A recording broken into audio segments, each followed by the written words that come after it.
fuck this, out of my pay grade, goodbye, and walked. And walked out. Sumi took her complaint to the sheriff of Nottoway County, who seemed unmoved and unwilling to offer any assistance. The sheriff said, quote, "If you have to shoot him, let us know and we'll come get him before he starts stinking," unquote. So basically, they were just given the, y'all can shoot him, it's fine, by the sheriff. They just gave the green light for vigilante justice, y'all. And let's see how that plays out. McElroy had paralyzed the county with fear, and the Bowen camps refused to back down. Like, these people were baller, for sure. Like, these people were not here to play. They were like, nope, he is a menace. He's just terrorized this town for 20 years, and we're just not going to deal with it anymore.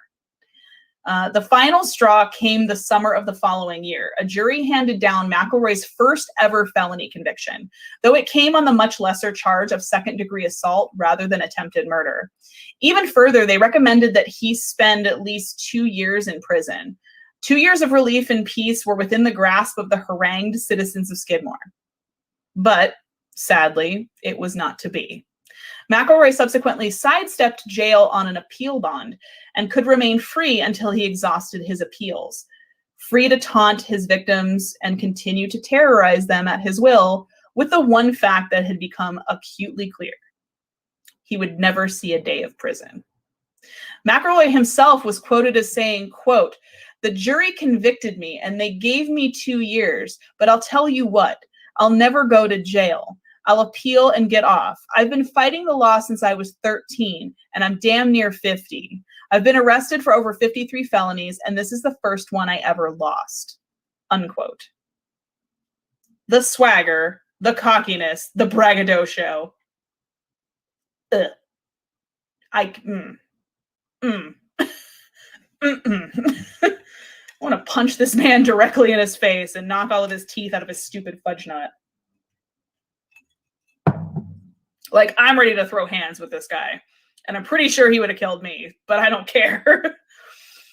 The next day, McElroy showed up at the D&G Tavern carrying a rifle with a bayonet, a clear violation of the terms of his bond, which I'm pretty sure if you've been out of jail, you are not allowed to carry a firearm around with or without a bayonet on it. Don't think that's part of a technicality, but whatever. He loudly threatened to finish off the Bowen camps, and no one doubted him. It wasn't an empty threat. The last vestiges of their hope wound up in the system that had summarily failed them so many times before. Witnesses who had seen McElroy with the firearm gave the information that the county prosecutor required to start a bond revocation hearing. The townsfolk even organized a caravan to transport witnesses safely to the courthouse in order to testify against him. In a calculated slap to the collective faces of the town, McElroy's lawyer managed to get the hearing postponed. So they started the process. They've been following all of the steps to this point. So let's summarize where we've gotten here. They've followed the letter to the law. They've done all their due diligence, and they followed the steps that are required by the criminal justice system. He's been accused, arrested, has been indicted, going to be taken to court. They filed a bond revocation hearing because he had a gun, which was in clear violation of his bond. So they said, hey, we're doing our due diligence by the law.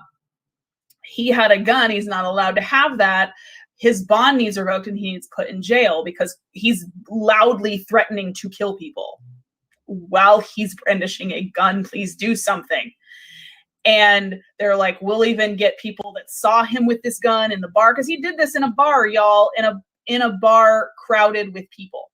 He wasn't the only one in the bar. There were other people there that were like, yep, we saw him walk in there with a rifle, a fucking bayonet on it, like this goddamn George Washington. Tromped in there and was like, I'm going to kill everybody that says anything bad against me. And like, so there were witnesses to this incident, and they were like, we'll even make sure the witnesses are protected to get to court. Please take his bond away. Please take it away. He needs to go to jail. And his lawyer went, nah, fuck everyone in this town. Like, what? Wow.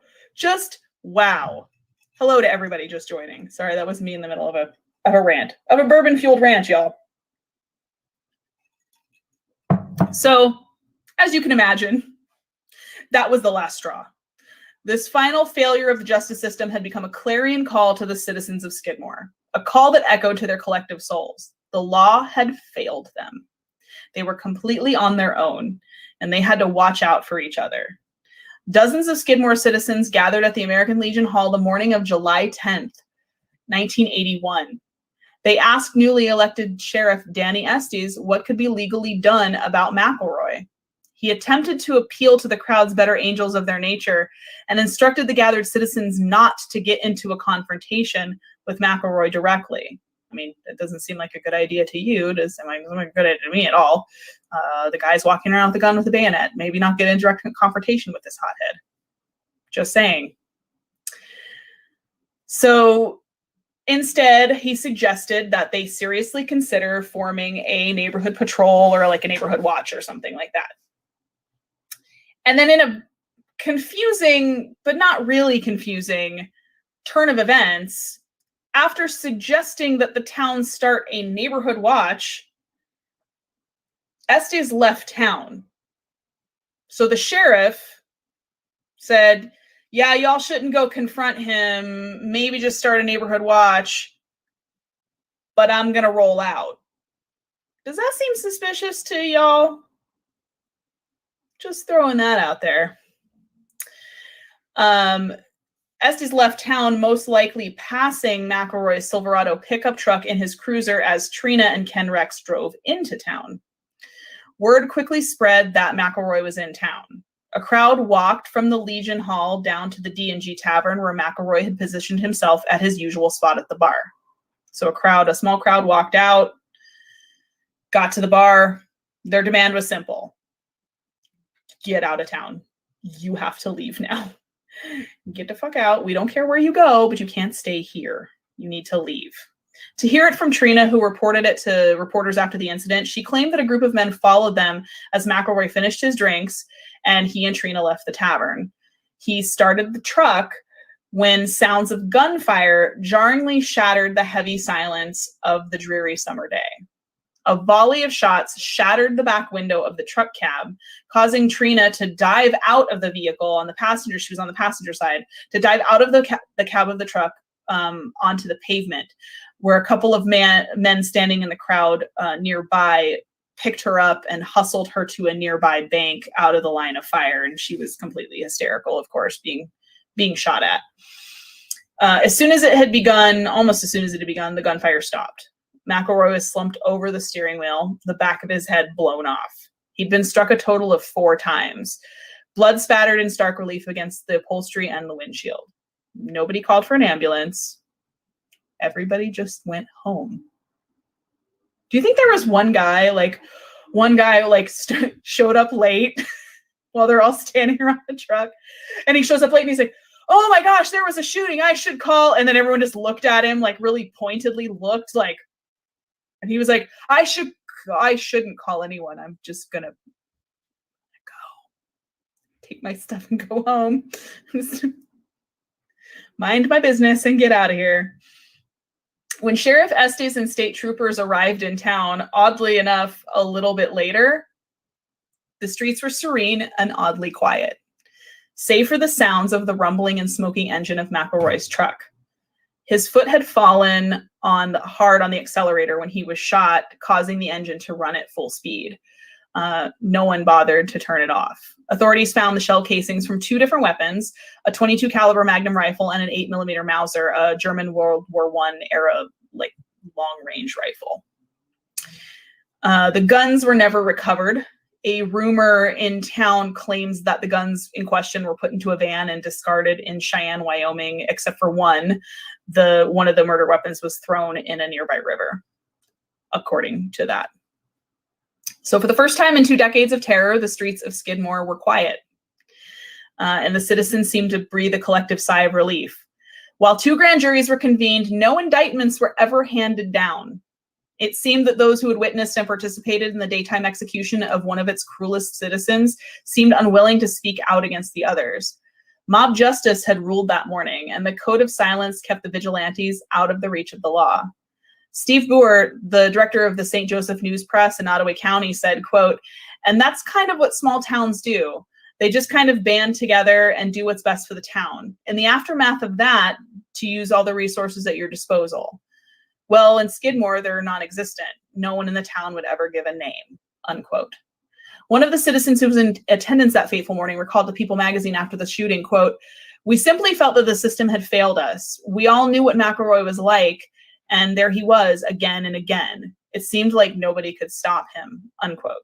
Cheryl Bowenkamp, daughter of Lois and Bo Bowenkamp, said after the shooting that someone had opened the door of their grocery store and said, quote, "It's over. You can sleep tonight. Now just stand behind us," unquote. And she never said who said that. After a grand jury failed twice to indict anyone for wrongdoing, Trina enlisted the assistance of the FBI because, you know, she's still on her husband's side, I guess, for whatever. Out, guys. Under the impression that Sheriff Danny Estes had abused his power and authorized a vigilante killing. I mean, he did, maybe he did, I don't know. Maybe he did. Didn't out loud. He did leave town. He was like, I gotta go. Peace out, y'all. Investigated and found themselves just as stonewalled as any other authorities or journalists who came seeking a story in the small northwestern Missouri town. Estes always denied any involvement or role in the killing. Many citizens were called to testify before a grand jury, but none recalled seeing a shooter.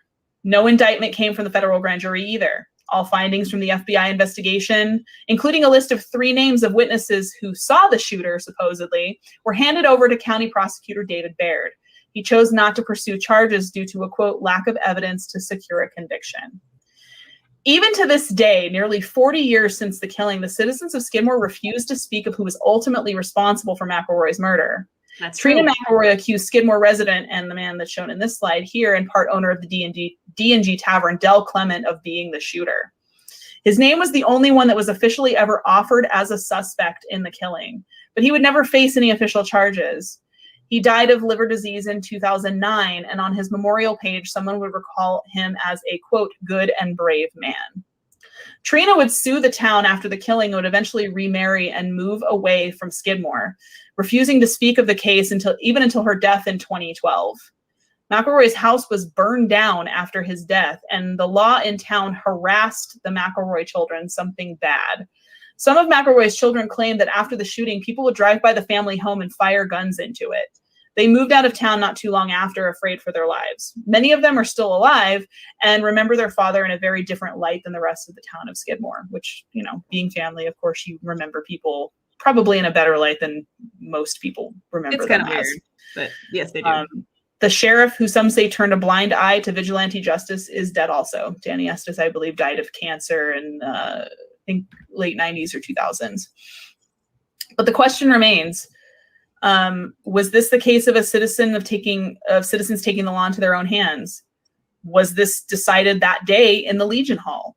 Once word had gotten around to the crowd, frustrated with the repeated failures of the justice system, that McElroy was in town, did they then decide to put an end to him then and there? Was this premeditated? Some people say yes, while others seem to think that the act was more born of impulse and desperation rather than premeditation and malice. A decision that ultimately poses a moral dilemma to us even today. When, if ever, does a person like Ken Rex McElroy deserve to die? Is vigilante justice justified under certain circumstances? Is murder ever truly justified? One thing is for certain, though, don't ask the citizens of Skidmore, Missouri, because nobody saw a thing. So that wraps that case up. However, I'm going to mute it really quickly just to say thank you to DJ for the 4 entries into the raffle. See you soon, Max. We'll be back, and then I'm just going to pop open. That pretty much wrapped that case up, so you're not really missing anything right now, so I'm going to go ahead and unmute me. Continue me.com and People Magazine for providing those quotes, those direct quotes and resources. The documentary provided a ton of resources as well. And here's the thing, guys.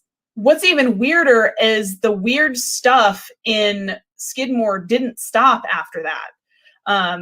People seem to think that this town now lives under some sort of weird Stephen King-like curse, since the citizens basically agreed to this vigilante, this vigilante justice, and no one was punished for it.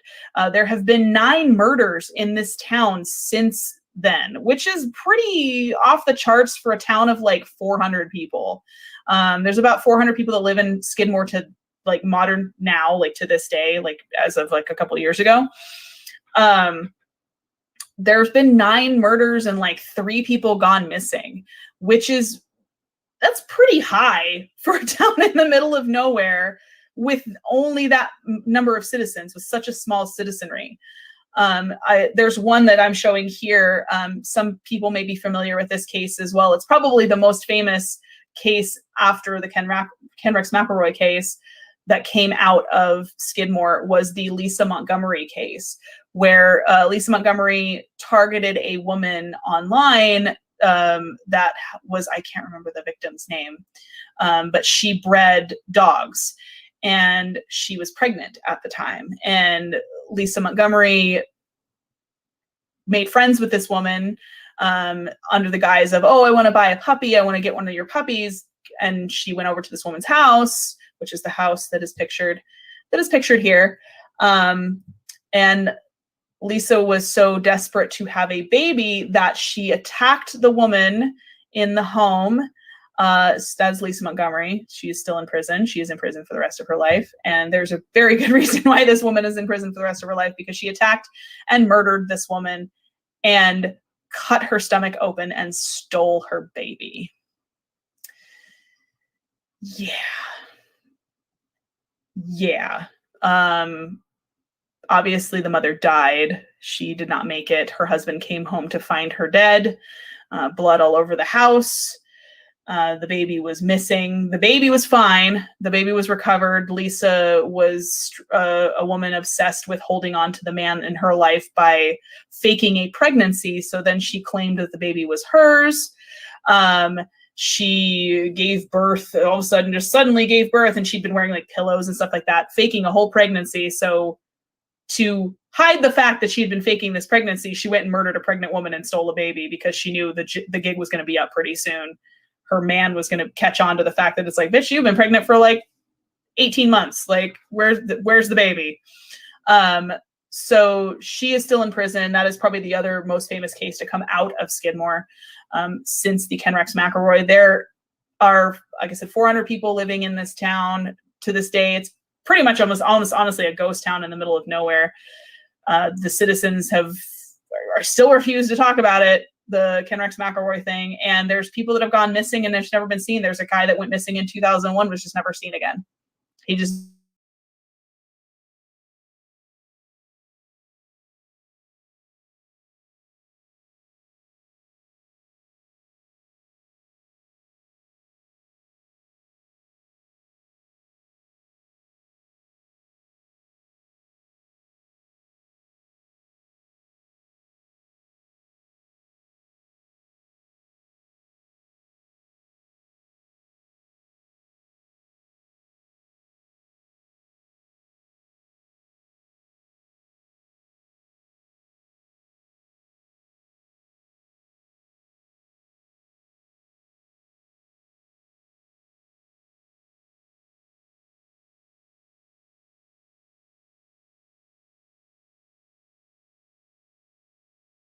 before they even walked into the bar.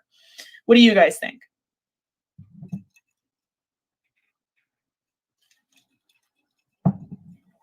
I am here for your theories.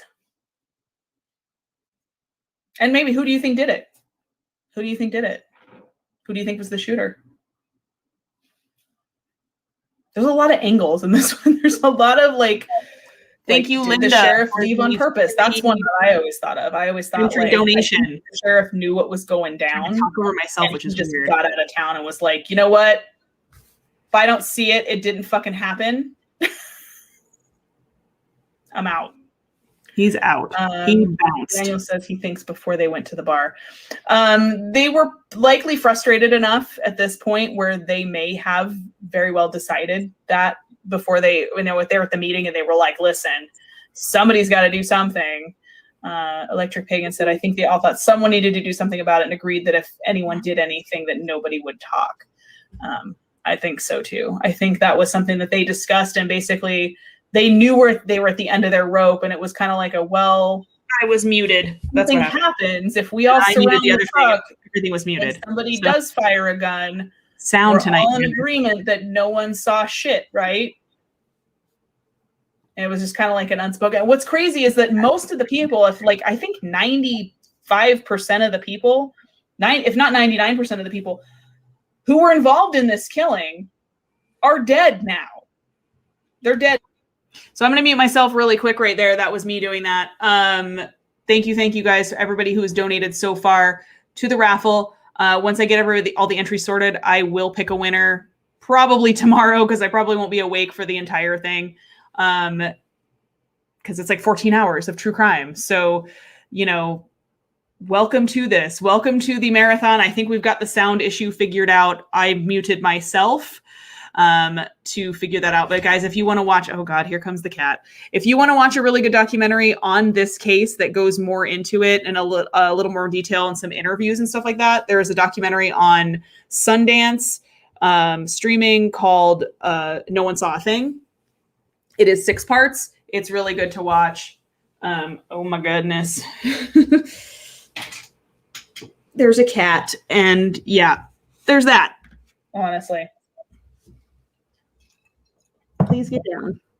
They took it to the grave, literally took it to the grave. But yeah, there's been a crazy amount of other things that have happened, and people theorize that it's a theory that is this the son, the sins of the father repaid on the sons because the town banded together to do something so awful, even though you could argue that it was justified because of the person that it was committed against. Well, I'll argue that. Because it went unpunished. Is that why there's a rash of strange disappearances and violent murders that have plagued this town since?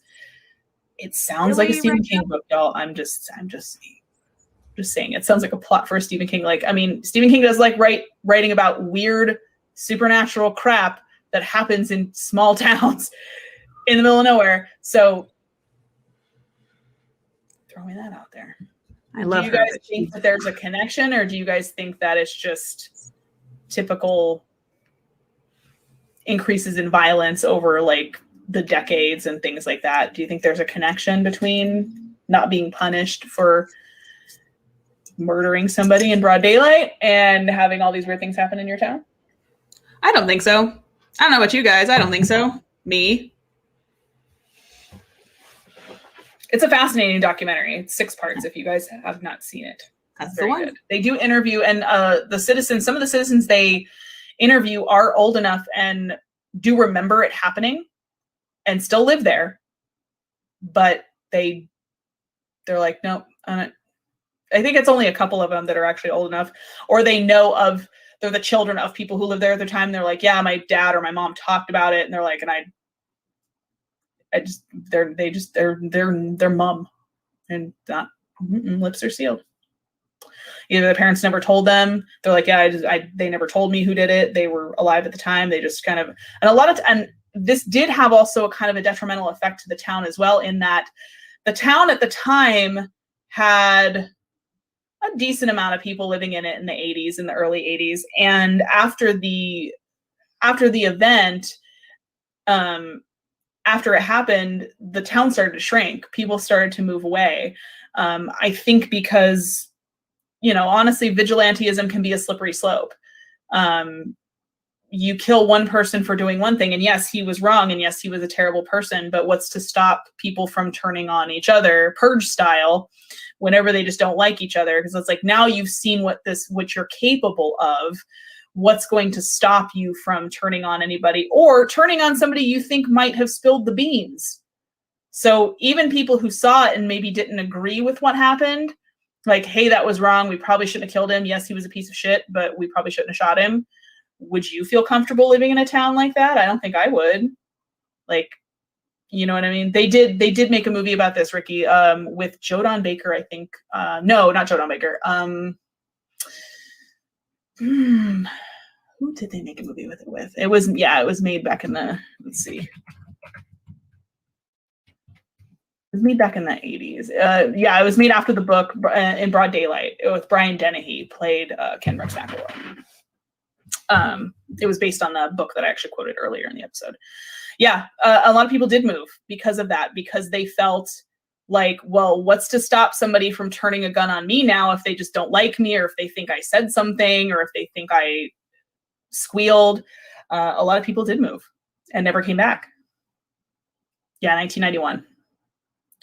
In broad daylight. I don't know if that movie's available, but it is. Bitches get stitches. It's fictionalized. They don't call it. He doesn't go by the name Ken Rex McElroy. That they changed the character's name, but it's based on the case.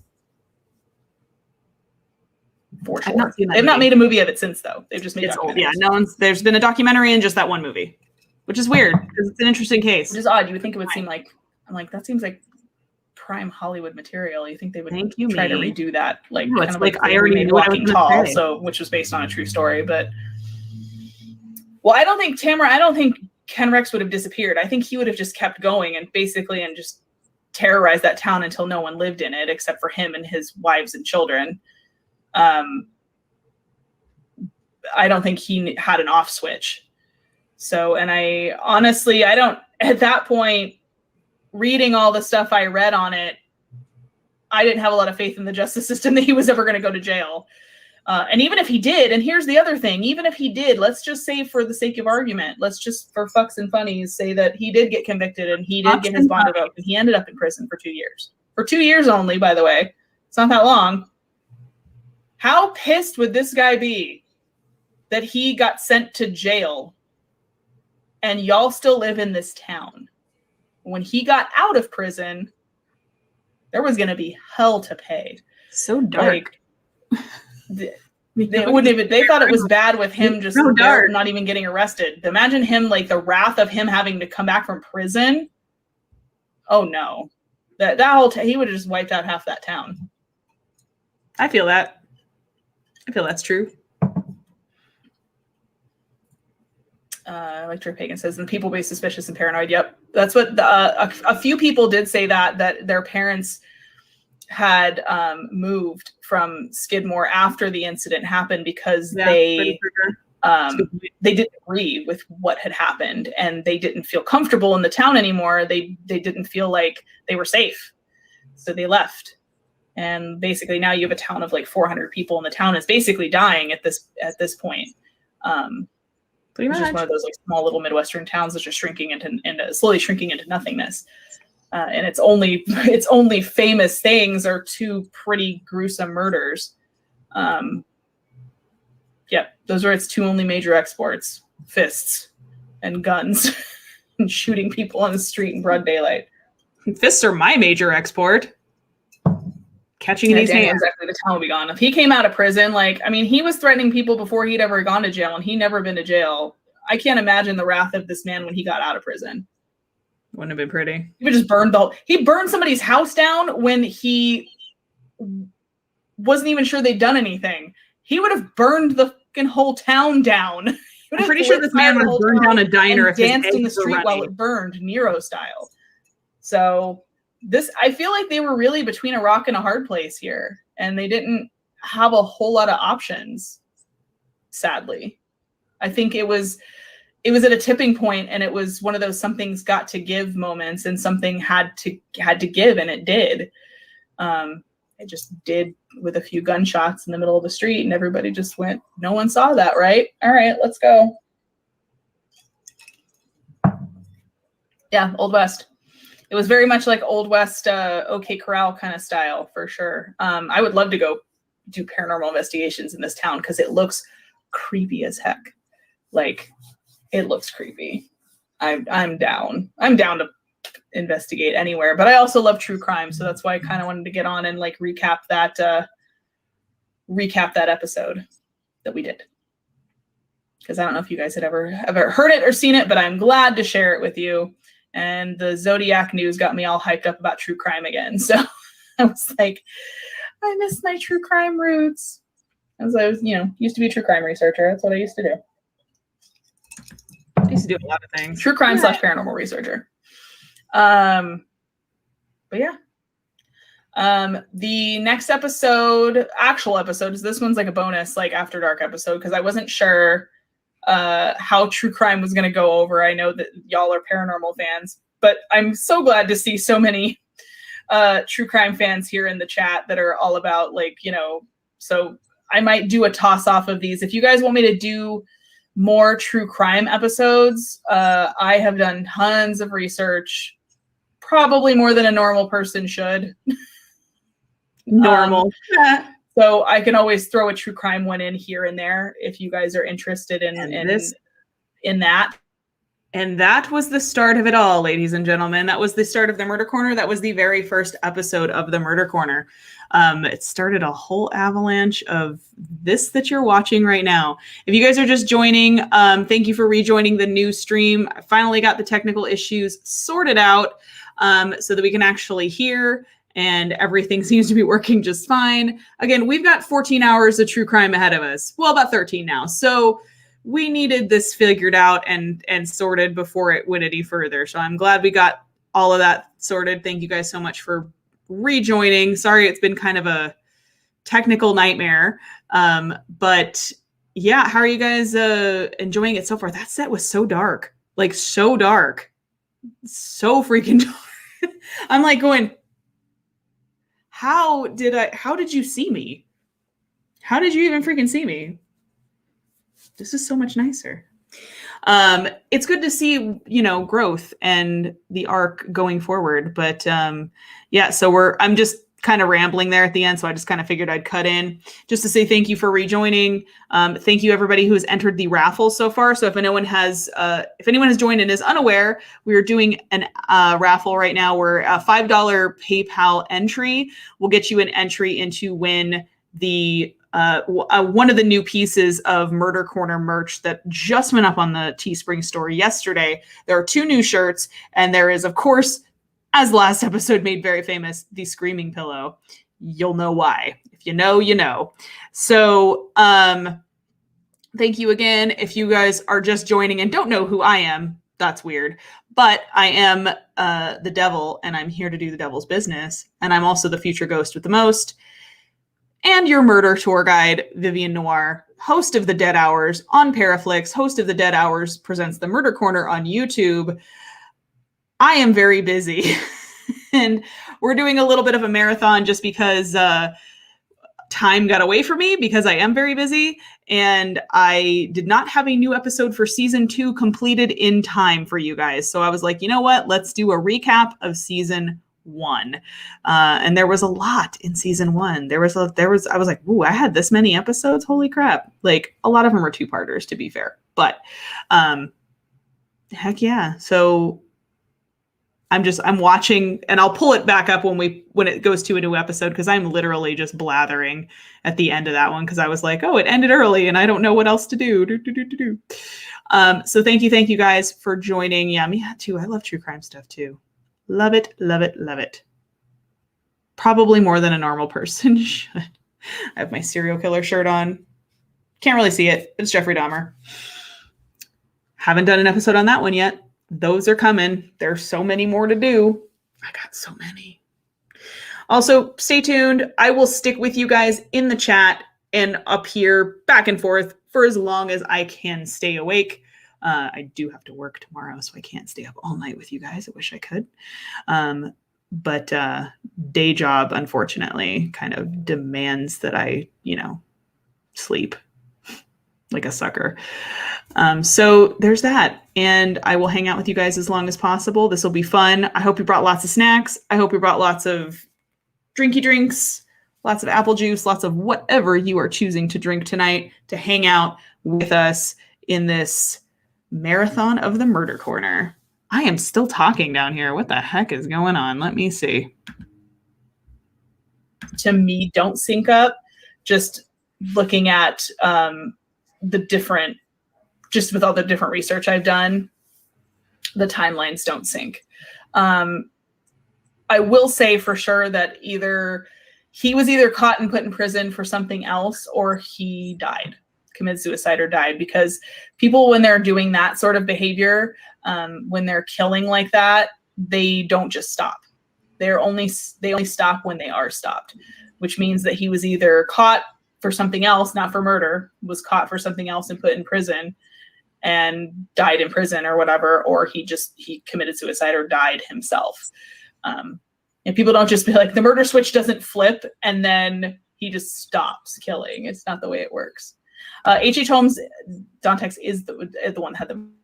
I should make a murder switch. That's another good one. I'm still talking, apparently. And I'm talking about other serial killers that I didn't even cover in that episode that are going to be covered in other episodes. So I'm just going to let myself talk in that other screen, and I'm just going to keep an eye on it while I sit here and talk with you guys. Somebody's got Jimmy John's. That sounds good. Brownies. Heck yeah. Every time I leave the chat, Satan has indeed left the chat. There's a shirt of that up as well, you guys. That's also on the store. There's a whole line of Satan has left the chat merch. Probably one of the funniest ad-lib lines that happened during a live stream.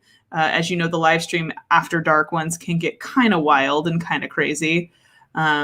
Speaking of which, we might have guests pop on. I don't know if people want to join up, and if other people pop into the chat and want to join up while we're analyzing and watching.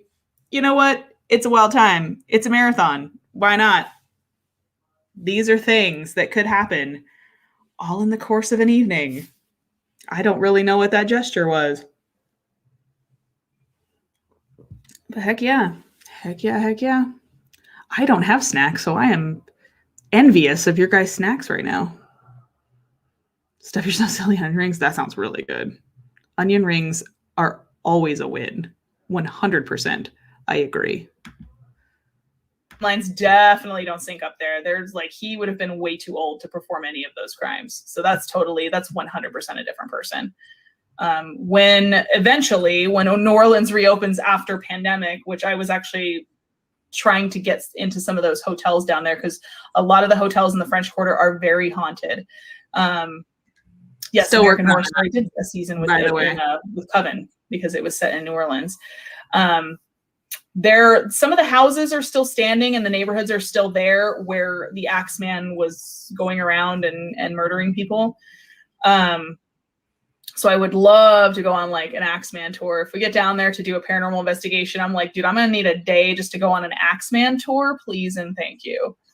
Like, I'm going to go walk around and find the Axeman houses.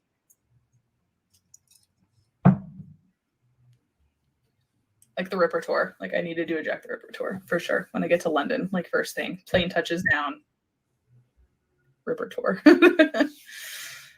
Yeah, the Axeman. Yeah, he's had some flair. I will say that for sure. And they never caught him. The Cleveland Torso murders. That's another one. That's a very. I will eventually cover these.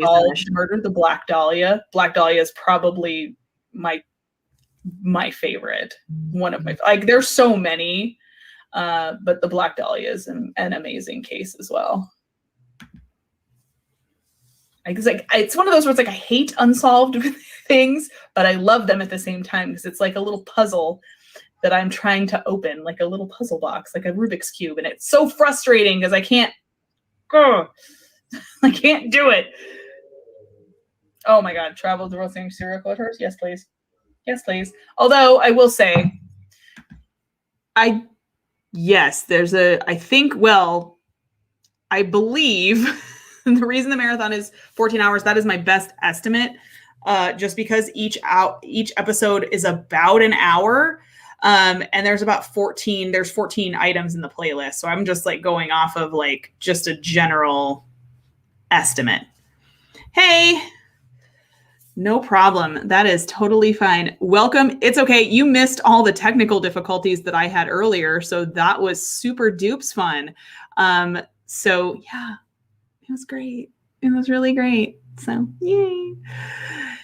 But yeah, that's why 14 hours. So that is a rough guesstimate. I really hate that word, but it is just from 14 episodes, about an hour each.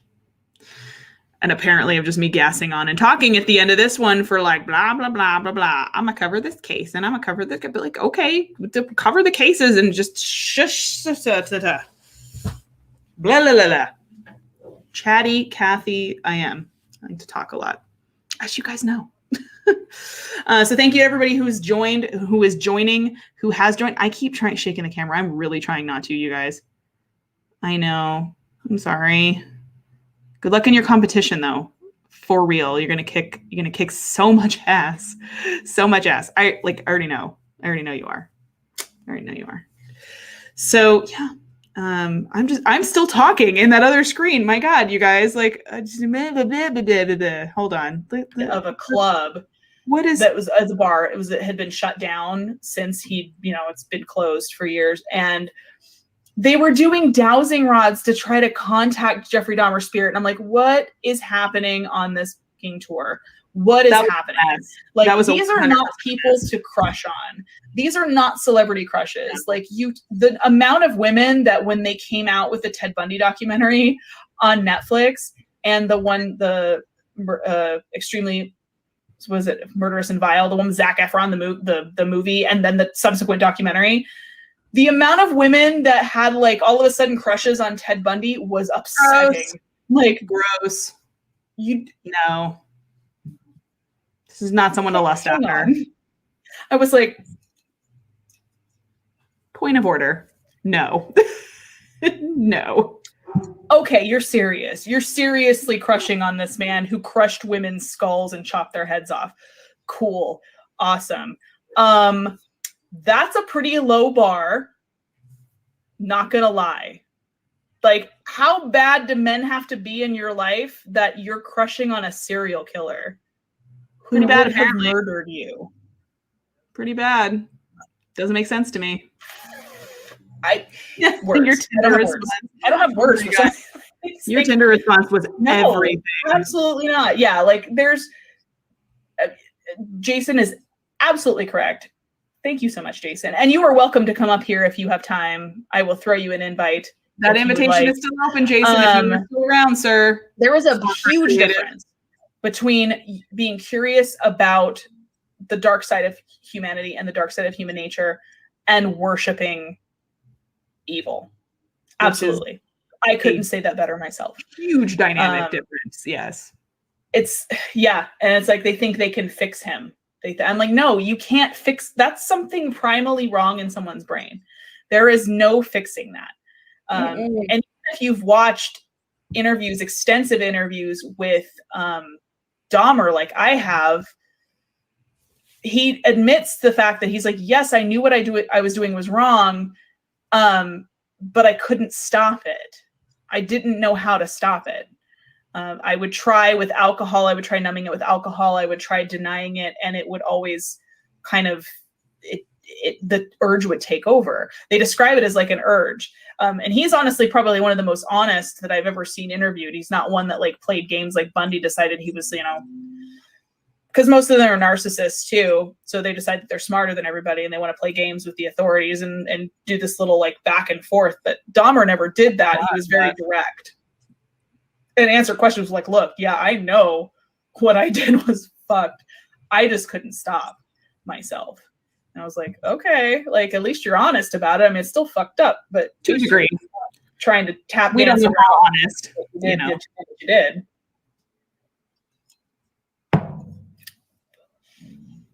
Yeah, Bundy decided to blame it all on porn. And you know what the funniest part of that is when Bundy was like at the end, it was right before he was executed.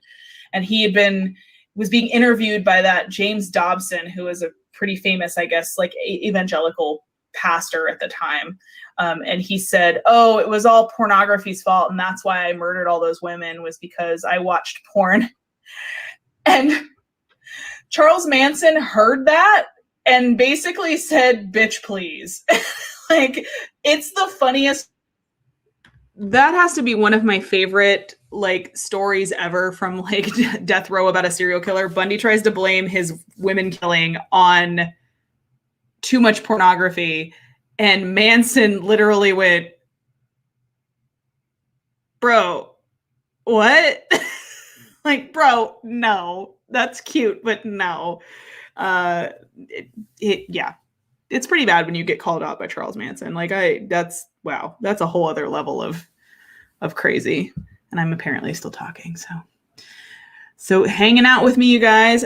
Enjoy your snacks. This is going to be a long one. But the next episode, I think, if I remember correctly, because they should be playing in order. I did not do a shuffle just because there are too many with a part 1 and a part 2 that if they're shown out of order, it's not going to make a whole lot of sense. So I do believe that the next one is Ed Gein with some guest audio in it, which is pretty fantastic. One of my friends who is a very good actor in Vegas, in the Vegas community, provided some audio dramatization of Ed Gein, since there are no recorded samples of his voice that I could find. So he did a excellent performance for a few lines for me, which you'll hear some very familiar voices in these episodes. I promise you. Jason's one of them. Cody's one of them. Polly, so I've got some really talented friends who do amazing voiceover for the Dead Hours, and keep your ears out for that, because we're going to do more of it when we have ones that we don't have audio of. We will continue to do that, so keep your ears open for that. You do not have a shitty voice, sir. You have an amazing voice, and I feel like you do a really good Dillinger or a really good Clyde Barrow from Bonnie and Clyde. Just saying. That's who I'm picturing. 13. He was in and out of juvie. He was in and out of prison his whole life. He was institutionalized, and he never wanted to leave. And he even said to them before they paroled him, "Don't let me out. You shouldn't let me out. I'll just come back here." This is Manson I'm talking about. And he did. So I think he played up what he thought people wanted to see. Not that because he obviously was not sane. He was smart, but he was fine line between genius and insanity. He definitely played up the crazy for sure to the parole board, so they wouldn't let him out ever. Not that was ever probably even on the table or ever going to happen. But I think he was just like, I'm going to amp up the crazy and the whole swastika tattoo in the middle of the forehead to add a little bit of spice to the nuts. We believe you, Charlie. You're crazy. You really don't have to act it. You don't have to ham it up. You don't have to be on right now.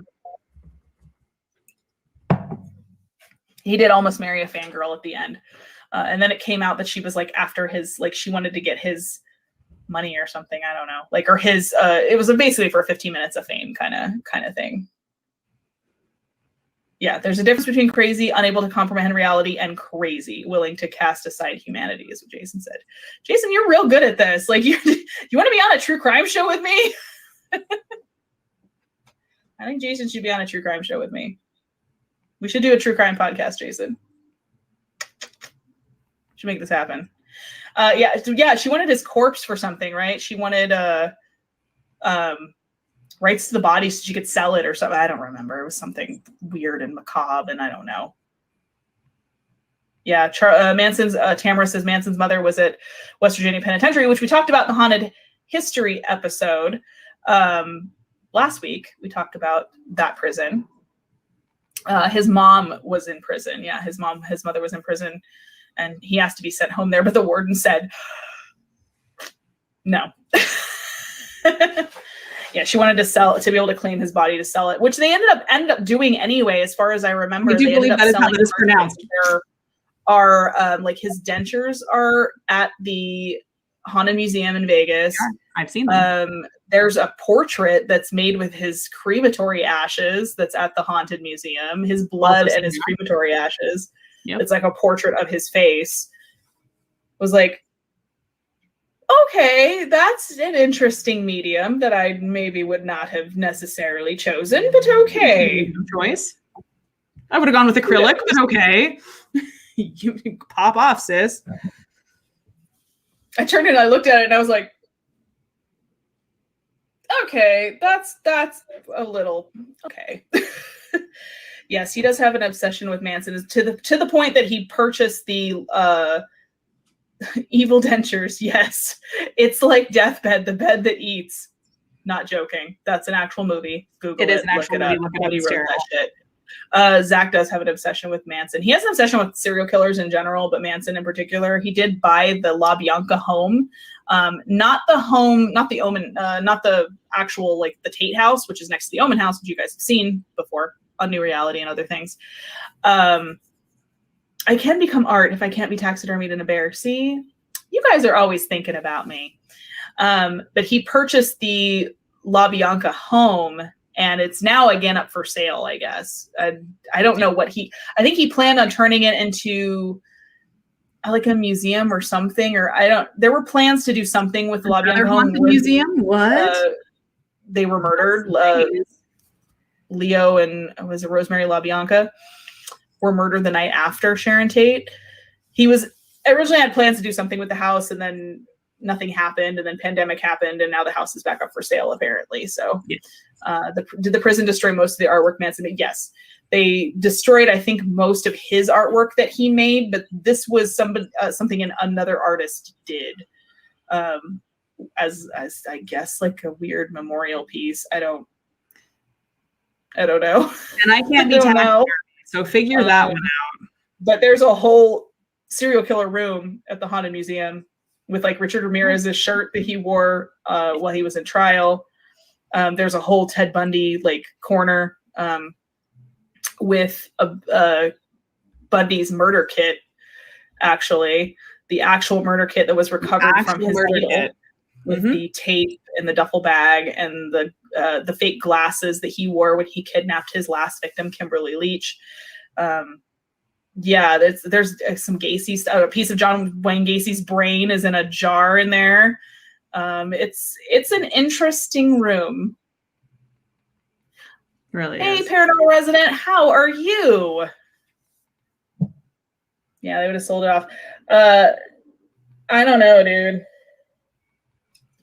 We are talking about serial killers now because we did a true crime episode on this little spontaneous jaunt to the murder corner. And the reason I call it the murder corner, do you guys want to know why I call it the murder corner? I was just going to say, did I go into the origin yet? I used to joke around when I worked in retail about murdering problem customers in the murder corner. And I had a murder corner at my work where we had no cameras. So, because I said one time, I was like, I'm going to kill that person. And they were like, well, you can't really, because there isn't everything on camera. And I went, not cookbooks.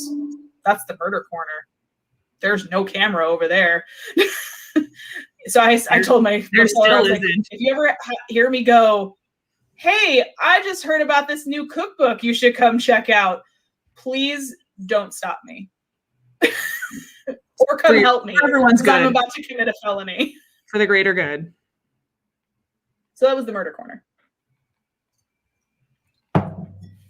There's no cameras in the cookbook corner. It's a cookbook. If they were smart, they would have.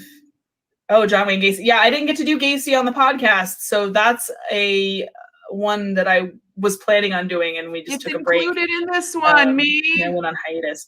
So that was one we were planning on doing. Haven't gotten around to it, but Gacy, I've done a lot of research on that one. Did you guys actually know that 9 of his victims still are unidentified? It's true. Which I didn't know that. He had 33 victims that were buried under the house. 9 of them remain unidentified. I think they, since DNA, have identified 2. But up until a couple years ago, there were quite a few that were unidentified still. And that was a really good documentary. So if you guys haven't seen that, that's on Netflix, I think, too. I don't know if they've taken it off since, but that was also a very good documentary. The restroom, Javi, the restroom doesn't have a camera either, but the customers might be really suspicious. If I go, hey, come meet me in the bathroom. What was that voice I was doing? No, I'm just going to leave. Yeah. So Gacy might be the next one.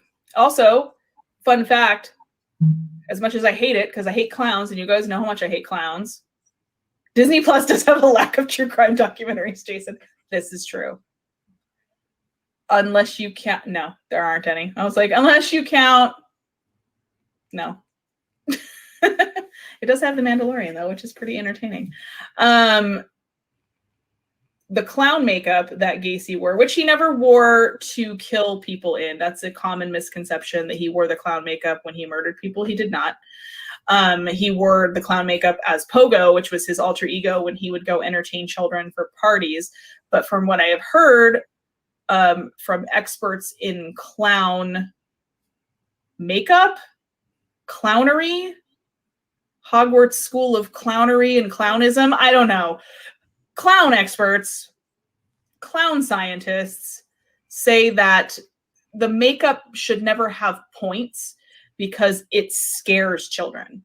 Like, and his makeup was pointed. Like, that's why clowns usually draw like the round ends on the mouth, because it's supposed to not be scary.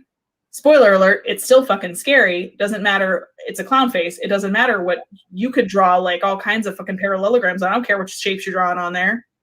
It's still scary, but I guess anything pointy is extra scary to children or extra threatening. So that's why it's never supposed to have points, but his did.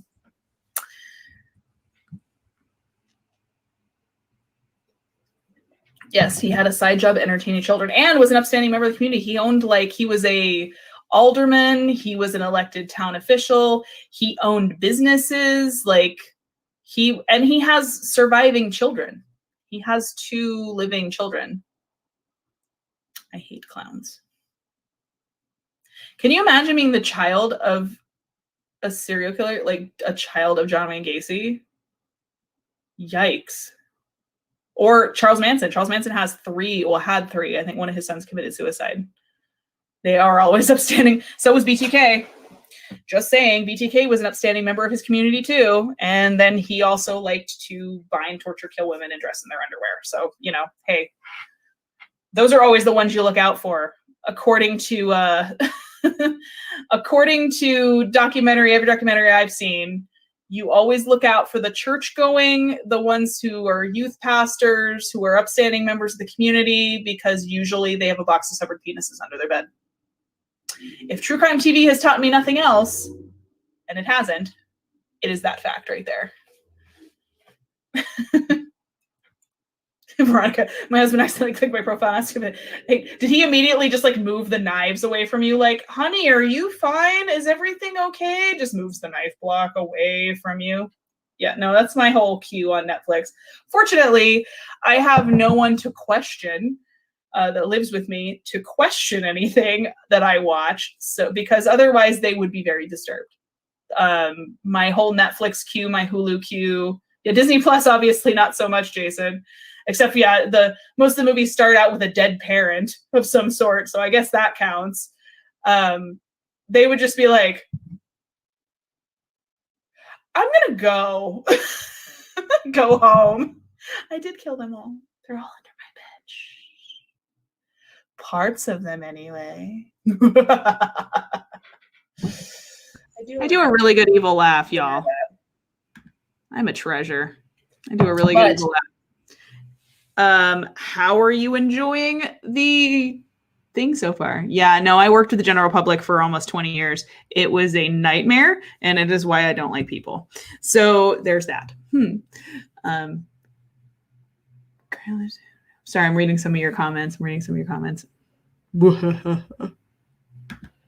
Definitely. Very kinky. They would have been suspicious. They'd have been immediately like, you're going to murder me. You're up to no good, woman. And then he knows what he was getting into. He's down. He knows. He had it down coming. to clown. Clowns, no. No. Goodbye. No. When we get back to Tonopah, we should eventually get back there, because there's a couple other things to investigate in Tonopah besides the cemetery, which is one of my favorite spots. I did mention that I was like, if we end up somehow that we can't stay at the Mizpah, which is the haunted hotel, And we end up staying at the Clown Motel. I said, will not. you guys can stay at the Clown Motel. I will sleep in the cemetery next By door. yourself. I will sleep in my So I was like, car. I'll sleep in the car. Mm-hmm. I don't care. I'll roll out a bedroll on a grave and go to bed. Place Good has night. bed bugs, I'm sleeping next to these corpses. I'll see you guys in the morning. Hard Fuck pass. that place. It's disgusting. A, it's disgusting. And B, it's full of clowns. So no, absolutely not. And Jason, you told me it was gross. You were like, there were bed bugs and like it was just filthy and disgusting, and it was covered in clowns. So I was like, oh, a double whammy, even better. It's filthy and covered in clowns. Sign me up. Ugh, no, I would never. The only cool thing about that motel was that there were a whole bunch of feral cats that lived outside. And I spent the entire time while two of our co-hosts were inside the office buying like memorabilia. We were outside, A, checking out the graveyard, and then B, trying to chase the feral cats. If you burned it to the ground, Jason, do you know how many cockroaches would probably escape that place? Like, I'm pretty sure that's 90% of the structure of that building at this point are cockroaches and bed bugs. We just off into the desert. It was horrible. I didn't want to go into one of the rooms to find out if they're clean or dirty or not. And I'm like, I can't get past the decor on the outside. No. I was like, nope, I guess I'm sleeping in the dirt. That's what's happening. Like, I'm pretty sure there's load-bearing cockroaches. Just throwing that out there. Just saying. No. Ew. I don't know how I got off on this clown tangent because I hate clowns, you guys. I hate them.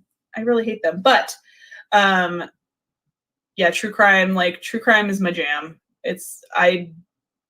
People would be very concerned if they looked at my queue of Netflix and Hulu. They'd be like, it's cartoons and murderers. What are you trying to say to us here?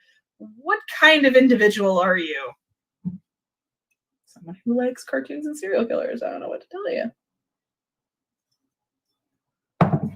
Don't die mad. Die mad. Sorry. I like cartoons and serial killers. So sue me. A weekly series. We were going to try to do a weekly series with Spooky Show, but it's tough with making schedules happen. But if I'm just going to do it solo, it would be easier to do. So if you guys are interested in seeing a weekly series now, quick temperature check of the room.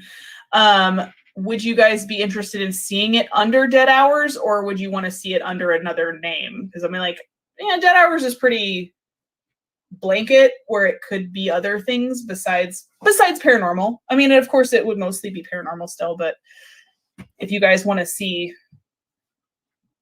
excuse me, rude. If you guys want to see more true crime stuff, I can do that. Dead Hours. Could definitely do that. Depending on how things go, I really like doing videos with or content with actors as well. Spoiler alert, you guys ended up wanting to see both, so there was that. So both shows are still going. Yay! Victims or whatever when I don't have audio for them. So for example, my friend Mike did H.H. Holmes for us in the H.H. Holmes episode. My friend Chris played the Zodiac killer in our Zodiac episode. I was thinking, if things don't pick up and if things just pick another day. Yeah, I could just do Murder Corner on another day other than Wednesday. Just pick a different day.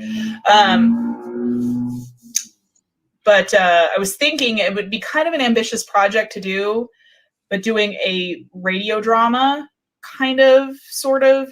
You guys are familiar with like radio dramas in the 30s and stuff like that, and how like before there was television, they would have people like doing a radio drama where they would read parts and like everyone would have a different, like a play, but on the radio. I thought about adapting the Black Dahlia with actors that I know here in town that are currently out of work. They're not because out of everything work has been now, canceled. Plays have Yeah. been canceled. Shows have been canceled. Getting some of them to read parts for me, doing the Black Dahlia case, where the Black Dahlia case presented as a radio drama.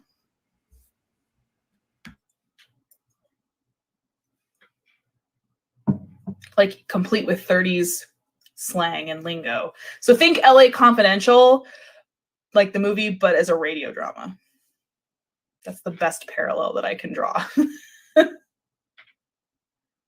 Or like the game LA Noire as a radio drama. Fast talking, high trousers. Supposing I call you a lunkhead. Well, I ain't much for supposing. Maybe I fix the star figuring. And everybody will talk like that. Everybody will talk like they did in the 20s and 30s. They would do it better than me because they're actually professional actors and not me being ridiculous. Hello, hello, hello. I mean, fair play. I'm pretty ridiculous. Spoiler alert, I'm pretty ridiculous, you guys. But thank you for hanging out with my ridiculous self. Thank you for hanging out with me and discussing true crime. I will think about a different day to do the Murder Corner on and do like a separate true crime venture of the Dead Hours on a different day. I'll decide what day we'll do it on and then start a weekly series of true crime / unexplained events. If you guys want to, like I said, if you guys want to see stuff about UFOs aren't 100% my jam, but I'll research it and I'll do it. If you want to see like, you know, cryptids, I do love cryptids. Mothman, he's a moth and a man. Mothman. Anything like that, if you're like interested in just general like supernatural or unknown things. Aw, thanks, guys. Veronica, we love anything you do. I'm kind of a mess, so I appreciate you. It'll be like drunk history, you guys, but with me telling you about serial killers while I shut up for 2 seconds, me. Good night, Electric Pagan. Good night, Mimi. I know I probably missed you, but good night, Cassie. This is going to be going for a while, you guys, so that was a sneeze. Don't worry about popping out and popping back in. Obviously, I don't expect you to stay for the entire 14 hours. You're a champ if you do, but there's no prize for that. There is a prize, however, for the raffle that is going on that we will have probably results for tomorrow. But yeah, keep it. I love to see you guys. I love to see the chat go. So I'm going to hang out as long as I can hang out because I can't hang out the whole time either. But good night to those of you who just pieced it and had to leave. I will miss you and hopefully catch you again. That would be a good one to have guests on, I think. Like to have like people come on, you know, pre-game and then come on and tell like either scary stories or like a ghost story you've experienced, a paranormal thing that you've experienced, or if you've encountered a UFO or something like that. Like that would be fun. I think that would be a fun one. Yeah, Skinwalker Ranch is nuts. I've heard of, and apparently this is a thing within the witchy community lately with baby witches. You know, the same baby witches that tried to like hex the moon or something. I don't know what they were doing. Honey, I don't know. They confuse me and they hurt my head. But apparently some of these like younger practitioners and practitioners that are seeking out guides and patrons are trying to get Wendigos and Skinwalkers to be their patrons. No.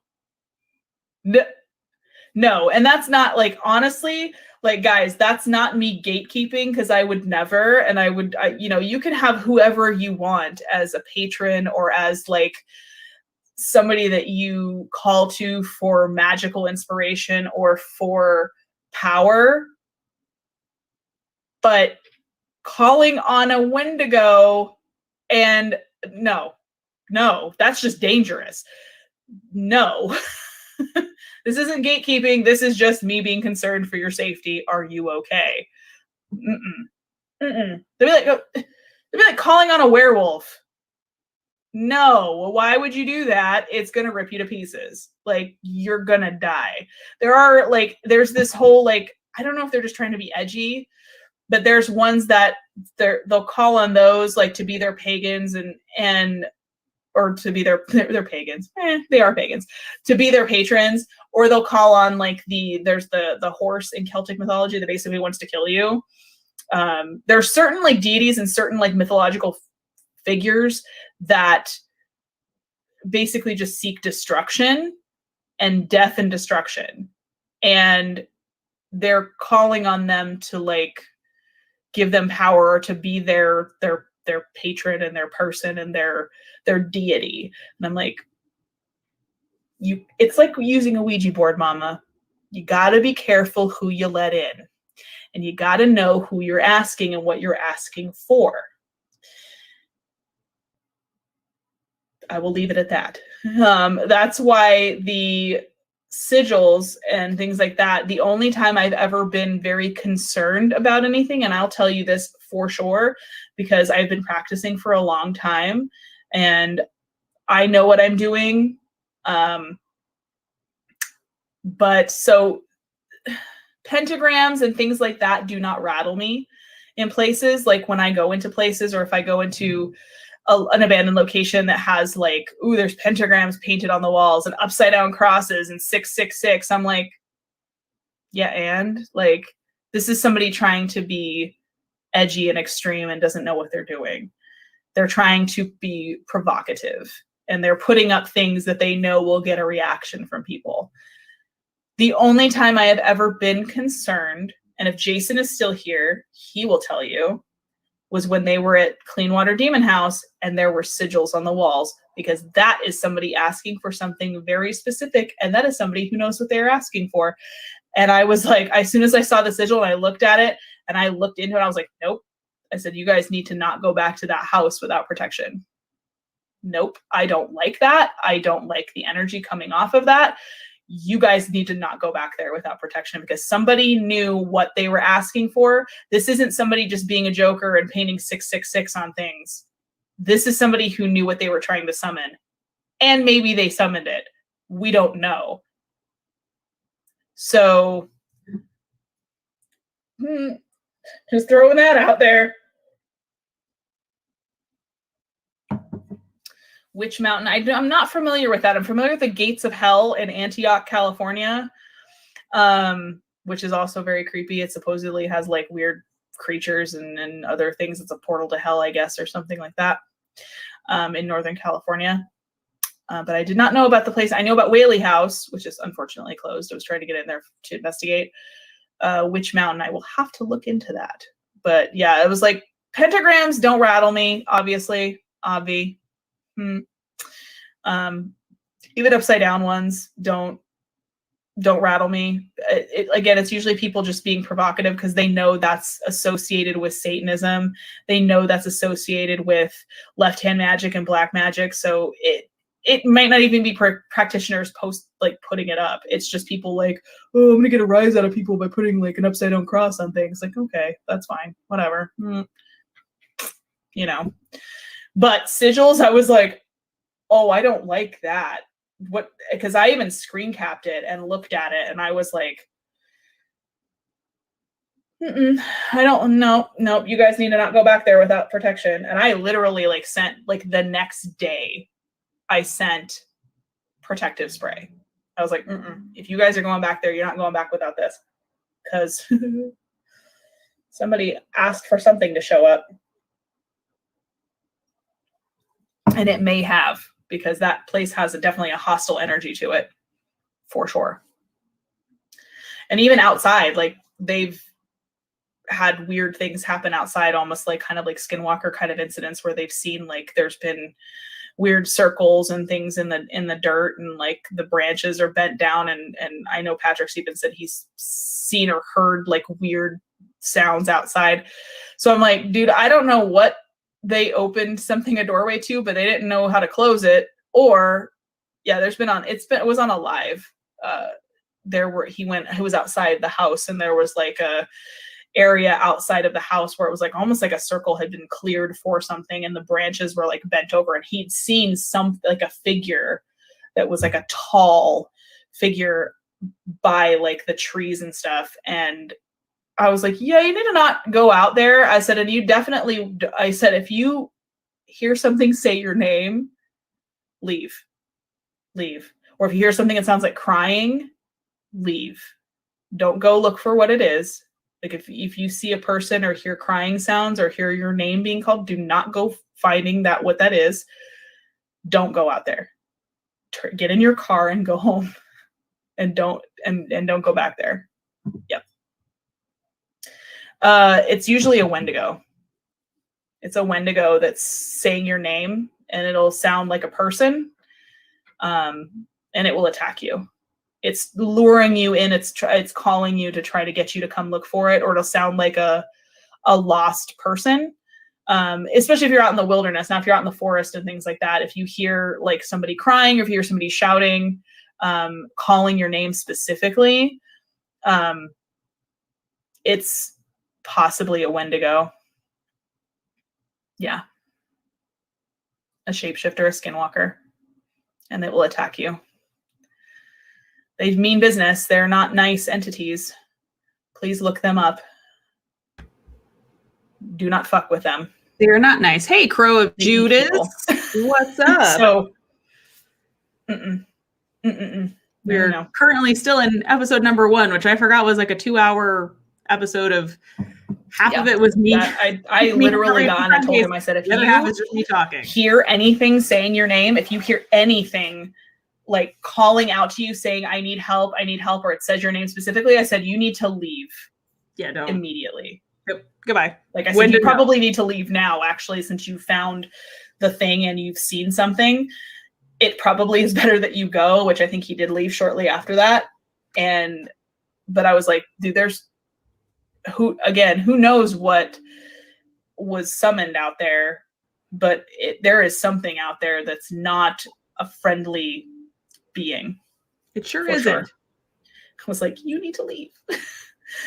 I said, or I'm coming up there and fighting a Wendigo. I don't know what's going to happen here this evening. I'm drinking 6 5-hour energies. I am driving 8 hours to Reno, and I'm punching a Wendigo in the face. Like punching it directly in the jib. So that's just me kind of talking. So part of the first episode was a little bit of a long one, you guys. A little bit of a longer blathering of me sitting there chit-chatting and, as I do. Because I do like to talk a lot. So there's my shirt. Jeffrey Dahmer. There's a lot more to that episode. I just thought I'd pop in to say hello to Crow of Judas, who is joining us right now. How's everything, Crow? How's it going? We are about like an hour in. I had some technical difficulties, so you missed the most difficult part of the live stream so far. Finally got the technical difficulties figured out. Had to restart a new stream. It was a whole mess. Probably should have given this a couple more test runs before I did it, but you know what? This is how we learn, right? So, heck yeah, we're doing a little bit of a raffle. I'm popping in and out here and there to keep you guys entertained. Are you not entertained? So with a $5 PayPal donation, be entered into a raffle to win brand new Murder Corner merch, which chef kiss. I'm going to pat myself on the back. Proud of it. Hit the store yesterday. 2 new shirt designs, plus the infamous screaming pillow. Plus there's old merch on there. There's the Satan Has Left the Chat merch. There's Dead Hours logo merch. There's the Future Ghost merch. Basically, like, hey, yeah, like, if you win, you get to choose whichever design you want out of one of those lines. Doesn't have to be the new stuff. It'd be cool if it's the new stuff, but it doesn't have to be. If you really like the Future Ghost stuff, you are more than welcome to grab one of those. I'm not going to be mad. Yeah, I'm still talking and the other thing. So I can't stay for the whole time, guys. Again, this is going to be about a 14-hour-ish live stream if it continues and doesn't, stop at some point and end. Because there are 14 episodes in it and it's about like an hour per, except this one was about 2. So, you are welcome to hang out as long as you can. I'm not going to be able to hang out the entire time, just because I do have to work in the morning. So I will try to keep this going as long as possible, but we are still on episode 1. Getting ish into episode 2. There's still about, I'd say, 30 minutes of probably me talking in this one, because I apparently didn't know when to shut up. So if you guys want me to skip to the next one, I can go ahead and manually skip to the next episode, which is, I believe, the Ed Gein episode. They are playing in order. Otherwise, it really wouldn't work with the part 1, part 2. That's Indiana Jones getting up on the table, and he is right there. Hi, baby. So my cats will probably be in and out, of course, too. You've already seen Luna once. That's Indy. Hi, Indy. Baby. No. But they are going to be guest starring. And speaking of guest stars, if anybody wants to pop up while I'm still awake and conscious and able to do that, people are welcome to hop on to the live stream, hop on up here. We can chit chat just to kind of break up the monotony of me talking, because I talk a fucking lot. Let me go back to here and back to there's me drinking. Big surprise. I've been talking for almost 2 hours, so thank you guys for entertaining my little rant for 2 hours. I guess I should probably let you go and stop talking, because I'm talking too much. I don't know. If you guys want me to keep talking, I'll keep talking. I have no problem talking. I talk a lot. Or that's another angle. If you guys are interested in witchy questions or things like that, I will gladly answer questions about practitioner questions, that sort of thing. If you guys have, questions about witchery or mythology or things like that, because I do a lot of mythological research and stuff like that, and lots of different questions about oh, is it okay to burn sage, or oh, is it okay to do this, or oh, what should I do for this? I've done a lot of different. I'm an eclectic witch, so I kind of pull from all different schools of magic. So I don't have one, I'm not Wiccan. I don't follow one path. I have I pull from basically kind of whatever it calls to me, I use in my practice. Oh yeah, they're fascinating. So I'll tell you guys briefly kind of how I found my patrons. So my patrons, and not everybody has to have patrons either. That's I'm very flexible when it comes to witch practice and magic ship and that sort of thing, because everyone's experience is different. Everyone is called to witchcraft in a different way, and everyone is there for a different reason, and no one's experience is the same. So I'm very open with people if people want to practice different things or try different things that are not maybe traditional to their ethnicity, or their if you're Hispanic in descent and you want to practice Norse paganism, go for it. Have at it.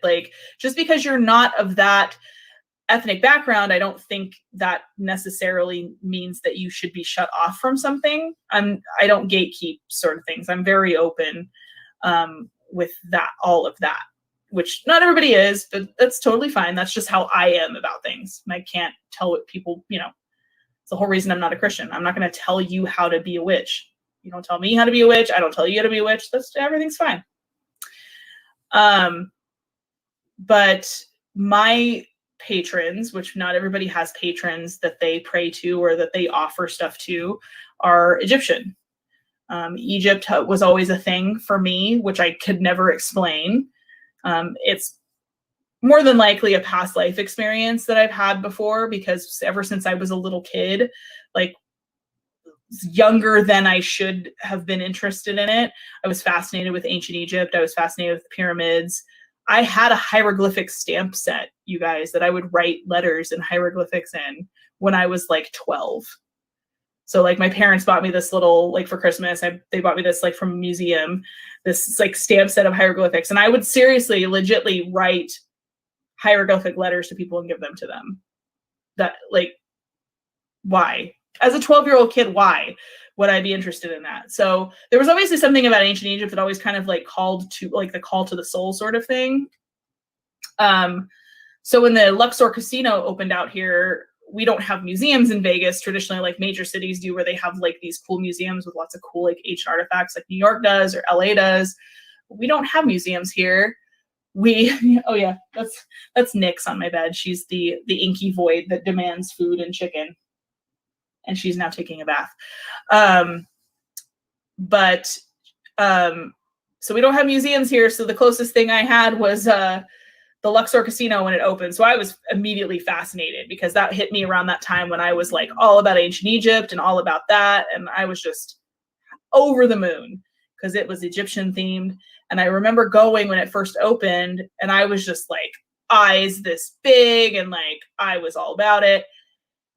And I went into the gift shop and there was something that just like made sense. Like I was drawn to this thing, this object. And it was a little, and I actually have it on my altar. I will get it. Oh my God, my chair was stuck. It's actually right here on my altar. So it was this. This was in the gift shop at the Luxor. And it's made in Egypt. And all I knew was I had to have it. Like I couldn't explain it. Like I could not explain. And I was like 13, maybe 12, 13. And I had to have this. So I bought it. And I didn't know at the time what it meant. I was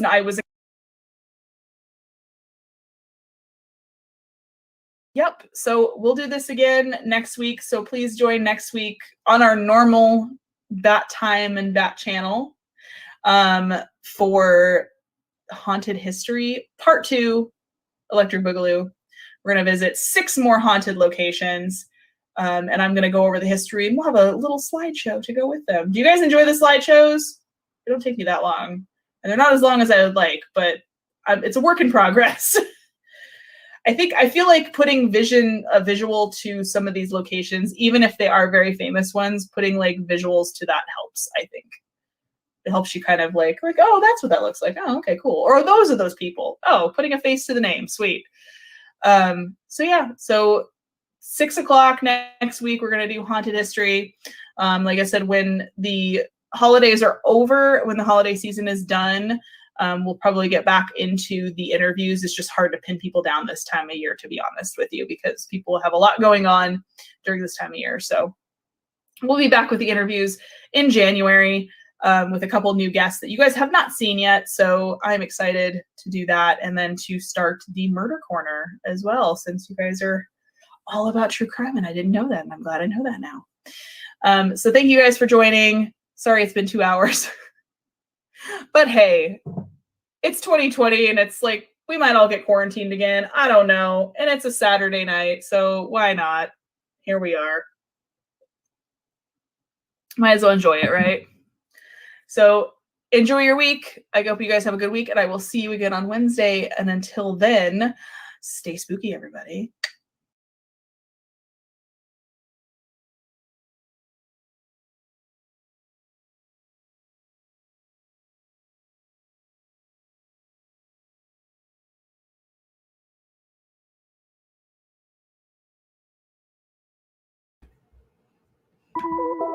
That old intro, though.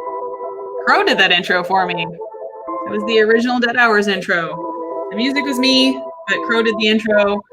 I literally sent it. It took me 20 minutes to do a freaking slideshow in this one program with like these photos. And I sent it to him and I was like, dude, I don't know how to like make this better. And he like took it and made it this in like 5 minutes. And I was like, how in the magic hell did you do that? Pretty impressive.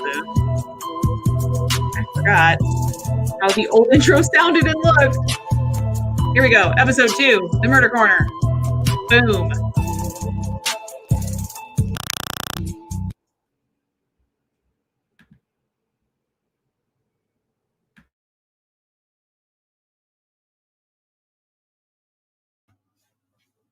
Hello. This is as close as the thing I have to, like, farm, kind of. You know, it's farm chic. This is the only plaid thing I own. Anyways, hello, my fluffy clouds of nightmares. How are you all doing on this lovely right before the holidays? Hopefully well. I hope so. So, shall we get started? Let's get started. Hello, everyone who's joining. Hi, Cassie. Hi, Conry. Hello, Victoria. Hi, Veronica. Hello, Electric Pagan. How is everyone doing? Again, well, I hope. I know we've only got a couple days before the holidays, but you know what? Rocking my my farmer chic. Because why? Because of this episode. That's why. Because I am the butcher, the baker, and the human skin suit maker, Vivian Noir, and I'm your tour guide on this week's deep dive into the vaults of true crime and serial killers with the profile of perhaps one of the most infamous killers in American crime history.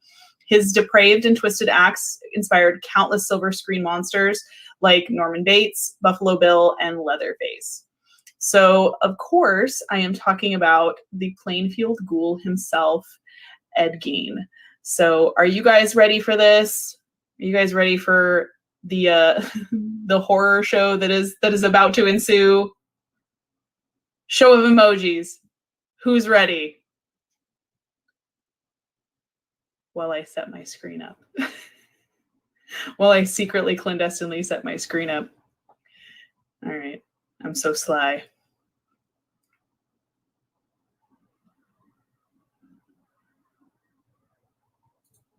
All right, so let's also I put this slideshow together, so just to let you guys know, I did put these slides together. I promise they are not frozen on them. They just will sit on certain slides for a longer period of time, which gives me more time to talk and do my thing because I am chatty. So rather than me having to pause the episode and pause the thing, I can actually just let it go and still talk. It's one less thing that I have to worry about doing. So here we go. The Plainfield Ghoul himself, Ed Gein. Let's get into it. She isn't missing. She's at the farm right now. So if there is such a thing as being doomed from birth, the man who would become one of the nation's most twisted and infamous killers definitely had a leg up. Born Edward Theodore Gein on August 27th, 1906 in La Crosse, Wisconsin, young Ed entered life as part of a family full of dysfunction. His father, George, was a down-and-out alcoholic who seemed to have little interest in anything that wasn't in a bottle and fermented. So people aren't, so he really didn't care. This left Ed and his older brother, Henry, to be raised by their religious fanatic mother, Augusta. So Dad really not in the picture. He had very little interest from the things that I have read on the family at all. He just kind of was interested in being drunk most of the time and didn't have any kind of, from what I hear, even positive interaction, much less any interaction really at all with his children. So mom was pretty much left to do everything. And she was not let's just say she's not an award-winning mom. Let's just say that. We'll be nice for now.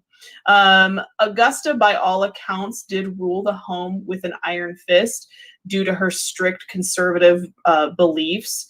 She would openly mock and shame her children, as well as regularly preaching against sin, carnal desire, and lust to the two boys, while George nodded off somewhere in a drunken stupor. She would instill in the boys, through physical threats, through, emotional abuse, that all women, apart from herself, of course, were prostitutes and were instruments of the devil. So instilling this hatred of women from the get-go, basically from when these boys are old enough to hear Bible stories, she was instilling them in the fact that women were evil and not to be trusted and were terrible. Put a pin in that. We're going to cycle back to it. So she would further traumatize her brood by reading to them daily passages from the Bible, selecting graphic verses from the Old Testament that dealt with death, murder, and divine retribution. So not even like the nicer, like warm and fuzzy Bible stories. No, we're talking like fucking like Sodom and Gomorrah, raining fire and brimstone because you looked at a woman and like that was it. Like she would just basically terrorize these two children. So drunk dad, crazy religious zealot mom. Yeah, we can see where this is going. The family would relocate to Plainfield, Wisconsin in 1915. Ed was 9, and he rarely left the desolate, isolated farm for any reason other than besides school. He was pretty much kept at home. He was a homebody by all accounts. He, yeah, those the eyes have it. What can I say? Scary eyes. Definitely something missing there. So he was pretty isolated, honestly, and like didn't really have a lot of social interaction. Young Ed quickly became a target for bullies because of his effeminate and shy demeanor. He was very quiet and kind of like odd, I guess. Classmates and teachers recall him having off-putting mannerisms, like bursting out in random laughter, as if he was laughing at his own personal jokes inside of his head. Sounds like the movie Joker, to be honest, where he like, you know, basically was just kind of like in his own little world and just would sit and laugh at his own little monologues going on inside of his head. To make socialization even more difficult, his mother would openly mock him anytime he tried to make friends. So anytime he even tried to socially reach out to anybody, he was kind of made fun of and put down for it. Despite his poor social skills, Ed did do well in school.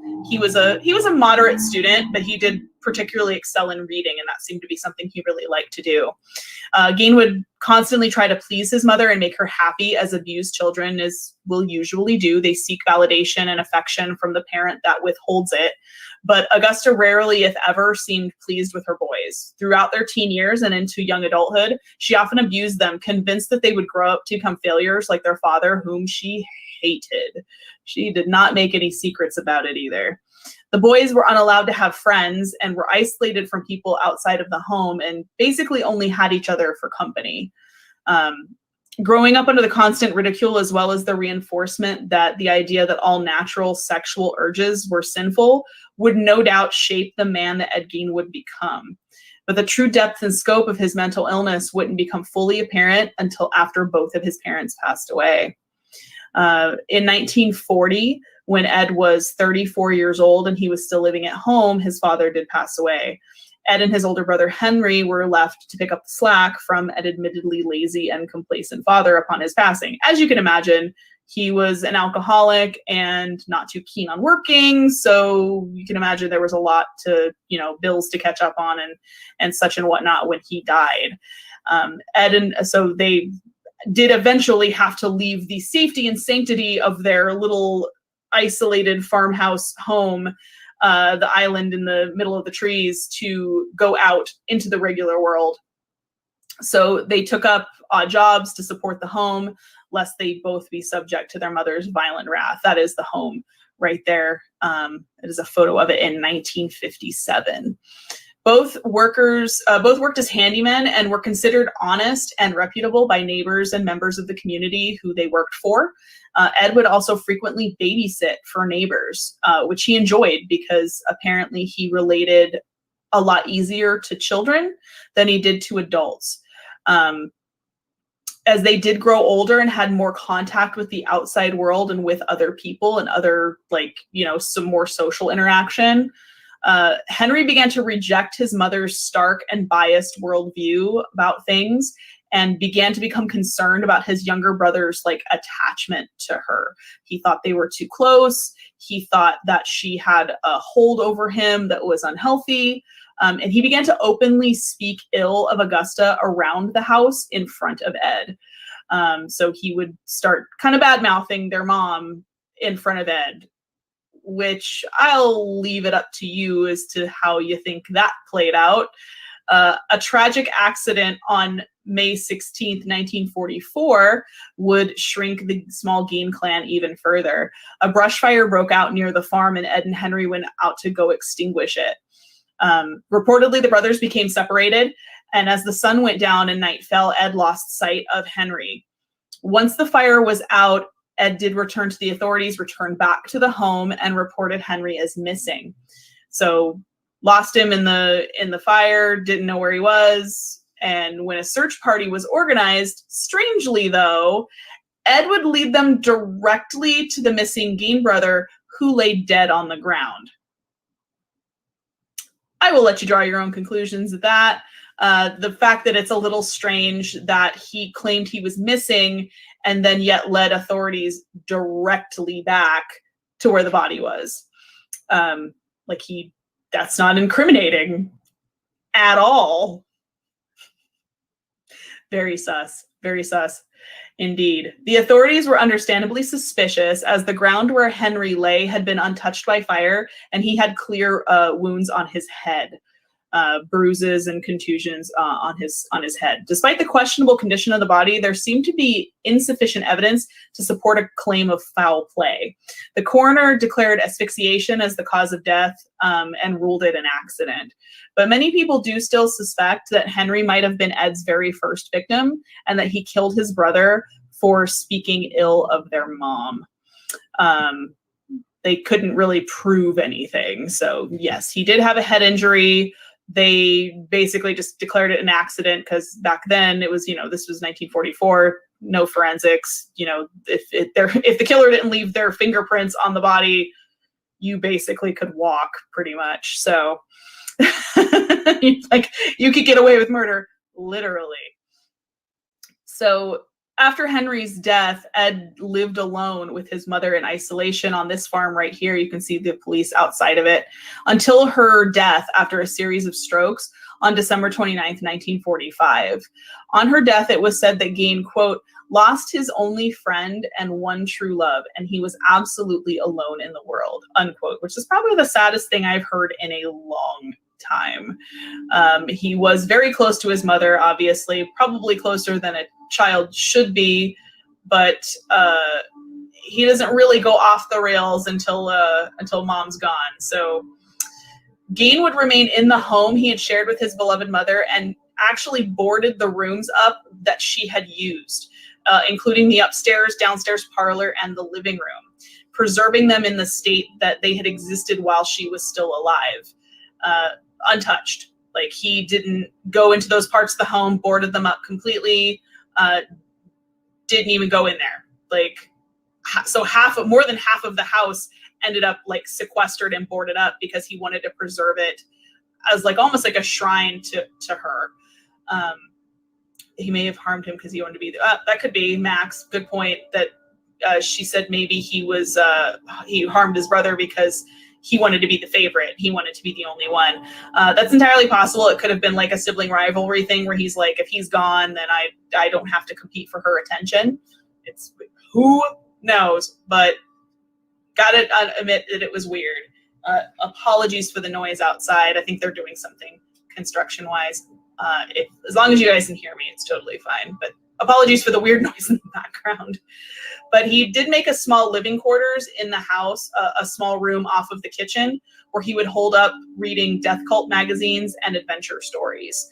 So he basically boarded off more than half of the house, did not go in there after her death, and just lived in like a closet basically off the kitchen, which would have been fine had Ed just remained reading creepy stories in a house by himself, like one of those weirdos on Hoarders. But things took a hard left turn into Crazyville fast after his mother's death. The full damage of the abuse suffered during his childhood came into full bloom in ways that would shock the public for decades to come. Scrolling. Sorry, I'm catching up on my notes here. It does sound like a vacuum cleaner, and I'm like, what the heck is going on outside? They're doing like construction on the corner, but I figured out, I thought they would be done by now. So I think whatever that is fading. So I will kind of wait till it's less of a noise issue. I mean, as long as it doesn't bother you guys, like I can just talk over it. It's totally fine. She was disappointed when she was having girls. Oh yeah. Like people can be weird, man. Like, I don't know. Like, it's like, okay. On November 16th, the sound has kind of gone down and it's kind of moved off. It sounded like maybe like a street sweeper or something. I don't know, but it's moved off and it sounds like it is a little quieter now. So on November 16th, 1957, Plainfield hardware store owner Bernice Warden disappeared. It didn't take long for old Eddie Boy, though, to pop up on the police's radar. Warden's son told police that Gain had been in the store the evening before his mother disappeared and said he would return the next morning for a gallon of antifreeze. The photo that's up there now, all these photos, by the way, they are actual photos that were taken the day that police went to the home and raided the home, basically. So this is a crime scene van outside of the home, taking evidence from the house back to the police department. So these are all photos from the time, 1957. A lot of these photos I hadn't actually seen. So these were like a different insight, a definite cool insight to me. But Warden's son said that, yep, he was here the night before, said he would come back the next day. And what do you know? A receipt handwritten by Bernice for the sale of a gallon of antifreeze was the last one found at the store the morning she disappeared.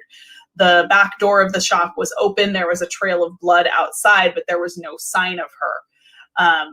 So they had an idea, obviously, and he had signed the receipt. So they're like, oh, let's go ask this guy that was probably the last person to see her alive. Weird. So upon searching Gaines' property, authorities would find a house of horrors unlike anything they had ever witnessed, especially in this small Wisconsin town. In a shed on the property, they would discover the body of Bernice Warden, decapitated and hung upside down by ropes at her wrists and a crossbar at her ankles. The torso was gutted and dressed the way a hunter would dress a deer. So I have seen photos. I have photos of this. It is extremely graphic. I did not include said photo in the slideshow just because, holy crap, do not want my video to get flagged by YouTube. It is very graphic. It's basically the way you would take a deer and prepare it for like taxidermy or for skinning, that sort of thing. So this slide is a headline newspaper from the time, from the I believe a local newspaper. It cuts the top of it off, so I don't know which one it is, but it is from 1957, November 18th. You can see at the top there, and there's a photo of the farm. But signs of 10 victims at farm. Police probe grisly scene. And oh no, heavy snow lashes area, more coming. That's terrible. That's the worst news I've ever seen. But obviously that was big news at the time in this middle of nowhere little town, besides, heavy snow. So yeah, the photo is very graphic. It's horrifying to look at because it's literally like something somebody would do to an animal. Fortunately for her, though, I guess, and a blessing in disguise, all these mutilations had been done to the body that were post-mortem. She had been shot with a .22 hunting rifle in the head, and all of the stuff that was done after the hanging up, the gutting, was determined to have been done after she was dead. An interesting fact about the shed and the barn, basically, that they found the body in, there was a cauldron beneath it. And there was a huge cast iron cauldron beneath where the body hung. The entrails and blood were found beneath it as he was prepping it. And it took 6 men to move the cauldron, this cast iron cauldron, out of the shed, because obviously it needed to be collected as evidence. It took 6 men to move it because it was so heavy. All of those 6 men in the next couple years died mysterious deaths, which I'm not going to say is supernatural and suspicious, but I'm going to say it's supernatural and suspicious. Weird. That is the cauldron. So that is a photo of Bernice Worden in better days, obviously. The cauldron now exists at the Haunted Museum in Las Vegas. It sits in the middle of a recreation room called the Barn, and it is a recreation of the shed that Ed Gein hung Bernice Worden's body in. There are actual Ed Gein artifacts in that exhibit besides the cauldron. There is the shovel that he used to dig bodies up. Those are the only 2 actual artifacts of his, other than a identification card from when he was imprisoned later, is on the wall with a letter that he wrote as well. But yeah, it's the stain is still in there. If you look in the cauldron, it is completely covered in glass. You cannot touch it. It is also a very supernaturally active room. Women, especially in that room, feel that they are touched, that they are pushed, that there's a presence like watching them in that room. One of the tour guides said she had bumped up against the cauldron at one point and had the following night had the most graphic, terrifying nightmare she's ever had in her life. So there's definitely a source of obviously supernatural activity that possibly permeates this particular object for good reason. I myself, on the tour, we were about to go into the Ed Gein, about to go into the barn, and I was standing outside. The rest of the tour group was walking in, and I felt a full-on hand push me from behind into the room. Nobody else was behind me. No one else was behind me. Everybody else had walked into the room and had passed me in the doorway. So no one else was at my back. It was weird. And in that same room later on, and of course we didn't say this at the time, one of the people that were with us said, yeah, I felt something like brush against my leg. I felt somebody like touch my back in that room. So it's whatever is in that room, whatever is present there is definitely very touchy-feely with ladies in particular, which a little on the nose. Hi, Sean. Hi, Daniel. How are things going? Hi, Peta. Hi, everyone who is joining. I just took a brief little pause there.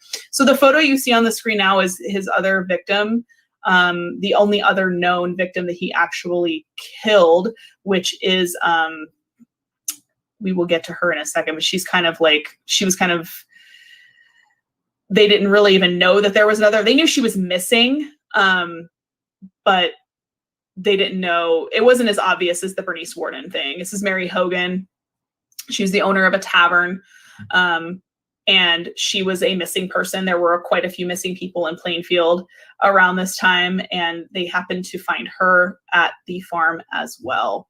So that is her photo in obviously better times. But let's get into what else they found there besides this haunted cauldron and some terrible things in the barn. So the house on the property had fallen into neglect and disarray, with trash just piled everywhere. You'll see that in some other slides here.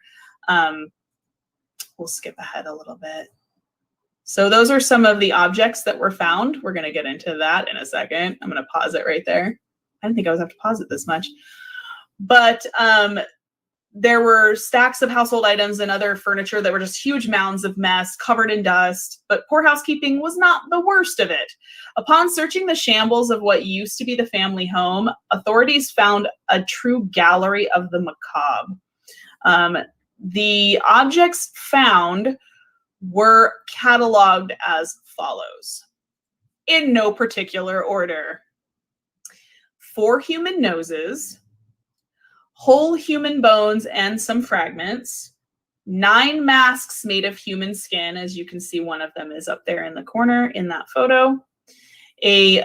Bowls made of human skulls, which you can see in the top corner there as well. There were several of those, and they had been used for eating out of. A wastebasket made of human skin. 10 female heads with the tops of the heads sawed off. Human skin covering several chair seats in the home, like dining chairs. A corset made from a female torso skinned from shoulders to waist. And with like lacing up the back so you could like put it on and wear it. Leggings made from human skin. Victim Bernice Worden's head in a burlap sack. Her head did have nails in each ear and string connected to the nails, like as if it was going to be hung up like a trophy. And this one is the one that I'm like, how? Like, my stupid brain.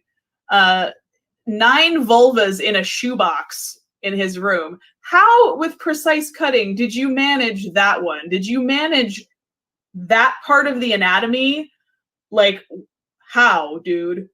How? I have questions that I should not have logistically. He also had skulls on his bedposts in the bedroom. Victim Bernice Worden's heart in a plastic bag in front of Gaines' potbelly stove. A young girl's dress and the, quote, vulvas of 2 females judged to have been about 15 years old. A pair of lips on a drawstring for a window shade.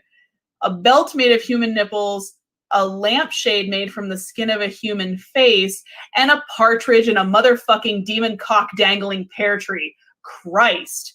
Wow. Like, that one is one of the chairs that was in the home. That chair is covered in human skin. All of this stuff was obviously removed from the home for goodness knows various reasons. The artifacts that were also found in the home no longer exist. They were carefully photographed. They were returned to the crime lab, photographed like this one was, cataloged as evidence, and then immediately and respectfully destroyed. They were burned, I believe. So, yep, that's a chair covered in human skin. This guy would have had Pinterest on lock.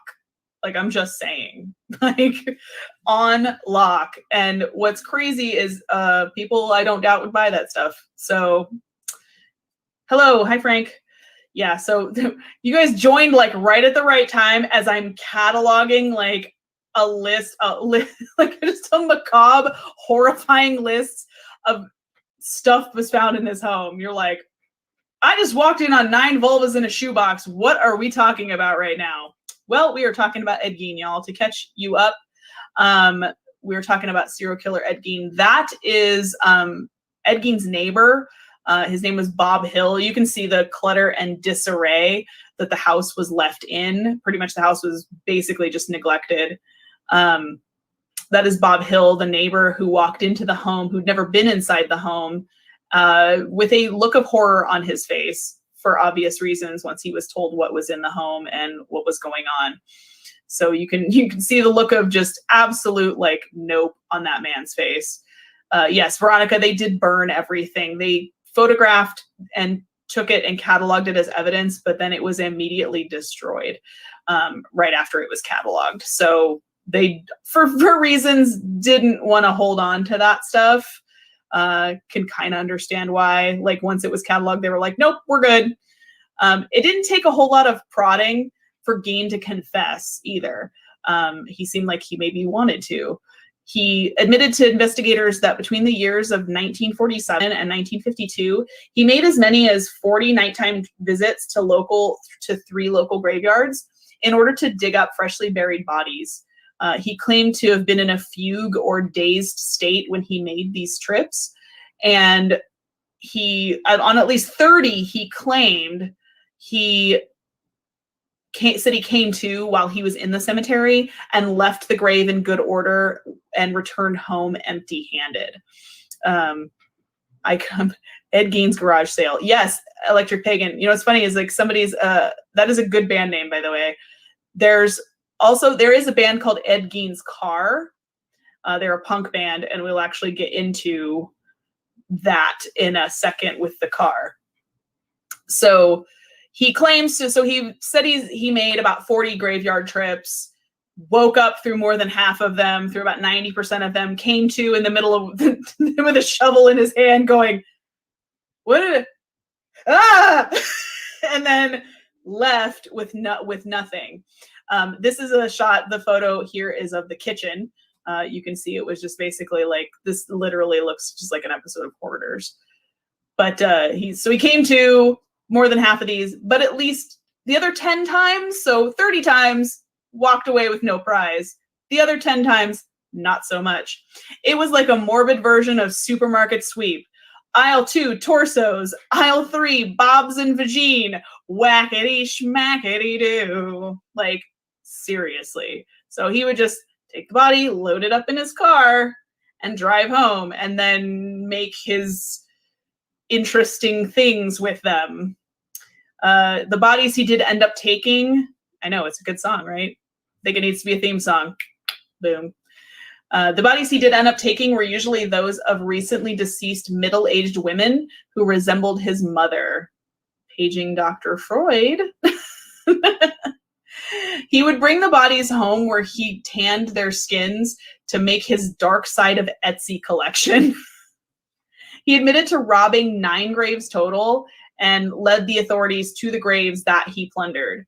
Though police seem to have a really hard time believing that the slightly built Gain, he was not a big man, he was pretty small and like introverted and shy, that they had a hard time believing that he'd be able to dig up a grave in a single night. They exhumed 2 of the graves he claimed to have robbed and found them, in fact, empty, which corroborated Gain's confession. So you can see there's the Wisconsin State Journal. Oh no, Plainfield stunned. Yep, stunned. Stunned is a good word. So you can see it's all over the paper. This is a few days later. This is the 18th, I believe, of November 1957. You can see there's photos of the store, the hardware store that Bernice worked at, the farm above, and 10 heads from graves. He took 10 bodies that he confesses to snatching, body snatching, basically. So he killed 2 people that they know of. His brother Frank is still kind of question mark. We're not really sure about that, but signs definitely kind of point in that direction. So that is a headline from the paper of the time. As you can imagine, not the kind of news that a small town in Wisconsin is used to waking up to. I can't imagine the shock and horror that somebody opened their paper one day and went, Jesus, like, what is happening? Not to mention the fact that, like, about probably 40 years later, they would have similar headlines in Wisconsin, same state, not the same town, but similar headlines with Jeffrey Dahmer. So yeah, all the really weird serial killers, the one that like make, skin suits and eat people, Wisconsin. So if anybody tells you they're from Wisconsin, you better watch your back, because they might be sneaking up on you with a knife and a fork. I'm just saying. Right? Wisconsin. I'm immediately suspicious of you now. Yes, thank you, PETA, for stopping by. Merry Christmas. Have a good one. Stay safe. So yeah, this one seems very like, like this is a great holiday episode, right, you guys? Like, and then he dug up their heads and cut off their faces. Happy holidays.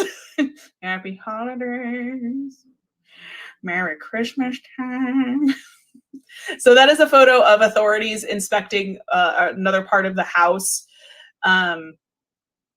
probably looking to see if there were any things hanging, like, I don't know if this was the barn or not. It looks like it might have been the shed that the body was found in, and they might be just like pointing like, yep, this was hanging up here, and this was on a crossbar, and like hung her up like a deer, like, oh, shapes from Wisconsin, better watch out.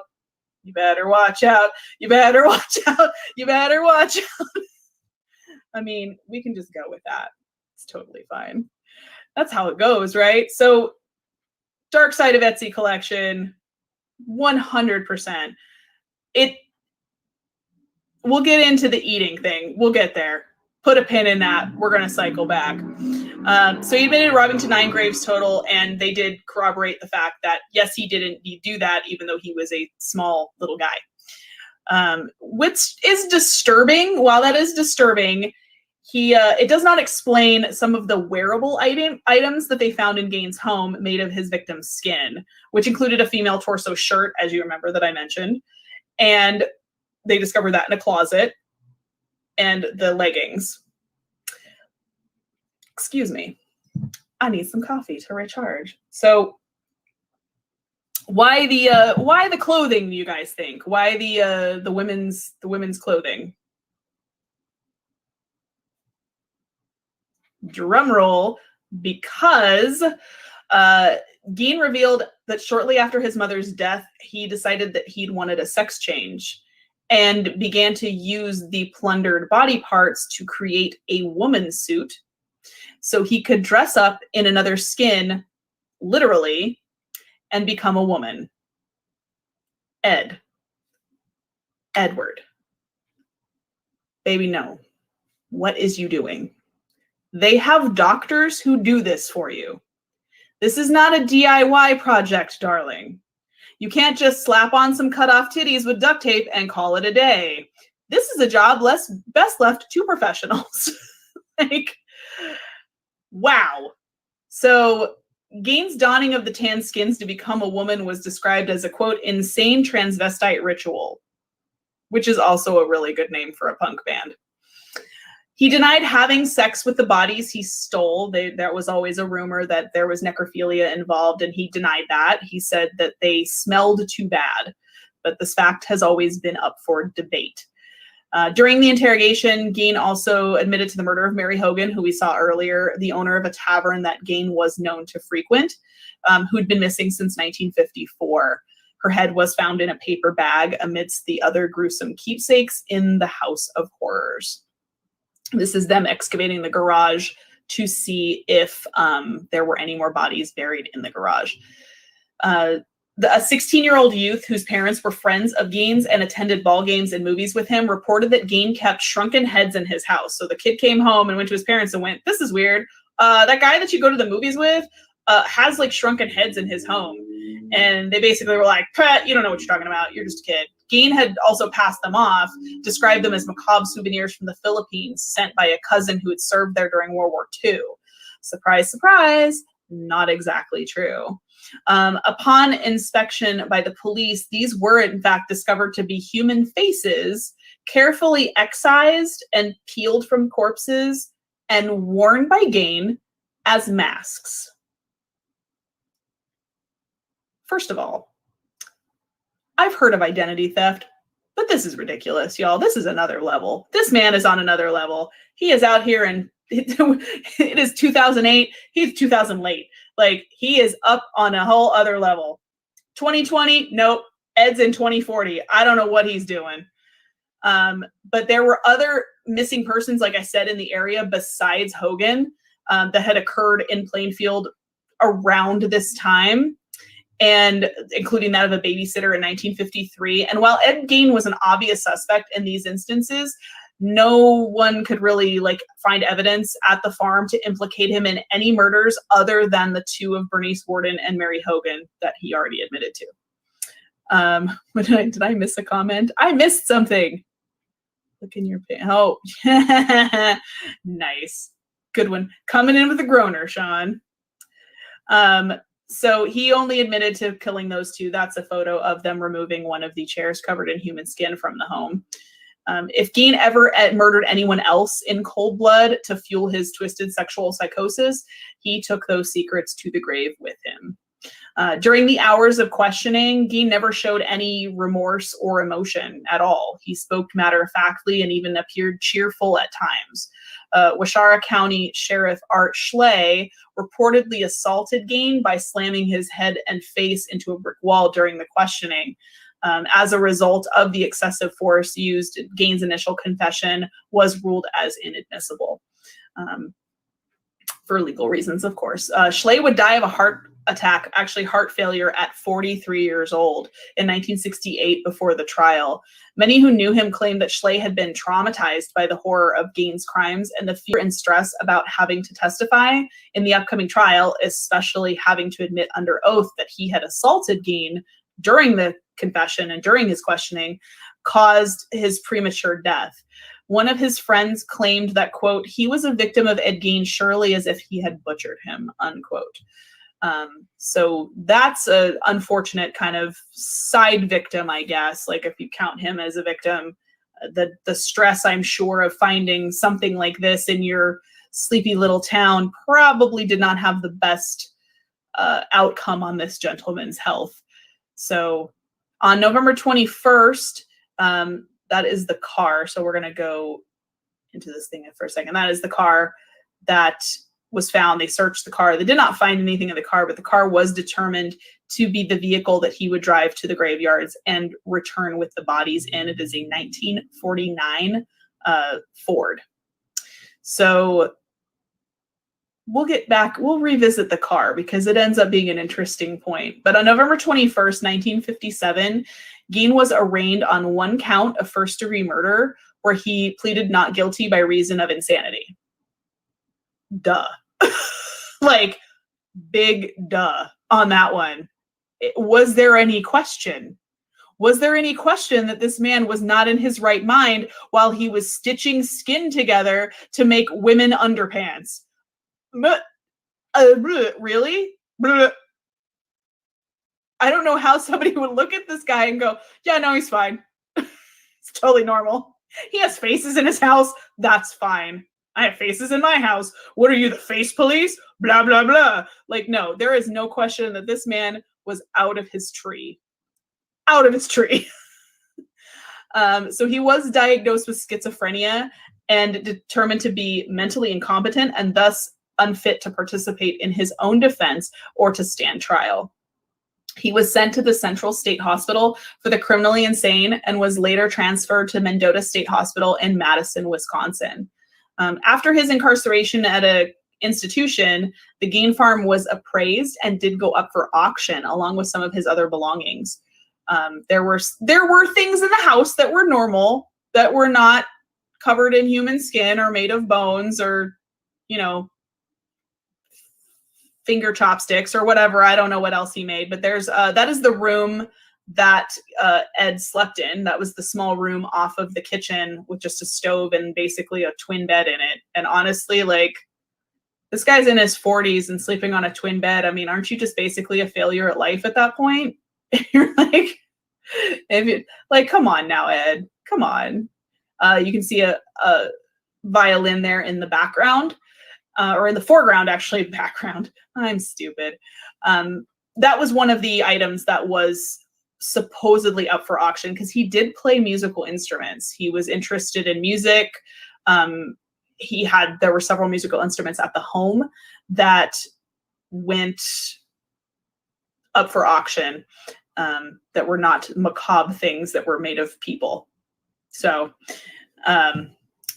we'll get in. Yes, I would love for you guys to go investigate that home, but we'll get into why you can't in just a second.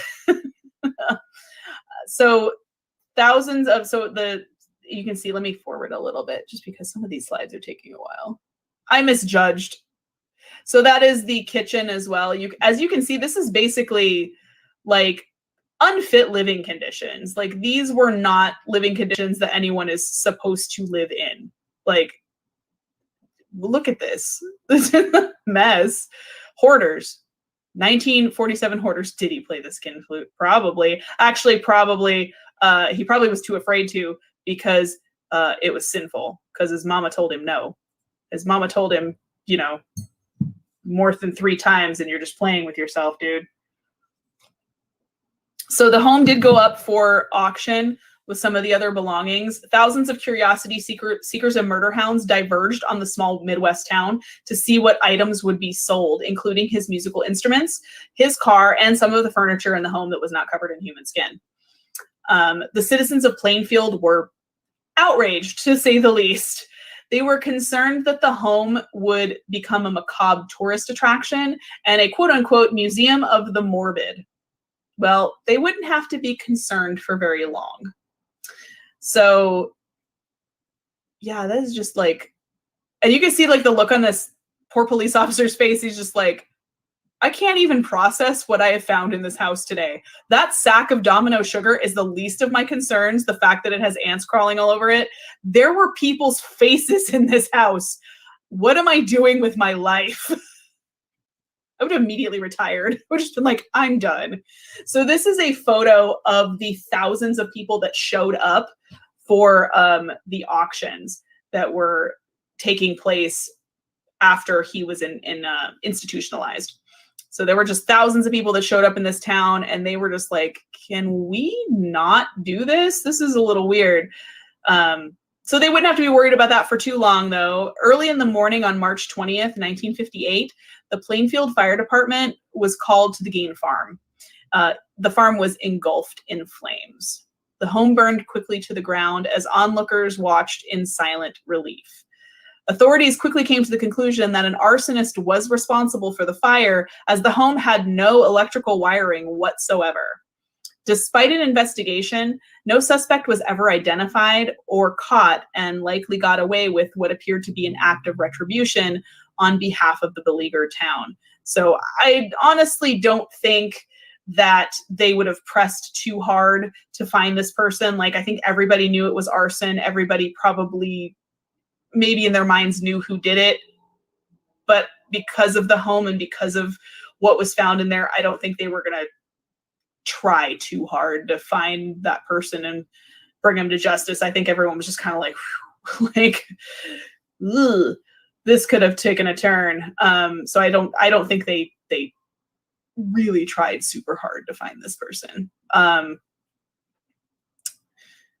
So that is a picture. Let me forward a little bit more. So 11 more minutes. I got to talk about more. So this is the home. It's being boarded up. This is 1957, 1958. It is this is 57 because it's before it burned down. So this is the home being boarded up after things were taken out of it. The authorities were getting ready to sell it. Obviously, it was getting ready to be auctioned. And yeah. So they were just like, we're just gonna burn up. Yeah, maybe the whole town was involved. Which, I mean, if you guys remember from my last true crime thing, the murder that no one saw, well, this is the arson that nobody saw. So I'm pretty sure everyone in the town probably knew who was responsible, had an idea of who did it, but they were just like, nope, we're good. We good, fam. It's better that thing burned down. So when Gain himself learned of the fate of his home, he simply said, quote, just as well. Like, just as well. He's kind of like shrugged it off and was just like, well, these things happen. While most of the possessions in the home were destroyed in the fire, some were salvaged and auctioned off as planned. His 1949 sedan, which he had used to transport bodies, sold for $760. The man who purchased it later put it on a macabre display at a county fair, where thousands paid a quarter to get a peek at Gain's ghoul car. The exhibit was embroiled in controversy, as it would normally be, naturally, and was eventually banned from display. It is unknown what became of the car that hauled bodies from the grave to a lonely farmhouse in Wisconsin while the moon was full, and it is assumed that the car vanished into history, as did its owner. Nobody really heard from this guy after that, after the car was not allowed to be displayed anymore. He and the car just kind of vanished. So the fact that this car, there's a very real possibility, guys, that this car may still exist, that this car might still be out there somewhere in somebody's custody.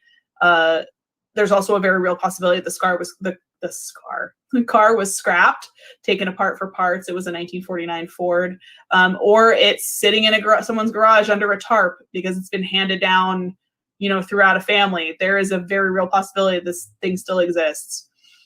In 1968, though, after spending 10 years in a mental facility, courts did finally deem Gain competent to stand trial. At the request of the defense, Gain's trial was held without a jury, so it was just before the judge, leaving the final verdict to him, Judge Robert H. Golmar. On January 22nd, proceedings began to determine if Gain was guilty or not guilty by reason of insanity for the murder of Bernice Worden. They only went after the charge for Bernice Worden because they said due to budget constraints and lack of evidence, they mostly budget constraints, they only went and pursued the one charge. 7 witnesses took the stand during the trial, and the evidence was stacked hard against Geen. Therefore, it was no surprise when Judge Golmar swiftly rendered his verdict after only 1 week of testimony, guilty of first-degree murder. So, however, though, in a twist of legal fate, since Geen was determined to have been insane at the time of the murder, so then during a second subsequent trial, doctors testified for both the prosecution and the defense. Golmar then ruled him, quote, not guilty by reason of insanity and remanded him to the custody of Central State Hospital for the criminally insane. Geen would spend the rest of his life in that facility. Staff at the hospital described Geen oddly as a model patient. He was happy at the hospital, perhaps happier than he had ever been in his life. He got along well with other patients, but was shy and kept mostly to himself. He continued to be an avid reader and enjoyed chats with the staff psychologists. He also enjoyed varied kinds of occupational therapy that he was assigned to, like stone polishing, rug making, and even developed an interest in ham radio and was permitted to use money that he had earned to buy an inexpensive receiver. All in all, he was a docile and amiable patient, and one of the few who didn't require medication to keep violent outbursts or tendencies at bay. Apart from certain peculiar habits, like the disconcerting way he would stare at nurses or female staff, it was hard to tell that he was crazy at all if one didn't know who he was. The superintendent of the hospital said of Geen, quote, if all of our patients were like him, we'd have no trouble at all. Well, you might have some, Doc. You might have some people with some skin missing and some body parts missing. So another layer to that, but I can see what the guy meant. He was not like a typical mental patient. He was not fit to outbursts and like delusions and stuff like that. He just kind of kept to himself and was quiet and was probably the least pain in the ass person they had on the ward. That is a photo of the house after it burned down. It burned to the ground. There is nothing left of that home. I don't think there's anything. There has been other things built on it since. It's just, believe the land is vacant. But I'd have to look into to find out if anyone even decided to build anything there. But that is the ashes of what remained of the home. And when he was told, he just kind of shrugged, just as well. Win some, you lose some. So on July 26, 1984, Edward Theodore Geen would die of respiratory and heart failure after a long bout with cancer. He was buried in Plainfield Cemetery next to his mother, not far from the graves he had robbed years earlier. The grave is unmarked currently, as vandals have repeatedly damaged or stolen the stone. So in the next couple slides, there I believe, photos of the original headstone and then what it looked like after it was recovered. But yeah, ashes of the home, nothing left, not a stitch, not a thing. Like, the town was probably just like, good fucking riddance. Good riddance, because we are not here for this kind of macabre tourism. Like, we do not want to be the spot on the map at all. So that is the original tombstone as it stood back then when it was placed. You can see it was nice, like very simple, very basic tombstone where the house used to be. Let me, while the slides are going, we're going to Google it real quick.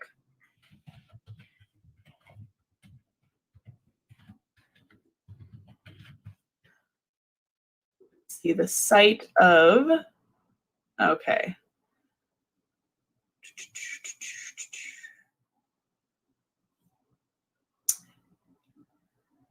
There's nothing there.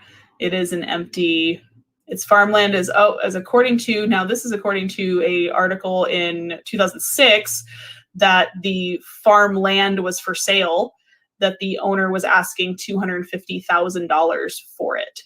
So that is last I see, is that the property is vacant. There is nothing on the property. It is empty farmland that is fenced off because it is owned by a private owner. And oh yeah, for sure. Like it would be interesting just to investigate the land itself for sure. $250,000, right? Let's just do it. Let's do a GoFundMe. Let's go buy Ed Gein's farmland. Come on now. Hospital, Ed Gein's farmland. That's what's happening. So that is the original tombstone. It was stolen a couple times, but it ended up being recovered in 2001 and is now on display in a museum in Washara County. So kind of sucks that, I get it, but at the same time, it's like, it's still desecrating a grave, even though it's somebody who was really infamously weird. But yeah, let's go build a house on it, because that won't end up as like, do you want a haunted farm? Because this is how you get a haunted farm, you guys. Even though, to be fair, most of his victims were already dead when he brought them home and decided to make them into Pinterest crafts. This is the current state of the stone. You can see it's been moved multiple times. It was desecrated. It was written 666 on it. People graffitied it quite a bit. But it is now displayed in a museum where nobody can bother it anymore. But that does mean that his grave is currently unmarked. So I guess if you go find Augusta Gein's grave and look next to it, if there's an unmarked grave next to it, that is the resting place of old Eddie. While Gein only actively killed 2 people, which technically does not make him a serial killer by definition, there is no doubt that his gruesome crimes and macabre fascinations made an impact on the American psyche and popular culture as a whole. His story has been adapted into a number of biopics, such as Deranged and In the Light of the Moon, which were loosely based on his story. He also inspired filmmakers and authors alike as the basis for fictitious serial killers, like Norman Bates in Psycho, Leatherface in the Texas Chainsaw Massacre, Buffalo Bill in Silence of the Lambs, and Dr. Oliver Thredson in American Horror Story Asylum. He has remained a monster and a boogeyman, and his crimes still resonate today as a cautionary tale of the nightmarish consequences that can result from a twisted and abusive childhood. Do you guys have any questions? He is still there. He is still buried there. They have not moved his body. They only removed the marker because people kept stealing it. Oddly enough, surprisingly, nobody wanted to go dig him up, I guess. But nobody went to go dig up Ed or tried that I heard of. I heard that it was like a couple filmmakers years ago, like in the 2000s, actually pretty well-known filmmakers, Errol Morris and Werner Herzog were collaborating on like a documentary, and they had plans to dig up his mother for whatever reason. I don't remember reading, and I was like, it was literally a line, you guys, I had to read twice. I had to go, hold on, let me make sure I read that right. But that obviously did not come to fruition. That fell apart, as did the documentary. The documentary was never completed. Mudvayne did write a song about him. There are several bands that have written songs about Ed Gein. There is a band, like I said, called Ed Gein's Car. That is a punk band. There are quite a few bands who have written songs about him. So he's definitely made an impact on popular culture for sure. For sure. Yes, his mother is buried there. The father is buried there, as well as is his older brother, Henry. So if you find the Gein plot, it's pretty obvious which one is Ed, because it's the one without a name on it. So what you guys think? That took a long time to put together, by the way, that slideshow. Please don't make fun of my editing. It was bad. But I needed to make sure it was an hour. If I was it needs to cover the whole time I'm talking. I did have to skip a little bit still, but that's okay. But yeah, Ed was a special egg, that's for sure. This is what happens when you seriously terrorize your children into making them body collecting monsters. And so the quote at the beginning of the episode, which is the audio that you guys heard, I don't know if you guys got to hear it, but if you go back and listen to it, there is no actual recording that I have been able to find of Ed Gein's voice. He was very quiet. He did not talk a lot. There are very few actual direct quotes from him. That is that one quote that I can find that's for sure from him. And it's not read by him. That is not done by him. That all credit goes to my dear friend Chris Brown, who is a professional actor who played Ed Gein for that one line of my episode. But he did a fantastic job. He's an amazing actor. Please go check him out. He's in a film called Abigail Haunting that is available on Amazon Prime. And I thank him so much for helping me out with that, because I was like, I literally don't have any audio recorded of Ed Gein, because there's no, even though it was in the 50s and there were tapes at the time, like there's not a lot of audio of him. There may be some existent in police files still, but there's not really a lot like massively available. It's not like, Ted Bundy, where like there's hours and hours of confession tapes, or Gacy, same thing. This is like, he didn't talk a lot, and I'm sure anything that's really extensively him talking is possibly still police evidence, and like there's just not really copies of that are available outside. So just went ahead and grabbed a friend and said, hey, can you read this line for me? And he's an amazing actor, so he did a fantastic job. So if you guys go back and listen to it, do please give him props for that. But yes, the quiet ones are the ones you got to look out for. That is so true. The quiet ones apparently are the ones with the box of vulvas under their bed. I still can't get that out of, I'm like, how? I have questions that I should not have in my head of how you did this, sir. How did you do this with, I don't know. Was there a, what knife did you, like, I don't know. I shouldn't have these questions. None of these questions should exist in here. But thank you, Ed. They do now, because now I'm like, why did you do that? Okay. And how did it not, I don't know. Gacy next. That would be a good one, because I am terrified of clowns. So that just underscores my fear of clowns with John Wayne Gacy. For sure. I'm just like, no. Box of Vulvas is another good band name as well. There are a lot of good band names in this one. Like if we were going to do like a punk show, like I could see a poster of that. Like hell yeah. Yeah, I'm terrified of clowns. So not good at all with Gacy, but in his alter ego Pogo. But if you guys are into true crime, like I am, we'll do another episode next week. We will highlight probably another serial killer, just because they're, I hate to say fun to talk about, but they're fun to talk about. And if you guys have noticed my earrings, look at that highlight though.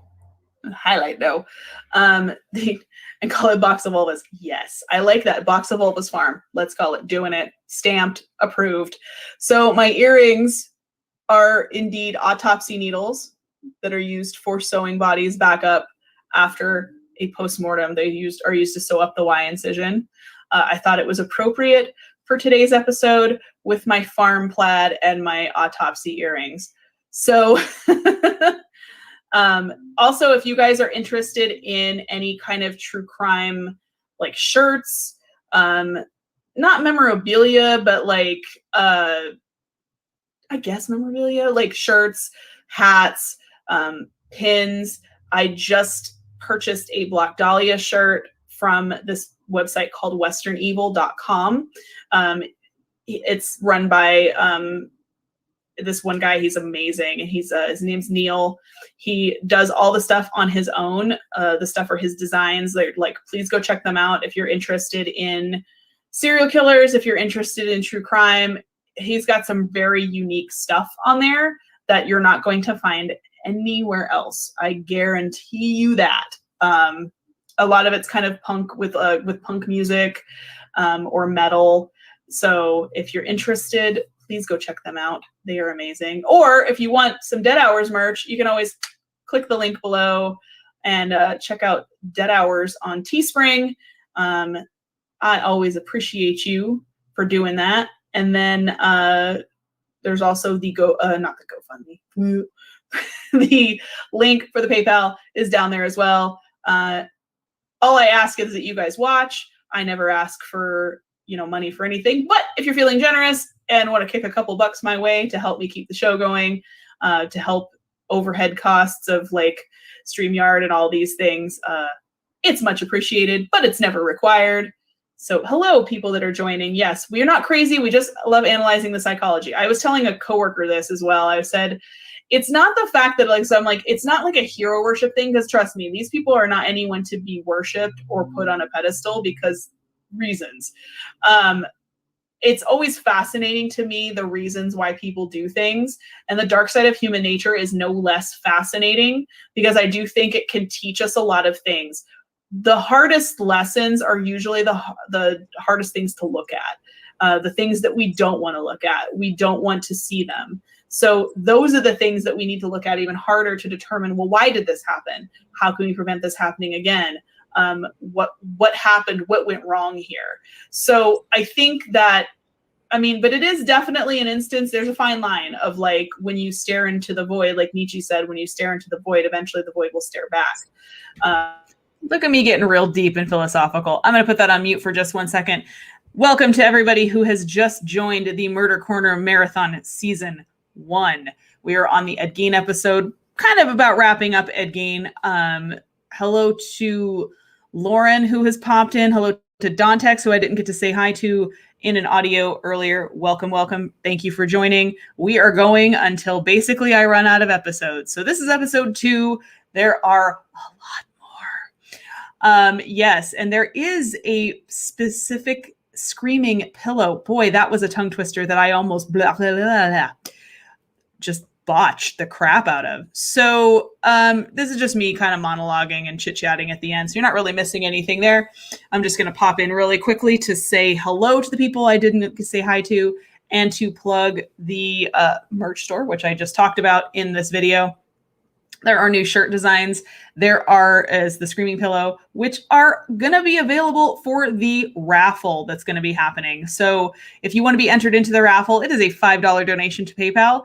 If you are so inclined, of course, like I said, I never ask for money. I never ask for anything. But if you are feeling generous and want to kick a couple bucks this weirdo's way, it is much appreciated always. And anybody that enters a $5 donation tonight to PayPal will be entered to win the raffle with the new merch. You could even pick some of the old merch if you like. Whichever design you like, I will send you out, whoever wins, a pillow, a sweatshirt, whatever you want. Whatever you want, as my way of saying thank you for you guys, for all your support, for watching, for everything. Yeah, the set is so much better now, isn't it? Oh my gosh. And the slideshows, guys, like, were so painful back then. I'm like watching it going like this. Because, like, reading and, like, trying to sync the audio, it's so much better now. All right, well, I'm gonna let myself talk now, I guess. Continue, me.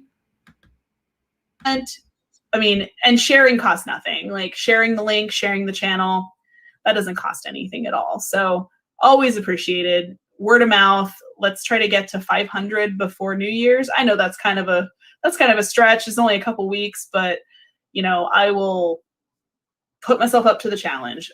So tomorrow, so we'll talk about, so next week we'll do, who do you guys want to do? Do you guys want to do Gacy?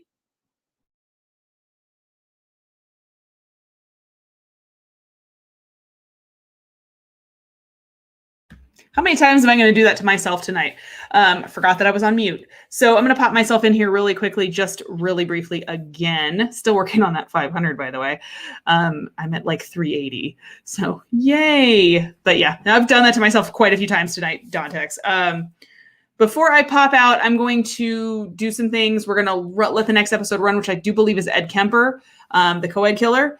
And then we might have a special guest here in a second, if you guys don't mind taking a break from the gory and the macabre to welcome a familiar face onto the stream. If you are so inclined, we will do that probably shortly. Thank you. It is from Western Evil. This shirt right here, it says Jeffrey, Die, Die, My Dahmer, which of course is a Misfits song, album, thing. Yay. It's from Western Evil, which I plugged in this episode. So please go buy their shirts too, because he makes some amazing shirts. There's some really cool stuff. Almost said a swear. Anyways, all right. I'm going to pop out.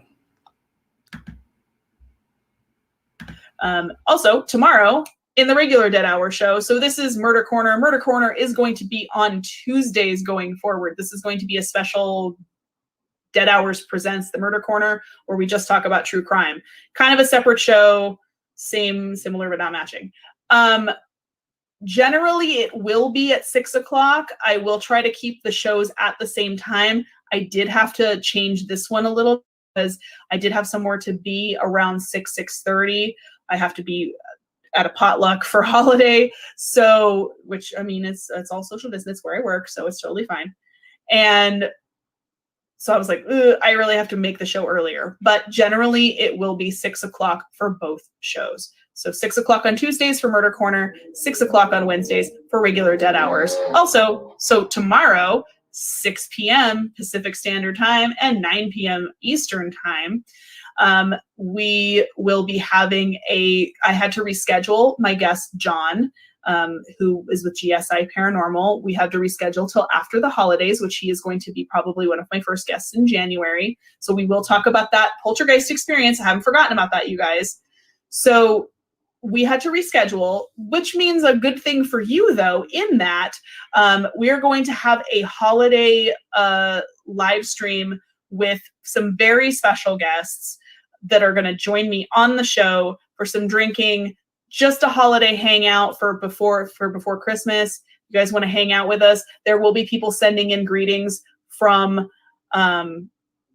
that aren't available for the live stream. They're going to be sending us little visual postcards that we will display on the show. It's going to be super fun and super cute. So please come and hang out. Spend your pre-holiday Christmas Eve with the Dead Hours and with some very special guests. I can't tell you who they are, but you guys might know who some of them are. So it's going to be fun. We'll drink.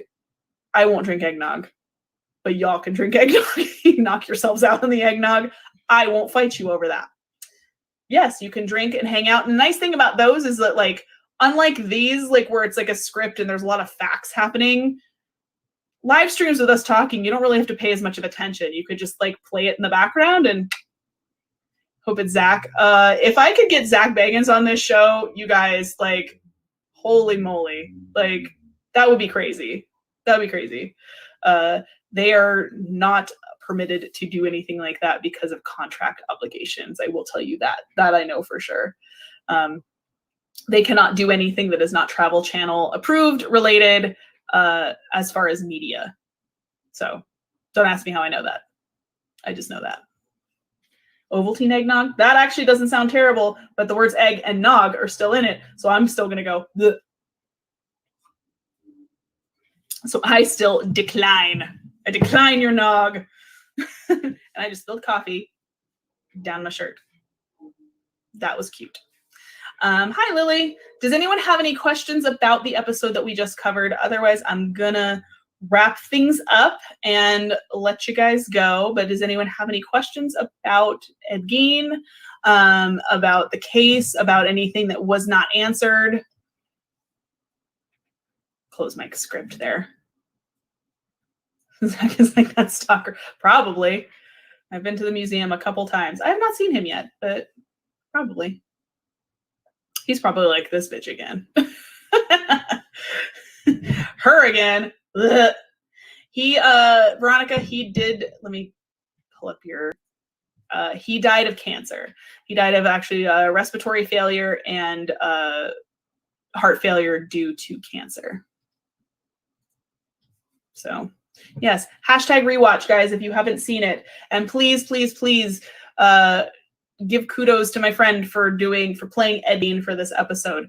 And if you guys like that, and if you guys like me having people step in to play these parts, I have ideas of other ones that I could do with more actors. So if you guys enjoy that, then I am totally down to do some ridiculously cool stuff with other actors that I know in town. So have someone voice Kemper. Well, the thing about Kemper is he did have recordings. I kind of tend to do it with people that I don't have recordings of, who like Jack the Ripper, Ed Gein, H.H. Holmes, like ones that we don't have the voice of.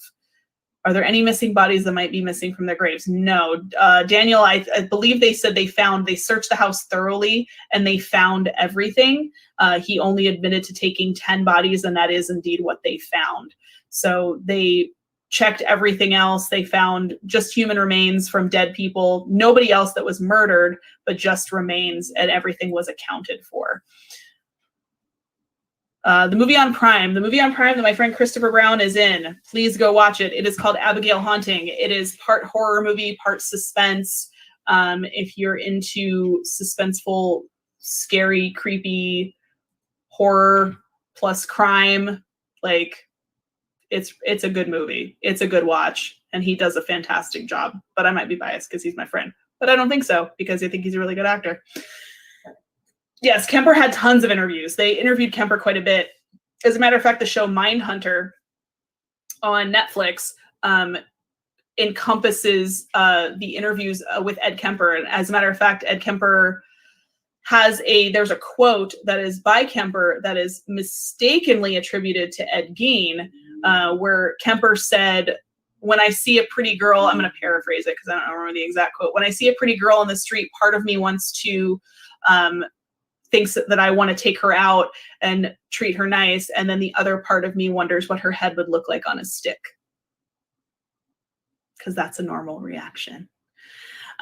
So Mindhunter does talk about how they basically started the profiling unit at the FBI with Ed Kemper's help. Like, he gave them insight into how the mind of a serial killer works and all of that. So definitely worth a watch. Mindhunter, Abigail Haunting. Please join us tomorrow for the Dead Hours Holiday Havoc with special guests who will join us, and it will be fun, and we will have awesome times. Yes, it also sounds like I love the Misfits. I love the Misfits. Yes, Abigail Haunting. Please go watch it. Join us. Click like, all the things. Thank you so much, you guys, for joining me. I will see, hopefully, most of you tomorrow. And then I will join you guys next week for our poll winner. Whoever wins the poll, Holiday Havoc indeed. It's going to be a holiday throwdown. It won't be. I'm brittle. I bruise like a banana. But yeah, please join. I will look forward to seeing you guys all. Love all you guys. Thank you so much for your channel support. Thank you, thank you, thank you. Share, like, all the things. And above all else, keep it spooky. See you guys tomorrow.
Hello, hello, and welcome back to the Killer Carnival, my lovely little death blossoms.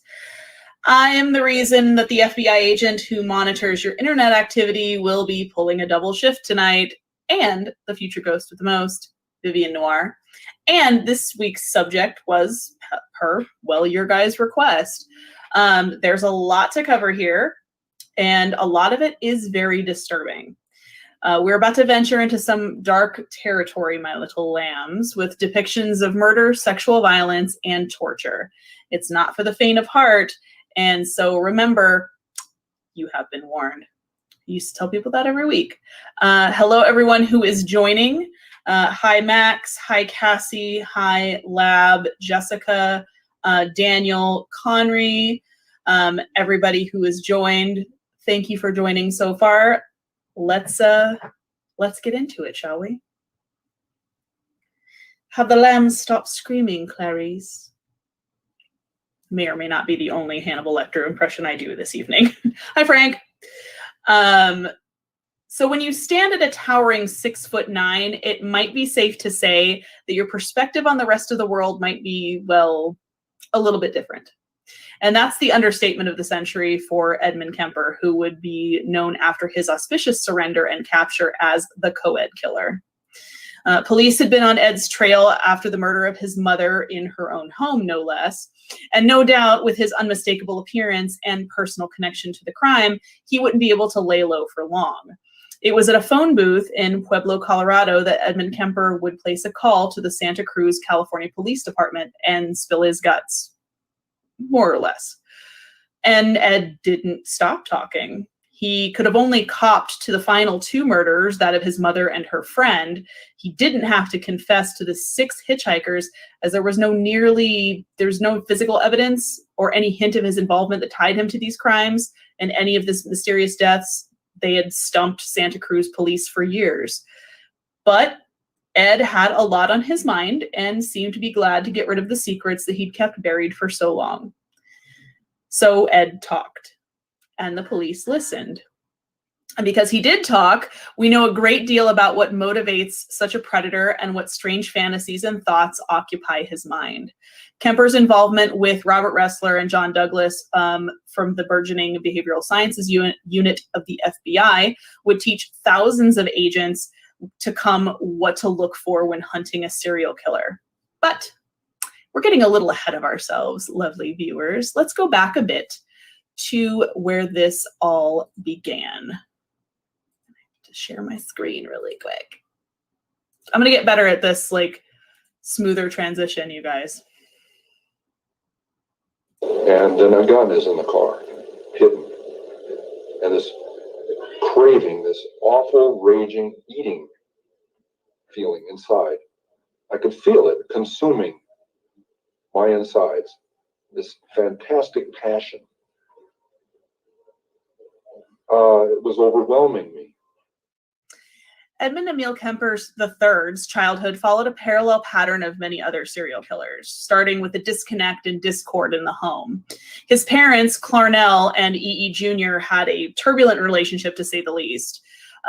His mother was an alcoholic. His dad was just basically emotionally disconnected from the home. He'd been a veteran of World War II and had worked on nuclear projects, and said that testing of the bombs and things like that were child's play compared to spending time alone with his wife. So if that gives you any kind of idea of the difficult nature of this relationship, somebody that would rather endure a nuclear bomb blast than spend time with his wife, well, that kind of spells it out a little bit.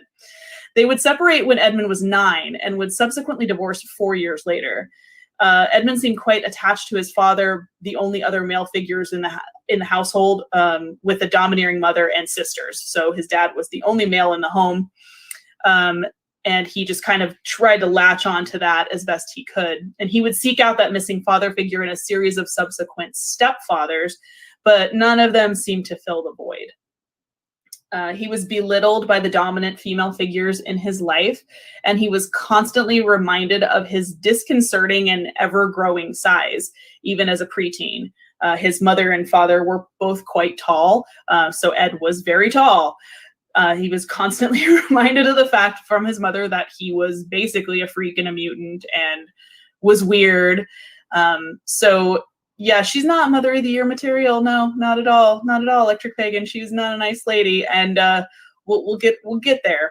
Like this is not off to a good start, as you can tell. As Edmund grew older, he was banished to live in the basement, as sharing a room with his sister suddenly became like unseemly. Like his mother did not trust him not to hurt his own sisters. Now, before you start making unfortunate Harry Potter and the Giant Murderer parallels about this poor sad sack being shoved off to live in a basement, it wasn't without some genuine motivation, because his parents did have some causes for concern.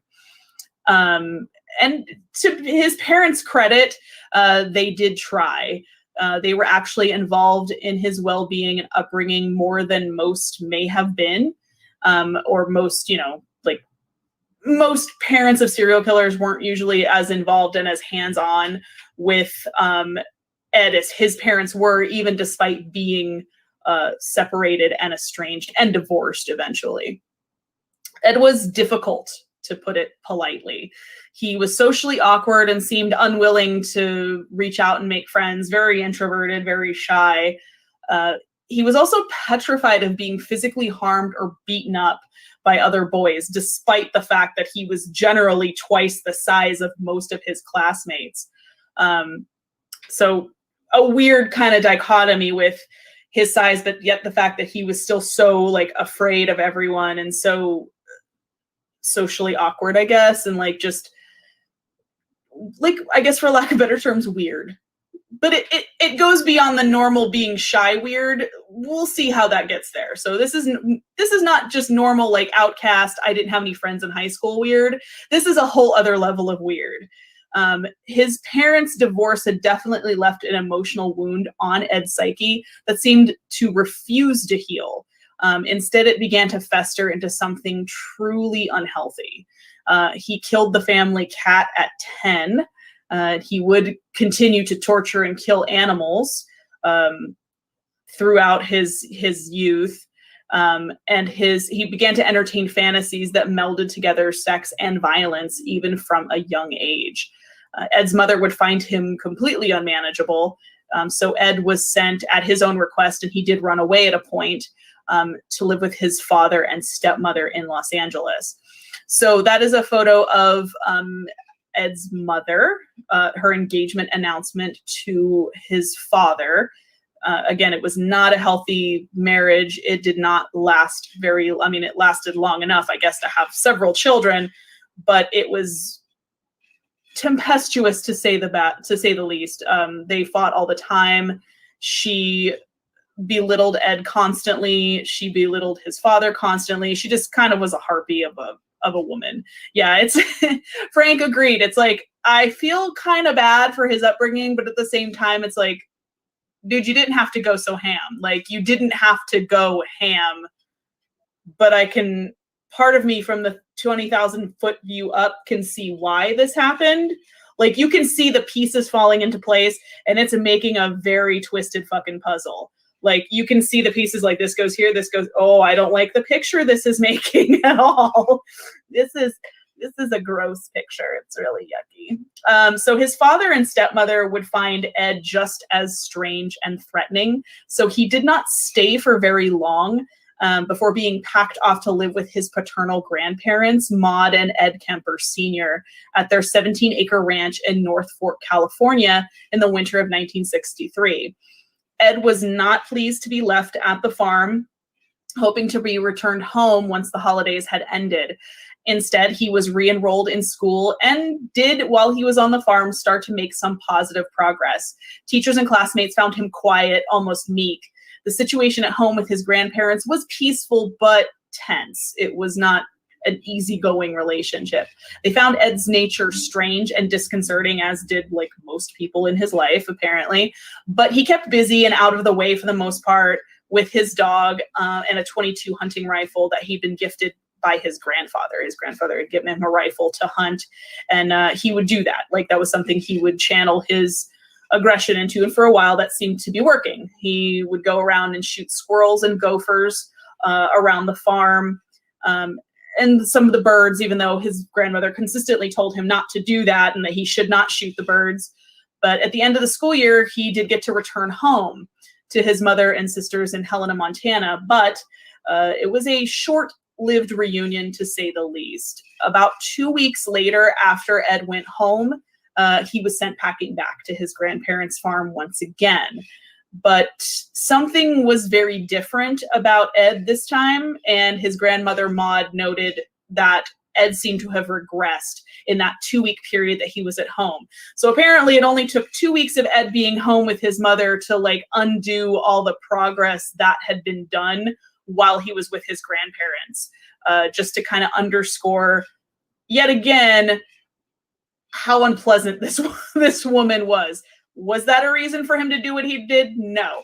But when you basically unlace someone's psyche in 2 weeks after they've made months of progress, you are a terrorist of the highest caliber. Like, you are a psychological, the military should have hired this woman to psychologically torture people. Like, apparently she was good at it. It was her hidden talent. She had a knack for it. If people had state secrets around this woman, she would have talked. They would talk for sure. But his grandmother noticed there was definitely something wrong. His behavior was much more sullen and ominous. And unfortunately, with school being out of session, he was a then constant presence at the farm. So at least before he kind of stayed out of the way, yeah, he was weird, but he stayed out of out of their hair pretty much for the most part. But he was then, with school out, he was around all the time. And that didn't really seem to help. The violent fantasies had redoubled in Ed's mind, and at this time they were then focused on his grandmother Maud. And yes, Electric Pagan, that is very correct. His grandmother was not really too much better. Let's just say the apple didn't fall far from the tree. Clarnell was the way she was because of Maud. Her own upbringing was traumatic and was abusive.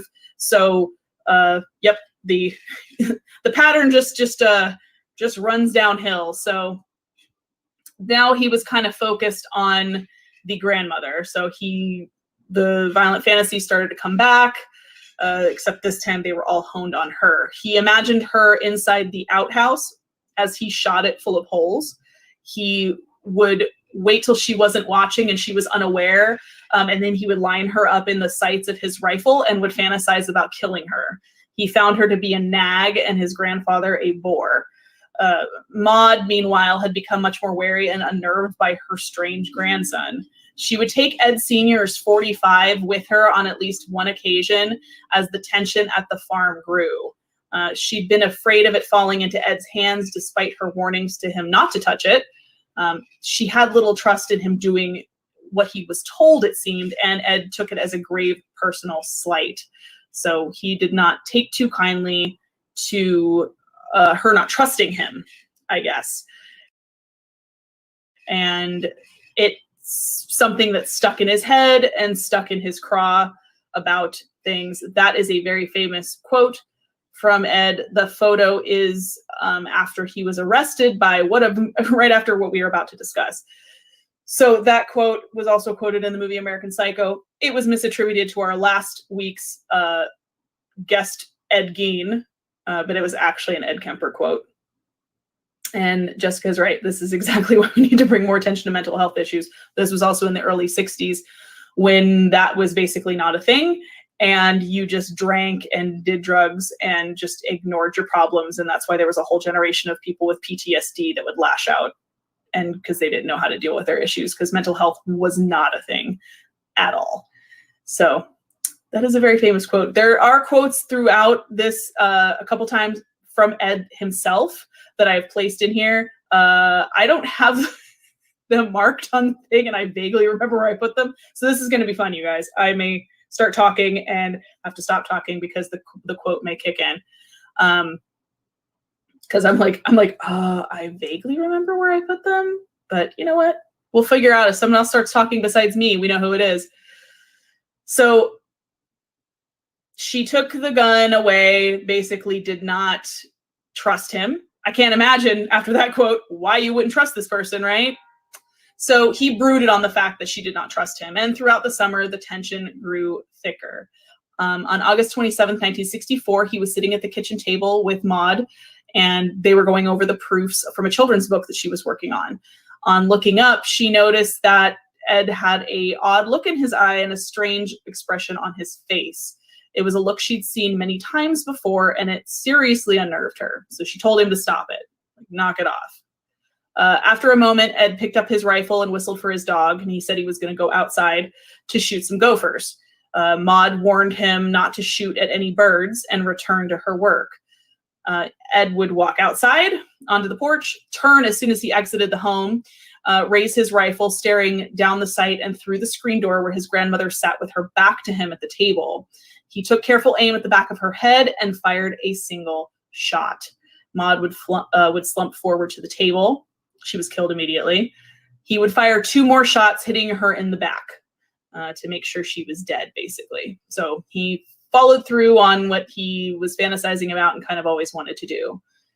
The deed done, he would come back into the house, wrap her head in a towel, and drag her body upstairs into the bedroom.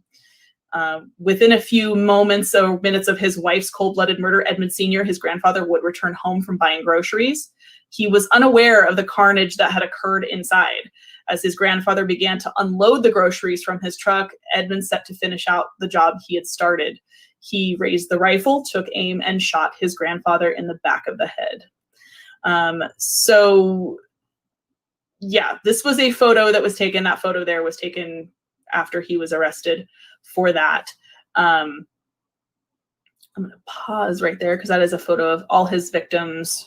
Not all of them. There's a couple missing. His grandparents are not depicted in that photo array. There's one other victim that is not on there. But psychologist Donald Lund, who interviewed Kemper at length, would say of the murders of his grandparents that, quote, in his way, he avenged both the rejection of his father and his mother. So that was kind of like the theory behind it, was that he was angry at his parents. He could not act out on them, so he acted out on the nearest targets to himself. He had aligned his grandfather and his grandmother with his parents in his mind, and that's who he wanted to really get revenge on. They just happened to be near.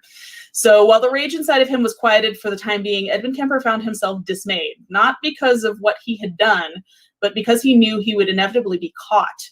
His grandparents were not the sort to just up and take a vacation or to leave home with no notice. Their friends and family would take immediate notice of their disappearance. Confused and scared, Ed called his mother in Montana, who advised him to call the local sheriff. He was arrested and taken in for questioning, and it did not take him long to confess to both murders of his grandparents. He admitted often fantasizing about killing his grandmother, and that the subsequent murder of his grandfather was a quote-unquote act of mercy so that the old man did not have a heart attack upon discovering his dead wife. Uh-huh. Sure, Ed. Act of mercy, and I'm the Queen of England. Sure. Yeah. Whatever you got to tell yourself, Ed. Edmund was incarcerated basically until it was decided what to do with him. He was examined by a psychologist and found to be psychotic and paranoid. So the youth authority in California remanded him to the custody of the Atascadero State Hospital for treatment. He was admitted there on December 6th, 1964. He was only 15 years old. So if that gives you an idea of what we got coming, not off to a good start. Not off to a good start by any means. He is still a minor, y'all. He is still a minor at this point and has already killed 2 people. Because, basically. Just because. So, yeah, like, this isn't going in a good direction already. So he was basically sentenced to a mental institution, a state hospital, instead of jail or prison, because he was a minor and they just weren't really sure what to do with him. Atascadero was a secure facility, but it was by no means a prison. There were no guard towers, no intimidating officers roaming the halls with clubs or guns. One's duration of their stay was based on treatment, not penance. So you didn't just serve your sentence and then leave. You had to be treated and determined to no longer be a harm to yourself or society to be released. Ed, he had a remarkably high IQ. It's documented of being about 145 to 149, which puts him in the genius category. He was given a battery of tests and he began to gain a certain insight, if not into the nature of his own crime, but into what others thought of that crime. One victim let me back in the car. I locked myself out. She opened the door for me. My gun was under the seat. What in the hell am I doing telling you that? Am I masochist? Am I looking to be tormented further? I'm trying to show you just how awful this got, how commanding these rages got. So that was Ed talking about, he has done extensive interviews, in fact, and that was him talking about the fact that because he looked the way he did and nobody really expected this giant kind of quiet guy to be what he was, and because he got very good at putting on a front of being normal, one of his victims let him back in the car. They were about to be killed and they didn't feel threatened by him at all. He locked himself out. That person probably would not have died, and they let him back in the car. That's where serial killers shine, unfortunately. They are very good at being charming and getting people to trust them, which is exactly what happened at the hospital. So he didn't accept actual responsibility for his actions, claiming that it was beyond his ability to control his rages and urges. But he quickly learned the language of treatment and the appearance of recovery. He got very good at fooling staff and doctors into thinking he was intending to get well. He took pride in doing a good job, and doctors took favorable notes, since sociopaths, which Edmund was diagnosed as being during his time at Atascadero, were generally found to be reluctant and uncooperative. So he was pretty much the opposite. He pretty much did whatever they wanted him to do. He did it with gusto. Like, he did it. They were like, jump, and he was like, how high, sir? So they just they were like, oh, obviously the treatment's working. It wasn't, though. Ed was just really good at knowing what buttons to push and what loopholes there were. So that's all it took, apparently, to convince medical professionals that someone is not a sociopath anymore. They gave a gold star effort because he gave a gold star effort and was a good noodle. He did his chores and cleaned his room. So it's like, you're not crazy anymore. The standards must have been bargain basement low. Like, wow. Like, hey, don't murder any staff or write a manifesto in blood and feces on the walls, and we'll get you out of here in like 2 shakes. You'll be out of here by noon on Tuesday. It's totally fine. Meanwhile, Edmund was making some less than savory friends while he was at Atascadero. He got to know serial rapists who were incarcerated at the hospital, and they would share details of their crimes with him. Their crude tales of their exploits made a very dark impression. No doubt the intertwining themes of sex and violence that he already had going on in his head were then amplified because of his, developing teenage sexuality, puberty, and they would just have a grave impact on that. His fantasies would become intricate words, and intense amongst this normalized water cooler style talk of violent sexual assaults. Kemper would also take note of what the incarcerated rapists around him had done wrong, like where they had gotten caught. So they either attacked someone they knew as opposed to a stranger, or did it in a public place, or they had left behind living witnesses or evidence. All of this information was quietly filed away into the buzzing bear trap of misogyny that became Edmund Kemper's brain. Filed away for later reference, it would turn out Edmund Kemper knew where the others had stumbled, and he vowed not to make the same elementary mistakes. He would never share these details or fantasies with his doctors, though. No, to them, he behaved and minded his business and worked hard. He claimed religious conversion and could recite biblical verses from memory. Anything that would seem convincing. He was clean-cut and conservative, sheltered and intelligent. Though the world he would step out into after being released 5 years later in 1969 was a culture shock. His first reintroduction into society was at the community college near the hospital. While he was there, he was still under strict supervision of the youth authority. The new wave of hippie love culture combined with sexual freedom was a far cry from the world that he had left behind in 1964. Ed's short hair, mustache, and desire to be a police officer ran in stark contrast to the long hair and establishment challenging hippies around him. So he definitely, not only because he was huge, 6'9", he was kind of a square and stuck out like a sore thumb. So he was easily overlooked. He was too tall, but he did want to be in law enforcement. He did want to be a police officer, but because of his size, there are minimum requirements for height, apparently, and there are also maximum ones. So he was too tall to be enrolled in either the state or local police academies, which left him sorely disappointed. He assuaged this disappointment by purchasing a motorcycle so he could at least feel like a cop. He did very well in his studies, and after 3 months outside, he was paroled for another 18 months. Doctors, while impressed by his progress, advised against him being returned to his mother, who seemed to be the trigger for all of this stuff. She had remarried and moved to Santa Cruz, California. But against the advice of his physicians, the youth authorities sent him straight to her and on a collision course with a violent destiny that would soon be fulfilled. Clarnell Strandberg, her new last name, having been married and divorced again from Ed's father and a couple men in between, had lived in relative peace and tranquility and held a responsible position as an administrative assistant at the University of Santa Cruz campus. The years without her troublesome, intimidating son had brought her some modicum of peace, ex-husband notwithstanding. But that peace was broken almost immediately upon Edmund's return to his mother's home. Neighbors would report loud shouting matches and fights coming from the once tranquil duplex. Edmund would claim that his mother continued to belittle and harangue him, even over the most minuscule of details, like getting his teeth cleaned. So she would just nitpick, apparently, at him. He would seek refuge at a bar called the Jury Room, a hangout for off-duty police officers and deputies. His rejection from the police academy had not dampened his interest in law enforcement, and he would while away the hours discussing the merits and drawbacks of various firearms and kinds of ammunition with the officers off duty who came to relax after their shifts. He was always respectful of them, and they nicknamed him Big Ed. So making friends with cops, plus this way he could get an inner track to, like, when I do stuff later, because it's not an if, it's a when, I know people I can go to and try to find out what they know, right? Because they trust him. It's always thinking.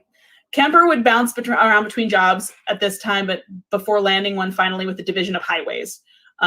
His new job would allow him to move out from his mother's house, and he moved into a small apartment with a roommate in Alameda, California. Still, no matter the distance, Kemper would claim that his mother continued to belittle and berate him over just about everything he did. Not only that, but he would quickly wreck his motorcycle twice. The second time, he walked away with a broken arm and some time off of work, and with money from an out-of-court settlement from the accident, he would purchase a car that very much resembled an unmarked police cruiser. You can maybe see where I'm going with this. He would equip the car with all the appropriate accoutrements, like a radio transmitter and a microphone and a really long receiver antenna. Anything to make it look more official and thus more legitimate, like a cop car. And with his newly appointed car, you guessed it, Kemper began to pick up hitchhikers, small, pretty female hitchhikers. He would study how they reacted to him and how best to get them to trust him. He would deliver them safely to their destinations, all the while privately fantasizing about the violent acts he would indulge in when all the pieces were in place and all the proper preparations had been made. He began to outfit the car for future plans. The antenna would come off, and the passenger door would be rigged so that it would be unable to be opened from the inside. Plastic bags, knives, guns, and a blanket were stored in the trunk. Kemper seemed more than content to be patient, to pick the moment that was right. And that moment came on May 7th, 1972. Marianne Pesce and Anita Lucchese were students at Fresno State College. They were hitchhiking their way to Stanford University after spending a few days in Berkeley. The pair never made it to their destination. The families of both girls filed missing persons reports, but it was hard to make any headway with so many transients and runaways about the Bay Area. Most of them would turn up after a few days at a boyfriend's house or a friend's home, but not Marianne and Anita. Kemper hadn't kept them alive long after picking them up. He drove them around for a bit before pulling off into a deserted area. He retrieved the gun kept under his seat and forced Anita into the trunk before turning his attention to Marianne. He would first attempt to suffocate her with a plastic bag over her head while simultaneously strangling her with a piece of terry cloth. That plan was foiled when the cloth broke and Marianne managed to bite a hole in the bag. Like a boss. She was, fighting for her life. Props, mega props to this woman. Frustrated, though, and not deterred, Kemper pulled out a knife and stabbed her repeatedly, eventually finishing the job by slashing her throat. He would then retrieve a larger knife and would pull Anita from the trunk, where she would meet the same fate. For a while, he drove aimlessly around in the car with the bodies, trying to figure out what to do with them. He would eventually return home to his apartment, bringing both bodies inside the apartment with him. Both were undressed and dissected, decapitated, to be quite on point. And Marianne's body was eventually disposed of in the plastic bag that he had attempted to suffocate her in. He kept both of their heads for a time, performing sexual acts with the decapitated heads before disposing of them in a ravine. He would later lead police to where he buried Marianne Pesce's body, but Anita's body and head were never found. Yes, I told you guys this was going to be graphic. His crimes were almost like too crazy for words. Like, his crimes and the things he did were shocking at the time. They're still shocking now. They almost don't sound real. It almost just sounds too out there to be real, but unfortunately was very real. No one would suspect clean-cut Edmund Kemper of anything, so he continued to hunt. On September 14th, 1972, he would pick up Aiko Koo, who saw her picture earlier, and she was in the profile with the 6 other victims. She was a 15-year-old dance student who was on her way to a class. She'd gotten tired of waiting for the bus and had instead decided to hitchhike, though her instincts were heightened the moment she got in the car with Kemper, and she seemed to catch on to his plan and panicked. He convinced her instead that he was going to use the gun to kill himself, so she kept quiet and did not try to flag police down and draw attention to them. She would be not harmed. He would let her go. That was a lie.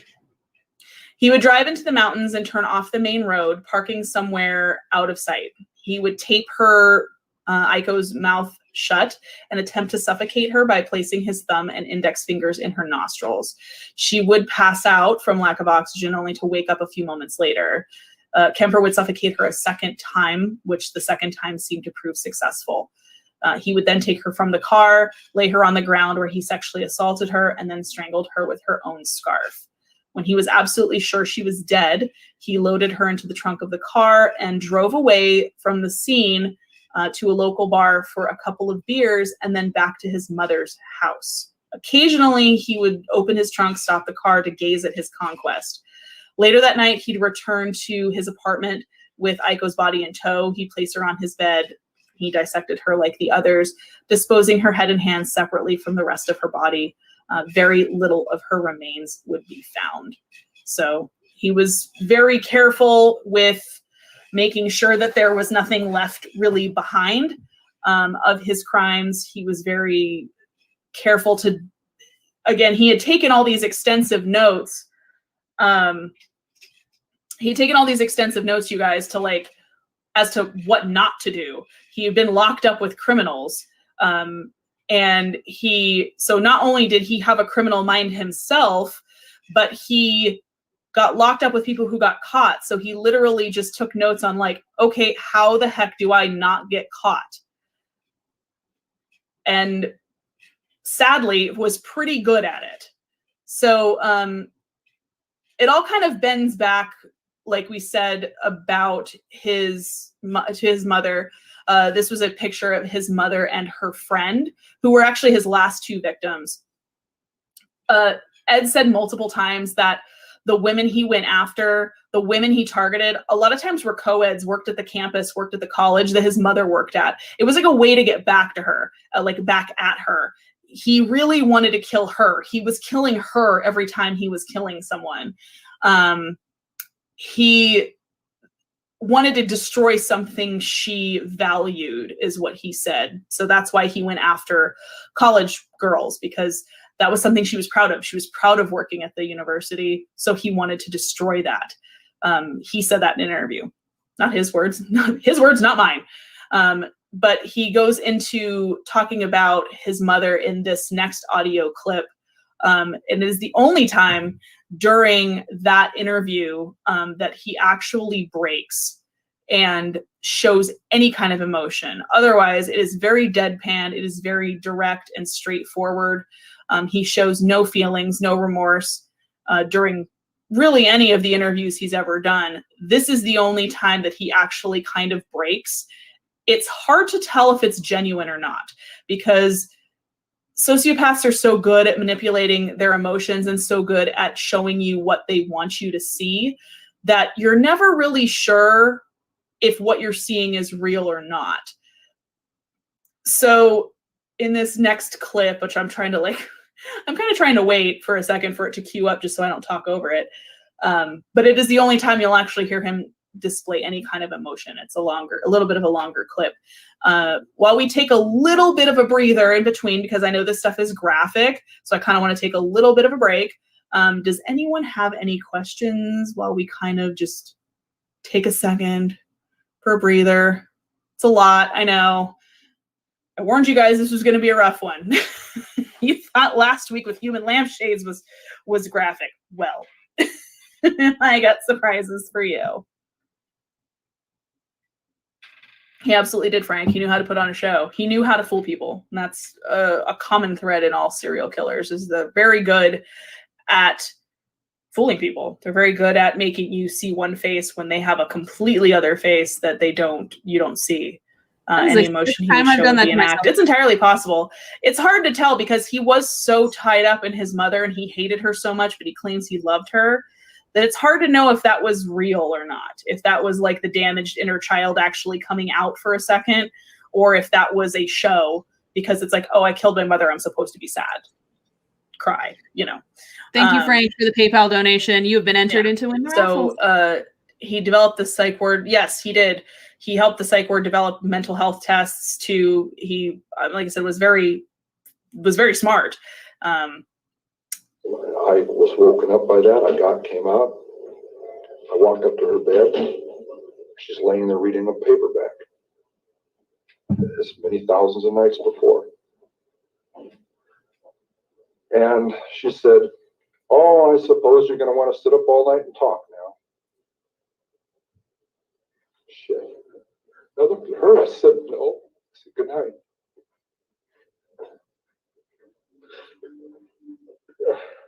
And I knew I was going to kill her, you know. And I'm so cold, it's so hard. And that's the first time in 10 years I've looked at it that way. I mean, that intensely, that honestly. It hurts. Because I'm not a lizard, I'm not from under a rock. I came out of her vagina. See? Came out of my mother. And in a rage, I went right back in. For 7 years, she said, I haven't had sex with a man because of you, my murderous son. It's one of our arguments.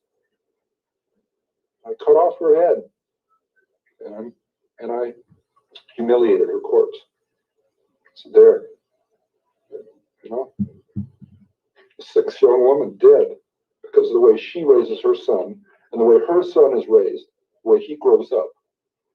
And what's her closing words? I suppose you want to sit up all night and talk.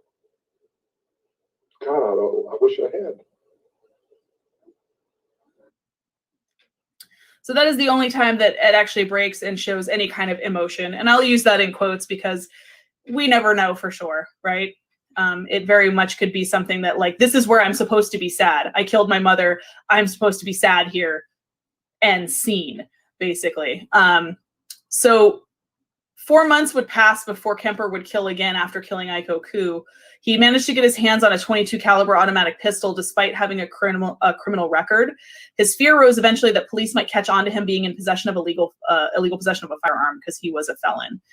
This would spur him into beginning killing again that same day, the same day he got the gun, which doesn't make sense. So you're worried about them catching on to you having a gun, so I'm going to go kill people, right? Okay, weird flex, Ed, but okay. On January 8th, 1973, he would pick up Cindy Shaw and drive into the hills near Watsonville. He would force the young woman into the trunk and shoot her in the head with his new gun. The bullet would lodge in her skull. He would return to his mother's house with his victims, having recently moved back in with his mother from his apartment. And when his mother left for work the next morning, Kemper would have sex with Cindy's corpse. He then dissected her in the bathtub and take great care to remove any traces of evidence that he may have left on her body, even going through the pains of removing the spent bullet from her head, like taking it out and taking the severed head and burying it in his mother's backyard. In a dark twist of humor, Kemper would bury Cindy's head facing upwards toward his mother's bedroom, since Clarnell always, quote, wanted people to look up to her. I don't know if that's the worst pun of all time, but it's up there, y'all. That's not a pun. That's just Savage, shade. Ed. That's Savage. shady, Ed. Savage burn. He would dispose of the body parts by Savage placing them in plastic It's bags somebody and throwing them somebody over a break cliff, your but heart. authorities would find the remains within 24 hours. They kind of caught on to this one quickly. So perhaps the net was starting to close around Kemper, but he seemed to be unfazed. He didn't seem very concerned. He seemed very confident in the fact that he did not leave any physical evidence behind, had been very careful. So within a month, he killed again. On the night of February 5th, 1973, Kemper and his mother had a huge blowout fight, which caused him to storm out of the apartment, sending him keyed up and ready to hunt after, out into the world. He picked up Rosalind Thorpe at a gas station and chatted with her for a short time before picking up another hitchhiker, Alice Liu.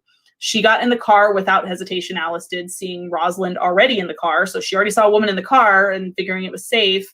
She got in the car. Plus, there was a prominently displayed UC Santa Cruz University parking sticker on the car because Ed's mom worked there. So at the time, because there were already alerts going around of missing hitchhikers and things like that, so campus police and authorities were telling women, don't hitchhike, number one. Number two, don't get in any cars that aren't they were encouraging them not to get in strange vehicles, but they were like, if you have to get into a vehicle, get in one with a sticker on it, like the college sticker, only go with other students. Well, that kind of backfired because they didn't realize that the murderer's mom worked at the school, so his car had a sticker on it. So they basically just kind of led him right, right into that. And plus, he didn't look like, people had a very distinct picture of what monsters looked like at that time, as to what psychopaths looked at that time. And Ed did not look like that. He did not look like a creep. He did not look like the leering monster in the shadows. But as you'll notice, and many of you already know, serial killers rarely do.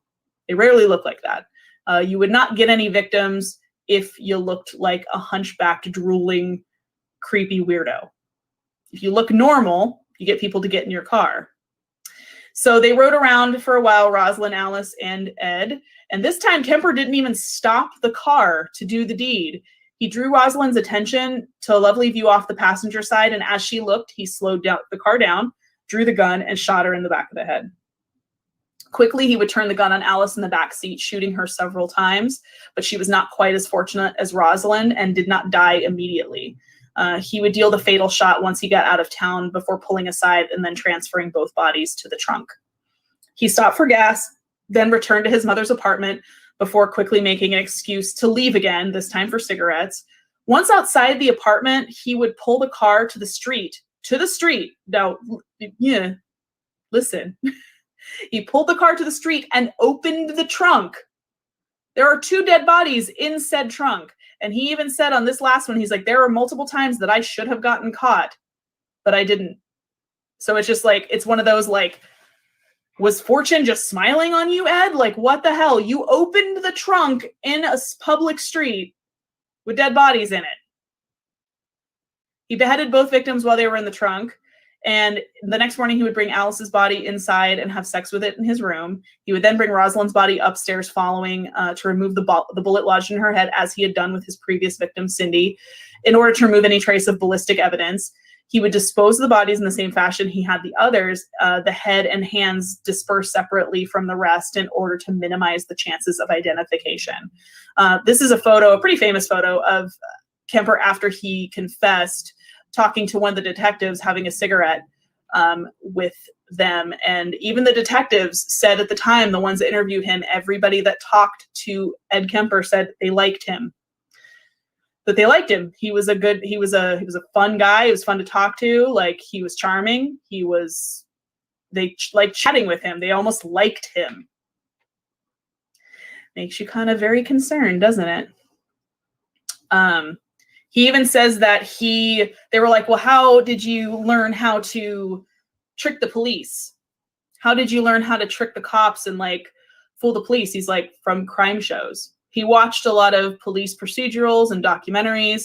So he's like, I watched, he's like, you're going to think it's funny. He's like, but television. He's like, I watched shows and like, this is what you do and you don't get caught. Like, you don't do this, don't do that. You know, don't fall for this trap when they ask you this question. Like, I know what they look for. So he basically just, you know, educated himself not only from asking actual criminals, but from, he said, from watching television was a big portion of it. That's how he learned to, he knew what the cops would ask. He knew the procedures for it. He knew how things went and what to say and what not to say. So it's a little, yeah, something to think about. Yes, charismatic for sure. So Clarnell Strandberg, but you know, Nate Kemper, seemed to never suspect her odd and irascible son of such acts of depravity and carnage. But while he unnerved her, she likely never thought that she would become one of his final victims. But finally, on Easter weekend, about a month after the deaths of Alice and Rosalind, Edmund Kemper finally decided that the time had come to be rid of the woman who had tormented him his entire life. After coming home from a party, that some people say drunk, but that's never been confirmed, Clarnell woke her son up with her arrival. While sitting in bed reading a book, she noticed Kemper enter her room, as he said in the quote, and said to him, "I suppose you're going to want to sit up and talk all night now." Damn, Gina. Really have to come in with the attitude. Okay. To which Kemper simply replied, "No, good night."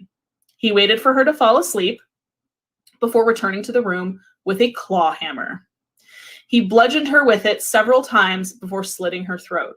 And in a mockery of her constant abuse of him, an act that even Kemper's voice would break at for the only time during his tape confession, which you guys heard earlier, he would admit to having sexual intercourse with the severed head before placing it on a mantle and screaming at it for an hour. Then he used the severed head as a dartboard, literally threw darts at it, and ultimately smashed her face in with the hammer. So, wow, Ed, rage much?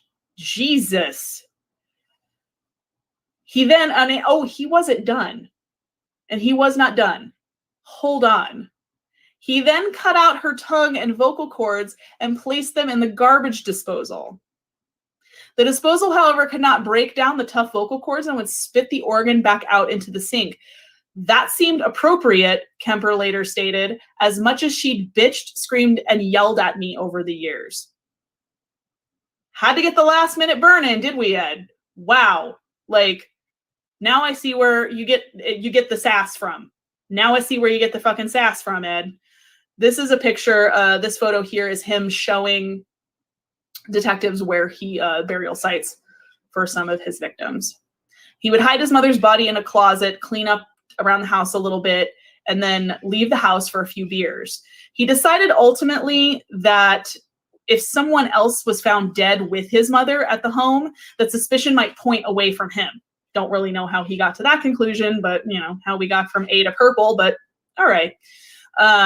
So he would return to the duplex and call Sarah Hallett, his mother's best friend, over to have her invite her over under the guise of dinner and a movie. And he said it was a surprise for his mother. He was like, "Oh, we're going to making her dinner as a surprise. Will you come over?" So when Sarah Hallett arrived, Kemper would strangle her in order to create a cover story that she and his mother had gone away on a vacation. He then would attempt to have sex with Sarah's body before storing it in the closet, leaving a note on it that read, "Approximately 5:15 a.m. Saturday. No need for her to suffer anymore at the hands of this horrible, murderous butcher. It was quick, asleep, the way I wanted it. Not sloppy and incomplete, gents. Just a lack of time. I got things to do." Unquote. That was the note. Kemper would then tidy up the home one more time, and he would flee the scene.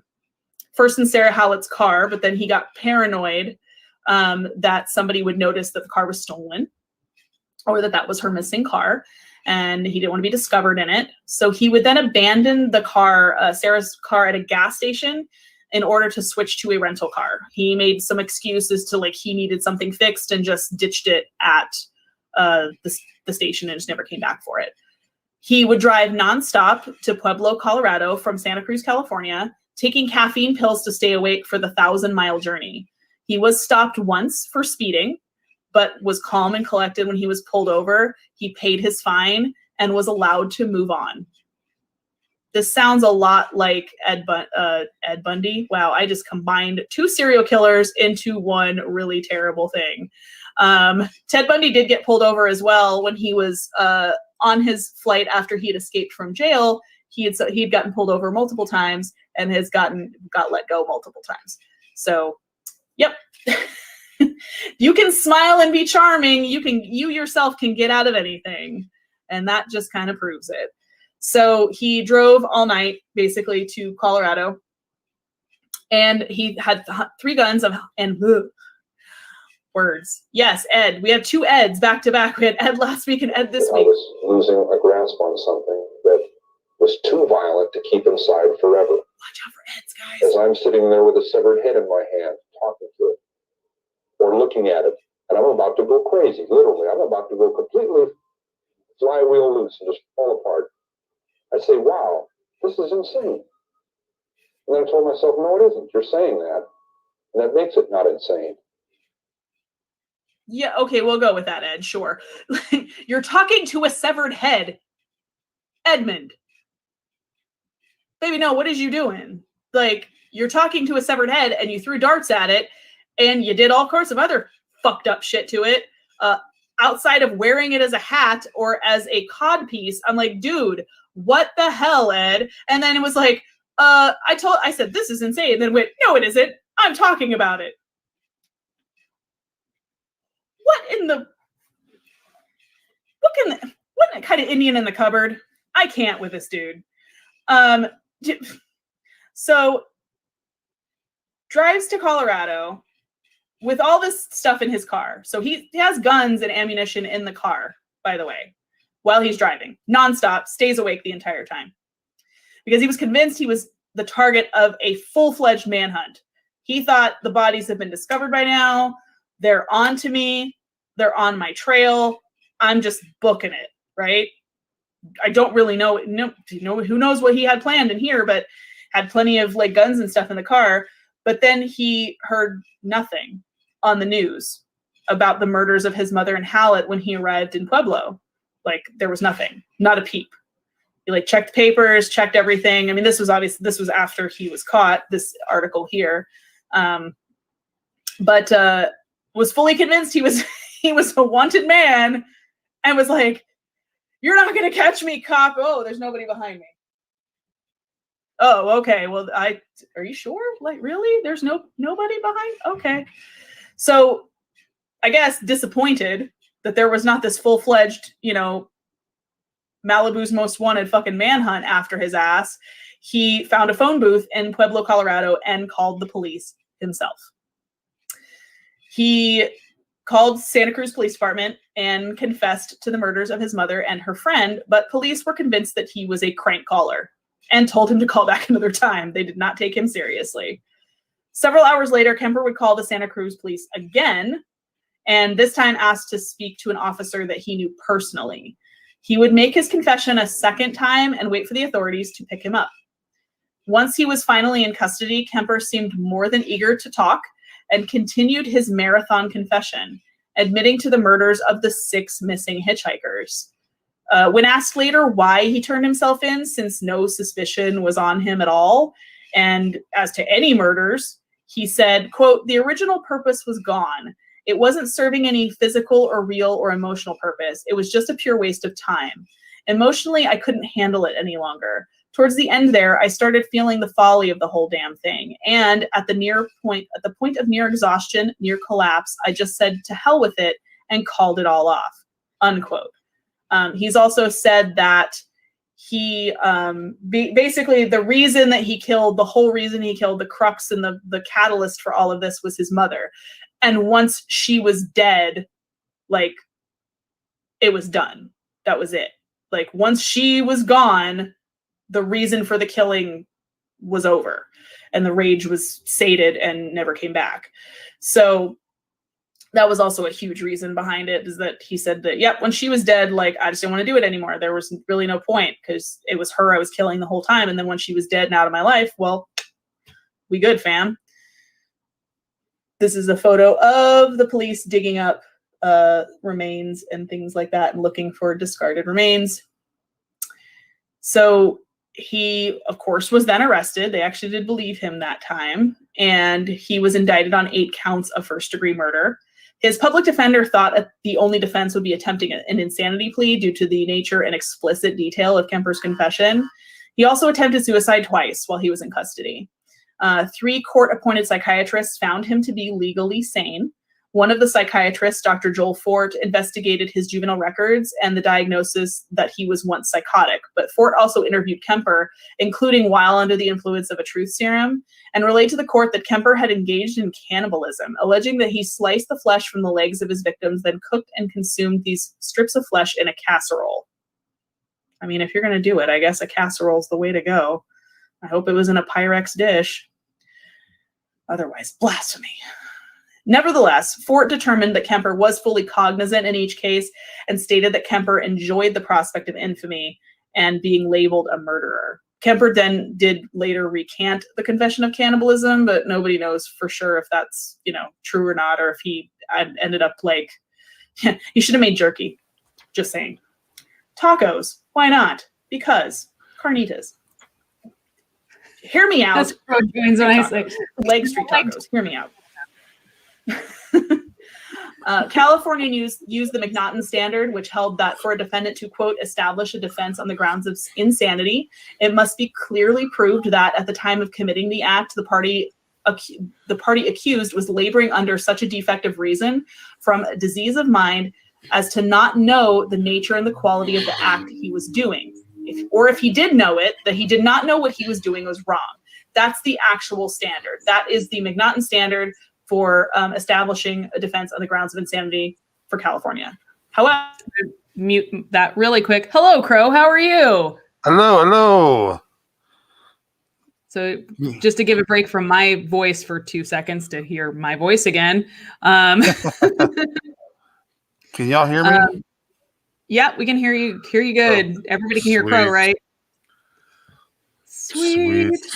Yeah, me sitting there chit-chatting away about, macabre stuff, as I do. I'm really glad you brought me on now because I was probably going to fall asleep very soon. I was already playing out in my head. I was like, I'm going to fall asleep. I'm going to wake up like 5 hours after this whole thing ended. It's going to be hilarious. Like, what? Oh, no. Yes. I was like, and what? Oh, yeah, no, and yeah. That's a thing. It's a thing. Yeah, Hold on. a 6-woman, No, we're just gonna. All my friends, by the way, they know that I fall asleep on a daily basis as I'm talking to them. It's become a running joke. It's really bad. I mean, the last message I sent to Vivian was it Laura? Not for, one of y'all. And I said, God, this is my 5th time trying to record this message. Okay, that was to me. I was like, anyway. And then I went right to sleep. Instantly. And right to sleep. And we were like, this is my 5th time recording this. I keep dropping my phone. And then it was immediate silence. And I was like, oh, my poor sweet summer child. What is going on? It's so bad. These things happen. These things do happen. And sometimes I get the full-on snore right in the ear. It's like, oh my God. Oh, I've had that happen. My goodness. Where I'm like, you're asleep. And then like you just like mumble something. You're like, oatmeal. Like, oh yeah. And I'm back to sleep again. Yeah. Oh shit. Those are always fun. All right, I guess I'll let myself talk for a second. In the California medical facility, Kemper was incarcerated in the same prison block as other notorious criminals such as Herbert Mullen and Charles Manson. Kemper showed particular disdain for Mullen, who committed his murders around the same time and in the same area as Kemper.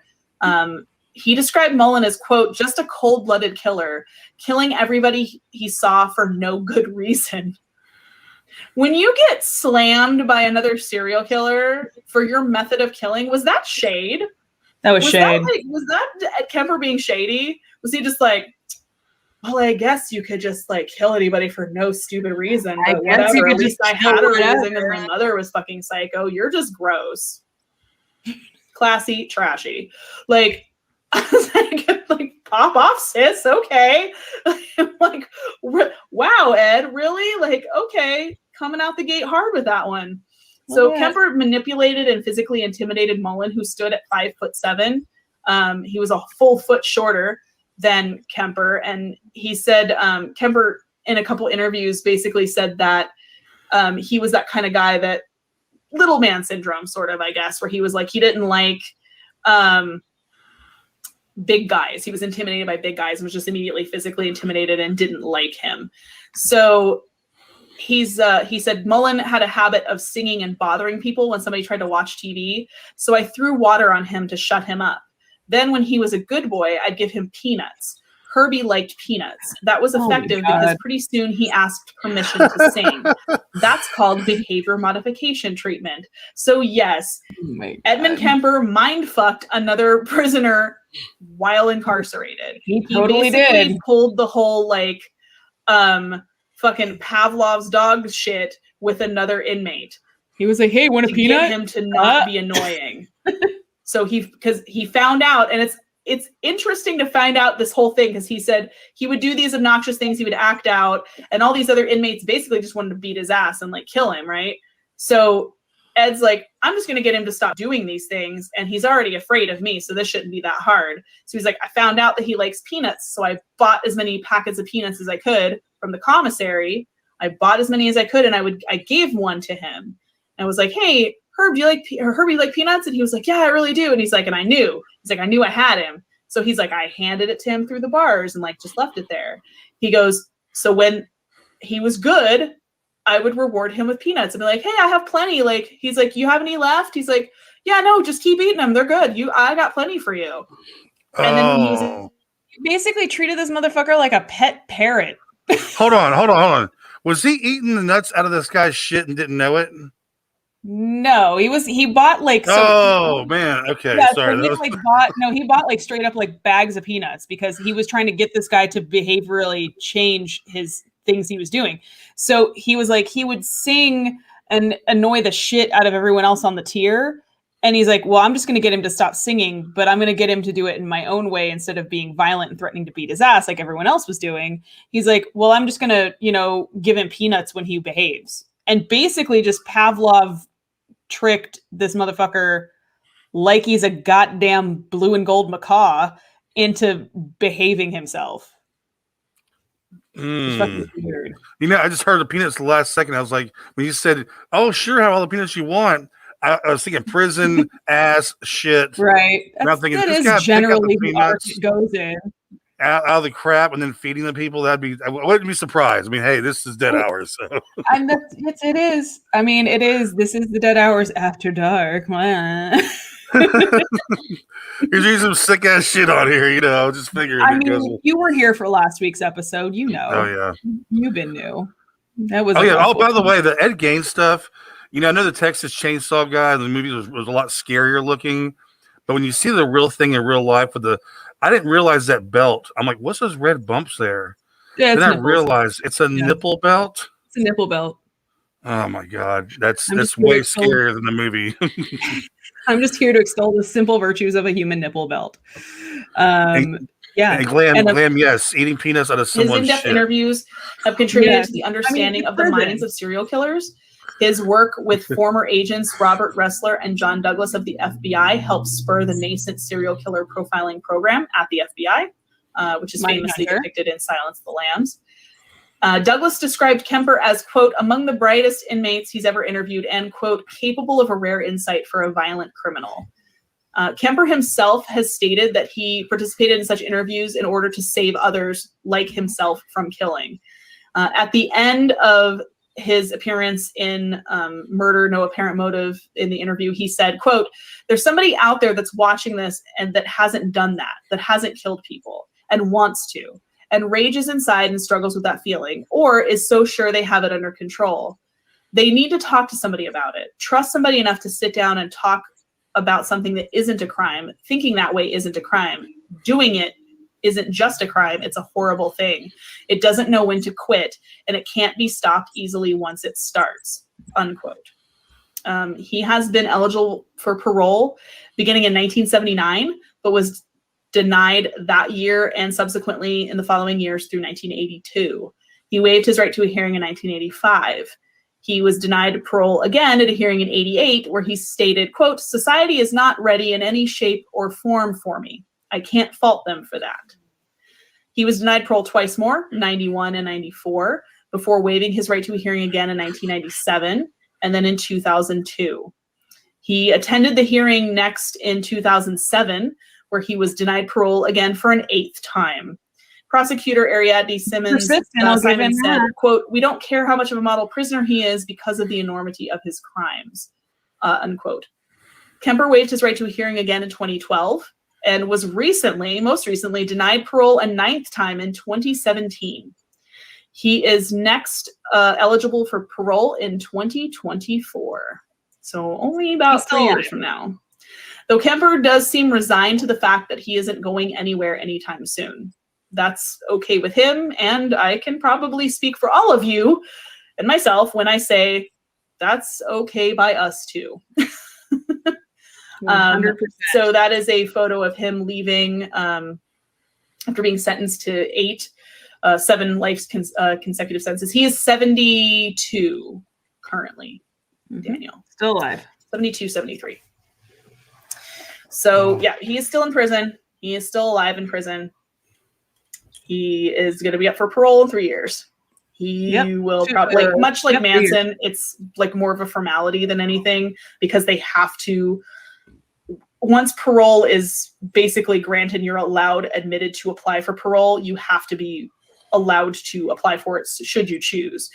Manson was up for parole for decades, obviously never got out and died in prison. So it's a formality pretty much. That's like, okay, well, we'll give you the carrot. You're never going to get it. You're going to die in here, but we have to go through the tap dance pretty much. So that pretty much wraps up Ed Kemper, you guys. The slideshow is the thing's not over. We have a couple more minutes in there, and I believe there is one more quote that I have put in towards the end. Does anyone have any questions while we wait for that to roll?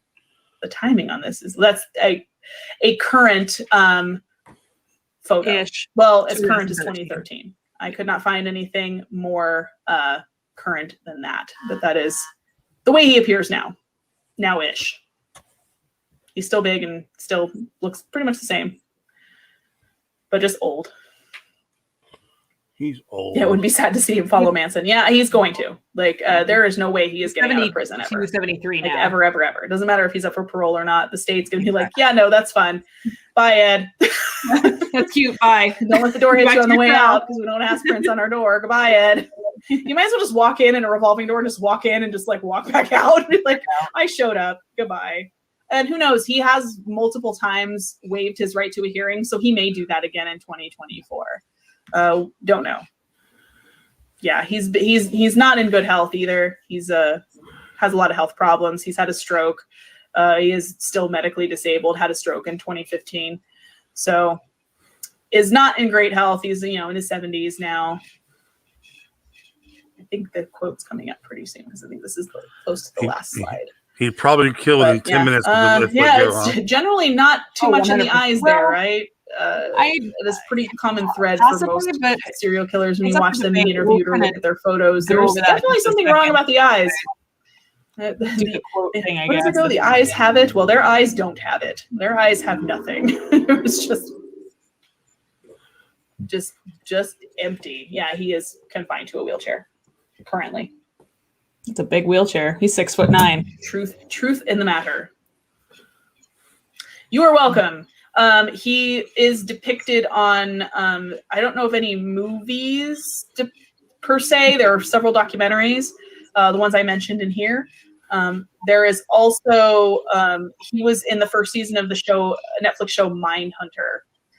He is depicted as doing his interviews with the division, the behavioral sciences people at the time, and giving them hints on and insight into like a serial killer's mind. So Mindhunter is probably the only other one outside of the documentaries that exist with his interviews. Most of them are on YouTube, actually, you guys, because they're old enough that a lot of them have been posted on YouTube. That's true. That's where I found them. Mindhunter rules. Maybe I didn't. Anyways, I think it was renewed for season 3. So who 4? next week? So that was our poll. He won the poll. I think it got renewed for a season 3 or 4 or something like that. So there's gonna be a new season of Mindhunter. But yeah, no, I don't know. And the thing is, like, he's never gonna get out of prison. He's like Manson, he's never getting out. But to be fair, I also don't know. It's likely that he would be a danger, obviously, to society to a degree. But he's even like, yeah, I don't like. My mom's dead. She was the one I wanted to kill, so I didn't really want to kill anybody else after that. So I don't know. Plus, he's in a wheelchair now. So what's he gonna do? Chase people? So risky though, man. You know, like It really is. Like it he just really grab a hold is. of the nurse, grab a hold of the nurse, and it'd be over, man. True. I mean, and he's a big dude still. You got to remember that. Like Yeah, he's yeah. 6'9". He's I mean, even though he has had a stroke and is not in the best health, he is still a large human. And psychotic. Large human being. Yeah. Who is not of his, obviously all of his faculties. Yeah, dude. That's a tough one. But Yeah. anybody hasn't seen Mindhunter really needs to check out Mindhunter on Netflix. It is it's genius. Yeah. I hear good things. Oh, you haven't seen it? No, I haven't watched it yet. It's one of those things where I'm like, I really should watch it. Of all the stuff It'd I be watch, right up your alley, dude. I'm telling you. The characters that played it, man, are just so amazing. Well, they did cast the guy that played Kemper in the show. Does really look like him. It's really kind of creepily accurate how close they got the casting. I didn't see any other ones, but I've heard there's been other serial killers on it, so it wasn't just Kemper that it's. Oh, dude, yes. In part 2, season 2 is even better than 1, which is rare. But oh my god, it's just I can't tell y'all how good it is. Dazzler agrees, but Polly, man, yes, dude. Put that in your to-do list. That in the queue. Add it to the queue. Yes. So it's just me talking at the end of the episode now, so we'll just wait for me to stop talking, and then it goes into the next one. Word up. I talk a fucking lot. How many more episodes you got to go here? Oh my god, dude, this was episode 3. There are 14 episodes. Oh man, good luck with that. Yeah, I know. It's gonna be running when I'm at work tomorrow still. I'm like, I don't know how this. I'm like, I may have bitten off more than I could chew with this one. Right. I didn't realize how many episodes there were, and they're each an hour. So it was that's what I was like. She's like, "How is it 14 hours?" I'm like, because there's 14 episodes and they're each an hour. This would be 14 hours of true crime. I mean, which is great for people that love true crime, but it's a lot. Hey, Night Glam. Night Glam. Have a good one. Have a good eve. Yeah, I was I can't stay up all night either because I'm I got work tomorrow. It's just after run tonight, Yeah, just let it play, dude. Yep, that's what I'm gonna do. And I was like, hey, if it stops in the middle of the night, I apologize. Sorry, guys. I'm gonna be sleeping at some point. I'll text you at 5 a.m. to just be like, hey, stop playing. The stream stopped. Are you okay? Do we need to call somebody? No, the stream just stopped. It's totally fine. That's what we should do to Patrick, man. Now, did you get murdered? No, bitch. I was in bed. It's 5 a.m. I fell asleep. I'm sorry. Man. I was woefully unprepared for this week. So I was like, yep, marathon. That's what's going to happen. Marathon is what is happening. Because I was not done by any means. This is your first one, right? Yes. This is the first marathon. So, I mean, I just called it season 1. I didn't really intend to do seasons, I guess. But it's a cool thing to do now. It's just easier to call it season 1, I guess. It's totally fine. We'll just season 1. That's the hip thing to do nowadays. You gotta have seasons. Right. Dazzler, we're on episode 3. This is gonna be a long night. It's gonna be a long one. I will make it through. I'll be asleep before 4 ends. Oh yeah, probably same because it's it's 9 here and it's late for you. It's what, midnight? Midnight there? Yeah. And I ate some beanie weenies and beanie weenies.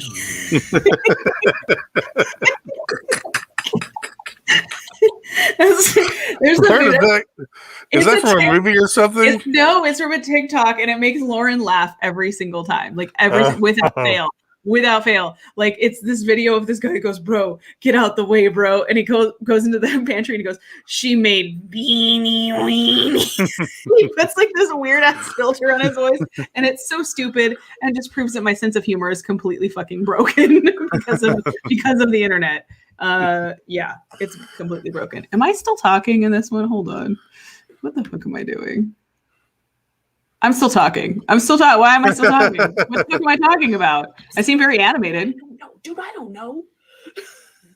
I was very animated about whatever that was. He's like this. He's like, I need a supervisor over here. Seriously. Yeah. So we got ourselves lined up. So I don't have anything.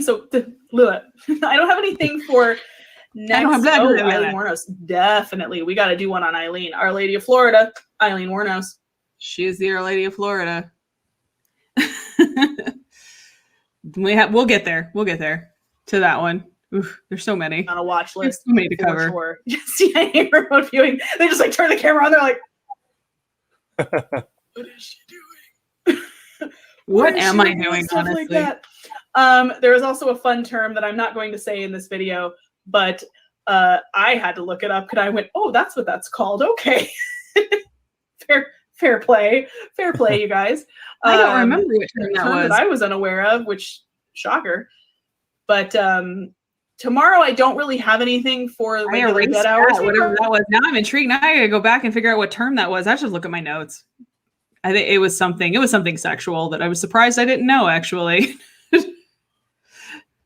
That I was like, some slang that I am unaware of? Calciprese. Calling you Steve. What do you guys want to see? I had an idea. So I have a couple ideas. We're not going to listen to my ideas right now. We're not going to listen to my ideas. Obviously, like, I picked one, so that's just me talking about picking something that obviously then I pick in the next episode. And I think the next one is Bundy. Ooh. I think it's Ted Bundy Part 1. Oh, yes. I would say a definite multi-parter series for him, right? He killed 33 people. So yeah, I had to have, like, the other ones were like small potatoes. That was a big one. So it was like 33, 36 victims. Yeah, I got to do a two-parter for that one. Who, off the top of your head, I know sometimes they don't give away all the numbers because they keep them to the grave. Who's the one that killed the most? The one that killed the most? Well, Green River, probably. That's the closest to be documented. He killed 50 something. They're documented more than 50 over about 25 years, 30 years. There also are ones that are like from Victorian times that Amelia Dyer, she was a woman in England. I believe she was in England. She was what was called a baby broker back then. So back then you would have women that would have babies out of wedlock, which was not a cool thing to do. And they would sell the babies to a baby broker who would then purchase the baby and then sell it to a couple who wanted a child. Basically the beginning of the foster system, pretty much. Except that she did not do that. They would pay her, these couples would pay her to take babies. She would take babies in. People would pay her. She would kill the babies and kept the money. Supposedly, she killed at least 200. Oh, my God. Yeah, she's probably the most prolific serial killer of all time. The Green River killer never caught him, did they? They did. They finally caught him in 2012. Oh, wow. I can't. It was a Zodiac that never was found. The Zodiac killer. Zodiac they never found. Yeah, Zodiac they never caught. He is pretty much, I'm fairly sure if it's who I think it is and who I tend to suspect that it is, Arthur Lee Allen, who I think was the Zodiac. That's just my theory. He's one of the more popular suspects, but he died not too long after Zodiac. He died after like the last letter was sent, like a year later. So he's well dead at this point. Even if it wasn't him, he is well dead at this point. Yeah. And why did you think it was him? A lot of the evidence just lines up. He used to call himself Zodiac, which was another weird thing. I was like, why would you pick that of all? Like, that's a stupid nickname. First of all, that's a stupid nickname. And like the location where he was at, a lot of the things just line up. A lot of the circumstantial evidence, when lined up with Arthur Lee Allen, his background, the guns he possessed, his mental state, some of the things he would say. He was fascinated with the Zodiac. He was fascinated with killing and weird macabre things. So I really think it was kind of the signs point that it was him. The description matched, or at least one of the descriptions matched. But he died of like a heart attack or something like that a year after like the last like letters were sent. So I'm pretty sure Zodiac's dead. And like I said, even if he wasn't, he'd be dead at this point because he'd be like 80 something years old. Wow. That's insane. I know too much about this. Hey, what'd you say? I know way too much about this subject. And I was gonna say, why do they? And why? So I was just asking one more thing about this. Mm-hmm. Why was he a suspect to begin with? What? I forget what put him on police radar, but I think it was kind of like he happened to be in the areas. Yeah, and the killings probably made a point. The killings stopped after he died. There were no more reported Zodiac killings. He was just he was in the area. He was weird. He had, I do believe, a minor criminal record. That he just kind of landed on the radar, but they never had enough to like bring him in. Like there was. I'm sure they searched his house and stuff, right? They didn't find anything. Yeah, they didn't find anything. It was just other than like basically weird circumstantial coincidences, and obviously you can't arrest someone for that. So, I think that's who it was. But there's like about 5 or 6 different suspects as to people who people think the Zodiac was. There's a documentary on Netflix that's this guy seems to think that I don't know if it was his dad or something was the Zodiac, and he goes into this whole thing, and he goes into this whole, picks apart this evidence, and it looks legit at first, but then you realize the evidence that he has pulled to look at is not like super accurate, and he basically created this entire like narrative about his dad or his birth father, because he was adopted, being the Zodiac killer. And he became famous off of it. So then, of course, you're not going to go back on that after you've sold a whole book contract, a whole documentary contract, and go, oops, I fucked up. It wasn't him. Like, so then, because people kept trying to tell him, like, hey, the evidence that you presented, by the way, this fingerprint is reversed. It's not the left hand, it's the right hand. And he was like, no, it has to be this way. It's this way. And they're like, no, dude, but it isn't though. And it probably wasn't him. We get it that it's some of the things point to him, but there's more things that don't than do. Right. But it's a really interesting documentary. It was on Netflix, I think. Oh yeah, one more thing. Mm-hmm. Do you think OJ killed Jessica? What's her name? Nicole Brown Simpson? Yeah. 100%. That motherfucker did that shit. Okay, me too. He did that shit. He 100% did that shit. As a matter of fact, he lives in Vegas, and I have seen him in public at a bar, which is disgusting. People were asking for his autograph too, which was really gross. Oh yeah, he 100% did that shit. Yeah, I was like, why of all things? Why? Oh, is that the old intro? Yo. Oh wow, yeah. The old intro that you made, sir. Well, I mean half of it. Or I provided you pictures. That's not I put sprinkles on it. I put sprinkles on it. Oh, it's the old logo. I like my new logo. Not that I didn't like my old logo, but I like the new one. I really like it. Oh hell yeah. Oh yeah.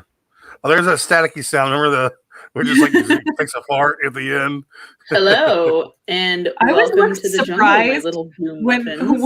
When I am extremely wicked, shockingly evil, and vile, and the future ghost of the most, Vivian Noir. So brace yourselves We are about to get into some very disturbing material that might be upsetting for some people. We're going to get into some pretty gory details. So buckle up, buttercups. This one is going to be a rough ride. And remember, you have been warned. That's how this goes. I didn't even warn people in the last one. I have to do my little like in the video, and I was like, "Fuck it." I'm statement at the beginning of like, "Yep, I warned you. This is gonna be fun." What do they call that? Like a little my disclaimer. It's my disclaimer at the. Yeah, I just disclaimered the shit out of the video and didn't say dick in the last one. Hi, Cassie. Hi, Daniel. Hi, Electric. Hi to everybody that shows up to the show. We will probably go ahead and get started just because. Hi, Frank. Just because there's a lot to cover. As I was mentioning between right before we started, this one's going to be a two-parter, guys. There was too much to cover in one episode because there was so much to this case and there was so much that happened over a course of years. To get into it really deeply, there's going to be 2 episodes. Otherwise, we'd be here for a long time. This would be a very long live. And we are going to be here for a long time. As you no doubt recall, this week, is the sound okay? Because I'm doing something before we start. Hi, Glam. Is the sound fine? I'm doing something different with the microphone, like a different positioning with the microphone. Does it sound okay? You sound loud as usual, me. Yes, and happy birthday, Glam. We're covering the original Lady Killer himself on your birthday. Look at that. Well, part 1 of the original Lady Killer. Part 1 originally Lady. Does the sound good, you guys? Can you hear just fine? Perfect. I did a little bit of change of a microphone, so. All right, cool. So as you no doubt recall, this week we are discussing the original Lady Killer himself, Theodore Robert Bundy. A man once described by one of his own defense lawyers as the very definition of heartless evil. And that's somebody who's supposed to be defending you saying that. So nowhere to go but up, I guess. Bundy shattered the mold of the mainstream public's opinion of the typical serial killer by seemingly being so very normal. He looked very normal. He did not fit any of the preconceived notions of what a mass murderer or serial killer looks like. He was handsome. He was intelligent. He was charming. He was also a complete sadist and a sociopath. His brutal crimes shocked and terrorized the country, but where did it all begin? And at what point did the man become the monster? Nope. Some might argue it was with the circumstances of his birth. So let's get into it. Team rewatch. And I have to share my screen. I get so ahead of myself, you guys, and then I'm like not sharing my screen and doing what I'm supposed to be doing. I've done that multiple times. You are welcome for the marathon, sir. First one of selecting women as victims of brutal crime is not entirely clear to me.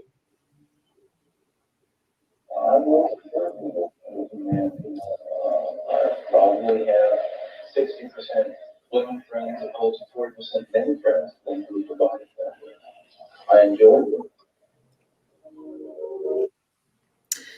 So Theodore Ted Bundy was born Theodore Robert Cowell to Eleanor Louise Cowell in the Elizabeth Lund Home for Unwed Mothers in Burlington, Vermont.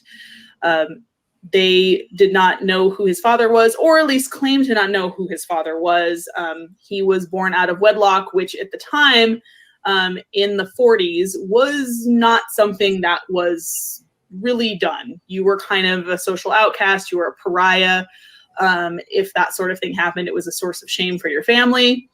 Sure was. So they basically bundled Louise off to this home for unwed mothers to give birth to her son. To raise young Ted, Louise then moved back to Philadelphia to live with her parents, Samuel and Eleanor Cowell. Hi, Oracles. Hello. Hello, Connery. Hello.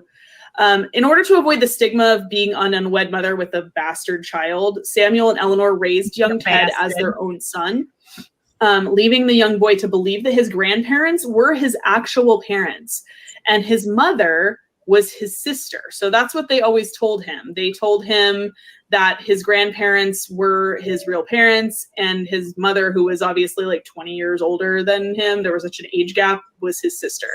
So that's gotta fuck with somebody's head. Like, right. That's not starting. We're not on a good foot already. Yeah. Brady Bunch stuff here, people. Hi, Lab. So this widely held belief about his childhood is contradicted by Bundy himself in Anne Rule's book, The Stranger Beside Me, where Bundy told Anne Rule, who was a former coworker of Bundy's and considered herself a friend, that maybe I just figured out that there couldn't be 20 years age difference between a brother and a sister. And Louise always took care of me. I just grew up knowing that she was really my mother, unquote. So it's entirely possible that he came up with this later. This may have been his way of saving face and saving ego, to just kind of be like, yeah, I knew that the whole time. Rather than, there are other quotes of him when he was in other interviews saying that he was surprised and kind of felt betrayed by this knowledge when he was told it as a teenager, because he did not find this out until as he was an adult. He was in, I believe he was like either late teens or in his 20s when he found this out. And that his father was unknown basically, and all this, and his stepfather wasn't really his dad. And like, it's a whole situation. So he didn't know this until way later. And he says in some interviews where he's like, I was really stunned and it really hurt. And I tried to find this person. And then in that book, he was like, yeah, I just knew it was always her. So, narcissists lie. And they rarely admit their shortcomings. I'm pretty sure that's a photo of Ted's actual mother, Louise, who was passed off as his sister.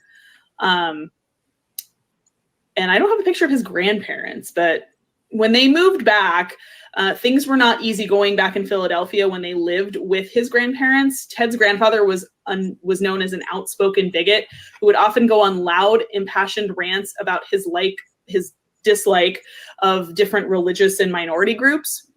And he was physically abusive towards his wife and children and the family dog. The family dog of all things, you guys. How pleasant. It said that he suffered hallucinations and would talk or argue with people who weren't there, so possibly schizophrenia. The mental illness in the family did not stop with Samuel. Eleanor, Ted's grandmother, suffered from agoraphobia and depression and periodically received electric shock therapy as a treatment for her illnesses. So definitely mental illness ran in the family, and apparently the acorn did not fall far from the tree on that one.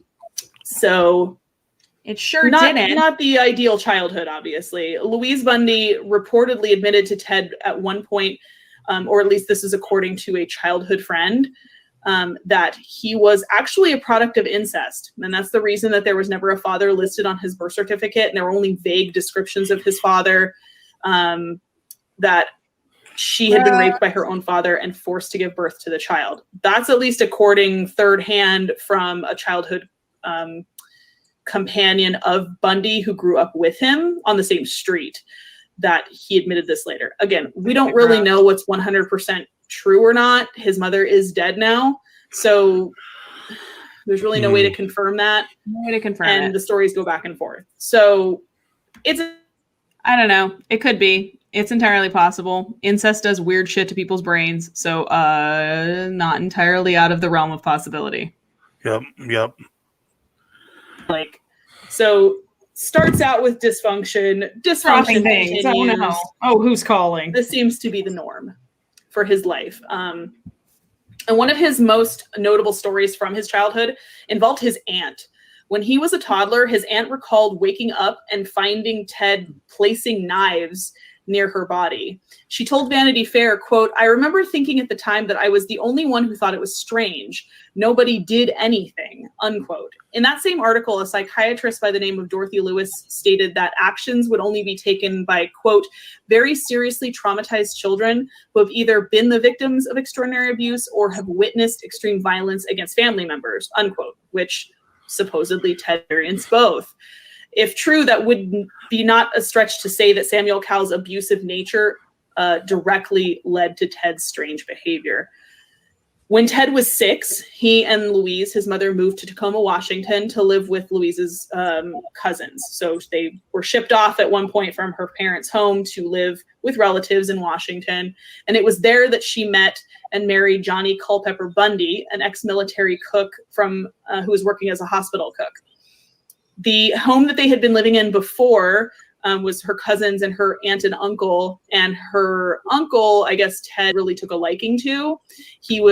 The house was nice. It was an affluent neighborhood. He was a history professor, well-learned, well-dressed, basically everything that Ted ever aspired to be, but wasn't. And then when they moved out and moved in with his stepfather, they went from like this nice, affluent upbringing to basically a blue-collar existence that Ted did not care for. He thought he could do better and thought he deserved better, and the world owed him better. And I don't know, like it's the narcissism's already starting, you guys. It's already beginning. So Johnny would go on to adopt Ted and change his name from Ted Cowell to Ted Bundy. Louise and Johnny did have 4 more children of their own, and with Johnny being the sole breadwinner for the growing family, Louise was left at home to care for the children without any additional help. And Ted was often left to his own devices because he was the oldest, and he was greatly ignored as his parents had to deal with his more demanding siblings. So he was just kind of like a loner and left to his own devices. It was said that Ted was a quiet, odd child. Unlike typical children his age, he preferred to be on his own. He was isolated, disconnected from family and friends. He didn't really just fit in. That's what most people that knew him as a child said. He didn't really fit in with anybody. He had a terrible speech impediment when he was younger that caused him to be made fun of and ridiculed. It's also widely believed that the speech problem was a side effect of the abuse suffered at the hands of his grandfather, who Bundy did idolize in some conversations, but then also was terrified of. So it was this weird dichotomous relationship of love and fear of the only masculine figure in his life up to a point. So he said his grandfather had taken great pleasure in beating him and calling him a bastard, and his extreme introversion and developmental issues were widely unnoticed or dismissed because of his just being related to him being shy. They're like, oh, he's just awkward and shy and weird and introverted. It's also reported by his peers that he enjoyed scaring younger children in the neighborhood, that he kind of took these aggressions out on younger children, would drag them into the woods, like force them to undress, leave them in the woods, just terrorize them with cruel pranks, and would harm neighborhood small animals also. He lit a cat on fire at one point. So yeah, normal, right? Totally normal stuff. This is a photo of him in Boy Scouts. He, I guess, did not fit in there either. Like, he would go to Scouts and just didn't really fit in anywhere. He couldn't do, like, tie the knots, couldn't do the tasks, couldn't fire the rifle correctly. Like, just kind of was an overall all-around misfit, basically. And it really didn't change all that much, it didn't seem like. And even at a young age, he had a propensity for violence. A member from his Boy Scout troop recalled Bundy coming up behind him once to hit him over the head with a stick, just like unprovoked, hit him over the head with a stick. It's also said on the Netflix original Conversations with a Killer that Bundy, quote, liked to scare people. He continued doing that. He would lay tiger traps, holes dug in the ground covered with vegetation with stakes placed inside. He would do that at Boy Scout camps. As a matter of fact, when they were like on a camp out one time, he did this. A girl that was with them fell into it on this camp out and tore her leg open on one of the sticks that she fell on.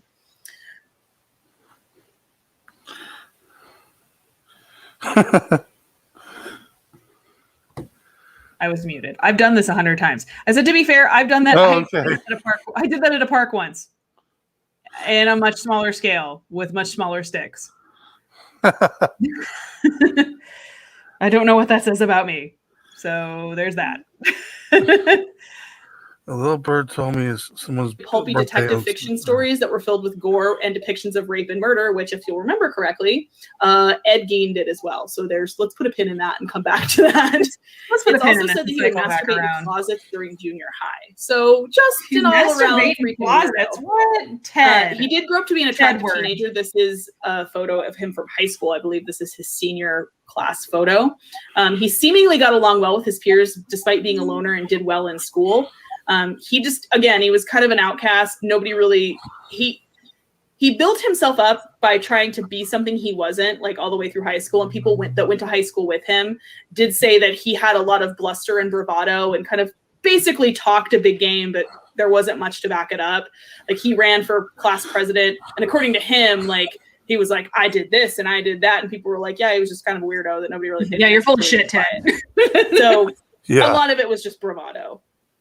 He didn't I seem was to date this a and I lot. did that. He had You one did date in nothing. high school, but explained that, quote, it wasn't that I disliked women or was afraid of them. It's just that I didn't seem to have an inkling as to what to do about them, unquote. That is a quote directly from Bundy himself. Tedward. Tedward. It was Honey, his time during my sweet summer child. I didn't know what to do about them. Tedward. Can I call you Tedward? It's not your name, but I'm going to call you that anyway. I didn't know what to do about them. Like, they were like, what? He spoke about women like they were fucking like Rubik's cubes. Like, he was like, I didn't know what to do about them. Right. He like, So he was always trying to pump himself up to make himself look like he was really moving in a shaker, but really he was an outcast. Yeah, it was awkward and kind of a loner and kind of weird, and like couldn't relate to anybody socially, and couldn't had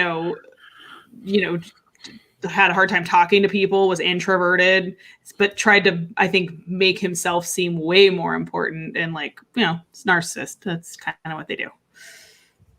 Oh my God, cats. I'm having issues with my internet. And one who would make a lasting impact on Bundy, in his own words. This is a direct quote.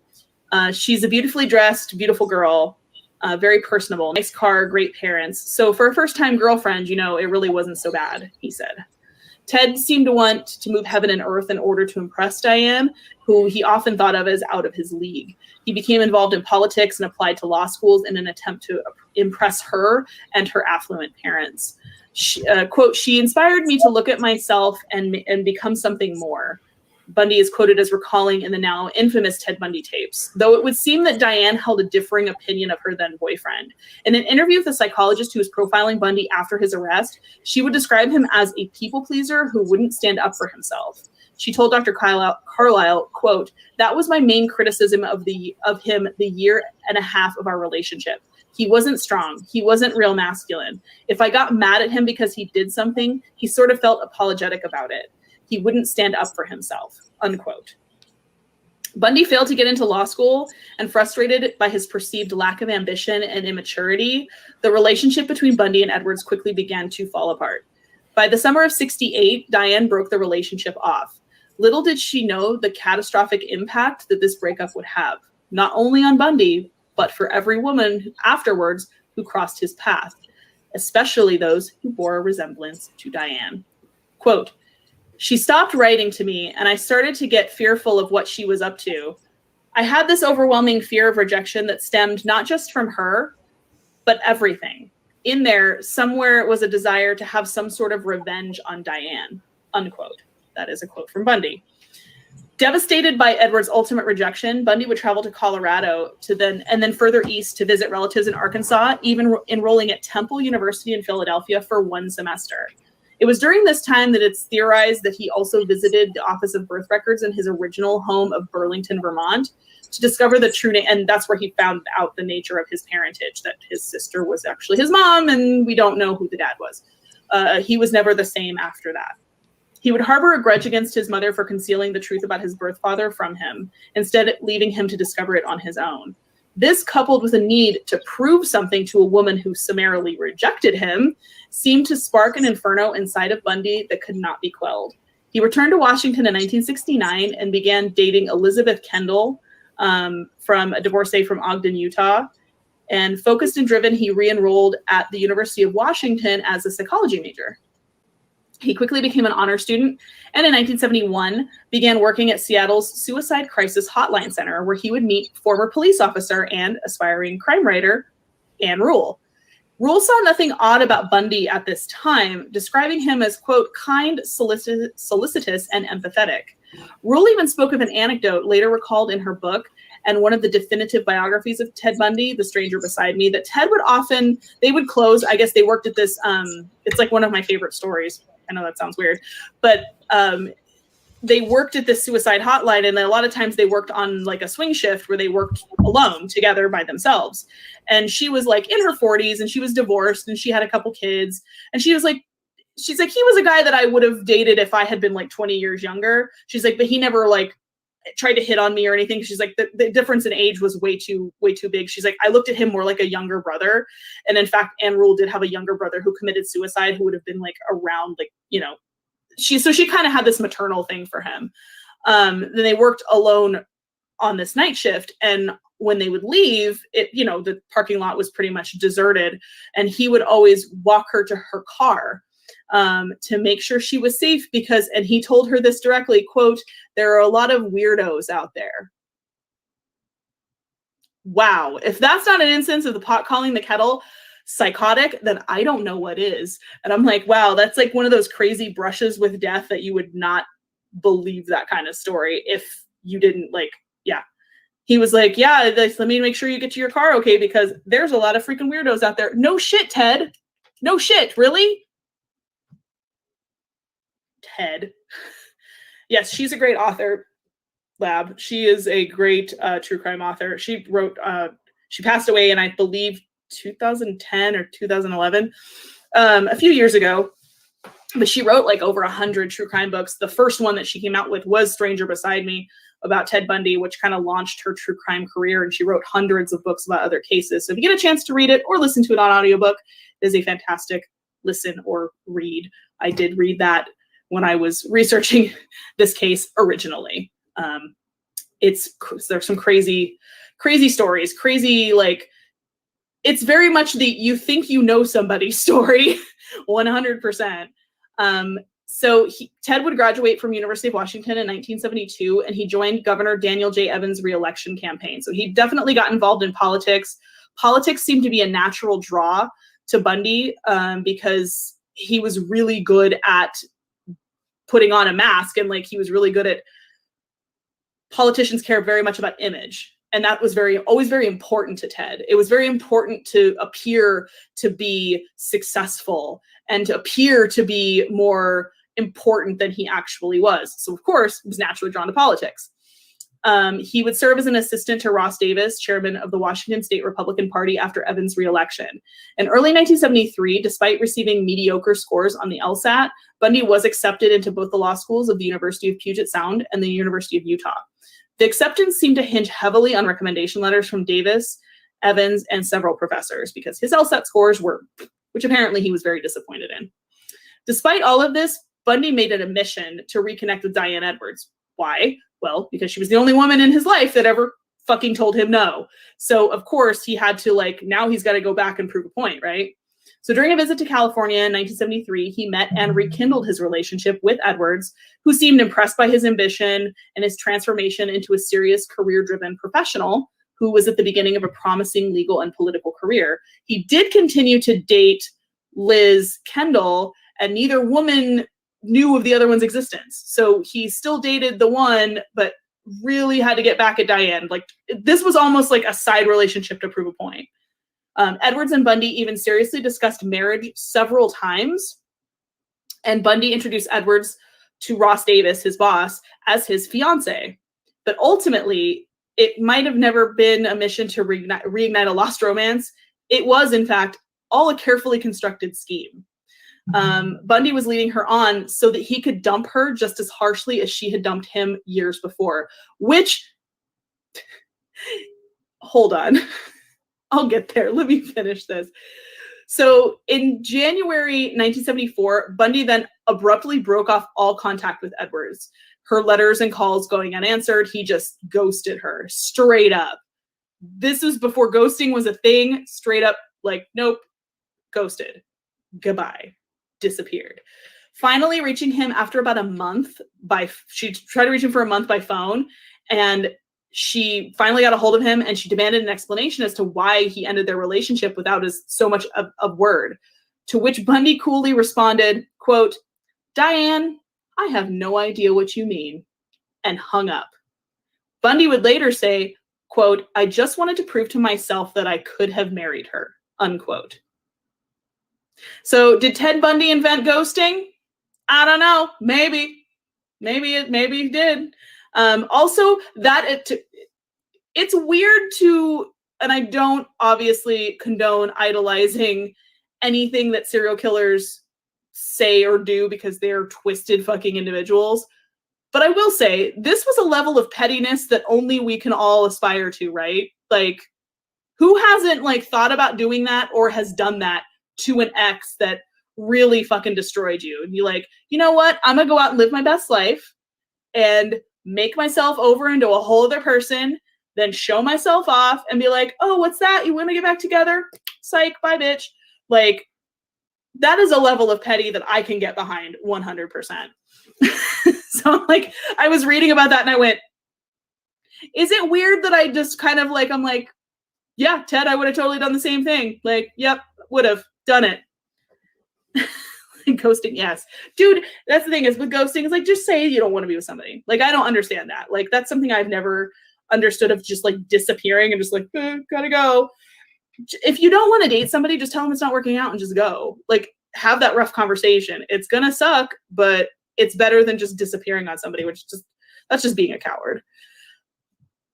Back to the story though. So Bundy had already begun skipping classes at law school. By April, he would drop out entirely.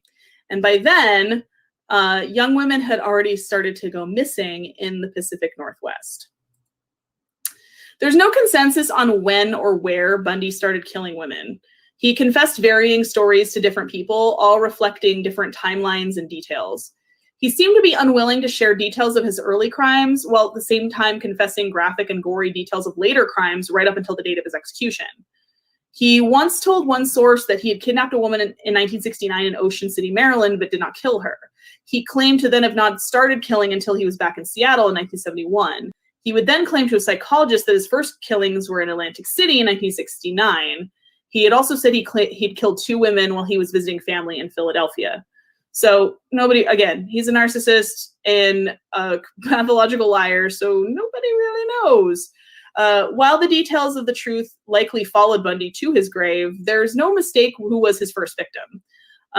In January of 1974, around the same time that he ended his relationship with Edwards, he attacked 18-year-old Karen Sparks, a dancer and student at the University of Washington. He broke into her basement apartment and bludgeoned her with a metal rod from her bed frame while she slept. After she was beaten and unconscious, he sexually assaulted her with the same metal bar. Yikes. The brutality of his assault caused massive internal injuries and put Sparks into a coma for 10 days. She would survive, but she suffered permanent physical and mental impairment from the attack for the rest of her life. She did survive. She is interviewed, I believe, on one of the documentaries, more recent documentaries. She is interviewed briefly on there.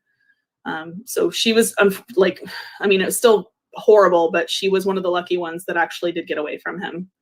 And did survive her attack. Only a month later, the need to brutalize a woman came over Bundy again. This time, he broke into the apartment of another University of Washington student, Linda Ann Healy. I'm waiting, guys. I'm trying to get my timing up, you guys. She was an undergraduate student who had a job on the radio providing a morning weather report for skiers. Bundy would beat her unconscious and then dress her in a pair of blue jeans, a white blouse, and boots before carrying her body away. Linda Ann Healy was never seen again. Years later, her skull would be found at one of Bundy's preferred body dumping sites. He would confess to strangling her to death. Bundy had found his hunting ground and would continue to stalk and target female students in the area. Young women, especially young, pretty college students with long hair parted down the middle, were disappearing at the rate of about 1 a month. On March 12th, 19-year-old Donna Gail Manson left her dorm at Evergreen State College in Olympia to attend a jazz concert on campus. Hold on. I'm waiting for these pictures to dissolve. I tried to get the timing like synced up because there were so many slides I had to get in this one that I'm like still kind of like with the timing. Oh, I'm not playing it. That's why it's not going. Well, that would be operator error, you guys. Sorry.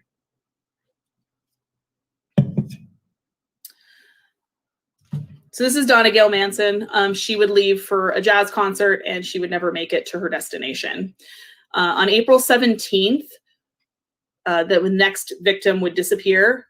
Susan Elaine Rancourt would disappear while returning to her dorm after an evening advisors meeting at Central Washington State College, which was about 110 miles southeast of Seattle.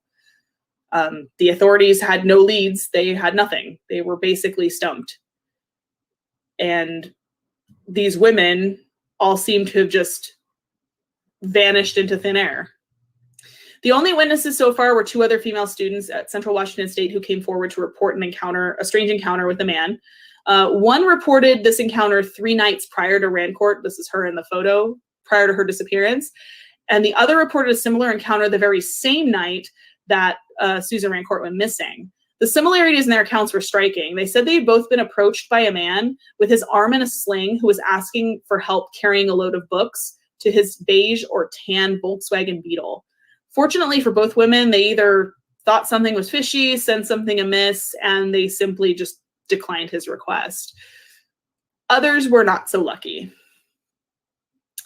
On May 6th, Roberta Kathleen Parks left her dorm at Oregon State University, south of Portland, to meet some friends for coffee. Parks never arrived to that coffee date. Bundy later confessed to raping and killing Parks at Taylor Mountain, some 25 miles southeast of Seattle. I need to pause for a drink. Hello to the people who have joined while I've been talking. On June 1st, so another woman went missing. So it's literally about once a month. So May, one goes missing. June 1st, 22-year-old Brenda Carol Ball vanished after leaving the Flame Tavern in Burien near the Seattle-Tacoma National Airport. She was last seen in the parking lot of the bar, talking to a man with brown hair and his arm in a sling. Her skull was later discovered at Taylor Mountain. So then you guessed it, but we didn't wait till July quite for the next one. So he did grab 2 in the month of June. In the early hours of June 11th, 18-year-old Georgianne Hawkins vanished while walking down a brightly lit alley between her boyfriend's dorm and her sorority house. After her disappearance was made public, witnesses came forward claiming to have seen a man near the same alley on crutches. This time, instead of an arm in a sling, this time his leg was in a cast, struggling to carry a briefcase. One woman reported that the man had asked her to help him carry the case to his waiting car, a tan Volkswagen Beetle. Bundy would later confess to the King County Sheriff's Office, Detective Robert Keppel, that he had struck Hawkins with a crowbar when she got to the car. So he met her, asked her the same question, hey, can you help me carry this to the car? She did. And once she was near the car, he pulled out a crowbar, struck her with the car, and knocked her unconscious. He handcuffed Hawkins and placed her in the passenger side of his Volkswagen before driving off. I guess he did put the seat. He recalled putting the seat down so that nobody could see her in the passenger seat, looking obviously very unconscious or possibly dead. He did recall that she regained consciousness during the drive while he was driving her away from the scene. He said she started talking quite lucidly and thought she had a Spanish test the next day and that Bundy had taken her to tutor him for the test. He said, quote, it was an odd thing to say and that, quote, it was kind of funny the things people say in those circumstances. Perhaps it was from a concussion, from a blow to the head that had confused Hawkins, but that was nothing compared to how Bundy described her ultimate fate to Keppel. Quote, I parked, took the handcuffs off her, and took her out of the car. The long and the short of it was, I again knocked her unconscious and strangled her and drug her into the small grove of trees that was there. It was after Hawkins was dead that Bundy would commit one final injustice to her remains. The Hawkins girl's head was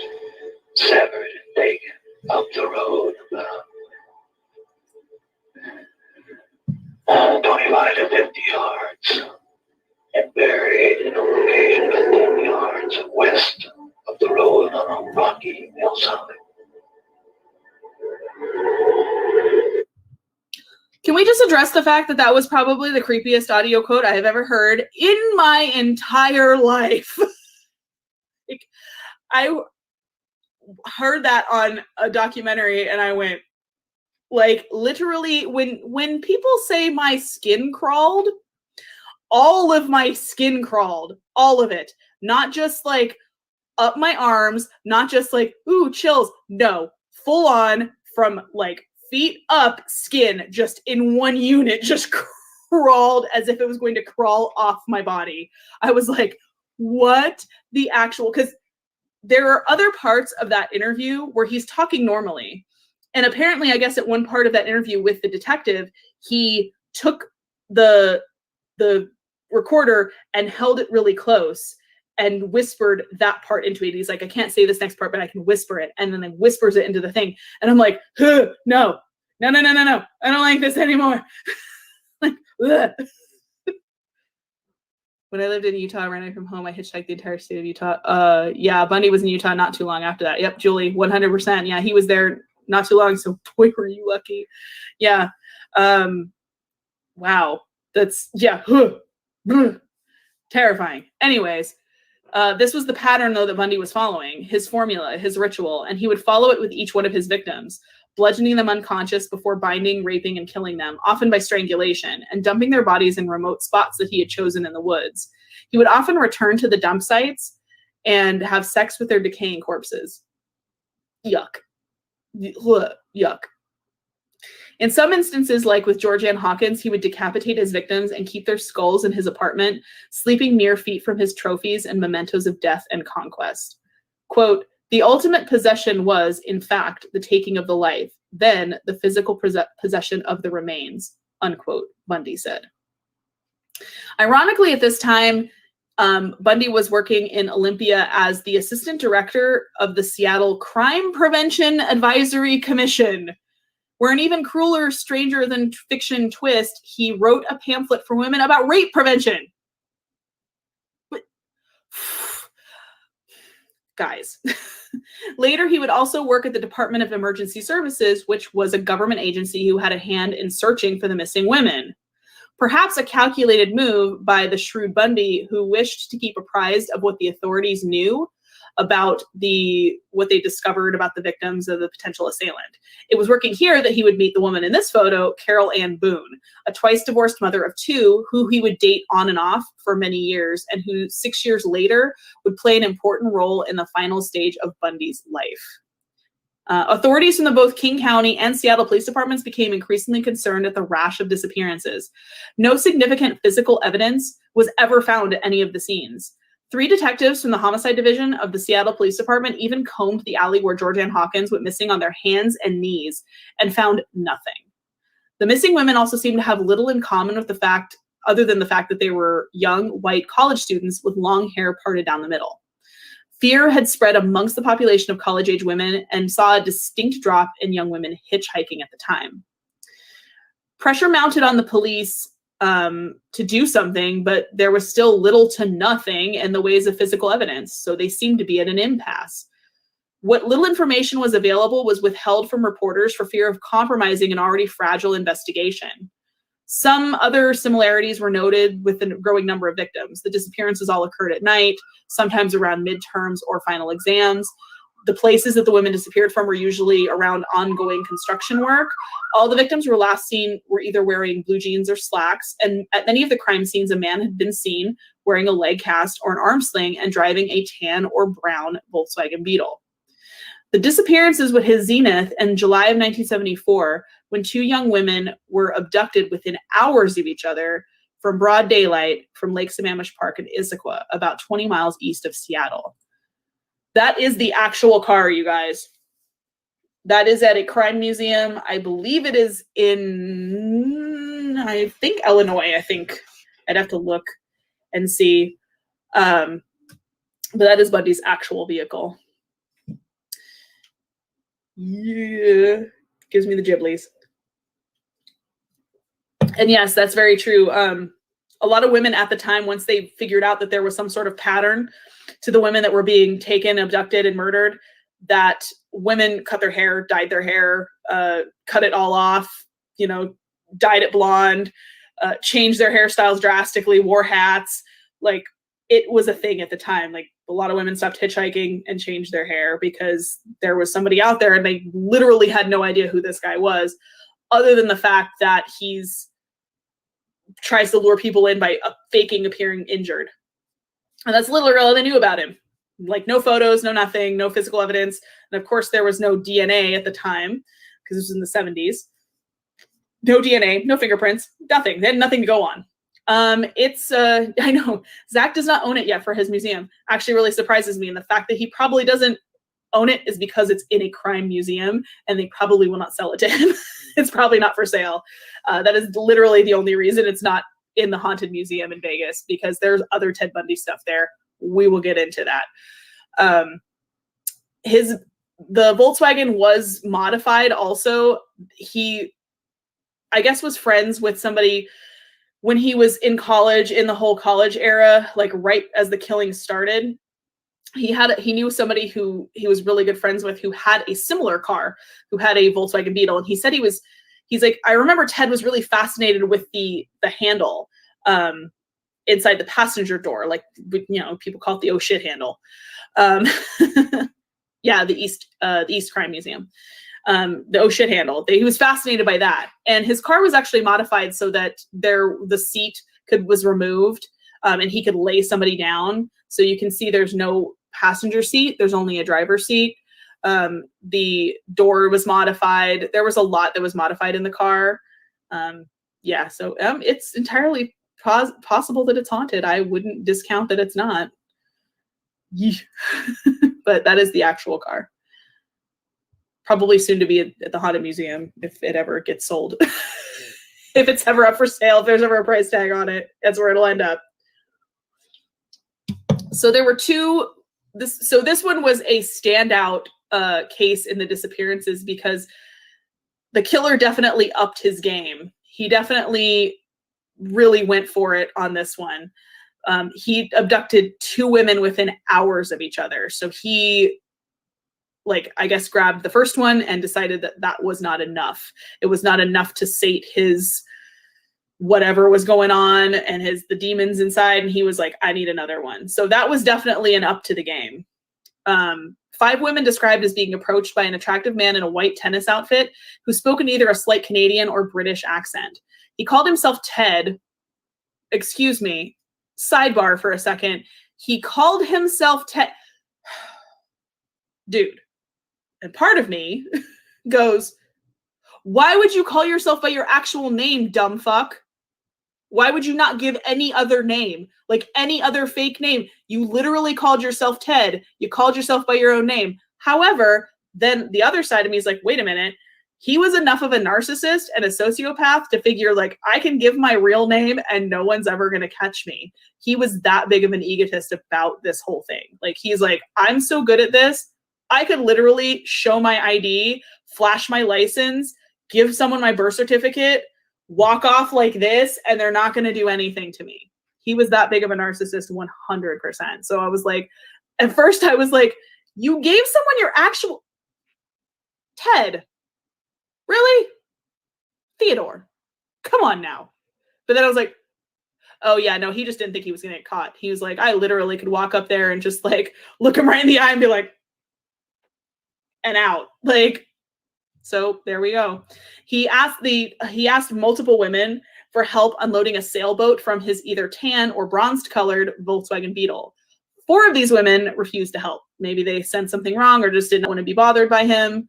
But the 5th accompanied him to help. The 5th one accompanied him to help, but fled upon seeing that there was no sailboat at the car. So she got to the car and she was like, you don't have a sailboat, fucker.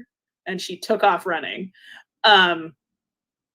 So smart, saved that her instincts kicked in, the gut instincts went, something's wrong here, and she saved her own life by getting the fuck out of there. He then approached Janice Ann Ott, a 23-year-old caseworker from King County Juvenile Court.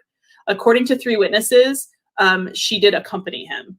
About 4 hours later, he would, oops, oh, where we go? Oh, I can actually skip on my own? I can? Wow, okay. We might have to do that then. I just discovered that I can do that, guys. Weird.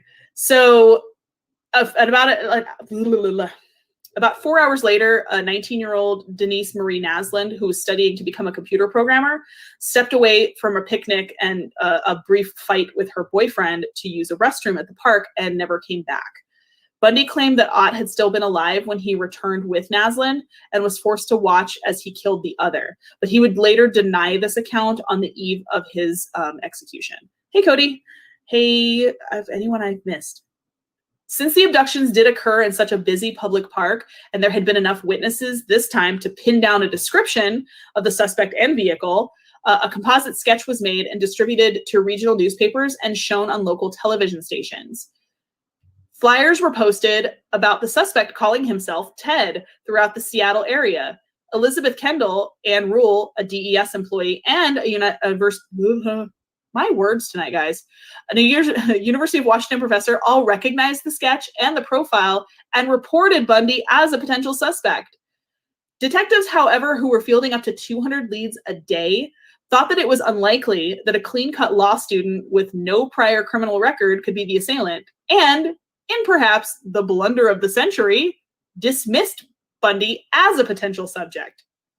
This error in judgment would cost 8 more women their lives. That is Bundy and his girlfriend at the time. She is also interviewed in a recent Amazon Prime. She came out with a book called The Phantom Prince that was about her life with Ted Bundy. And there's a documentary about it on Amazon. I strongly suggest you guys check it out. If there's something out there of Ted Bundy, I have watched it because while he's not my favorite serial killer, there's a lot of material on him, you guys, seriously. And it's so crazy in these pictures. Yeah, right? It's crazy in these pictures because she claims she had he was literally the definition of living a double life. When she suspected things, it was one of those things where it's that looks a lot like him. And I remember hearing on one of the documentaries that when they came out with the sketch, she didn't suspect him up until that point. She's like, he was totally normal. She's like, I had no idea what he was doing. She's like, but then they came out with the sketch and his name was Ted. And she's like, and it was these things started to line up for her.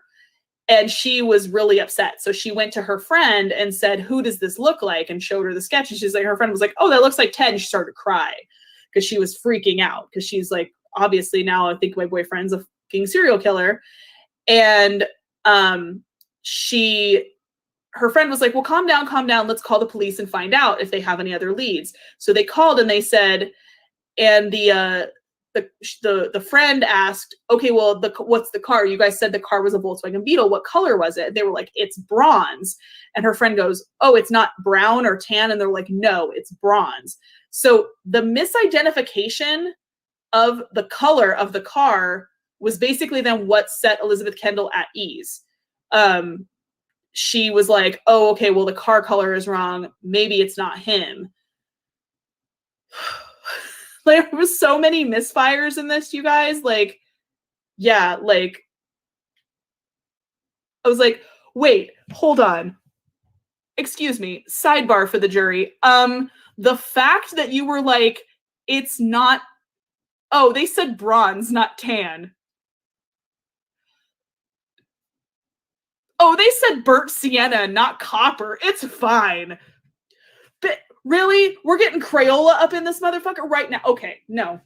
No. The fact that that's a close color still should have set off alarm bells. I'm like, bronze is kind of close to tan. They're both shades of brown.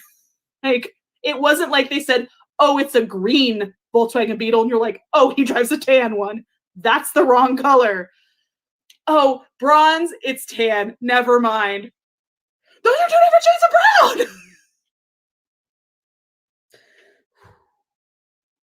Oh, they said brick red. It was just red.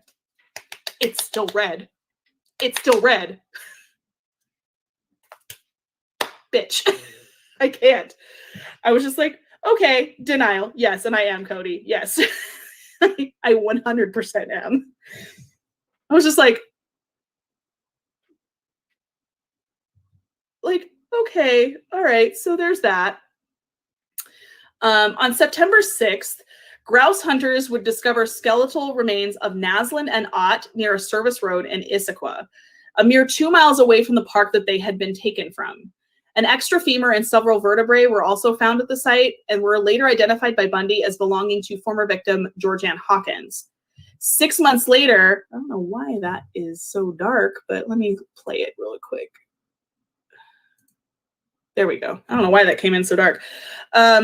But it would be later identified as a former victim. So a few months later, they found more skulls at Taylor Mountains. So they would find human remains. And actually, forestry students from Green River Community College would discover these human remains, mostly skulls and jawbones of victims Healy, Rancourt, Parks, and Ball on Taylor Mountain. Donna Gale Manson's remains were never recovered and never found. In August of 1974, Bundy received a second acceptance letter from the University of Utah Law School and moved to Salt Lake City, while his girlfriend, Elizabeth Kendall, remained in Seattle. And while he kept in touch and called her often, he dated at least a dozen other women. So your boy Ted was a player. It was around this time, much to Bundy's dismay, that he would find his classes difficult and incomprehensible. It was a great source of disappointment to him. Consequently, or perhaps not consequently, around this time, a new string of disappearances and homicides would begin. This included 2 murders that remained unknown until Bundy confessed to them just hours prior to his execution.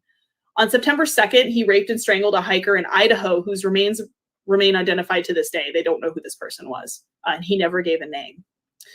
The story goes he either disposed of the body in the river or he returned next day to photograph and then dismember the corpse. On October 2nd, he kidnapped and murdered 16-year-old Nancy Wilcox in a suburb of Salt Lake City. Her remains were never found. 16 days later, on October 18th, 17-year-old Melissa Ann Smith, the daughter of the police chief of Midvale, which was another suburb. My words tonight, you guys. Good Lord. Another suburb of Salt Lake City was planning on going to a slumber party. Her plans were interrupted by a tearful phone call from a friend who needed comforting about a failing romance. The slumber party could wait, and she went to comfort her friend at her place of work, a pizza parlor. Melissa would disappear from the parking lot after leaving the pizza parlor and never make it to the slumber party. Her nude body was found just over a week later. A post-mortem examination would reveal that she had been beaten severely. The left side and the back of her skull caved in by a blunt object. She had been raped and then sodomized and then strangled with nylon stockings so tightly that the hyoid bone in her throat was fractured. It was also concluded that she may have remained alive for up to 7 days after her disappearance. A nearly identical fate would befall 17-year-old Laura Ann Amy on October 31st. She disappeared after leaving a cafe in Lehigh after midnight. Her nude body was discovered by hikers, disposed of in a canyon on Thanksgiving Day.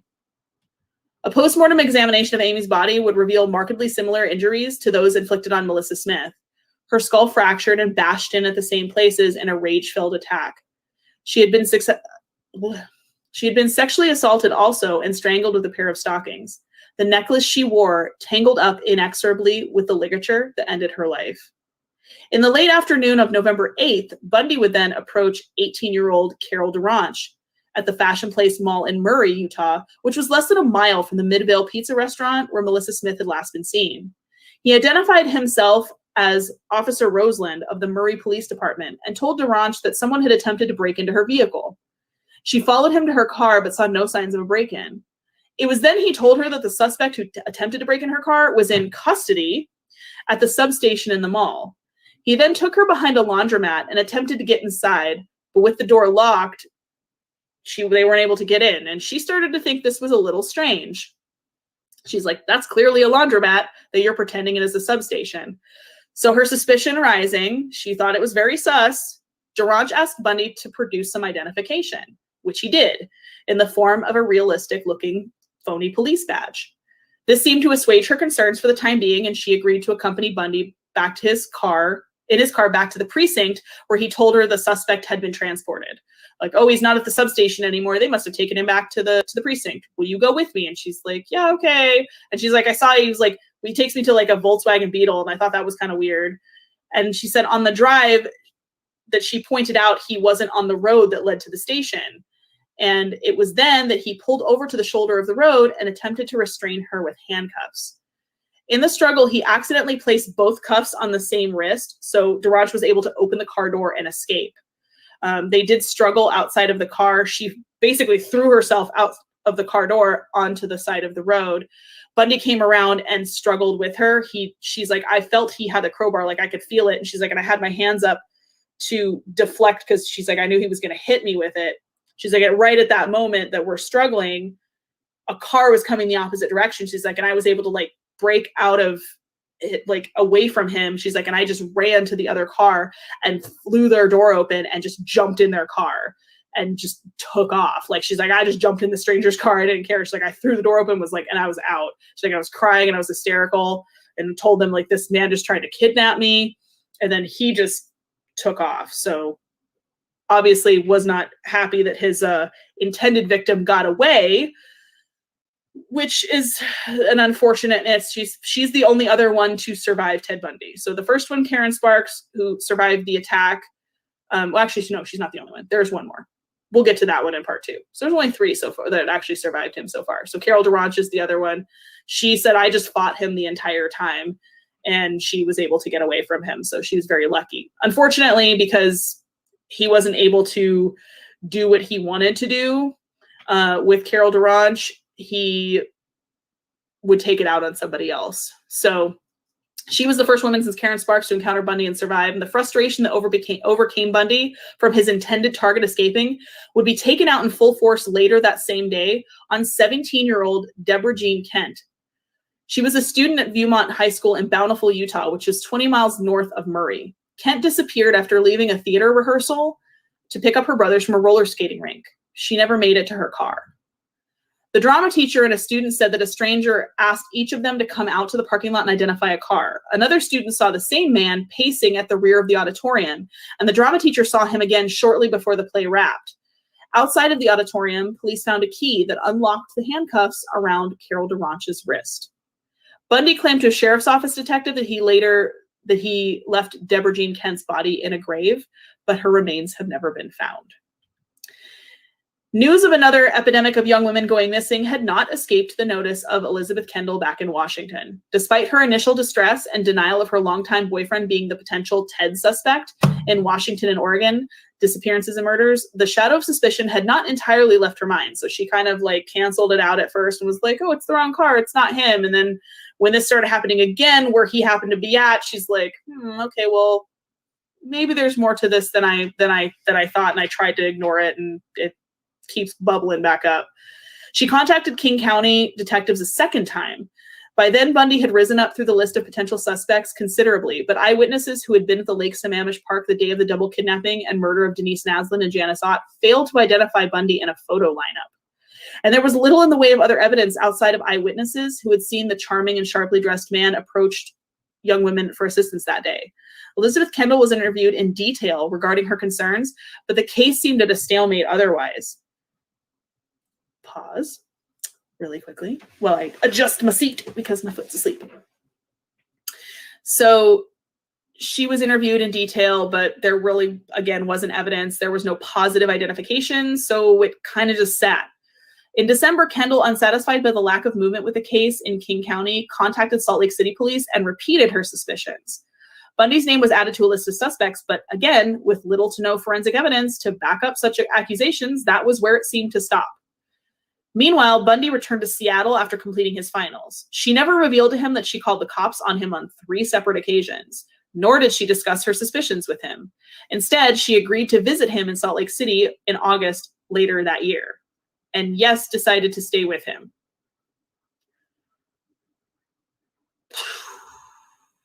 No words, you guys. Okay. Like, you called the cops on this man 3 times because you think he's murdering people, and you stay with it. Okay. Was the standard really that low? Is the bar set that low, you guys? Like, I was not aware. I mean, I've been on Tinder a few times, and it's gross, but like, yikes. Not sticking with a serial killer gross. Whew. The year had turned again, and 1975 would begin with Bundy continuing to keep up the facade of a normal, brilliant, driven law student while his hunting continued in earnest. He would shift his hunting grounds eastward to Colorado. On January 12th, registered nurse 23-year-old Karen Eileen Campbell would vanish from a well-lit hallway between the elevator and her room at the Wildwood Inn in Snowmass Village, about 400 miles southeast of Salt Lake City. Bundy had been a skiing enthusiast since his college days, and actually before that, since high school, and no doubt easily blended into the small ski towns of Colorado. A handsome, charming man in a ski resort was hardly a red flag. Campbell's nude body was found a month later next to a dirt road near the resort. Her skull had been bashed in by an object that left distinct linear grooved depressions on the skin and bone. Her body also had deep cuts from a sharp weapon.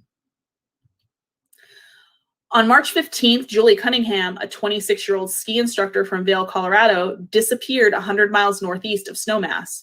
She had been walking from her apartment to join a friend for a dinner date, and when she was approached by a man on crutches who asked her to help him carry his ski boots to her car, she agreed. Being a ski instructor, it was likely not uncommon of a sight to see someone on crutches who had taken a spill on the slopes and was in need of assistance.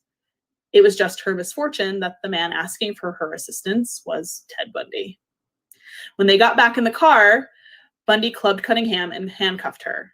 He placed her in his car and drove to an area near Rifle, Colorado, about 90 miles west of Vail. It was here that he assaulted and strangled Cunningham and left her body. Weeks later, he would make a 6-hour drive back to the site to revisit the remains. It's unknown what Bundy did with her body, but Cunningham's remains were never found. The killing didn't abate or cease. Unsatisfied, Bundy would seek out another victim on April 6th near Grand Junction, close to the Colorado-Utah border. 25-year-old Denise Lynn Oliverson would disappear on a bike ride while on her way to her parents' house. Later, her bike and sandals would be found discarded in a viaduct near a railroad bridge. It was only about a month later that Bundy would seize his youngest victim to date. On May 6th, he would lure 12-year-old Lynette Dawn Culver from Alameda Junior High School in Pocatello, Idaho. He took the young girl back to his hotel room, where he would drown her in the bathtub and sexually assault her. He would discard her remains in the Snake River north of Pocatello. In the middle of May, after Lynette Culver's murder, 3 of Bundy's DES coworkers from back in Washington, including Carol Ann Boone, would visit and stay for a week in his apartment. In June, he would visit Seattle again to see Kendall. She made no mention of her alerts about him to the authorities, and they discussed getting married the following December. Why? I mean,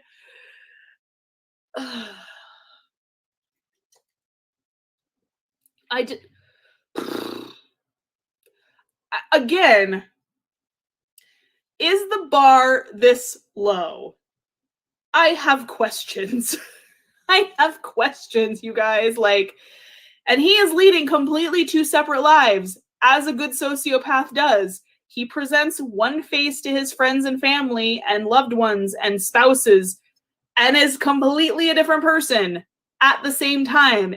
It's insane. What's more insane is the fact that this woman suspected this man of abducting and killing women and having to do with their disappearances, and still agrees to marry him. Is the bar this low? I have questions.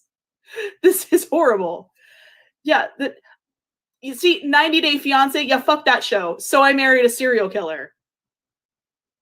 I mean, bitch, come on.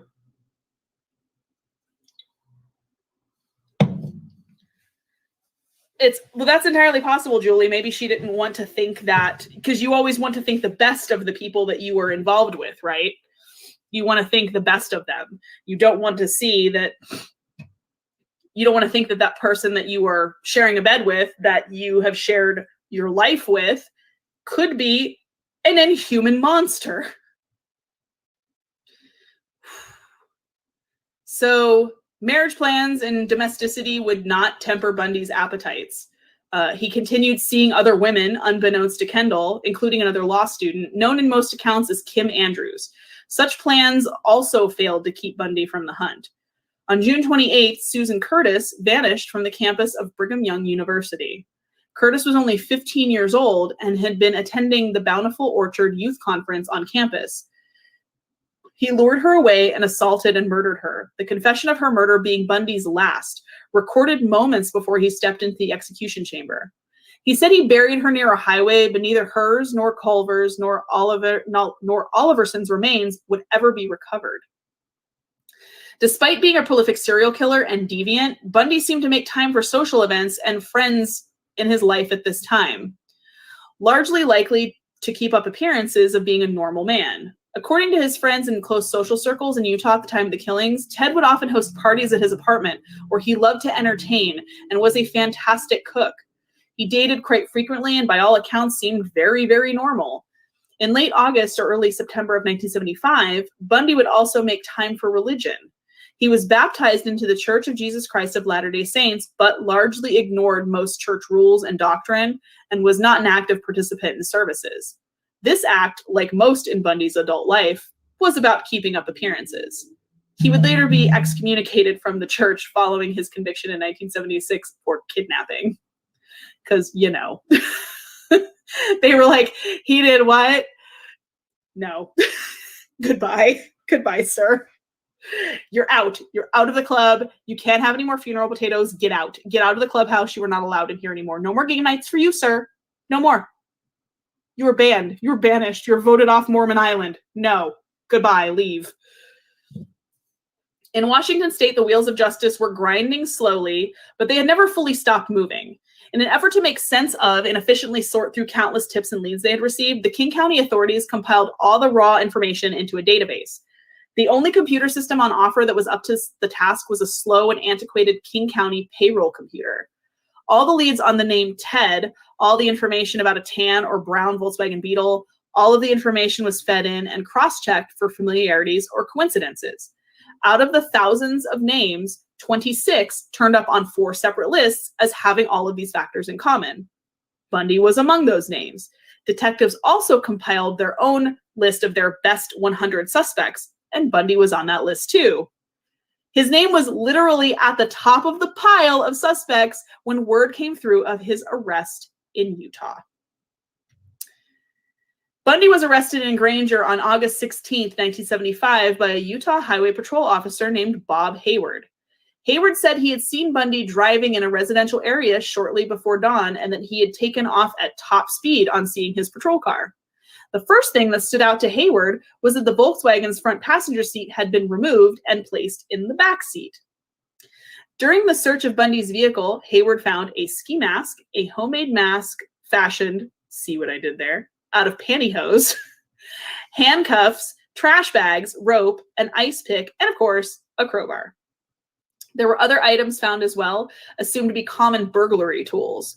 When questioned about the items found in his car, Bundy stated that the ski mask was meant for skiing, because, you know, what a concept, a ski mask for skiing. I do have a question though, guys. Quick sidebar before we continue. So you guys are familiar with ski masks, right? The traditional like knit mask with the eye holes and the mouth cut out. Has anyone ever seen that used for actual skiing? I have questions because they call it a ski mask. They call it a ski mask and it's referred to as a ski mask, but I have literally never seen anyone wear it for anything other than a criminal activity. I've never seen anyone on the slopes with this thing on.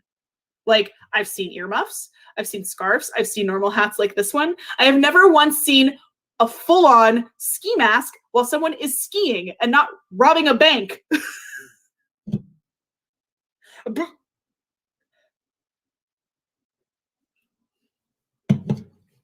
I'm pretty sure they should just call them bank robbery masks because that's what they're used for instead of actual skiing. Just saying. I thought that was weird, and I had to bring it up as a side note. The handcuffs he claimed were found in a dumpster, and the rest of the items were simply regular household items like trash bags and stuff like that. So he just passed off like, oh, I'm moving, and oh, I had stuff in my trunk. So I'm going to go back a couple slides really quickly. That's a picture of the seat being missing in the Volkswagen.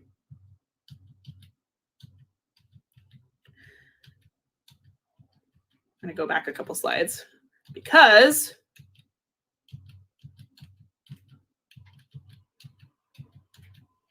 okay, maybe it's more than a couple slides, you guys. Where are we at with the one slide that has the side that's before this one?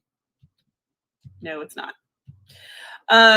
There was a slide that I had that showed the stuff in the car. And that's a picture of what he was found with.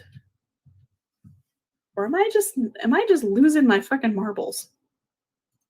Do you guys remember seeing that slide with stuff that was in the car? Losing my mind. Anyways, so we're skipping back forward. So that's obviously the very famous car. We saw the car before. Yeah, red flag. Totally. 100%. So yeah, weirdness that but all that stuff that was found in the car. So that stuff is at the Haunted Museum. The kit that he was found with when he was arrested in Utah, the ice pick, the mask, the handcuffs, all of that is on display at the Haunted Museum. So Bundy was charming and he seemed like a perfectly normal guy. So no one would think twice about this incident, right? He got pulled over. Yeah, the seat in the car is a little weird and he's got some weird shit in his trunk. Well, normally he probably would have gotten away with such a thing, but the cop on the case was on it. Detective Cherry Thompson remembered that there was a similar vehicle, as well as a suspect description for the Durange kidnapping the previous year. And on top of that, the name, of course, matched the name given by Kendall in her phone call. So this was enough to take Bundy into custody and search his apartment. During the search of Bundy's apartment, police found a guide to Colorado ski resorts with a check mark next to the Wildwood Inn and an ad for the Viewmont High School play where Deborah Kent had disappeared. While this was strange and very coincidental, it wasn't enough evidence to detain Bundy, so he was released. Blah. Well, this was just guys. Yeah, you have basically a rape kit in your car, a rape and murder kit, and you have stuff that was like found that, people disappeared from these locations. You happen to have these in your house. Yeah. Years later, Bundy would confess that police had missed the one piece of evidence that would have kept him behind bars, a collection of Polaroid photographs he had taken of his victims. These were in his home, but they did not find them on their initial search. And upon his release, Bundy's first act was to destroy the photos, as this brush with the law had been a little bit too close for comfort. Salt Lake City police still placed Bundy on 24-hour surveillance, certain that there was something off about this man despite lack of evidence. So they did let him go, but they were like, we're watching you because you're fucking weird. And there's some shit that's lining up that we don't like how this is. Sir. Detective Thompson had decided to fly out to Seattle with two other detectives to interview his girlfriend, Kendall, who's pictured in this photograph. She told them that before Bundy had moved to Utah, she discovered items in their apartment that or in her house that she couldn't understand, and in Bundy's apartment as well. Among these items were a pair of crutches, no doubt used to bait his victims into believing he was a completely harmless man in need of some help, a bag of plaster of Paris for making casts, of course, and a meat cleaver that was never used for cooking. Even stranger and more damning was a sack of women's clothing, more than likely belonging to his victims. When she attempted to confront Bundy, he became enraged, stating, quote, "If you tell anyone, I'll break your fucking neck," unquote. Accompanying the strange items was also his strange behavior. Kendall claimed that he became very upset if she ever talked about cutting her long hair short, and that she would sometimes wake up to find him under the covers, examining her body with a flashlight. Mama. Tedward, what are you doing? How dare you? And why? And no. She also noted that Bundy would often borrow her car, another Volkswagen Beetle, for protection, and he would keep a lug wrench in the trunk of her car. The detectives asked Kendall if Bundy had been with her on any of the nights during which any of the Pacific Northwest victims had vanished, or on the day that Naslin and Ott were abducted. She confirmed that he had not been with her, furthering their thoughts that Bundy was indeed their suspect. In September of that year, Bundy decided to sell his Volkswagen. Utah police had it impounded and dismantled to be thoroughly searched, and they were able to find hair matching that samples taken from Karen Campbell's body. They were also able to find, oh, there it is. There's my photo. I was like, I thought I had this photo. That's the kit that's now in the Haunted Museum.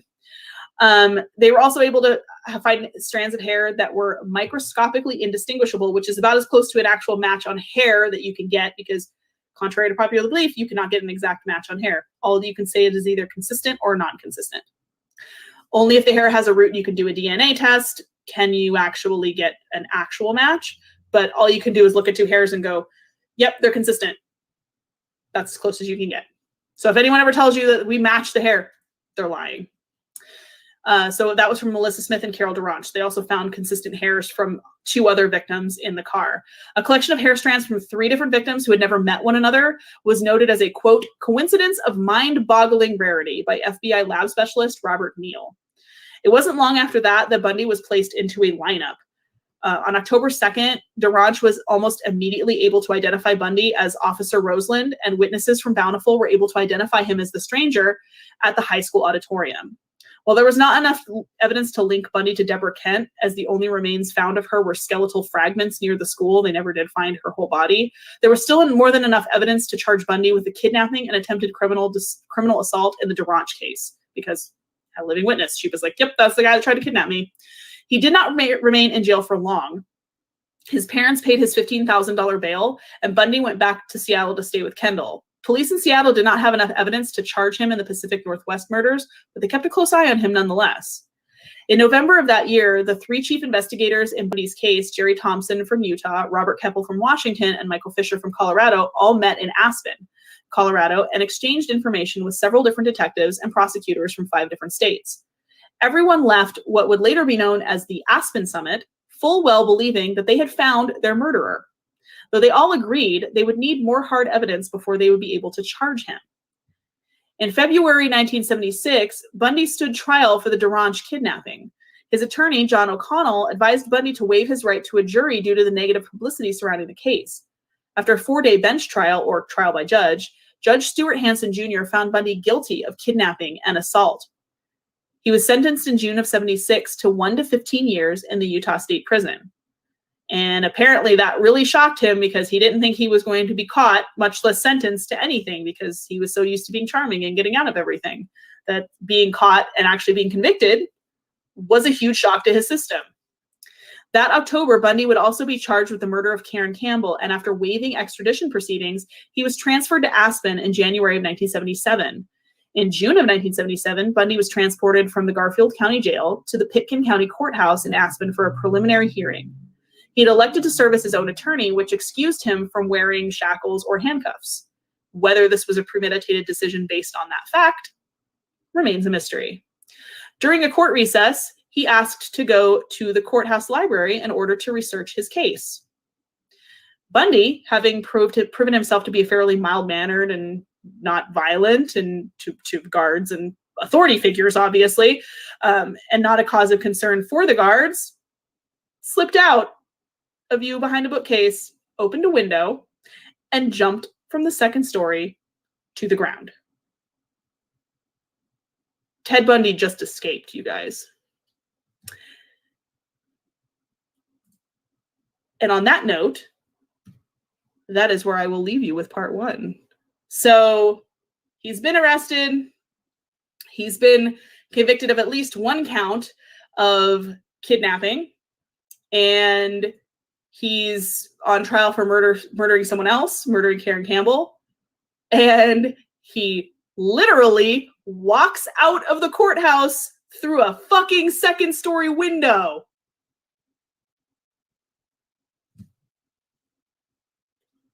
What? What? I would like to think that the guy that let this happen was immediately fired the next day. Like, the account I remember hearing was that basically any lawyers were allowed access to the law library, and since he was defending himself, he was allowed the same access. And there was a guard that was posted on the other side of the door. The guard went outside to the door to have a cigarette. So the guard would normally be inside the library watching him. So the guard stepped out of the library, shut the door behind him to have a smoke. Did not realize that Bundy, for months, had been practicing jumping off of his bunk in his cell to try and brace himself and ready himself for a landing from a 2nd story. He'd been jumping off his bunk to learn how to tuck and roll so he would minimize impact and not injure himself. The moment the guard went out to have a smoke, which apparently was a regular thing, Bundy took the opportunity, ducked behind a bookcase, opened a window, and was gone. The fact that there were no bars on these windows, I would like to point out, like, why? Why? Why be able to open them? And why not have bars on them if you can't? Can you imagine the guy walked back in after his cigarette? He's like, hey, Ted, you're tired. Fuck. I'm just going to turn in my notice now. I'm just going to like, I'm going to go. I'm not going to come back to work tomorrow, guys. I know you're going to fire me. I just lost Ted Bundy. So I'm going to go. He land when he haunted lighthouse, when he did land, apparently the only thing he injured was he sprained his ankle. I guess all those months of jumping off of his bunk paid off. Yeah, the 70s was like, it was like the Wild West in the 70s. You could just apparently go murdering people with abandon, breaking out of courthouses, jumping out at like seriously? Like, wow. This was wild. Like the lack of communication and the lack of like technology kind of just allowed you to do whatever you wanted to do. And it even plays further into episode 2, when we'll get into next week. We'll get into part 2 of original lady killer Ted Bundy. That there's stuff that he got away with. If anyone attempted to do this now, you would never, because of DNA, because of all the things that they have technology wise, cell phones alone, security, CCTV. He would have never gotten anywhere. Like the 70s were just wild, and just, you could do whatever you wanted pretty much. I think that's why most serial killers, not that there aren't any existent, because they say that there are at any point at least 50 to 60 active serial killers at any point in time. You just don't know who they are. But there, you have to, there were a lot active in the 70s because police forces didn't communicate with each other. When they did, they could only communicate via mail, like actual mail, like snail mail through the mail. No fax machines. Not a lot of offices had computers. Only major cities had them, and they were very large and very slow. And the only phones that existed were landlines, were rotary landlines. So there just wasn't that level of communication. So I'm Frank, freaking technology, taking away my dreams. Hello, people who have just joined. We wrapped up part 1 on the note that Ted Bundy just escaped from the courthouse. What's he going to do next? Who knows? Stay tuned next week for part 2 of original lady killer Ted Bundy. Man is on the lam. And we'll see what happens next. So if you guys, I'm going to open it up. Sorry, I had some like blah, blah, blah, blah, tongue tonight. What was going on? I don't know. It was a lot to read. It was a lot to pace. Do you guys have any questions? I'm going to open it up to a Q&A at this point. I wasn't really watching the chat. So if there were any questions that went by, I do apologize. I was trying to like read and watch this thing at the same time. So if you have any questions that I missed, please go ahead and repost them. Ask them now if you have them. Please, please. Checking my phone. Yeah, I'm like if my eyeballs were like trying to monitor this. That and the fact that I found out I can flip through at my own pace. I'm like, oh wait, I don't have to time it. Oh dang, this is awesome. I have not seen The Deliberate Stranger. I have not seen that. I've seen a lot of documentaries, but I have not seen that. Are there any like him in this state? Well, I mean, I don't think they'd be allowed, Max. I don't think they'd be able to get away with to the degree that Bundy got away with things, again, because technology has caught up with a lot of that. But there's been pretty recent cases of serial killers. It's just you don't hear about them as often. It's just, I think technology has made it difficult. And when they do catch them, it's like, because I think there was one recently, a few years ago, 2016, in Canada, that guy that they found people like bodies like in the big planters in his home, like, and that was recently. That was like 6 bodies they found. So they're still out there. They say that there's a 30 to 40, 30 to 50 active at any point in time. Hopefully the technology has caught up with us enough where we're able to catch them sooner. I don't know. Thank you. Sorry, it was when I say it's a deep dive, I mean it's a deep dive. Yes, Bruce MacArthur. That was the guy. It was a former cop. that was the Golden State that they just caught. And the only reason they caught Golden State Killer was because of like things like ancestry DNA. Somebody actually tested their DNA and it linked back to him. I do think there are serial killers in Max. I do think there are serial killers in today that are hiding like Bundy. I do think so. I think there are probably more active ones than we're comfortable knowing about or admitting. So stay safe out there, you guys, and stay safe and don't get murdered, I guess. Try not to get murdered. Avoid murderers at all costs. Any other questions? Yeah, this was a deep dive. So hopefully you guys didn't get lost in the weeds too much with the details, but I really wanted to give a comprehensive look at his background and his origin and his backstory to construct around the crimes as well. Yeah, they might be on him before it makes the news. That's true. That's true. Don't get murdered. Just try not to get murdered. That's all I ask. I don't ask a lot, you guys, but try not to get murdered. That's the one thing, the one favor I will ask you guys.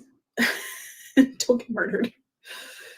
So next week will be part 2 of Ted Bundy with an accompanying slideshow. Tomorrow on the regular dead hours at 6 o'clock, it is Paranormal 101. So we're going to go over the different types of hauntings complete with a slideshow and dig into some basics of the paranormal. I know there's some things, Glam, that I've done in the past that I'm like, I'm amazed that I like going with strangers to places, and I'm like, by all theories, I should be dead. Like, I 100%, there's many places I can point out in my past that I would have been murdered easily. And nobody would have known where I was at because I did something stupid, like disappearing with a stranger someplace that my parents didn't know where I was and like sneaking out and shit. Like, like if I had gone with the wrong person, would never have been seen again. So it's way too easy for this stuff to happen. And yeah, it's really scary to think about the stupid crap I did when I was younger and was like, wow, I'm surprised I made it to adulthood. Really surprised, actually. Yeah, and then Frank's correct too. It's like now that mental health is a bigger thing and it wasn't really addressed at the time at all in the 70s, really. Like if you went to a psychologist, you were crazy.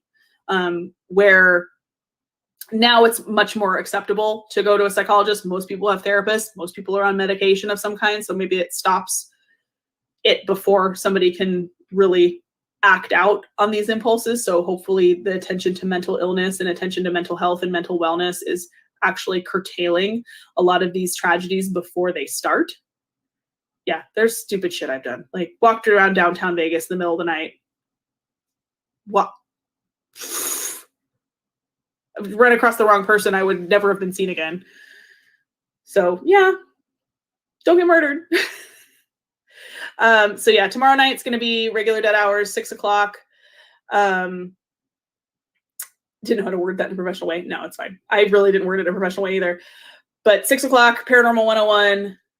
Please join us for that one. It's going to be fun. So it's going to get into the basics, some of the basics of paranormal, some of the basics of different types of hauntings that are encountered by paranormal investigators, and to kind of like how to discern the differences between the different types. So, because y'all are fans of the paranormal, so I figured out, why not? Let's dig into some of the basics. You guys can pinpoint maybe stuff you're not familiar with, or just let's just give a base. Most of y'all know the stuff, but let's just revisit it, because why not? Because I can. And I'm trying to negotiate getting a time set up for the next interview because they're overseas. So it's hard to kind of try to coordinate schedules, and it's really hard. Thank you.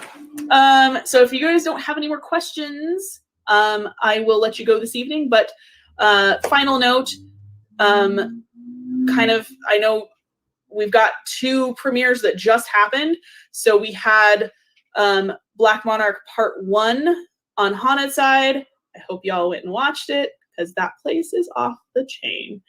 And then we had the new Crown Point with New Reality. And these two teams are amazing. And they're basically my favorite people. So, and you guys all are well aware that we are trying to get them to the Viper Room. So please, please, please, please, if you have not yet, and thank you to those who already have. If you have it, you know, I never really like to ask for money and I don't like to ask for things like that. But if you have extra dollars that you are comfortable parting with, please consider either donating to the GoFundMe that is being currently run by me. I've posted the link a couple times.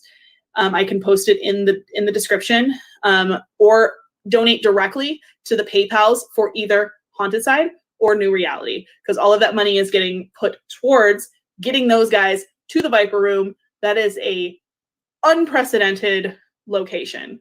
Only major, huge networks have gone there and done investigations. It is normally really expensive.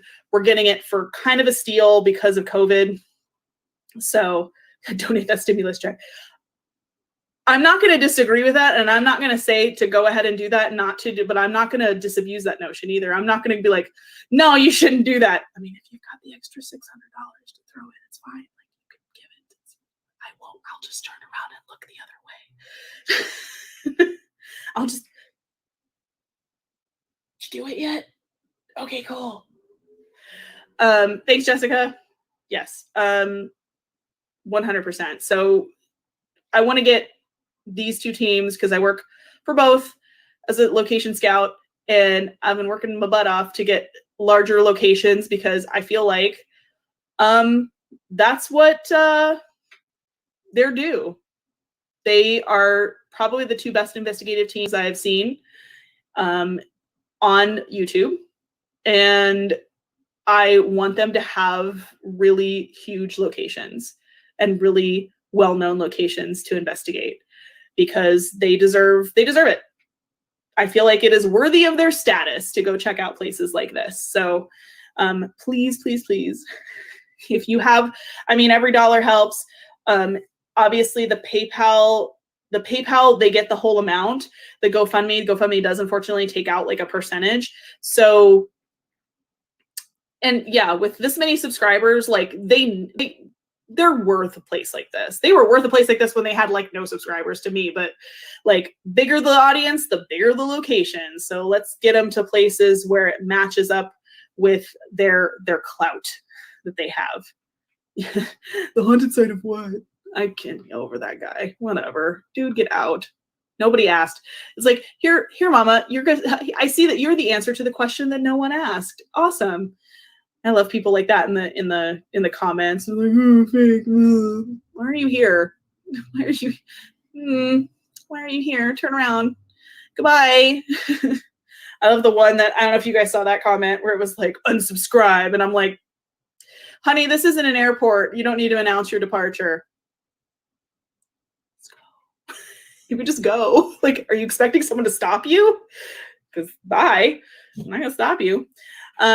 So yes, you guys know the links. You're familiar with the links. I'll post the GoFundMe one again on Dead Hours page.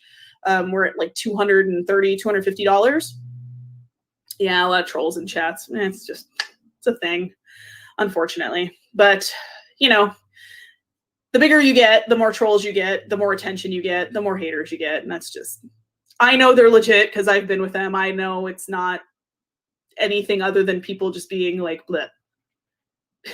Someone on Black Monarch premiere was like, "Ooh, female investigators." It was probably that guy that unsubscribed because he apparently earlier in the comments was like, "What, do you guys owe her money or something?" I'm like, "Nope, but I did get the location, so." But I'm glad to be with them. It's like I get to hold a camera and get to film some of the best investigators in the business. So, and yeah, like, why would they say that in the haunted site chat of all places? Why would they do that? That place is full of females and females investigators and females interested in the paranormal.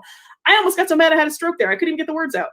But yeah, I was like, this is absolutely 100% the wrong room. I'm going to need you to go back to your table and do that math and come back to me when you have the correct equation, because that is wrong. Wrong, Maria. According to the encyclopedia. Yeah, no. Get out. Leave. Goodbye. So, Aw, thanks. Thanks, Haunted Lighthouse. They are lucky to have me. They just don't know. They don't. Yeah, they do. I tease. I tease because I love.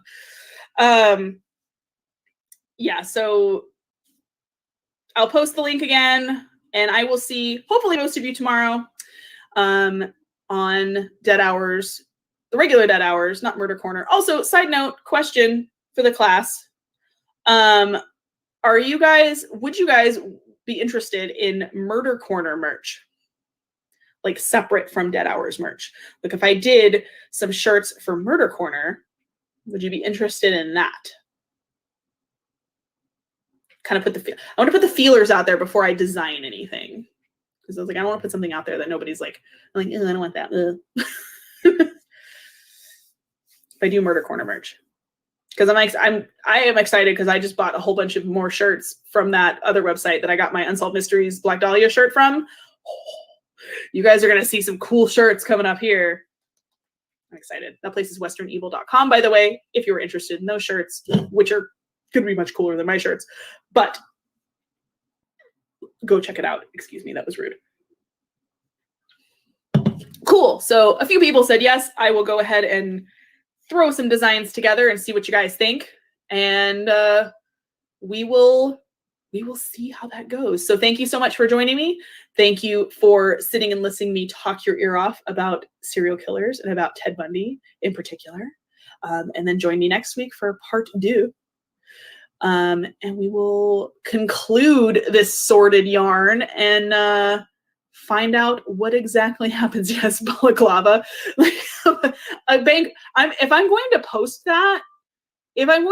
that mask, like I wish they had a balaclava on Teespring. They just have the regular masks, the gaiters.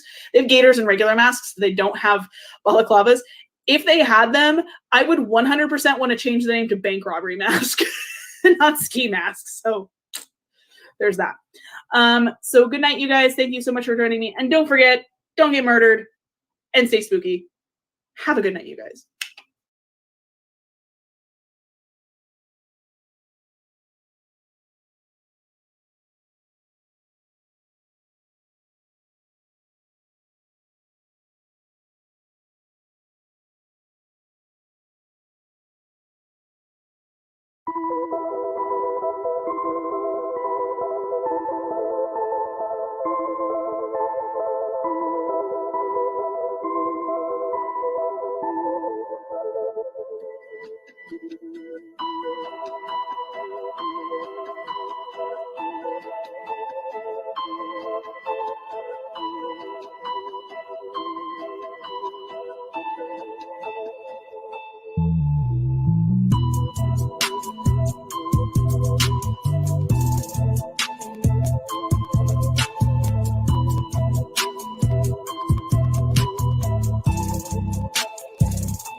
Hello, and welcome back, my spooky little morsels, to the condemned asylum nestled amongst the dark and twisty pines, the Dead Hours. I am the inmate who runs said asylum, and the future ghost with the most, Vivian Noir. Because it's me, and you love me. Yay. Thank you, everybody, for being here. Hello to everyone who is in the audience, all of my lovely, spooky little death muffins. There we go. I had to switch over to the chat so I can see it better. Thank you. And I will just punch him. I think that's fair. I think that is that's fair. Fair point. Beyond questions, just pop. I was making coffee. I hope you all have some delicious beverages that you are going to be perusing and drinking and enjoying while we go for round 2 of Ted Bundy Lady Killer. So to recap a little bit, we kind of backtrack a second. So content warning for everybody, before we get into things, before we get into the nitty-gritty and the details, I do have to warn everybody that we are about to cover some actual true crime statistics, actual crime scene stuff. It is very disturbing. It is very dark material. It is not for the faint of heart, nor is it necessarily for sensitive or younger audiences. So please bear that in mind. You have been warned, as the saying goes. Hello to everybody in the chat. Hello, my lovelies. So last week, we left off with a troubling fact, did we not? Take that back. 2 troubling facts, actually. 1, Ted Bundy had kidnapped, raped, and murdered at least 18 women to date across Washington, Oregon, Colorado, and Utah before his apprehension and arrest. 2, Ted Bundy had escaped jail, and no one knew where he was, or that he was even gone. So we're getting ahead of ourselves a little bit. So we're going to go backtrack, and we're going to recap just a little bit and hear from Ted himself, shall we? Not an animal, I'm not crazy, I'm not a split personality. Yeah, just a normal individual. Normal individual. Sure, Ted. So we may be getting ahead of ourselves because need I mention the fact that this man escaped twice from jail? Twice. So how did he get away successfully? Let's revisit the initial escape from the one in Aspen, Colorado. So he did have a modicum of freedom while he was on trial in Aspen because he was assisting in his own defense. He was representing himself, and as such, any attorneys had access to the legal library on the 2nd floor of the courthouse. So their judge did not require him to wear the shackles and leg irons that are customary for inmates because, so it makes it a little hard to get around the library, I suppose. So he was free to move between his cell and the law library in order to do research for himself and his case. Turns out what he was actually researching was, how best to jump out of a 2-story window. But, nobody knew that at the time. He had seen the opportunity for escape many times and had given it brief thought. On June 7th, 1977, he put those plans into base action. So he was locked in the law library alone at the Pitkin County Courthouse by sheriff's deputies. The deputy that normally watched Bundy while he was in the library stepped outside of the library and locked the door behind him in order to have a cigarette. Bundy then took that opportunity to go to the window, and as he had been practicing jumping off of his the top bunk in his cell in order to simulate a fall and how to best brace himself for a fall, he opened the window on the 2nd story and he jumped out. Why there were no bars on these windows in a courthouse, not really sure, but a little, closing the door after the horse has already gotten out, I suppose. So he jumped, he sprained his ankle, but didn't do any more damage than that. And he fled into the mountains. He fled barefoot, in fact. I think he just fled and just ran and was gone for about 6 days. He disappeared just into the wilderness. He claims it was very unpleasant, and he was running around barefoot. His feet were sore and calloused. He got caught in the rain at one point and started to get symptoms of exposure because he had found himself a little hunting shack up in the mountains that he had sheltered in briefly, but the weather was not great. And of course, he's still, somewhat, he is running around the wilderness, not prepared for this. This is in Colorado too, by the way. It's in June, but at the same time, it's I'm sure the nights are still chilly.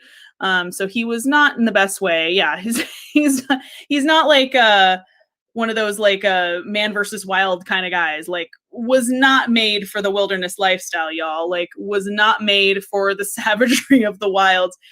And he stole a car.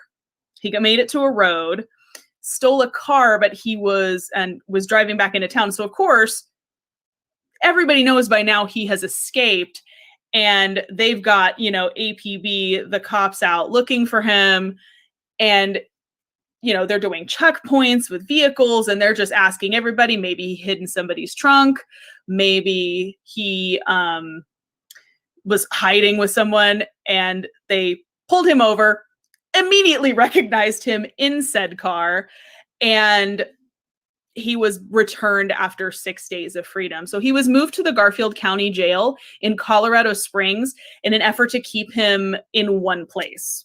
But this effort would prove, futile. Inside of his cell at the Garfield County Jail, there was a grate in the ceiling and a light that had not been properly secured. The light was loose in this fixture. It had been due to be welded and repaired, but had not been in the time Bundy occupied the cell. No doubt he immediately noticed these weaknesses. This was a man that jumped off his bunk, you guys, to prepare for a fall. So I'm pretty sure he noticed that something was a little off with this light fixture. And he strategically then, as part of this new plan, began dropping a lot of weight. Quote, "When I visited him in Glenwood, I noticed that he had lost a lot of weight," unquote, said John Henry Brown, Bundy's former defense attorney. "I'd say he lost 20 or 25 pounds.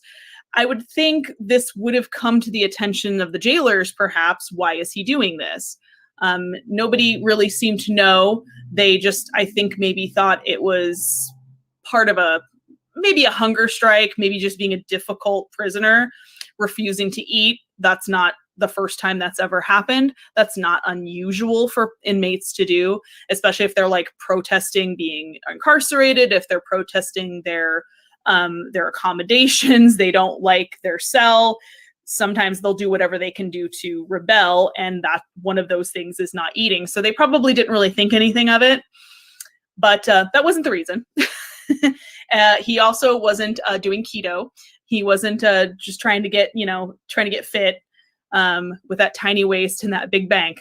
No, he was not trying to do that. The answer would come on December 30th, 1977. So the jail staff was already limited because of the upcoming New Year's holiday, and many of them had New Year's off already. So the jail was already running on a skeleton crew, and there was limited patrols. Bundy carved an opening in the ceiling of his cell slightly wider than the fixture of the light and the grate, so he could fit through. Being a significant amount of pounds lighter, no doubt assisted in the tight squeeze. It was not a very large opening. It was like 24 inches or something like that to fit in. So you can imagine he must have been measuring the space and then measuring himself somehow to figure out that, how I can actually get my way up through there. So, and exactly how much weight he would have to lose to not only A, fit through the escape tunnel, and B, still have the energy to escape, because, you lose too much weight, you might get through there, but you get out on the other side and you take like 2 steps and you pass out because you haven't been eating. So it was a fine line to walk. He would arrange some law books in the bed and cover them with a blanket to look like somebody was laying in case somebody did walk by the cell, which they did do, and reported that he was there for bed check, which he wasn't. It was books and nobody really paid attention. So he would crawl his way through the ducts, and just like in a Hollywood prison escape film, and drop down out of the air vents into the jailer's apartments on the other side, which were vacant. Nobody was in them. Bundy then changed into some civilian clothes that he found, and he just walked out. Guys, he walked out of jail. He literally crawled through an air vent, dropped down, changed clothes, and walked out into the night and disappeared. So in this photo, I won't need to pause it really, but you can see the amount of weight. Like, you can see he's looking really kind of haggard and slim in this photo. This was before the escape through the ceiling, but you can see like the collarbones are kind of sticking out. Just not looking great. And I guess nobody thought really anything of it. So Bundy himself even claims that the escape was sloppy and was sheer luck.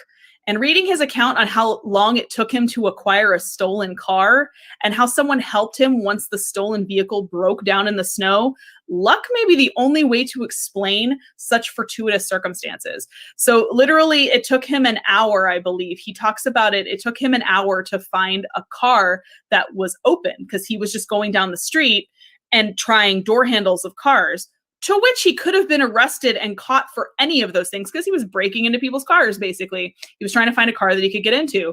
So, hey, Cody. So it took him an hour, and he said the streets were pretty empty because it was New Year's. So most people were inside having parties and stuff like that. Most people were not out on the street.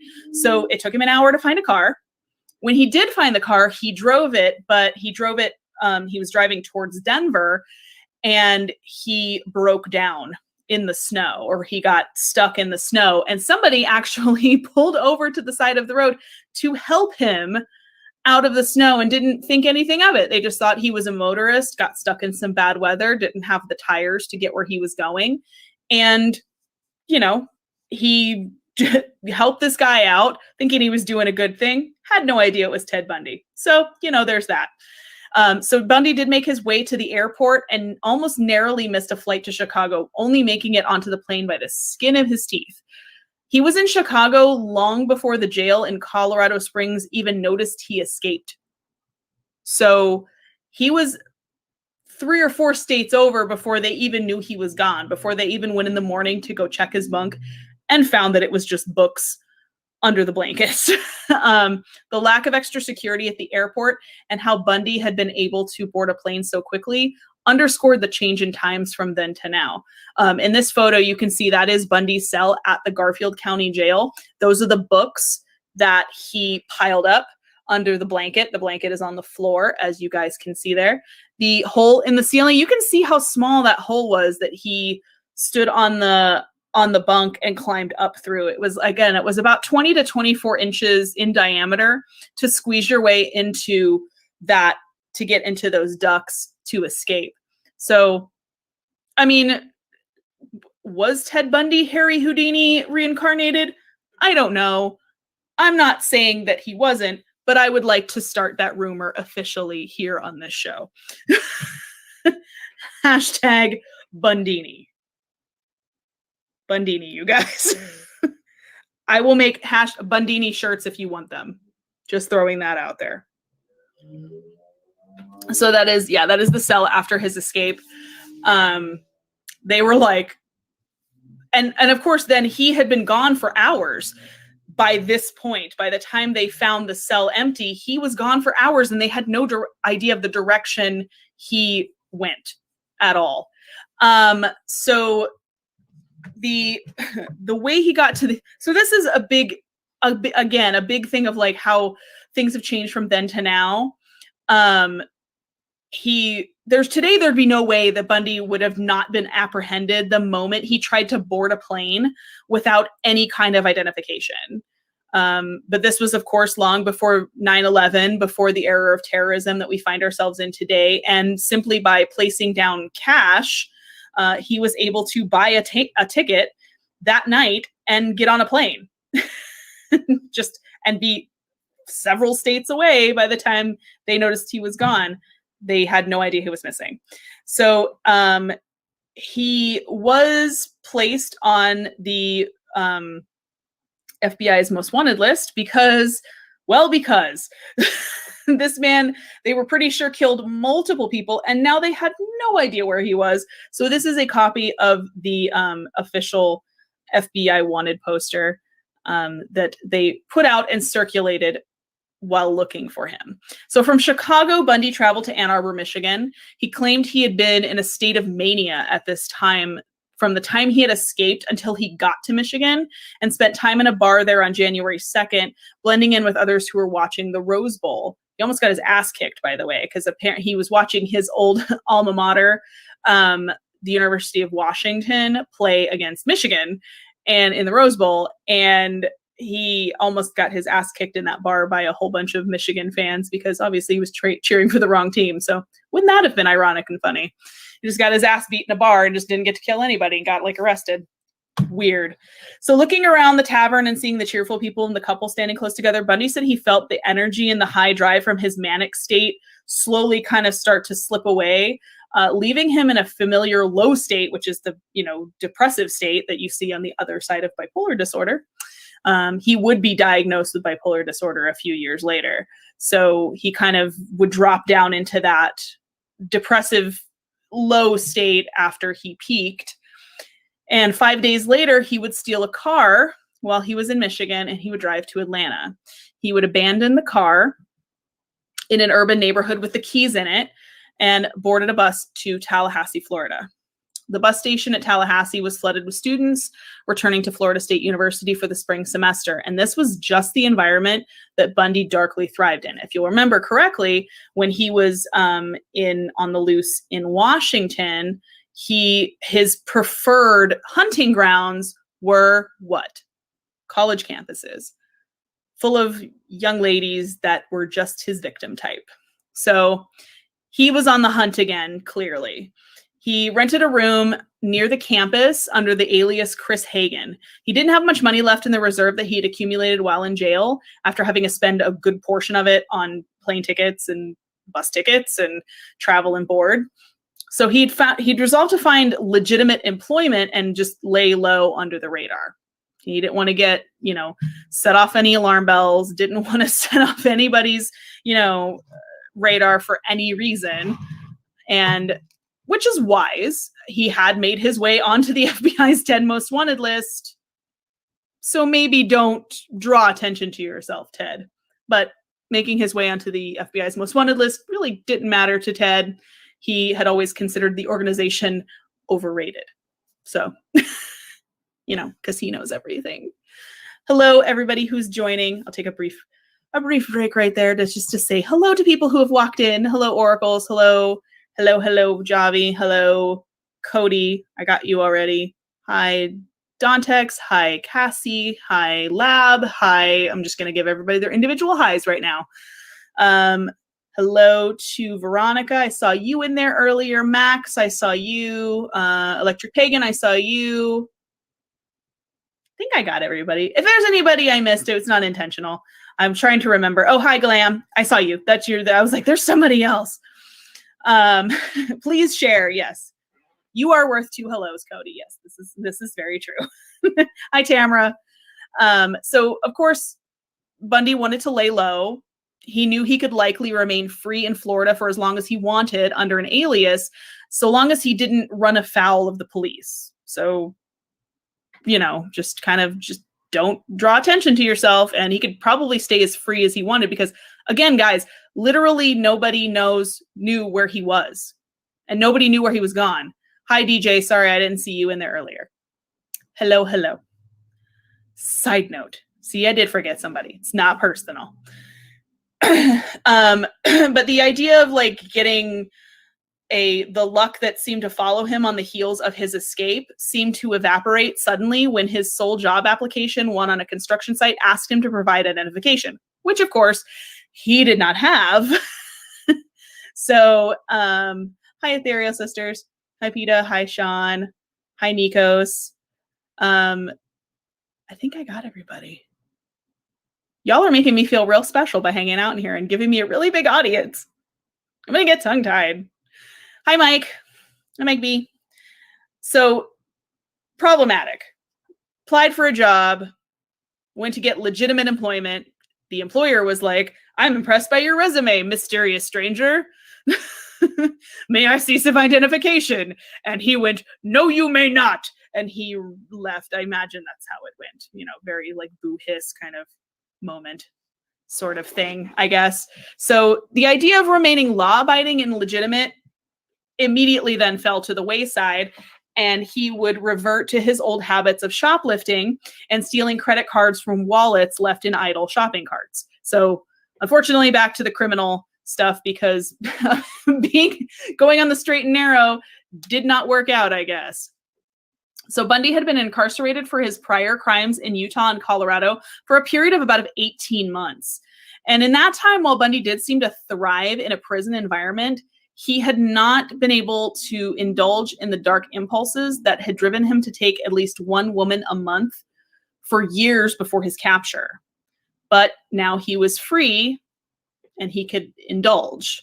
So you can imagine somebody like Ted Bundy, who has these dark impulses that he later then talked about after his capture. When he has these dark thoughts and you're unable to act on any of that in jail, right? So you're not around your preferred victim type. You're not in a place where you can act on these thoughts, these ideas, these urges.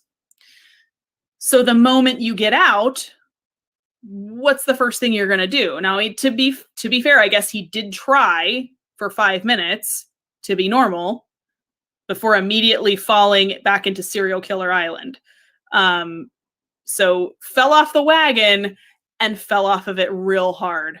So on January 15th, 1978, in the early hours of the morning, Bundy entered the Chi Omega sorority house on the University of Florida campus through a back door that had a broken, faulty lock. In his hand was a large piece of oak firewood. Women slept serenely in the house, completely unaware that the specter of death had just walked into their midst, unaware that 2 of them would not live to see the morning light. At around 2:45 a.m., Bundy came upon 21-year-old Margaret Bowman, she's the one on the right in the photo, and bludgeoned her to death with a piece of firewood as she slept. He garroted her with a piece of nylon stockings and then strangled her. He would then enter the bedroom of 20-year-old Lisa Levy, the photo on the left, still at the manic height of rage. He beat her unconscious and strangled her. He would savagely bite deeply into her left buttock and bite off one of her nipples while he sexually assaulted her with a hairspray bottle. The bloodlust had yet to be satiated, though, and in an adjoining bedroom, he would encounter Kathy Kleiner and Karen Chandler. He would strike Kleiner and break her jaw savagely, also deeply lacerating her shoulder. She recalls that she tried to talk or scream, but couldn't. Quote, "My jaw was broken in 3 places," she said later. Her jaw had actually been broken so severely that one of the security patrols that came to the house following the attack recalled that, quote, "her jaw was actually hanging off on one side. Only one hinge was still attached. She was totally incoherent and in shock." Yikes. Can you, okay, so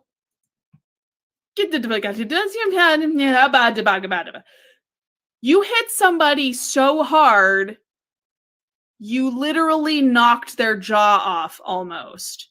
Like, that is a level of rage that until I went into this case, I was unfamiliar with. I was like, you did, and this is not with a knife, this is not cutting, this is not stabbing, this is not chopping, this is just brutal, brute force. She said in a later interview, Kathleen Kleiner did survive the attack. She said that she looked on the wall and she said, all I know is I got hit and I just saw this shape in our doorway and something hit me. She goes, and I tried to scream and I couldn't scream. She said, and I looked and all I saw was just blood on the wall. And there was like blood all over my brand new comforter. And she was just, there was blood everywhere. So, and then he attacked her first, and then he turned around and attacked her roommate, Karen Chandler. So Karen Chandler would be attacked also. She suffered a concussion, a crushed finger, and a broken jaw with several teeth knocked out. She was on the floor and bleeding badly from head injuries when she had been discovered in the bedroom. Both Kleiner and Chandler would survive the attack, which they attributed to a car's headlights actually coming up the drive outside, shining into the bedroom. The attacker, sure he had been seen, immediately fled. Authorities would determine later that the frenzy of the attacks had taken less than 15 minutes and had happened within earshot of 30 potential witnesses who heard nothing. Perhaps driven by the interruption of his attack and his pent-up rage that remained unspent, caused him to seek out another victim after fleeing the Chi Omega house. 8 blocks away from the sorority house, Bundy would break into the basement apartment of FSU student Cheryl Thomas. She's the one in the center photo on the bottom, I believe. And he would beat her, dislocating her shoulder and fracturing her jaw and skull in 5 places. She would also survive, but was left with permanent deafness and damage to her equilibrium that ended her dance career. Bundy had been wearing a makeshift mask made from nylon stockings when he attacked Thomas. It was found discarded on her bed along with a semen stain. 2 hairs that were, quote, similar to Bundy's in class and characteristic were found on the mask as well. Neighbors of Thomas had been alerted to her distress and the attack, and Thomas credited their trying to contact her as the only reason she survived. Debbie Ciccarelli was Thomas's neighbor at the house where Bundy had slipped in that morning. She said, quote, I woke up to this loud pounding. It was just a real loud banging sound. We could hear Cheryl moaning, whimpering. I called Cheryl. We could hear the phone ringing because the wall was so thin, but she wasn't answering her phone, unquote. Again, Bundy fled once he realized that his presence might have been noticed by potential witnesses, and he vanished just as abruptly as he had appeared, leaving an unhinged and frenzied swath of death and destruction in his wake on that quiet January morning. But it would not be the last time that women in Florida would be terrorized by Ted Bundy. So we will take a breather there. I saw there were a couple questions. Yes, he did have weapons on him, but they were weapons of opportunity. I saw Sabra, you asked if he had weapons. He used a piece of wood at each of these locations, a piece of firewood that he took in with him as just that he found outside of the home, outside of the sorority house. He did not, seems like premeditate to bring a weapon with him. He just happened to pick up a weapon of opportunity, as was unfortunately the hairspray bottle that he used to assault Lisa Levy was just found in the room. Everything was just kind of like in a frenzy and just grabbed at the moment, and it was very sloppy. Like, it was a very frenzied attack. There was a lot of evidence left behind where he hadn't really done that in any of his previous attacks. He'd been very careful to dispose and dump the bodies away from where they were kidnapped. He didn't really leave any evidence. He discarded their clothing. Any weapons he did use, he would actually discard on his drive back from dumping their body. And he'd been very, very careful in his previous murders to not leave any evidence really behind. But perhaps a side effect of being locked up for so long and unable to act on these impulses, he just was like a dog off of a chain and lost it and just went banana boat time. It was like he was like a kid in a candy store. Just supermarket sweep, up and down the aisles, brutal. That's the only way I could describe it when I kind of like got into it. So I was like, this is this is a thing. And he like just lost his mind. Just lost it. Not that there was much of sanity there to begin with, you guys, but fucking wild banana times. So unfortunately, these weren't the last women in Florida that would be terrorized by Ted Bundy. On February 8th, he would drive east to Jacksonville in a stolen FSU van. In a parking lot, he would encounter 14-year-old Leslie Parmenter, the daughter of Jacksonville Police Department's chief of detectives. Bold, Ted. What are we doing? He would produce false identification in the form of a badge that he had countless times before to win a victim's unwavering trust. This time, he claimed he was Richard Burton, fire department. Okay, hold up. I need a drink for this. I need a drink for this, and I kind of wish I had alcohol because, excuse me, Richard Burton, fire department, Tedward, I can't. But If somebody flashed you a badge that literally said Richard Burton Fire Department, would you just, I'd be like, who are you? Is this a joke? No, sir. No. Like, no, absolutely not. I'm sorry. Like, the fact that you, first of all, you picked an actor's name, because, yeah, that's not suspicious as hell. That doesn't sound fake as hell, too. And fire department. Which fire department, Ted? Which one?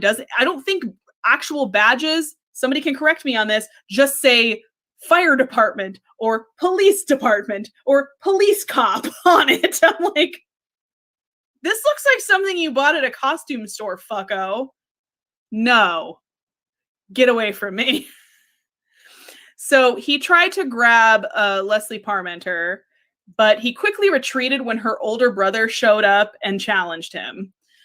So it didn't go well. So he was not able to nab the person he wanted, but that same afternoon, unsatisfied and stymied in his attempt to kidnap Parmenter, he backtracked to Lake City, Florida, which was a small, sorry, Cody, I'm picking on your serial killer Tedward.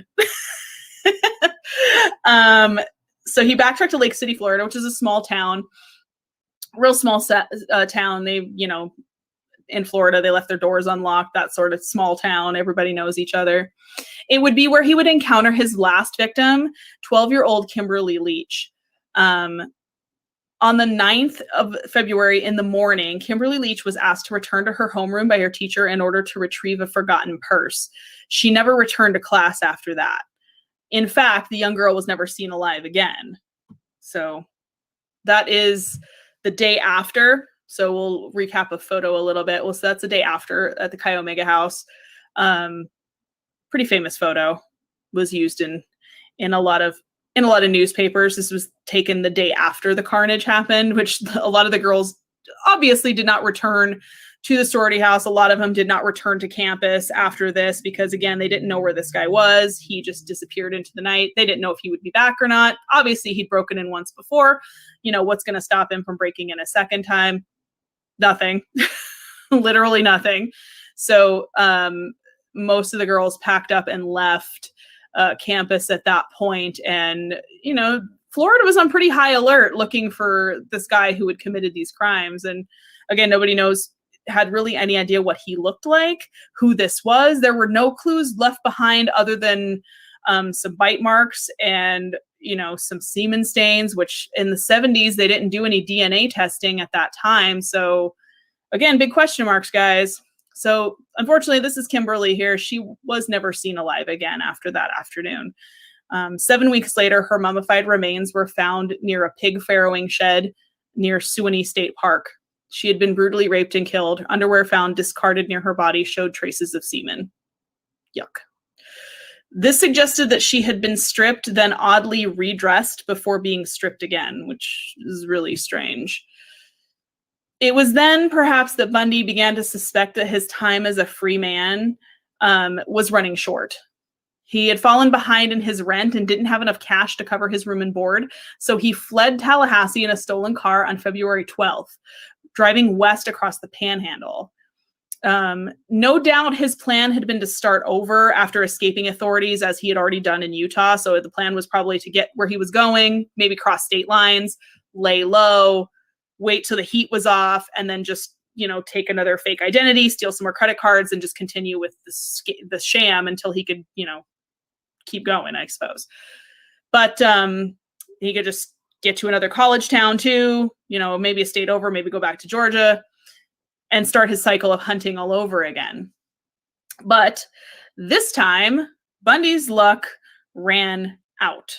So his incredible luck that had been following him since his escape twice in Colorado, it finally ran out on him in Florida, outside of Pensacola. So 3 days after fleeing, I'm sorry, I gotta stop for a second because Cody's like, the guy escaped twice. I'm saying Bundini, you guys, just saying. Ted Bundy, Houdini, Bundini. I mean, is he reincarnated? Maybe. I don't know. We're starting that rumor. We're starting that rumor, you guys. That rumor starts here. You heard it here first. So 3 days after fleeing, he was pulled over by Pensacola police officer David Lee near the Alabama state line. So clearly he was intending to cross another state line, lay low for a little bit, and then start his hunting up again when, you know, the police, he figured, stopped looking for him. But a wants and warrants check that David Lee ran on the vehicle showed that the Beetle he was driving had been stolen. Because Ted never owned a car. He did own a car, but they took his car away. So when Lee told Bundy he was under arrest, Bundy kicked Lee's legs out from under him and took off running. Lee fired 2 warning shots before giving chase. He would tackle Bundy, both men struggling over Lee's gun before Bundy was finally subdued and handcuffed. Inside the stolen car were 3 sets of IDs belonging to female FSU students, 21 stolen credit cards, and a stolen television set. Of all things. And a partridge in a pear tree. Cody's just reading everybody the riot act right now. I love that. This is the second time. So he's not wrong, though. This is the second time that Ted Bundy was caught because of what? A traffic stop. Not because somebody recognized him as Ted Bundy. Not because somebody went, that looks a lot like the guy on the FBI 10 Most Wanted poster. Like, nope. He was like, I ran the plates. That car's stolen. I pulled it over. The end. Signed, sealed, delivered. So a TV set, really? Tedward Bundy. I can't with you right now. I shan't, and I won't. So Bundy often recounted that in times of his heights of mania, when he would go on these bipolar like binges, he would go on shoplifting binges for things he just wanted. He would shoplift a lot. It was one of the things he did in his, I guess, when he wasn't murdering people. Murder, shoplifting, the usual things, just serial killer things, you guys. Yeah, I know. Can you imagine, like, that guy was like, I caught who? Oh, fuck, really?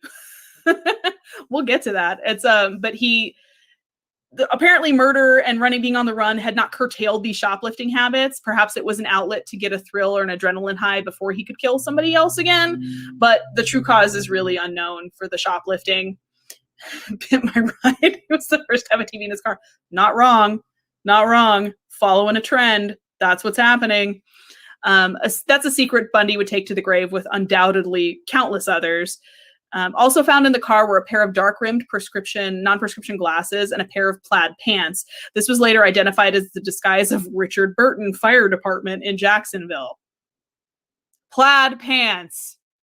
Way to stand out. So Officer David Lee was unaware that he had just arrested one of the FBI's 10 most wanted criminals that morning. And as you can see in the photo on the right there, there's a mark on Bundy's face, and that is where he struggled with Lee, and he was struck in the face with Lee's gun. So as Lee was transporting the suspect to jail, Lee would hear Bundy say, quote, "I wish you had killed me," unquote. So he luck ran out, got snagged. Plaid, what a sexy beast. Unless you're feeling amorous. Well, then good night. So Bundy's trial for the Chi Omega murders would begin on June 25th, 1979 in Miami, Florida. The trial was televised. Wow, that's a word.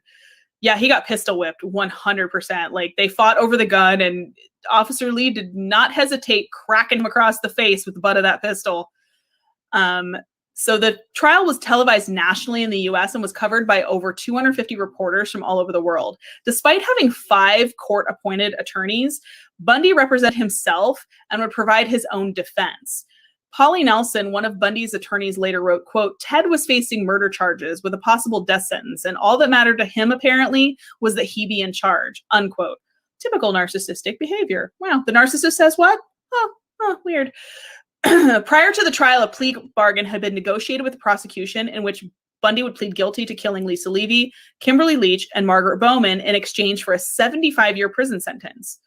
Bundy saw the deal as a means of avoiding the death penalty and also a tactical move, as he could enter the plea, and then years later, when evidence had either disintegrated or disappeared altogether and witnesses either died, retracted their testimony, he could file a motion and secure an acquittal. However, at the last minute, Bundy refused the deal. Mike Minerva, one of Bundy's attorneys, said, quote, "It made him realize he was going to have to stand up in front of the whole world and say he was guilty. He just couldn't do it," unquote. So he had this whole strategy behind possibly taking the plea deal and then went, wait, I'm going to have to tell people I did what? I have to admit to shit? No, I'm not doing that. So during the trial, Chi Omega sorority member Connie Hastings placed Bundy near the Chi Omega house that evening, and Nita Neary testified to seeing Bundy leaving the sorority house holding the oak murder weapon. That is Kathy Kleiner on the stand. She also testified against him as well. Forensic odontologist Richard Souveron and Lowell Levine matched castings of Bundy's teeth to the bite wounds that were left on Lisa Levy's left buttock. As a matter of fact, this was one of the first cases that dental impressions and bite mark evidence were submitted as such huge pieces of scientific forensic evidence. Again, this was the 70s, and about as forensic as you got were fingerprints or blood typing. There was no DNA, there was none of that. So the fact that they used the bite mark evidence so prominently was like one of the first times this actually happened. And of course, other trials would continue to do that later on. They said that the sheriff, when they pulled Bundy out of jail to go get the bite marks done, they didn't tell him where he was going. So they pulled him out of the prison cell, and the sheriff said, Ted, you're coming with me. And he said, at first he got kind of defensive and was like, well, where are we going? Where are we going? And he's like, I think he thought I was taking him out of jail and he was not going to come back from this ride. But he's like, we get him in the car, and we take him to this place, and he walks up the stairs, and we open the door, and he is kind of cocky, I guess, all the way up until this point, until he sees the dental chair and the two guys standing on either side of it. And then the sheriff said, Bundy lost his shit. Lost it. Started freaking out, was like, you can't do this to me without a warrant. You can't and started just flipping out. And they were like, we have a warrant. We can either do this the easy way or the hard way. How do you want to do this, Ted? And then basically once it was clear that he was not going to get out of that room without giving his bite impression, they said, immediately calmed down and immediately did like a personality 180, because they were like, we can just cuff you and just see those irons on you, and we can just do this. And he got real quiet. He walked over, he sat in the dental chair and said, you're not going to need all that stuff. I'm not a violent guy. And immediately submitted to the bite impression.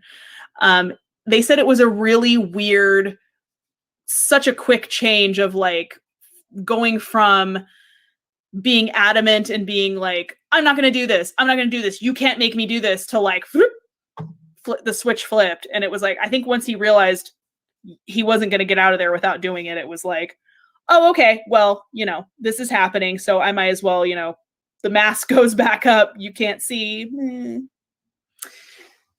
So that was the bite wound there. This is a photo of him getting the bite impression done after the whole fiasco, the whole tantrum, I guess. Yeah, Jaconis, I see that every day at work.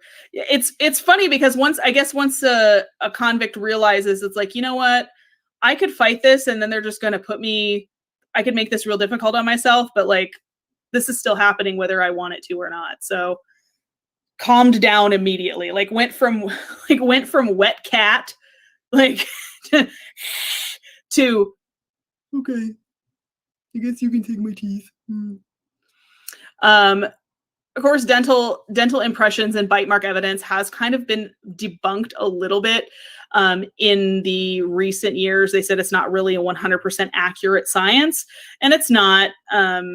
there have been people that have been wrongly convicted on bite mark evidence because it is very subjective, depending on the dentist that is doing the impressions, depending on how it's lined up. But that's a photo of Dr. Lowell Levine. He's a very famous forensic dentist. He has done hundreds of other cases with bite impressions. That is, so there's Bundy's teeth, the bite mark, and then the bite impression, which they then, of course, line up to go like, see the bite impression, the teeth line up with the marks. Yeah. I wouldn't stick my fingers in there. No, I wouldn't have either. I'd have been afraid he was going to bite me. Like, honestly. Ugh, no. So it didn't take long for, once the jury sees these photos and this kind of evidence, it took them less than 7 hours to convict Bundy on July 24th, 1979 for the murders of Margaret Bowman and Lisa Levy, as well as 3 counts of attempted first-degree murder for the assaults on Kathy Kleiner, Karen Chandler, and Cheryl Thomas, and 2 counts of burglary for breaking into the Chi Omega sorority house and breaking into Cheryl Thomas's apartment.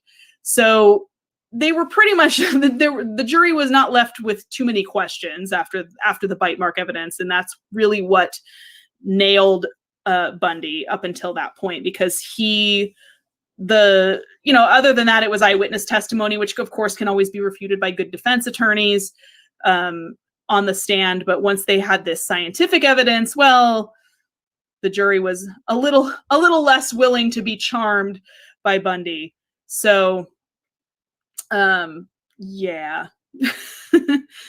So then on January 7th, 1980, there was a second trial for Kimberly Leach's murder. So his trial in Orlando began for the kidnapping and murder of Kimberly Leach. And unlike the trial in 79, which in this trial here, he only wanted to represent himself again, which he did do in the 79 trial with the Chi Omega murders. He represented himself, and well, we can see how that went. He was very charming to the jury up until, points, and it just kind of, the wheels went off. One of his attorneys even said, she's like, I really think he was crazy in that he didn't really seem to realize and understand how serious this was. It was almost like a dog and pony show for him, where it was like he was just posing for the jury and he would laugh with them and joke with them and like didn't seem to take this seriously, like almost like he was playing a character in a TV show. So obviously representing himself did not go well in 79. He was convicted. So in 1980 for the Kimberly Leach trial, he allowed his attorneys to represent him, and they tried to secure the insanity plea, which was possibly the only defense with how much evidence the state had against Bundy for this one. During the trial, Bundy displayed fits of anger, was slouched in his chair, and his normal collegial look was sometimes replaced with a haunting glare. He was found guilty after less than 8 hours of deliberation, primarily due to testimony of an eyewitness who saw Bundy leading Kimberly from the schoolyard to his stolen van, as well as the unique clothing fibers in evidence that were found in Bundy's van and on Kimberly's body that matched fibers from Bundy's jacket that he wore when he was arrested. Yeah, usually representing yourself does not go well. During sentencing, Bundy called Carol Boone, who had attended all of his, if you remember previously, she had been kind of an on-again, off-again presence in Bundy's life. He had met her back in Washington when he worked at that criminal group. He met her, and she believed him and basically just stood by him and kind of became his girlfriend in a weird twist, because she was super supportive of him and completely believed he was innocent, completely believed he was being framed by the state. So during sentencing, Bundy called Carol Boone to the stand as a character witness in order to testify for him, and then asked her to marry him in a weird circus twist. I can't with this. He took advantage of an obscure Florida law that stated a marriage declaration in court made in front of a judge constituted a legal marriage. Because, why wouldn't we have a 3-ring circus in the middle of this murder trial? Because that seems totally sane, right? Ted is team too much. A hashtag team too much, Ted. I can't with this right now. So you ask your character witness who's up there to try to defend you from getting the death sentence, the electric chair, you ask her to marry you. Cool beans, dude. That seems normal and sane that someone would do that. So while Bundy was incarcerated, so they were married at this point, and she stood by him this whole time. They later somehow were able to have sex in prison, even though conjugal visits for death row inmates were verboten and not allowed. So no physical contact was supposed to be happening. And that's exactly what happened. So she later gave birth to Bundy's daughter, Rosa Bundy. Boom. And boom goes the dynamite. Well, she had been convinced of his innocence. Carol later divorced Bundy upon realizing that he was actually guilty of the horrific crimes that he was accused and charged of. It said that she was so shaken by his final confessions of guilt before his execution that she even refused a final phone call from him before he was put to death. She refused to let Rose have any further contact with her father before his death. And in an even bigger twist, his daughter is still living today. She's 37, 38 years old. In relative obscurity. Carol Boone did change her name and tried her best to live off the radar as well until her death from septicemia at age 70, which was reported in January 2018. So Carol did pass away. That is Rose Bundy there with her dad, but nobody really knows what she looks like. There are no current photos of her. She lives off the grid pretty much, and kudos to her. I can't imagine growing up with that kind of stigma around yourself and people wanting to ask you questions about your dad all the fucking time, even though you didn't really know him. That is real unfortunate. She did not ask for that life. But back to the second death trial. And no surprise to anyone except for maybe Ted himself, he was convicted of another death sentence. He kept his back to the judge the entire time that the verdict was read, in a almost toddler way of being mad about being found guilty. It's almost like he took it personally when people didn't believe him. Like, he was just so, and I guess in the first trial, he was absolutely flummoxed when they came back with a guilty verdict. Like, he was absolutely shooketh, like, to the core. And hold on one second, because we're going to hear TED Talk in a minute. TED Talks. Oh, God. I hope that's not the origin of TED Talks. I really hope it's not. Whew, that just gave me the giblies. Anyways, so in the first trial, apparently when they came through with the guilty verdict, he was just absolutely floored, shocked, stunned, shook. Because I think in his mind, he really thought he could talk himself out of anything, out of a murder trial, out of a death sentence, out of everything. He was such a narcissist and in such a state of delusion that he literally thought he would just smile at the jury and be charming and they would just let him leave. And I'm like, Ted, that's not how. Did anyone tell him that's not how this works? That's not how any of this works at all. So he was so shocked and so hurt, I guess, by the first verdict that in the second one, he just refused to even look at anybody. He just kept his back to the judge the entire time that the verdict was being read. And it was announced. And when the sentencing was announced, he, in an uncharacteristic outburst, Ted shouted, quote, "Tell the jury they were wrong." So you might have a question that you might want to ask me, loyal murder puppets.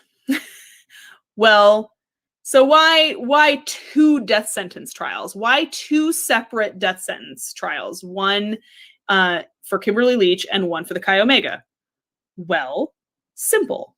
The prosecutor in the Kimberly Leach said, George Daigle said that despite criticism for wasting taxpayer money on a second death trial, securing a second death sentence would ensure that at least one of those sentences would be carried out. There would be less of a chance for appeal and receiving mercy for his heinous crimes. So more knots in the noose make it harder to wriggle out of, I guess. What was that? A whack job with a narcissistic bipolar split personality. Yeah, pretty much. Pretty much. Ted is disturbed. A little on the loose side. So his insistent proclamation of innocence ended shortly after the conclusion of the Leach trial, because up until then, he was vociferous in his own innocence. He claimed that he was being framed. He claimed that it wasn't him, that they had nothing against him, that they had no evidence, blah, blah, blah, blah. He just crowed and crowed and crowed about how much he didn't do it. How he didn't do it. I didn't do it. It wasn't me. It was, as we call it, y'all, the Shaggy defense. I saw you in the sorority house. Wasn't me. Saw you hit her with a log. Wasn't me. Like, pretty much that was it. Like, and he just swore up and down it wasn't him. Well, that charade dropped very quickly after the Leach trial in 80. Bundy agreed to do several interviews with Stephen Michaud and Hugh Ainsworth, which are the, if you haven't watched them, the Confessions, the Ted Bundy tapes on Netflix, which is the basis for the movie with, Zac Efron, incredibly, extremely evil, extremely wicked, shockingly evil, and vile. He had mom issues for sure, big time. So the interviews he did with Stephen Michaud and Hugh Ainsworth were basically to write a book. He was wanting to write a book about his experiences and his innocence, but he dodged and kind of tried to talk around things, and they noticed that he was not exactly 100% forthcoming in a lot of, he was just tap dancing around the subject. So Stephen Michaud had this idea of like, well, what if I get him to talk in the third person about the crimes? Because he was not wanting to talk about details. He was just talking about his backstory and his origin story, and just, like a narcissist, wanted to talk about himself. So the whole idea was to reveal the crimes and the details and everything, and confess to these things. So Ted still didn't really want to do that, kind of still holding on to that little nugget of innocence that he thought he had, I guess. So Michaud got him to speak in the third person about a lot of these, and maybe that was his way of kind of confessing in a roundabout way. So it was in these interviews that Bundy began to reveal certain details and his thought processes behind the murders. Cue quote. That was a really bad cue. Cue quote. It's in here somewhere. I'm going to wait because it's going to start as soon as I stop talking. Now. Damn it.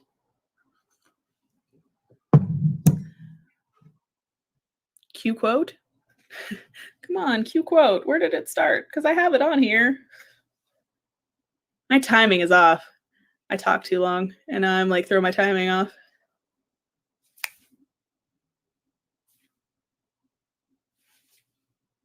Come on, Ted.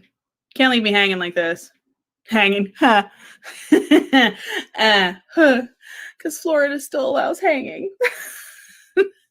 An electric chair. Oh, that was funny.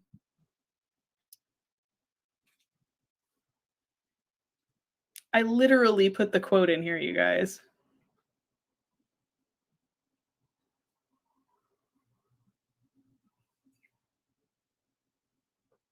Hold on a second. Oh, you know what? I think did I take that quote out? Okay, or the quote's not in there. That's weird.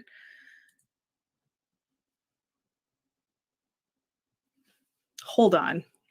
Hold on. Because it's kind of an important quote. So this is what we're going to do.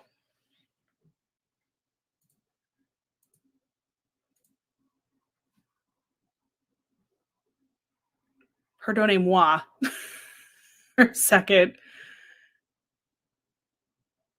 Yeah, Ted's like, nope, we're not going to talk about that today. Nope. Like, okay, well, I guess we're not going to talk about that, Ted. All right, fine, fair. Yes, Utah does still allow a firing squad. As a matter of fact, serial killer Gary Gilmore requested to be killed by firing squad in, I want to say it was 90 something. I'd have to double check on that, but I remember the date.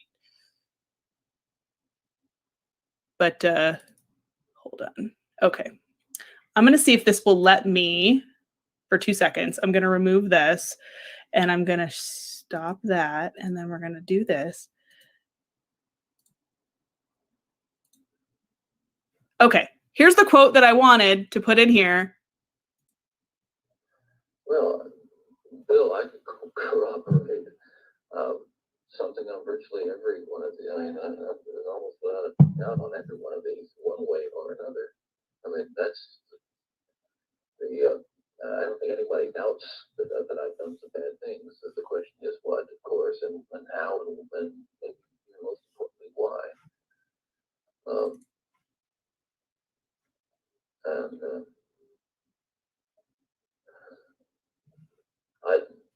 I'm not. I'm make no bones about it. I am looking for an opportunity to tell the story as best I can in a way that makes sense to me, in a way that'll help not just you or the families, but that's very important, but also to help my own family. You see, I saw the look in my stepson's eyes yesterday after he had been told for the first time that, you see, he's always believed in his heart. I mean, he always wanted to believe that I had never done anything like this. As hard as it may be for you to believe that, there are people who do believe that. Like, then there are people close to me who believe that. Yeah, you like, so do you like my names for things? Bundy done things. Bundy done stuff, you guys. Bundy done bad things. He done bad things. All right, so we're going to go back to this. Hold on. Okay, so apparently I opened the file, the video file, because I was like, thought I lost my mind for a second. I opened the file while you guys were listening, and I had apparently taken that quote out. Don't really know why, but there you go. So this was part of like the confession process. They basically got him to do it in the third person. And even then he was still kind of reticent to give out all the details. He wasn't wanting to tip his hand entirely, you guys.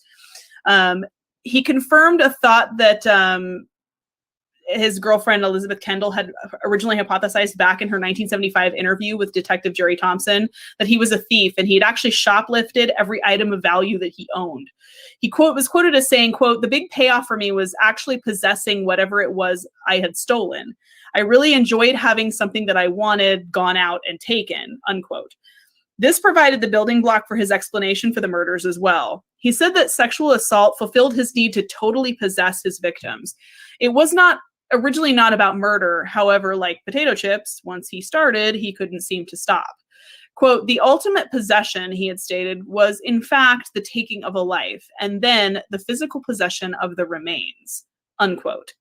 Michaud and Ainsworth were not the only ones that Bundy confided in. He also spoke with Special Agent William Hagmeyer of the FBI Behavioral Analysis Institute. Hagmeyer noted a, quote, "deep, almost mystical satisfaction that Bundy had taken in murder in general." Quote, he said that after a while, murder was not just a crime of lust or violence. He continued, stating Bundy's own words, "It becomes possession. They are a part of you. The victim becomes a part of you, and you two are forever one." Yeesh. "And the grounds where you kill them or leave them become sacred to you, and you will always be drawn back to them," Bundy told Hagmeyer, presumably somewhat laughingly that in his early years he was an amateur impulsive killer, and that he was in his prime in 1974 around the time of Linda Healy's murder. This was the first reference he had made to any murders occurring before 1974, but of course was a little elusive with the details and did not share names, locations, any of that, but just kind of alluded to their maybe victims before Linda Ann Healy, which is his first known victim. Bundy's old habits of attempting escape, did not quell with time. In 1984, he was caught with 2 hacksaw blades in his cell. Upon further investigation of his cell, it was discovered that a steel bar in one of the cell's windows had been sawed through and then put back into place using a homemade soap-based adhesive to avoid suspicion.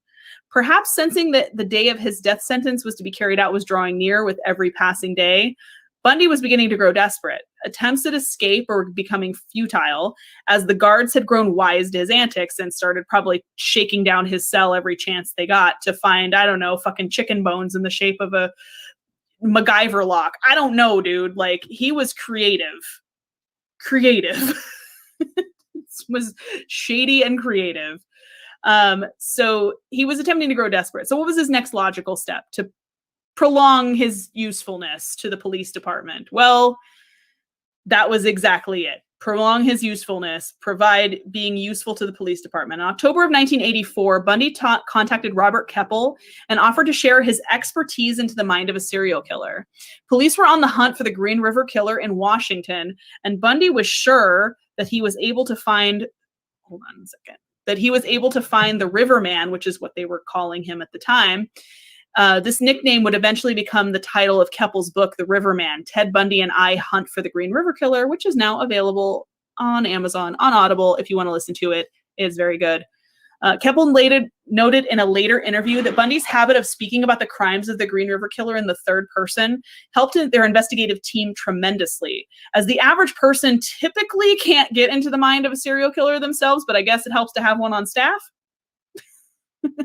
He also noted the things that Bundy claimed that the Riverman was doing must have also been subtle confessions to the things he himself had done while committing his own crimes. He suggested that the killer was most likely revisiting the dump sites to engage in sexual intercourse with the bodies, and told them that they should find a fresh grave, stake it out, and wait for the killer's return.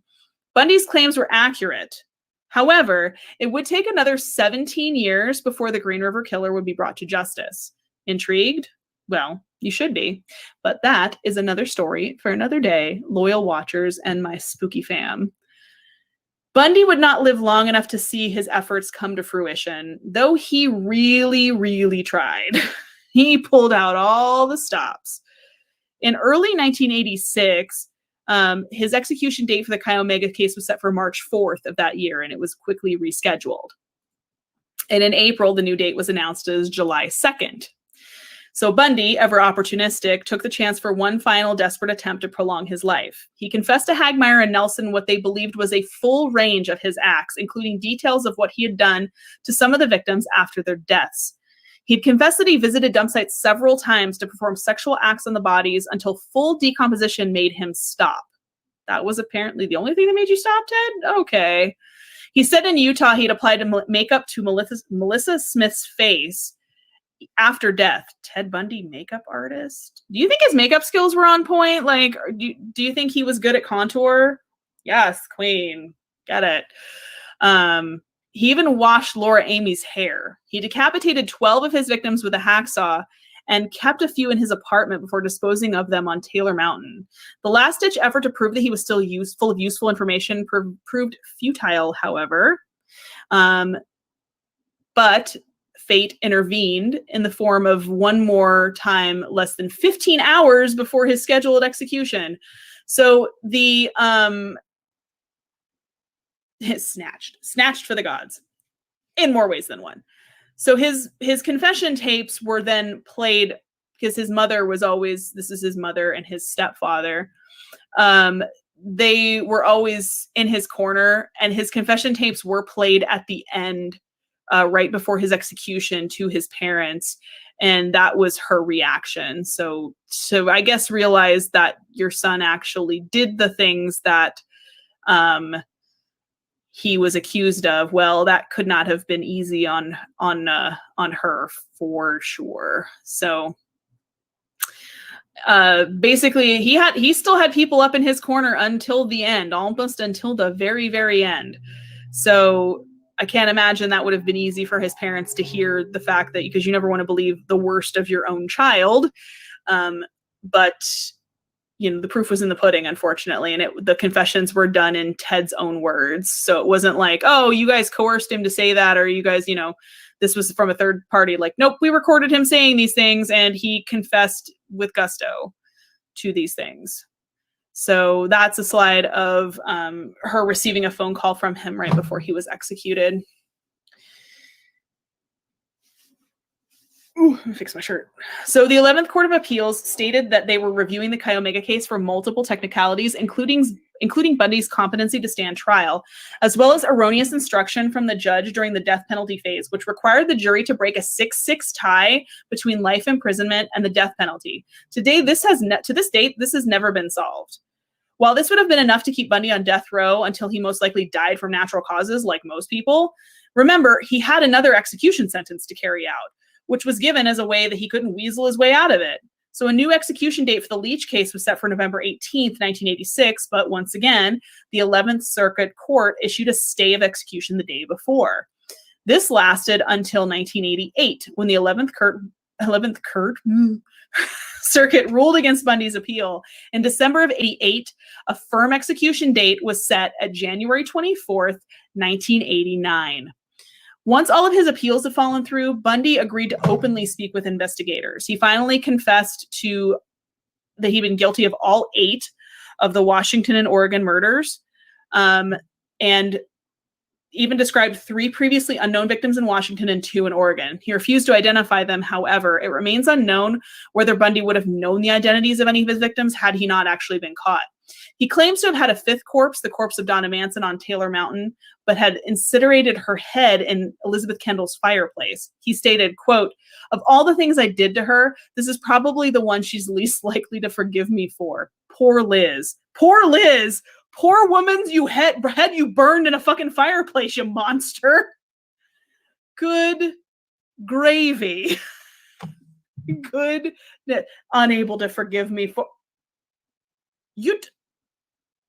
You burned her head like it was a Duraflame. No, Tedward. You canceled. You're canceled.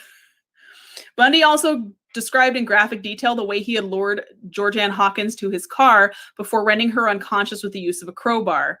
He then drove her to Issaquah before strangling her to death and spending the night with her corpse. Yeesh. He also admitted that for the first time he had revisited the spot where he had abducted the girl the next morning. Amidst an active crime scene investigation, he found one of Hawkins' earrings and one of her shoes, which he gathered up and departed with, completely unnoticed by police. How? How? This man just strolled in and picked up evidence and walked the fuck out. I cannot. It's just Tedward. I don't Were these the Keystone Cops in Utah? Is that what happened here? I don't understand. This was daylight. This was daylight. Under God's flashlight. Okay. It was as these confessions were going on that Bundy got another idea. So he claimed that then, again, to kind of prolong this, keep going, he claimed that there were undiscovered remains buried in Colorado, but refused to elaborate any further. This tactic was called Ted's Bones for Time scheme, and it actually backfired on him by making the authorities long to see his death sentence carried out on time. In cases where he had given a bit more information, investigations did turn up nothing, proving that, yes, this just was another manipulative tactic. There was only one option left. Executive clemency. Diana Weiner, a Florida attorney and last love interest for Bundy, had the balls, the massive cojones to ask the families of victims in Colorado and Utah to petition to postpone the death sentence in order to hear more details about undiscovered victims. Every single family refused to play his game, citing his attempts at negotiation, using his victims' bodies as despicable. And the fact that he had another love interest at the end, I can't with these women. Is the bar set that low, truly? Truly. On the eve of his execution, Bundy talked about suicide. He threatened to open up an artery so he would bleed out before they got the chance to execute him. He did not want to give them the satisfaction of watching him die. These threats were quelled, and Bundy was executed in the electric chair at 7:16 a.m. on January 24th, 1989. His final words were reported to be, quote, "I'd like you to give my love to my family and friends," unquote. As the execution was carried out, there were hundreds of people across the street, like you see these people right here in this crowd with their homemade t-shirts. there was a whole bunch of people. There was like hundreds of people outside the prison when he was executed. And people started, as soon as they got the signal, somebody walked out, they saw the lights dim inside the prison, as the electric chair, of course, was being used. And somebody came out and waved a handkerchief to signify that the execution, the sentence had been carried out. And the moment it was carried out, people that had gathered there were singing, dancing, cheering, and even setting off fireworks to celebrate his death. Several people even chased gleefully after the hearse that carried Bundy's lifeless body away from the prison. His body was cremated in Gainesville, and his ashes were scattered in the Cascade Range of Washington State, where he had, quote, spent the best times of my life. And thus ends the saga of Ted Bundy. We have a couple more notes, postscript, P.S. Interesting question, Dontex. We're going to get into that in a second, but so that's a photo of the Tampa Tribune the day that he was executed. Actually, the day after he was executed, that's the 25th. This is a photo, I believe, there's the hearse, the white hearse that is leaving the prison. And because you guys know I love a good ghost story, and let's be honest, the paranormal and true crime combination teaming up make almost as amazing a combination as peanut butter and chocolate. There are, of course, a few supernatural tales attached to the life and death of Ted Bundy. The death chamber where he was executed in Florida is supposedly home to Bundy's ghost. In 2001, a guard from Florida State Prison, where Bundy spent his final days, told a reporter that shortly after Bundy was put to death, several guards saw his ghost casually sitting on the electric chair. The guard described Bundy's expression as, quote, a knowing smile, as if he knew something important about the afterlife that they didn't. If a guard tried to approach him, he'd disappear. The man telling the story said that there were so many sightings at one point that the warden couldn't find anyone willing to enter the execution chamber alone. Bundy also showed up around his holding cell on death row. To some guards, he would say, well, I beat all of you, didn't I? Presumably, he meant he'd beaten them to the other side. Or maybe in his own way of saying, I beat you all, like, I beat you. Like, I beat you, I got out of it. Sensory depth. Cody, let's go. Let's go to the execution chamber and find out if he's hanging out there. Another location where he is supposedly seen is the Chi Omega sorority house, which is still standing on the FSU campus. It is still the original building that the murders were committed in. So supposedly people have seen a shadowy figure walking around the halls of the sorority house at night, doors closed, that sort of thing. They have a feeling of being watched. They have a feeling of that, like somebody's walking, they hear footsteps, sort of that sort of thing. So finally, and that's not the last location, y'all. Finally, this one's a little bit closer and probably easier to get into than an active death chamber, which I'm pretty sure they still execute people in Florida at that prison, so we might not be able to investigate it. But there's an abandoned home in Bountiful, Utah, which is reportedly haunted by the ghost of the infamous lady killer himself, a house in which the locals claim he murdered victim Deborah Kent. Both the Travel Channel's Ghost Adventures crew and the Haunted Side's own Patrick McQuarrie said they captured a lot of eerie occurrences on the property, even the name Ted coming through clear as day through a spirit box. Like they asked, who's here? And through the spirit box, Ted. Boom. Like, that's pretty definitive. So, yep, who's up for finding a serial killer spirit? So what is then, I mean, I'm down. I'm always down. But, so what is the legacy then of Ted Bundy? What are we left? We're left with more questions, honestly, than answers, because I'm fairly sure it's an abandoned home in Bountiful, Utah, Cody. We got to figure out which house it's in. I think Patrick has been there, so we can ask him if he remembers where it's at. And it's in Utah, so that is not far. It is not far. It's much closer than Florida. And the fact that he died like with a smirk on his face, people did say that they were like, that's a little unnerving. So that's a photo of him out, obviously, after he was executed and died with a smile on his face. So clearly, not much of a conscience. The sorority, I don't know. They probably have a lot of people ask, and they probably have a lot of people showing up to take pictures at that place. So I don't 100% know. But so what is the legacy that Bundy leaves behind? Well, there's a lot of questions. There were a lot of things that he took to the grave, no doubt. There are estimates that there's 36 known victims. Those estimates can be as high as the triple digits because nobody really knows how many people he killed before he started killing in 74. How many of were never found? Were there more? He himself alluded to the fact that the victims could have been in the hundreds. Whether that was true or not, or whether that was the ramblings of a narcissist, well, I guess we'll never really know that 100% for sure. But all we really do know is that Bundy definitely was not the typical serial killer. He really he was and he wasn't. In a way that he wasn't what people expected. He was not the lurking monster. He was not the demon in the shadows that everyone expected. He, for all intents and purposes on the outside, looked like the boy next door. He looked like your neighbor. He looked like anyone you could easily run into on the street and wave at. Not that wave, because that wave's creepy, but a regular wave.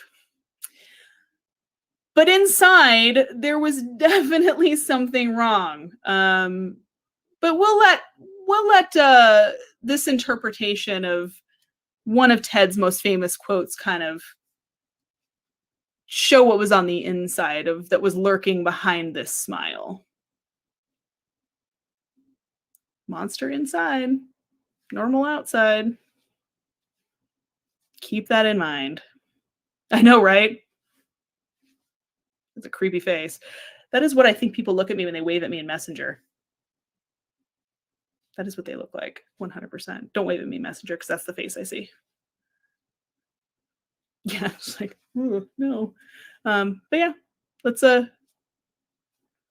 face doesn't always match the what's going on in here. That was the scary part about him.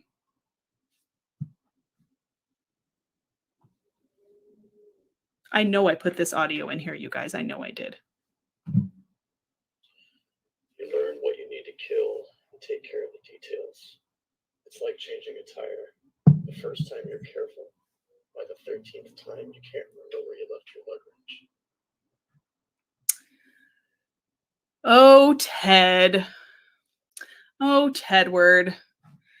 And so that is the conclusion of the saga of Theodore Robert Bundy, you guys. And that was the promised surprise guest audio that I told you guys about. Any idea who wants to take a guess at who that was? That was a quote that's actually my favorite Bundy quote, but I could not find an audio of it, so I had somebody record it for me.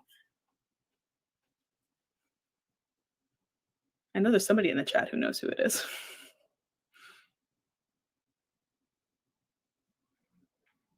Yes, he was very, yeah. Beware of your surroundings. You never know who's watching. And they might look normal, and they might seem normal, and then they want to put your head on a stick. No, that's a good guess, Sabra. No, that's a good guess. Any other guesses as to who my guest audio playing guest Ted Bundy?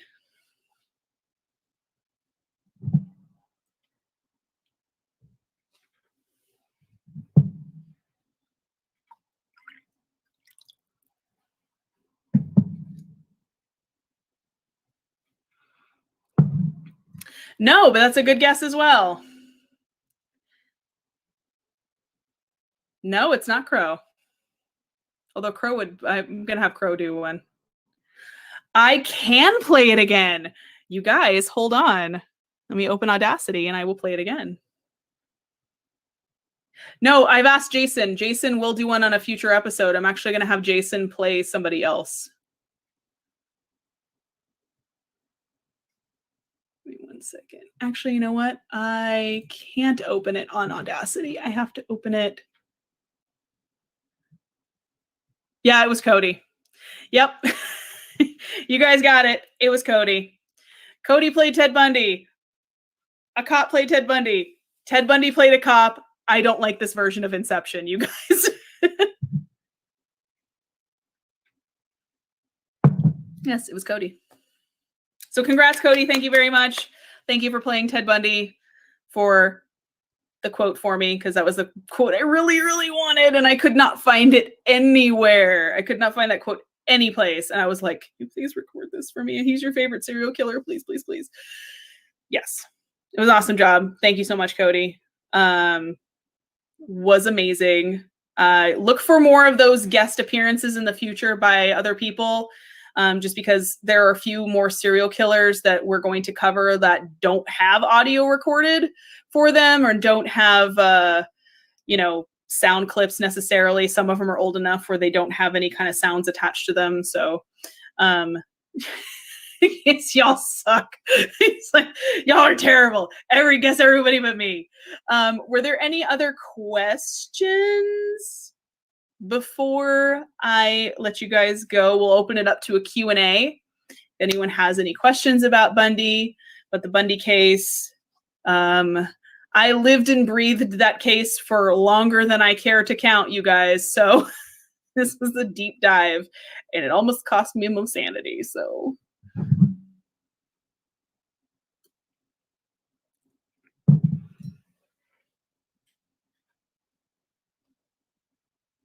can't believe I deleted that one quote in the middle. It was so dumb. I was like, really? Like, what? I thought I left it in there. I'm stupid. Thanks, Cody. Some of these may end up having to be two-parters, just depending on the volume of the case and how many murders there are, because I like to cover everything very thoroughly. So we may have the same thing happen with Gacy, just because I like to get into the nitty-gritty, and sometimes you can't do that in a single hour. So, well, if you guys are out and don't have any more questions, thank you for being here. Thank you for hanging out with me. While I'm sure there's other things you could be doing and other lives you could be watching, so I really appreciate you watching me. Also, before you go, we're going to go ahead and show that real quick. So don't forget, we are still running the fundraiser to get New Reality and the Haunted Side to the Viper Room. If you have not contributed, please, please do. I appreciate you guys so much for doing that. Everybody who already has donated, thank you a ton. Every little bit helps. If you don't want to donate to the GoFundMe, you can either donate to the New Realities PayPal, which is on their page as well. Cody, if you want to throw the link in there, if you have it handy, you are more than welcome to throw the link in, or onto the Haunted Side one as well. So either of one of their PayPals work. Also, all of that money is getting pooled to go to the Viper Room. This is a unprecedented place that we have access to and have a possibility to get into, because usually these are like big things like BuzzFeed Unsolved and like Ghost Adventures get to go places like this. So the fact that we are getting an opportunity to go to a place like this is off the charts, and it's really haunted, and I really want them to go. So yes. So please donate. Thank you to those who have already donated. Hi Frank. Yes, Team Rewatch. Please rewatch as many times as you want. And I will see you guys tomorrow for episode 18 of the regular Dead Hours, which is going to be Paranormal 101. Again, class is back in session. This time we are talking about portals and vortexes. So, which may or may not include a very famous one in Bermuda. Spoiler alert, it does. Plus a bunch of other ones. So we'll get into the mystery and mysterious disappearances behind some of the vile vortexes. Don't forget to smash that like button, like and subscribe, share this video, all of that good stuff. Thank you. Also, side note, before you guys go, there is now Murder Corner merch on the Dead Hours store on Teespring. Link is in the video description. Please go look at it. It's kind of cute. I'm kind of proud of it. I'm not going to lie. So, so you guys can jump over to either Haunted Side. I believe there might still be live. I'm not 100% sure at Cabin in the Sky. Go throw them some cash for the Viper Room. Go throw New Reality some cash for Viper Room. And just, you know, throw them some cash because they just got 5,000 subscribers. So fucking congrats. I'm going to get there one of these days. All right. Thank you so much, guys. Have a great evening. And we will be back tomorrow and next week. And basically until you're tired of hearing me talk. Which I get tired of hearing me talk. It's fair. All right. Thank you, guys. Stay spooky. Have a great night.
Hello, hello. So welcome back to the place where if you die in your dreams, you die for real, the Dead Hours. And I am the dream child and the future ghost with the most, Vivian Noir. That's me. On this episode of the Murder Corner, hello everyone who is joining. I drink my little cute little red wines. Aren't they cute? They're adorable. I feel so classy. So on this episode of the Murder Corner, we will be discussing the crimes of one of the most notorious serial killers in U.S. history. No, not heart disease. No, that's another kind of program.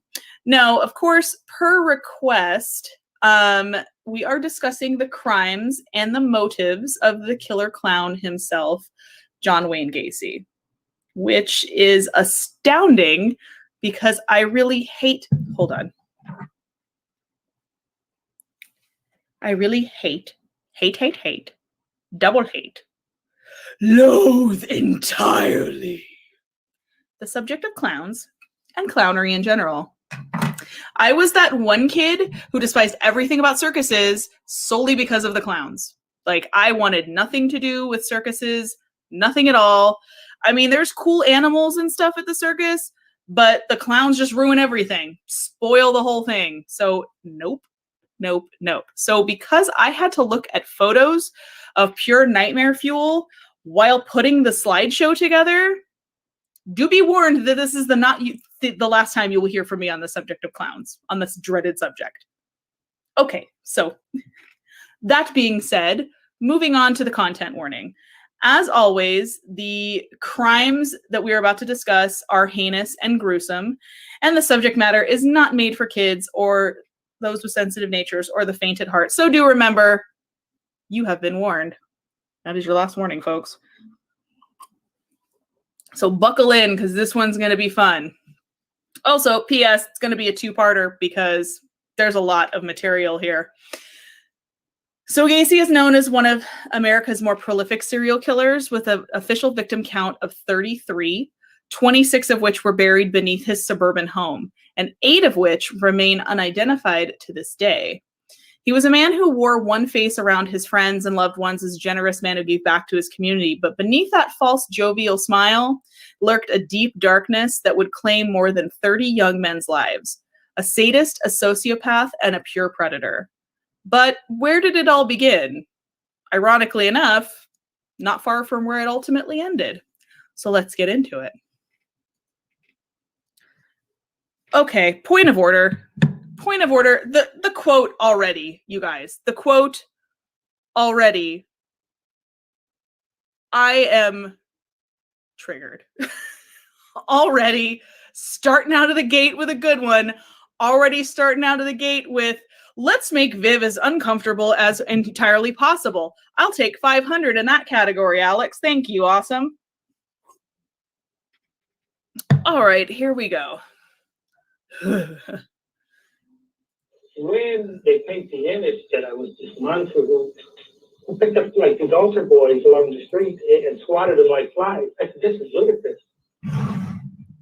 So John Wayne Gacy was born into what most would call an unremarkable Midwestern family on March 17th, 1942. Hey, St. Patrick's Day. Lucky, but unlucky for 33 people. Just throwing that out there. He was born in Chicago, Illinois, and one could really only point to the tumultuous relationship with his father, John Wayne Gacy Sr., as the only real point of strife in his younger years. Sources describe Gacy Sr. as a belligerent, abusive alcoholic who took to physically and verbally abusing his children while in cruel tirades. His mother would try to shield John from his father's abuse, which only resulted in accusations that he was a sissy, a mama's boy, and would probably grow up queer. Father of the Year material, ladies and gentlemen. In 1949, Gacy Sr. was informed that his son and another boy had been caught sexually fondling a young girl. So Gacy at this time would have been about 7 years old. His father whipped him with a leather razor strop as punishment. That same year, a family friend and contractor would molest Gacy in his truck. He never told his father about the abuse for fear that he would be blamed for the incident. One of his high school friends recalled witnessing several instances where John Sr. would berate or beat his son without provocation. Despite this, Gacy did actually love his father deeply, but felt like he was never good enough in his father's eyes. Which is kind of a typical response for a child of an abusive parent, unfortunately. But so let's see. Let's recap what we have so far. So far we have, okay, unremarkable middle-class upbringing, okay. Verbal physical abuse from dad, okay. Alcoholic, addictive background, okay. And then we have sexual abuse from family, friend, and stranger. Like, we're hitting all the check marks, people. We're hitting all the checkpoints. Let me go ahead and skip a little bit.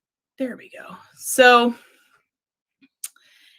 of course, yes, in the midst of an abusive and traumatic upbringing, especially for young children, there are generally two responses, differing responses, pretty much opposite ends of the spectrum, to a distant and violent parental figure.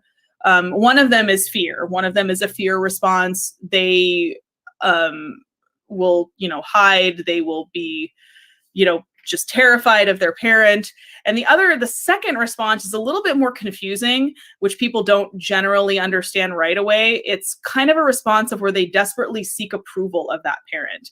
They think that they'll do anything to please the abusive parent, to get on their good side, basically, in order to, I guess, maybe in their mind, if I do good enough, the abuse will stop, which of course we know is a fallacy, and we know that's not the case, and it doesn't work that way, unfortunately.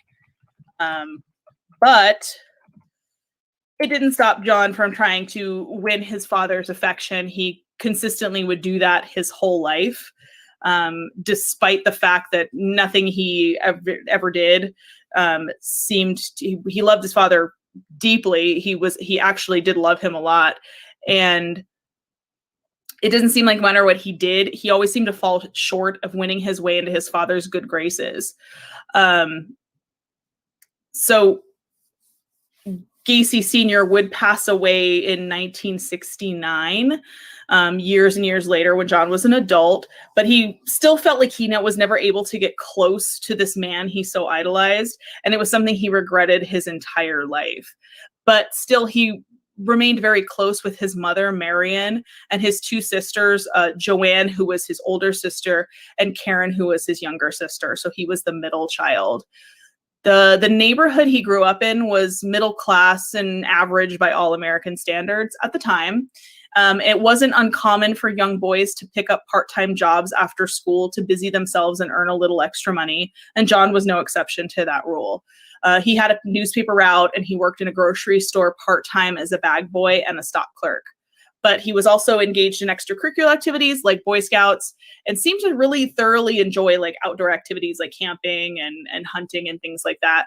So, and while he wasn't really popular, what you would call popular in school, he didn't have a lot of friends. He did have a small, close number of friends, and he was liked by his teachers and his coworkers. So people seemed to like him and get along with him. And he had friends in school and in Scouts. So by all outward appearances, like if you were to look at this from like an outside lens, apart from the turbulent relationship with his alcoholic father, he seemed to have a very normal childhood, which is pretty, Cody, he's not very cute. He's not. And maybe that's what caused the dog's like, please let me go. Look at this photo, y'all. Like that dog just knows he's like the dog. Look at the dog's expression. The dog's like, I already smell murder on you, and you're not even like 9. So like this is gonna go all sorts of slippity sideways, and I don't want any part of it. I am so glad that I'll be dead by the time you're an adult, because I want no part in the shit show that is about to unravel when you hit puberty. Like, not any part of this. Dog's like, you know what? Just take me out Yeller style. I want nothing to do with it. I'm done. I'm done, John. You can put me down now. So, other than, this really creepy jack-o'-lantern-esque picture of him and the dog that would have none of it, old man. He does look like an old man, kind of. It is kind of funny. He seemed to have a normal childhood, which is pretty against the grain for a lot of serial killers. I mean, he did have an alcoholic and abusive parent, but that was not uncommon at the time. It's not uncommon today, even. So as far as like normal childhood, his childhood was pretty normal. And actually, like Bundy's, apart from the whole like older sister was actually my mom thing, he didn't do any of those things that growing up serial killers generally did, like, or you see patterns in other ones that they start committing crimes when they're young. They get in trouble as a kid. They get put in juvie. They dissect and hurt animals. He didn't do any of that. Like Bundy did do that. Dahmer did that. But he did not. Like, so there was really no 100% red flag as to what this was going to unfold into. There were a series of accidents that would stand out in Gacy's youth that perhaps could be pointed to as either motivation or the seeds planted in the monster that John Wayne Gacy would become as an adult. When he was 11, he was playing near a swing set when he was hit in the head by one of the swings. The injury actually caused a blood clot in his brain. And for 5 years, he would suffer a series of blackouts related to the clot that remained undiscovered until the age of 16. The blackout ceased once he was given medication to dissolve the clot, but one has to wonder what other damage may have resulted in his developing brain from such an undetected injury. So it did, he never experienced blackouts again after that. I don't even want to look at the center photo, y'all. My eyes, if my eyes could leave my skull and go 2 different directions, they would at this point, because I just don't even want to look at the middle thing at all. It very well could explain a change in behavior, and especially in those formative years, a brain injury like that can have really detrimental effects in behavior, depending on where it was located. If it was in like the developing cognitive part of the brain that deals with impulse control, especially, that would even be worse. I'd have to dig a little more. It didn't really say where it was on his head and where the clot was, but it definitely can have behavioral effects when you have something like that happen. When he was 17, he was diagnosed with a non-specific heart ailment. He was hospitalized several times throughout his life with cardiac issues and pain, but doctors were unable to pinpoint a cause to that. and he complained frequently about chest pain, especially after his arrest, but he never suffered any actual heart attacks, strokes, nothing like that, or other cardiac events.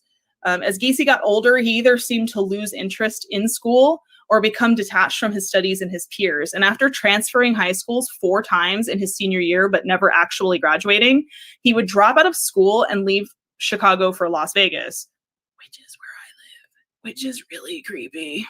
So yes, he did live here for a brief amount of time.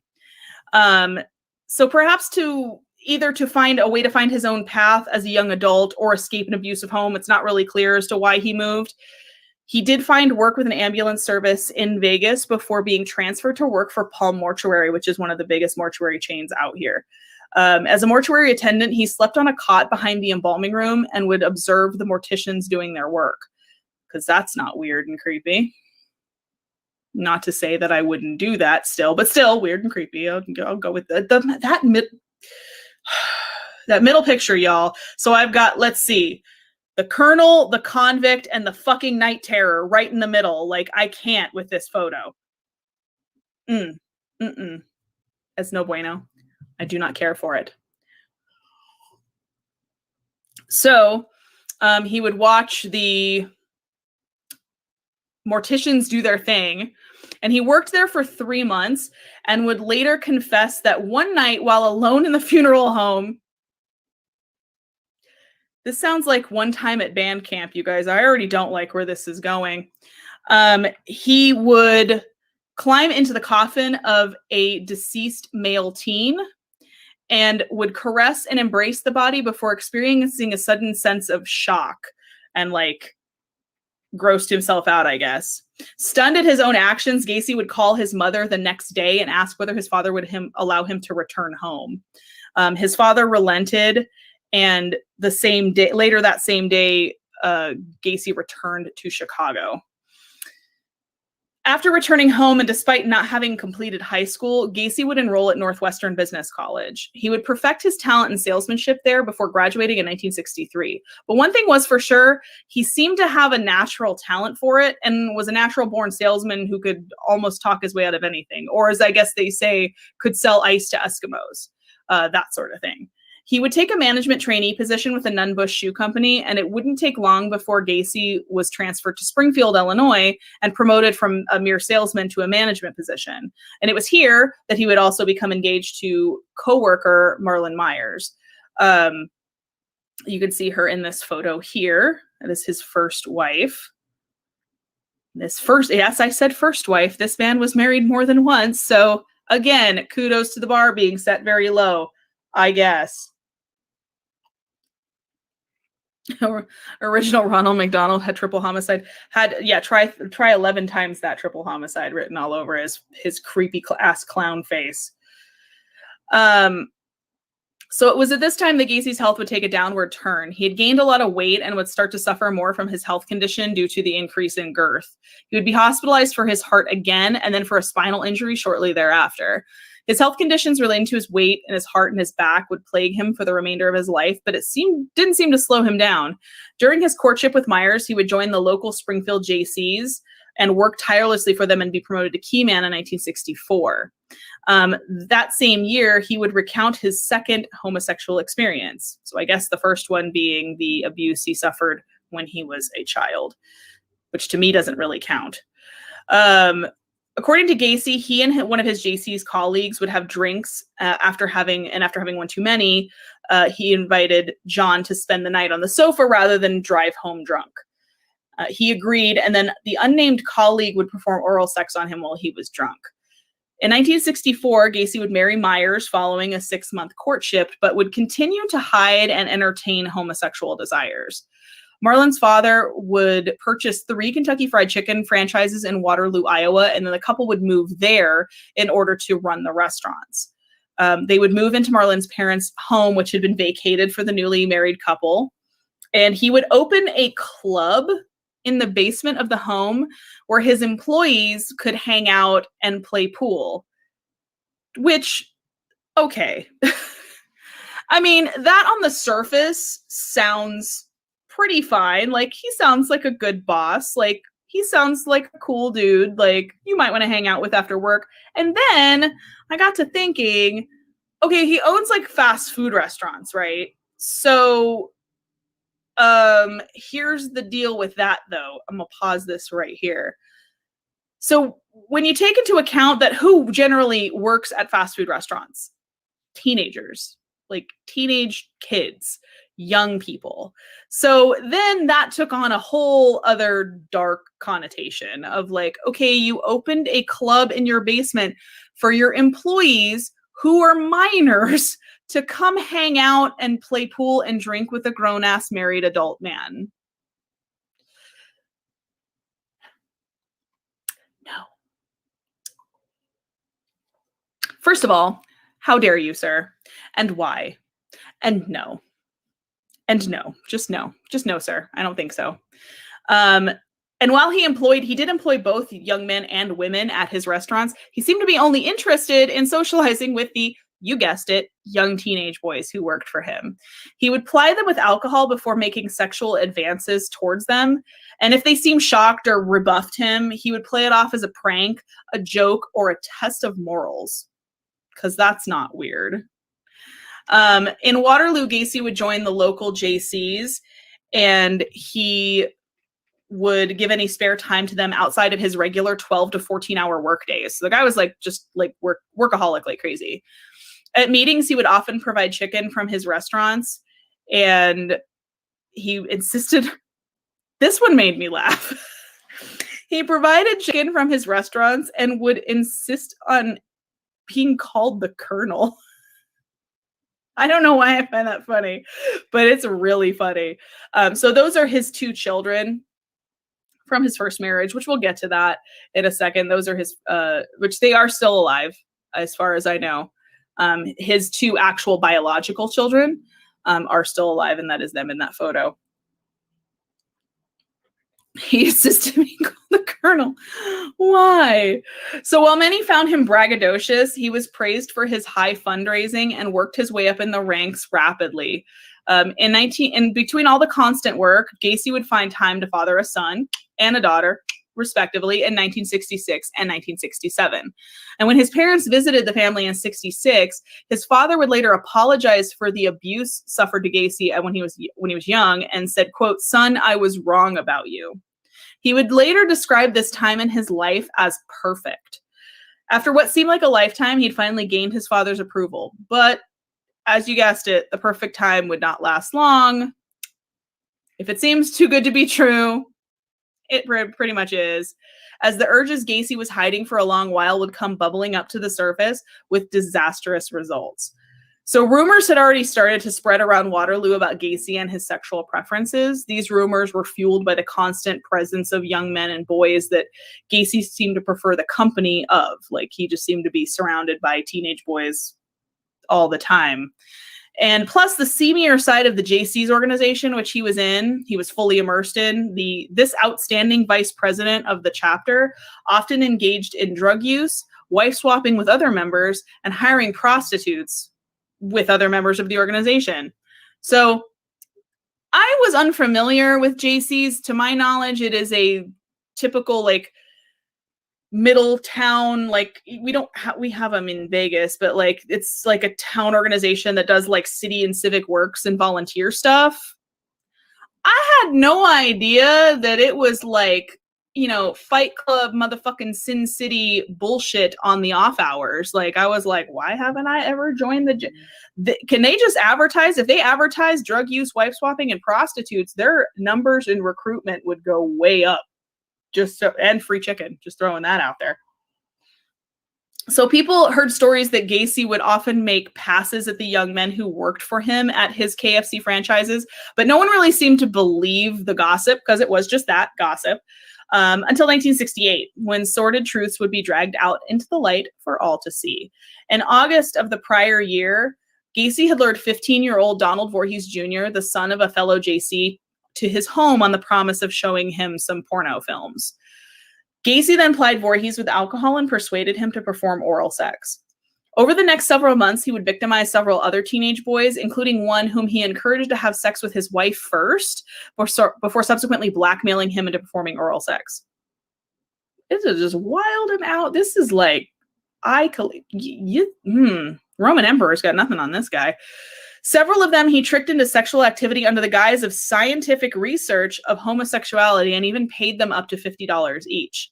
In March of 1968, Donald Voorhees would finally confide in his father about Gacy's sexual assaults, and Gacy found himself arrested on a charge of sodomy for the assault on Voorhees Jr. and the attempted assault of another teen, 16-year-old Edward Lynch. Gacy vehemently denied the accusations and demanded to take a polygraph test, which indicated signs of deception when questioned about the two boys, because, you know, he totally did it. So, weird thing about a lie detector, they're inaccurate as fuck, but, you know, if your heart starts beating and you're nervous when they're asking you questions, you're gonna fail. John, that is your real name. So he continued to deny any wrongdoing and insisted the charges were politically motivated. That's a kick in the pants. Okay. Took a turn on that one, since he was running for president of the Waterloo JCs, you know, because apparently in small town Iowa, it is Game of Thrones up in this bitch, and we are just throwing accusations to kill the king left and right, because, you know, that's how this goes, because it's so important. John. The police did find sufficient evidence, and Gacy was indicted on the sodomy charge, as you see here in these photos. However, this is not where the legal trouble for Gacy would end. On August 30th, 1968, Gacy would persuade one of his employees, 18-year-old Russell Schroeder, to beat up Donald Voorhees in an attempt to scare him and prevent him from testifying in court. $300 was the promised bounty, and in early September, Schroeder would lure Voorhees to a local park where he maced him in the eyes and beat him up. Voorhees did manage to fight back and break Schroeder's nose and escape. He would immediately report the assault to police and identified Schroeder as the assailant. Schroeder would initially deny it, but soon caved under questioning and confessed to the beating, saying that he did it at the behest of his boss, John Wayne Gacy. An additional assault and witness tampering charge was tacked onto Gacy, and a judge ordered him to be psychiatrically evaluated to find out if he was competent to stand trial. Because, you know, paying an 18-year-old employee of yours to beat up a minor that you sexually assaulted might smack a little bit of mental illness. What do you guys think? So 2 doctors would examine Gacy over a period of 17 days before reaching the ultimate conclusion that while he was legally competent to stand trial, he was in fact suffering from an antisocial personality disorder and would likely not see any benefit from therapy or medical treatment. Yeesh. So basically they were like, yeah, he knows what he did and he's okay to stand trial, but here's the thing, he's kind of a monster and no, we can't fix that. But he can stand trial? So the doctors also advised that this behavior, which is marked by constructs and traits such as sociopathy and psychopathy, would likely continue to bring Gacy into conflict with society at large. Oh, so even better. Like, not only can we not fix it with medicine and therapy, but he's going to continue to fuck up and be a problem. But y'all are okay with that, right? Like, right? That's fine. That's fine. A section of the report reads as follows, quote, "The most striking aspect of the test results is the patient's total denial of responsibility for everything that has happened to him. He can produce an alibi for everything.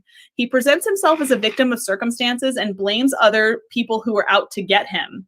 The patient attempts, to assure a sympathetic response by depicting himself as being at the mercy of a hostile environment," unquote. Yes, we can fix it. It's called a shallow ditch. It's called locking him up and never letting him out. How about that? That'll fix it. Prison fixes a lot of things. Not long after the health officials submitted the report, Gacy pled guilty to the sodomy charge against Voorhees, but not guilty pertaining to the other youths. Gacy attempted to claim that the contact between himself and Voorhees had been consensual, but nobody believed it. Shocker. On December 3rd, 1968, John Wayne Gacy was convicted and sentenced to 10 years in prison at Anamosa State Penitentiary. That very same day, his wife petitioned for a divorce and sole custody of their home and children. The court ruled in her favor and a divorce was granted in September of 1969. Gacy would never see his first wife or his biological children again. While serving his sentence at Anamosa, Gacy was described as a model inmate. He seemed to steer clear of trouble and in a matter of months had risen to head cook in the prison kitchen. And as a 55 gallon drum works too. I'm for that. Like locked up technically at the top seals, right? Out of sight, out of mind. So there is an actual interview that's on YouTube. You can watch it. It's from 1969. It's this kind of like weird fluff piece interview where Gacy is being interviewed while he is at Anamosa about his role as head cook in the prison kitchen. And they're basically asking him a whole bunch of questions about what the Christmas dinner is going to be like at the prison and like how many people it serves and blah, blah, blah. This kind of, it's very fluff journalism, but it's interesting to see Gacy in this environment before, you know, all these other things happen. So it is available. I highly advise that you watch it, just as if you're, you know, looking to round out your research as I do. You know, you want to watch any things for context. And even then you could see like kind of like the false modesty and delusions of grandeur a little bit. Where it seemed to be very important to him that he mentioned that he was head of the, oh my God, that just scared me. Stupid keyboard. Where he mentioned that he was head of the kitchen and he used to do this. And it's like kind of anything to make him look more important than he actually was, I guess.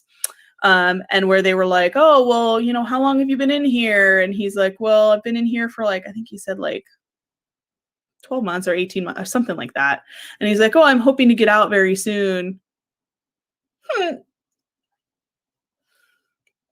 So yeah, that's fun.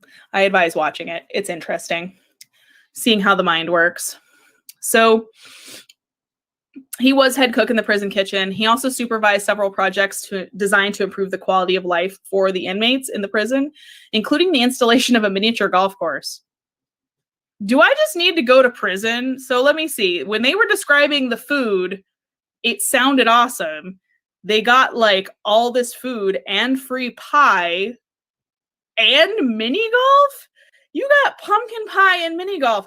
Tell me what crime I need to commit right now so I can go, because that sounds amazing. Because being an adult is awful. Like, what's that? I get my own room. I don't have to pay bills. I get free pie and mini golf. I'm gonna go rob a bank right now. Excuse. Pardon me.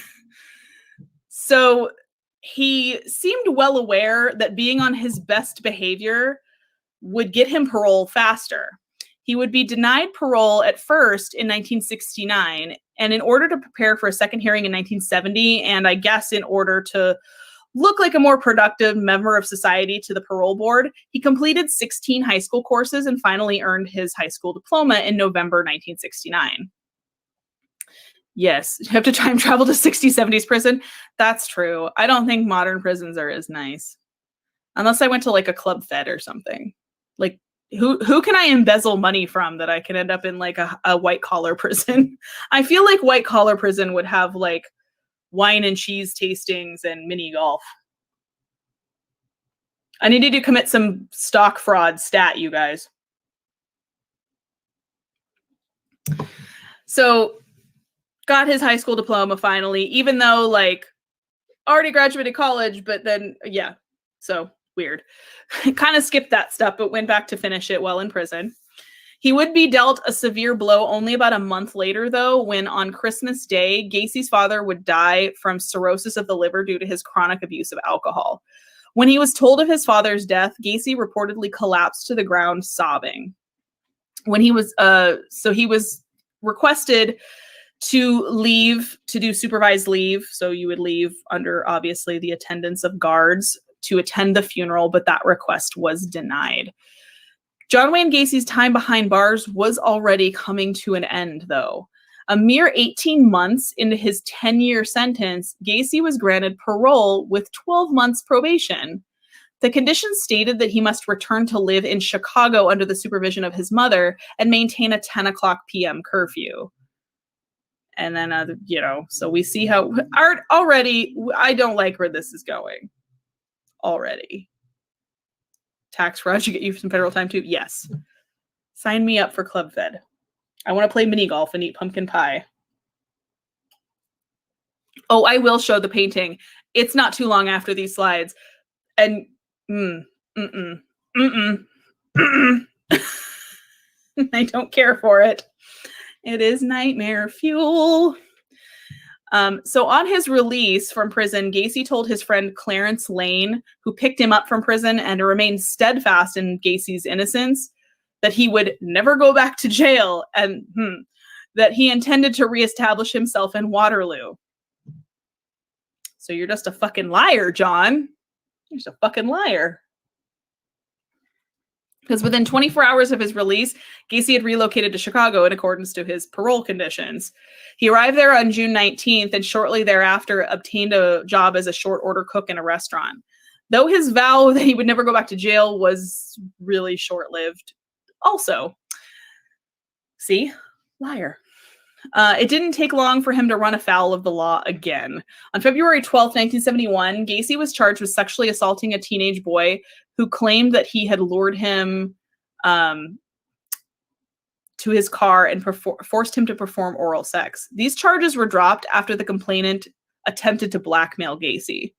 So why wasn't Gacy's parole revoked immediately? And why wasn't he sent back to prison to serve out the remainder of his sentence? That's an easy and equally frustrating answer. A simple lack of communication. The Iowa Parole Board did not learn of these incidents, and 8 months later, in October 1971, Gacy's parole ended. The following month, records of Gacy's previous criminal convictions were sealed.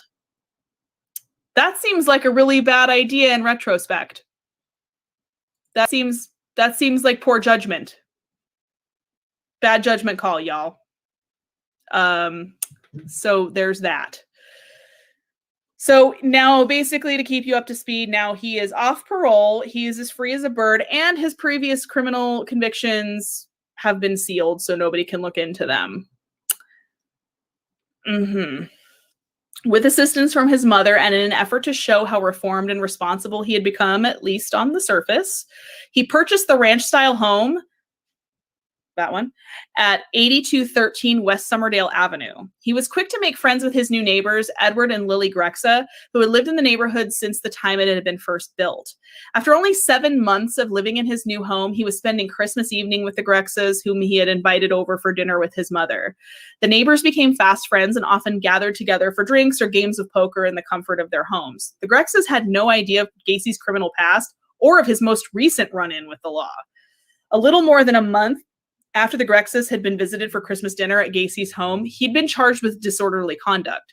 The charges stated that Gacy had forced a young boy whom he had picked up at a bus terminal to commit sexual acts upon him. Apparently old habits fucking die hard, John. Gacy had been officially discharged from his parole only a few months before, but already breaking the law again. Breaking the law. However, Gacy slipped through the system when all charges against him again were dropped due to the no-show of the young accuser at the court proceedings. So he didn't show up, so they dropped the charges. He was a free man once again. On June 1st, 1972, Gacy would get married a second time. He married Carol Hoff, a newly divorced mother of 2 daughters. Gacy had romanced the woman who was in a state of emotional vulnerability, and she immediately fell for him, because if serial killers are not, if they're not anything, they're what? Charming. They're charming, and they can really turn on the charm and the magnetism when they really want to. So she was attracted to said charm and his generosity, and she thought he would be a good husband and provider for their children. Or her children, not his children, because he had biological children that were way long gone at this point. She was aware of his prison experience, that he'd been to prison, but she thought truly that he had reformed and turned his life around for the better. And Carol and her daughters quickly settled into their new home with Gacy. So this home right here, this one. Remember that house, y'all, because it's going to play a real important part later on into part 2. I love these little wines. They're so cute. The couple maintained a close relationship with their neighbors, and the Grexes were always invited over to the Gacy's house for elaborate parties and barbecues. And as flattered as they were to have received in such no invitations, I can't look at it. I'm sorry. Yeah, like, ooh. Okay. Ugh. That just entirely, my soul, you guys, that popped up on the screen and my soul left my body for a second. Like, for a second, it was like, you can stay, but I'm leaving. Goodbye. No. Mm-mm. So, all right. I'm not even going to look at the screen right now. So as flattered as his neighbors were to receive such invitations by the Gacys, they were always bothered by a horrible stench that prevailed through the house that didn't really seem to have any kind of explanation. Lily Grexa was sure a rat had died underneath the floorboards of the Gacy house, and she urged him to solve the problem. It's like, hey, you obviously have a pest problem. Something crawled under your house and died. It smells disgusting. However, Gacy blamed the horrible stench on the moisture buildup in the crawl space of his house. But it wasn't a problem with moisture beneath the house. Although, according to him, the house did flood at points, and there was a sump pump in the house, and that was yet another explanation, was like, oh, the house floods, and oh, it's this, and that, and the other thing. You know, basically every explanation but the actual one. Gacy knew the real and more sinister cause for the stench, and kept the truth hidden from everyone for years. Although many family, friends, and neighbors complained about the strange smells coming from Gacy's house, it certainly didn't stop them from attending theme parties. Gacy threw 2 memorable barbecue parties, which he invited everybody close to him. On one occasion, more than 300 guests showed up to attend one of Gacy's parties. That is a massive blowout, you guys. Like, holy cow, that is a party and a half. That's a party of legendary proportions. The 2 that were attended by the most people were a luau theme and a Western theme party. Both were huge successes. Gacy seemed to thrive on the attention he received from people who had either been to or heard of the parties. Yeah, narcissist, center of attention. There you go. He liked to feel important. Narcissist. Meh. Weird. Though through his membership in a local club, Gacy became aware of a Jolly Joker Clown Club, which, on behalf of the council, I'm going to need somebody to get God on the phone, because I didn't know there were such a things as... To me, clowning was a way of relaxation for me. You regressed in childhood, you were able to relax, and you could be goofy if you wanted to, and still you had the side of your face being covered. No. I didn't know there was such a thing as clown clubs. Why? And no. And why in all of Christendom? I cannot. Okay. So these members regularly performed at fundraising events and parades and voluntarily entertained hospitalized children. In late 1975, Gacy joined and created his own clown characters, Pogo, who you see pictured here, and Patches the Clown. He described Pogo as a happy clown, whereas Patches was a more serious character. Hold on. Okay. A more serious character clown. Now, all I'm picturing is like Sir John Gielgud or some like Shakespearean actor in clown makeup as he is a much more serious clown character. One does not merely throw a pie. Bernice. I don't know. Like, oh God. I deal with trauma through humor, guys. This is how I deal. This is how I cope. Gacy seldom earned money for his performances, because who is going to pay for this nightmare right here? Who would, over here, over there? I don't even want to point anymore. Who's going to pay for this? Who asked? Nobody. This is the answer to the question that nobody asked. So he later said in that quote, which you guys just heard, that it helped him regress into childhood. He performed as both Pogo and Patches at numerous local parties, political functions, charitable events, and children's hospitals. Sometimes Gacy would remain in his clowning garb after a performance.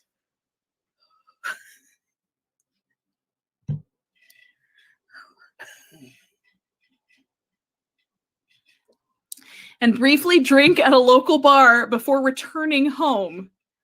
Gacy's voluntary service as a clown throughout the years of his murders led to him being known as the Killer Clown.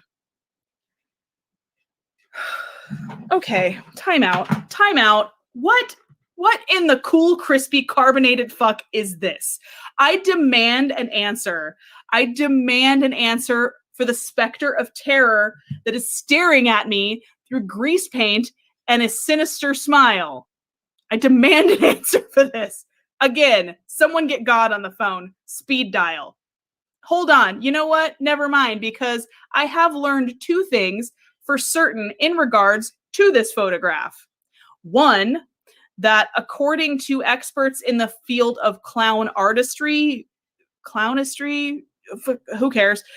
Clowns don't usually paint their faces using any points or pointed shapes like the ones you see here, like the mouth and the eyes, because it tends to scare children. And two, the second thing I learned is that there is no God. Look at this face and tell me that there's a God, because no. If any missionaries ever come to my house and ask me if I've met Jesus, I will deny his existence up and down, because I have seen the face of the devil, and it is this. It is this right here, this.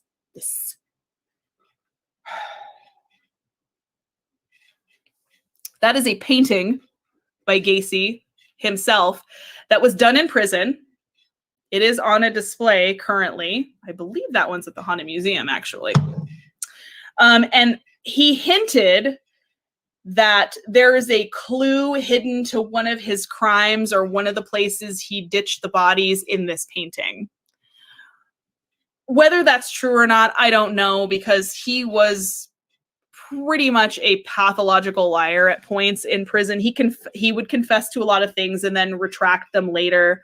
He would make excuses and claim, yes, I did, no, I didn't. He would, so no one really knows for sure if that's accurate or not, because somebody asked, they're like, why are there trees in the background? It's like weird. You're just like standing in the middle of a forest being creepy. And he was kind of elusive about it and was like, yeah, I kind of painted a hint as to where I buried like something like that. But no one's ever been able to find it. No one's ever been able to substantiate it. So it very well could have just been him again, saying things to get attention, to satisfy that narcissistic whatever. I really don't want to look at it anymore. But I set these slides for 3 minutes, so I have to look at it for at least 3 minutes. In 1974, Gacy decided he wanted to go into business for himself, and he began contract. Somebody just said forest clowns are the best. Now, okay, hold on. Point of order, time out. Okay.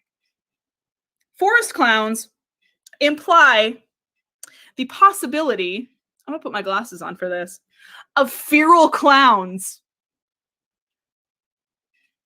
Is that what this is a pic? Is that what this is a picture of? Is that a feral clown in his natural habitat? Is this where we get clowns? I need to know. I demand answers. I demand answers. Are there feral clowns? I'm never going into the forest again. No. Never going camping. Camping ruined. Camping canceled. No, we're done. Yowza, that was a terrifying realization. Oh my God, no. I don't want to Google anything about forest clowns. We're good. So he decided he wanted to go into business for himself. He began contracting a business named Painting, Decorating, and Maintenance. Basic ass name, but okay, gets the job done, I suppose. Or PDM Contractors Incorporated. He loses points for such a basic ass name. He hired young teenage boys to work for him, surprise, surprise. But he told his friends that he hired such young men to keep the costs low.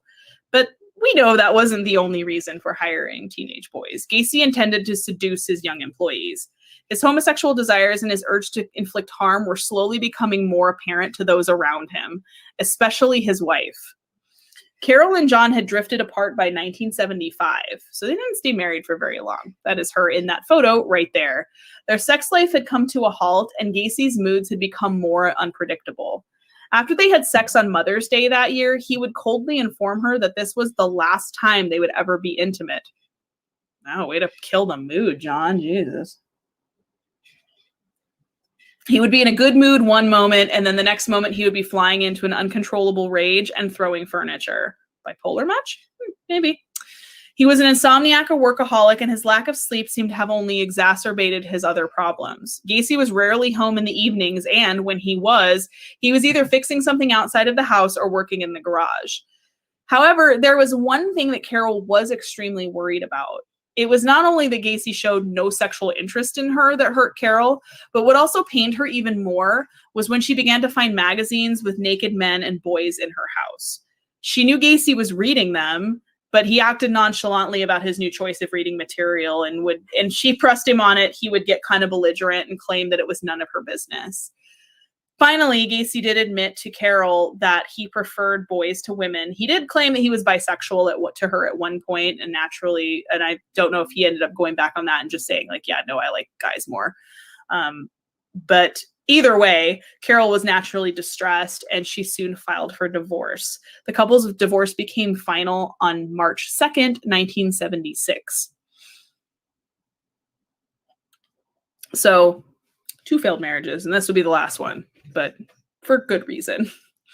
So now he's alone in the house, right? So now no wife, no kids in the house, which that's just going to amp up some other activities, shall we say. So meanwhile, his dedication to his contracting business would cause the company to begin to pay off in large dividends. By 1978, PDM's annual revenue was over $200,000, so a pretty successful business, actually. But working for the company was an HR nightmare, to put it lightly. Gacy would often proposition his young male workers for sex or insist on sexual favors in return for acts such as lending his vehicles, financial assistance, or promotions. He also claimed to own guns, once telling an employee, quote, "Do you know how easy it would be to get one of my guns and kill you? And how easy it would be to get rid of the body?" Unquote. I'm sorry. Point of order. If any of you had, an employer tell you, "Do you know how easy it would be to get a gun and murder you and I could hide your body?" Would you or would you not just immediately quit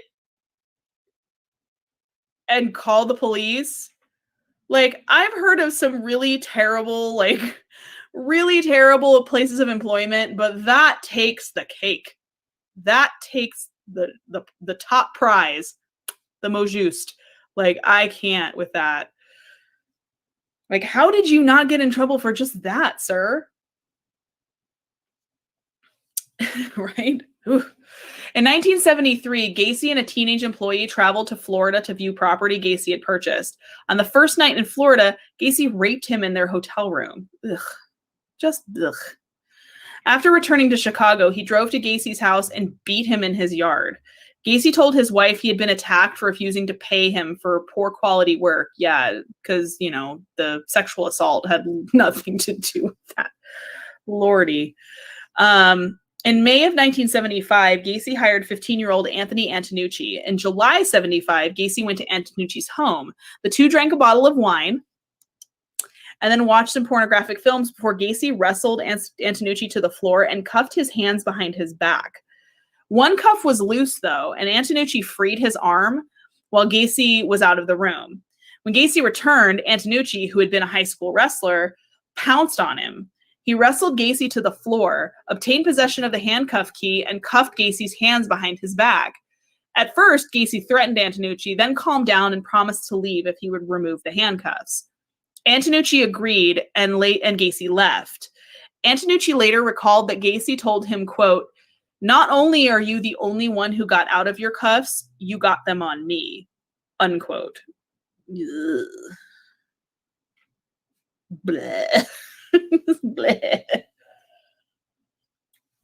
This is just a shit show. This is a shit show of an employment agency, y'all. Wow. Sir, excuse me. It's a good thing he didn't have an HR department. because he would not have a business anymore. That is him posing with Rosalind Carter, First Lady Rosalind Carter. It's a pretty famous photo. But like, even in this photo, apparently in this photo, there were already, I want to say there were already at least 6 to 8 bodies buried under the house at this point in this photo while this was taken. There were already people buried under the house. So you never know what a man is hiding in his crawl space, ladies. Be wary. On July, so the assaults didn't end there. This continued. On July 26th of 1976, Gacy picked up 18-year-old David Cram as he hitchhiked on Elston Avenue. Gacy offered him a job with PDM, and he began work the same night. On August 21st, Cram moved into Gacy's home because, you know, the wife and kids were gone. He didn't, you know, he has a whole house to himself. It was a 2-bedroom home, which to me is a waste of a house if you have, you know, whatever. Why 2 bedrooms? Why? So he moved in, and the next day he and Gacy had several drinks to celebrate his 19th birthday, with Gacy dressed as Pogo. I don't like where this is going. I don't like this man. Gacy conned Cram into donning handcuffs in front of his body. Gacy swung Cram around while holding the chain linking the cuffs, and then said he intended to rape him. Cram kicked Gacy in the face and freed himself from the handcuffs. Good on you, Dave. Dave, you are my hero. You kicked a clown in the motherfucking face. I want to hang out with you. If you're still alive. A month later, that was the first attempt, y'all. This didn't stop. A month later, Gacy appeared at Cram's bedroom door, intending to rape him, saying, quote, "Dave, you don't really know who I am, and maybe it would be good if you give me what I want," unquote. Cram resisted, straddling Gacy, who left the bedroom, stating, "You ain't no fun." Cram moved out on October 5th and left PDM, though he did periodically work for Gacy over the next 2 years. Shortly after Cram moved out of Gacy's house, another employee, 18-year-old Michael Rossi, moved in. Rossi sometimes assisted Gacy in clowning, and he lived with Gacy up until 1977. And he'd worked for PDM since 1976.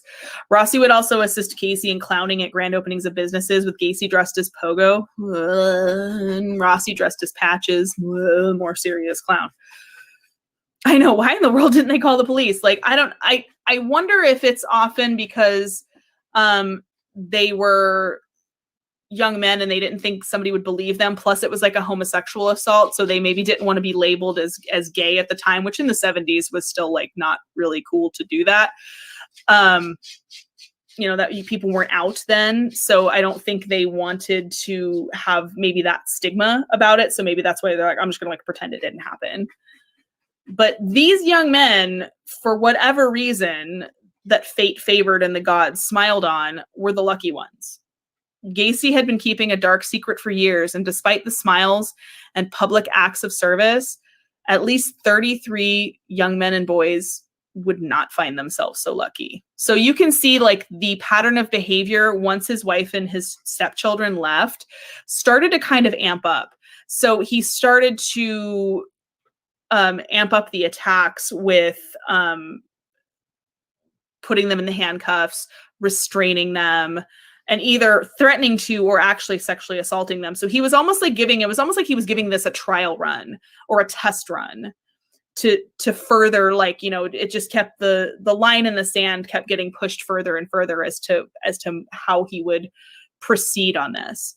And it would go in the direction that y'all are thinking. Hello, people who are just joining, and you missed the clown freak out in the middle of the episode. You're gonna have to go back and watch that. It was pretty priceless. Pretty freaking priceless. You see me have a meltdown about forest clowns and just clowns in general because they're terrible and they're evil and I hate them.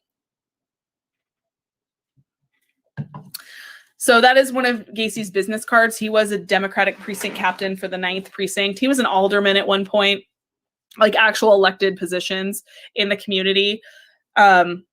He definitely put on a front and put on a good face, you know, to the community, and made himself look as non-threatening and generous and normal as possible, while you have bodies rotting under your house, sir. Excuse me. No. Yeah. So, I mean, he's pretty much the textbook case of a serial killer basically having and a narcissist showing those two distinct sides of their personality. The overachieving face that they put on for the public to make themselves seem trusting and to make themselves seem trustworthy and a reliable member of society, somebody you would never suspect of doing anything.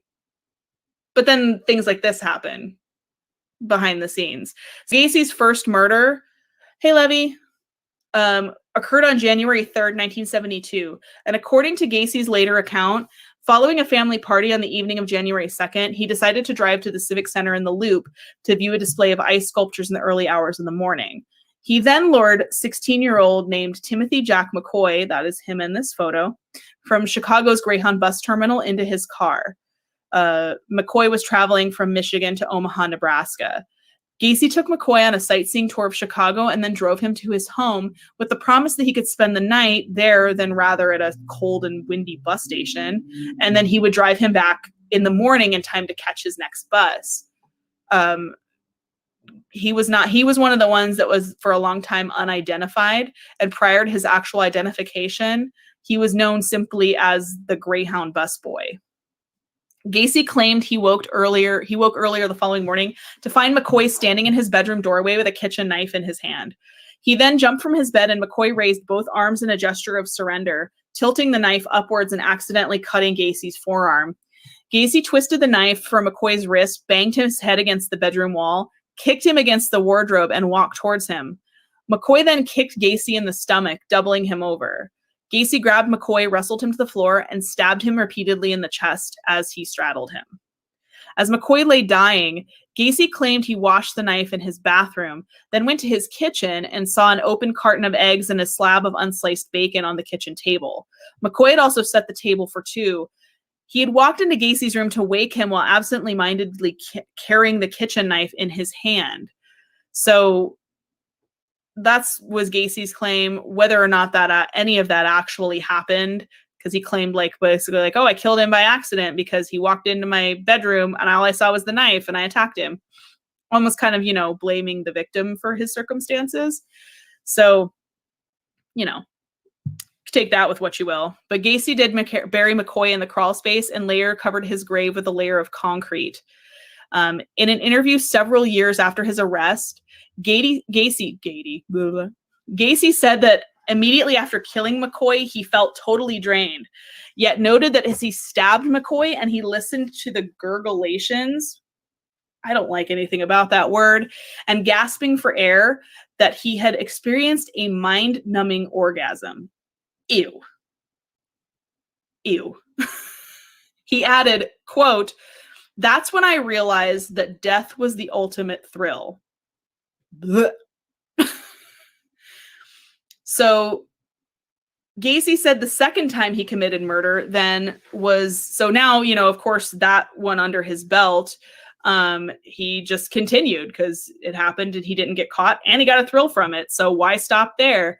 So the second time he committed murder was around January 1974. Gacy strangled this victim and placed the body in the closet before burial. He later stated that bodily fluids... I don't want to go into the mind that... We're going to backtrack that one a little bit because there is an important quote. I want you guys to hear it. So the second victim, he later stated that after storing the body in the closet, bodily fluids leaked from the victim's mouth and nose, staining the carpet. As a result, Gacy regularly stuffed cloth rags, the victim's own underwear, or a sock into the mouths of subsequent victims to prevent that leakage from occurring. That second victim does still remain to this day unidentified. And there were a few that actually suffocated and smothered on the socks and cloths that he would force down their throats. So of course, then undeterred, once the murder gates were opened, there was no closing them, y'all. On July 31st, 1975, another of Gacy's employees, this man in this picture right here, 18-year-old John Butkovich, disappeared. Butkovich's car was found parked near the corner of Sheridan and Lawrence with his jacket and wallet inside and his keys still in the ignition. The day before his disappearance, I Butkovich. don't want to go into. I don't want to go into the other. The 5 that I know about. Just take it that I didn't. Butkovich is not one that I killed, so I don't know nothing about him. So that was an interesting quote right there. So I'm going to go back. If you guys need to hear it again, I can go back and play it again for you. He's being interviewed. This is coming from an interview when Gacy is on death row after he has been caught and is facing the death sentence. There were numerous times in that interview he just denied everything up and down, basically, and claimed that I never did anything. Almost from the claims of I being framed to other people did it, and you name it, he had an excuse for everything or a way to try to explain, which most of them, none of them made sense. But there were times in that interview where he did slip up, and that was a distinct one of those times when the interviewer asked him about John Butkovich. He came back and had that quote where he said, well, I don't know, and I don't really want to talk about that. He's not one of the ones I killed, so I don't know anything about it. Okay, well, now a few minutes ago, you claimed you didn't kill anybody. And the interviewer does bring that up, and then Gacy just kind of tap dances around the answer. But that is one of the distinct times that he slipped up and basically admitted the truth during that interview amidst all the lies of his bullcrap. So the day before his disappearance, Butkovich had actually confronted Gacy over 2 weeks of outstanding back pay. Butkovich's father called Gacy, who claimed he was happy to help search for his son, but he was sorry that Butkovich had run away. When questioned by the police, Gacy said that Butkovich and 2 of his friends had arrived at his house demanding the overdue pay, but they had reached a compromise and all 3 left. Over the following 3 years, Butkovich's parents called police more than 100 times, urging them to investigate Gacy further. Gacy later admitted to encountering Butkovich exiting his car at the corner of West Lawrence Avenue and waving to attract his attention. According to Gacy, Butkovich approached the car stating, I want to talk to you. Gacy invited Butkovich into his car, but then invited him back to his home to settle this issue of overdue wages over the guise of having a drink. At his home, Gacy offered Butkovich a drink, but then conned him into allowing his wrists to be cuffed behind his back. How he did that, I have no actual idea. I have no actual fucking idea. How do you go from you owe me money to let me cuff your hands behind your back? Excuse me, sir, where's my money? Unless your plan is to cuff my wrist behind my back and put my missing paycheck in my fucking hands, then no, sir, I am not interested in your voodoo magic. Please give me my money so I can leave before beating your stupid fat doughboy ass. Would have been what I would have said. But that is not what happened, unfortunately. Gacy later confessed to having sat on the kid's chest for a while before he strangled him. He stowed Butkovich's body in his garage, intending to bury the body later in the crawl space. When his wife and stepdaughters returned earlier than expected, Gacy buried Butkovich's body underneath the concrete floor of the garage in an empty space where he had initially intended to dig a drain tile. So that so far is now 3 bodies, count them, 3 bodies already buried under the house at this point. But dear viewers, this is only the beginning of the shit show. So it just gets crazier from this point. The hunting just increases, and we know where all this is going, right? We know. We see the finish line. We can see it. So that being said, I'm waiting for the last thing to go away because I have one more slide. I was trying to drag it out, but I missed my timing. Like literally missed my timing? Literally missed my timing, y'all. But yeah, things only, the crazy only goes up from here. So please join me next week for part 2 in French. And the conclusion of Clowns Can Get Away with Murder, John Wayne Gacy, part 2. So I am opening up the floor to questions at this time. If you have any, please kick them at me. Well, don't kick them. I bruise easily. I bruise like a banana. Please, no kicking.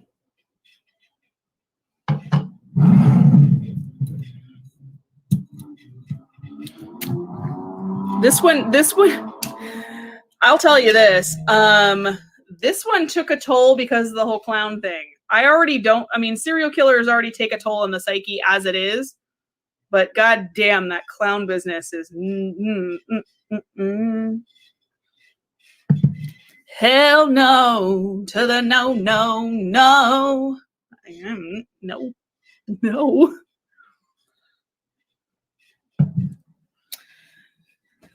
Does anyone have any questions that I did not answer or that you are curious about in the background and early crimes of? Because this is just, we've just peeped into Pandora's box at this point. We ain't let anything out just yet. It just, the crazy goes up to 11 from here. Hi, Indiana Jones.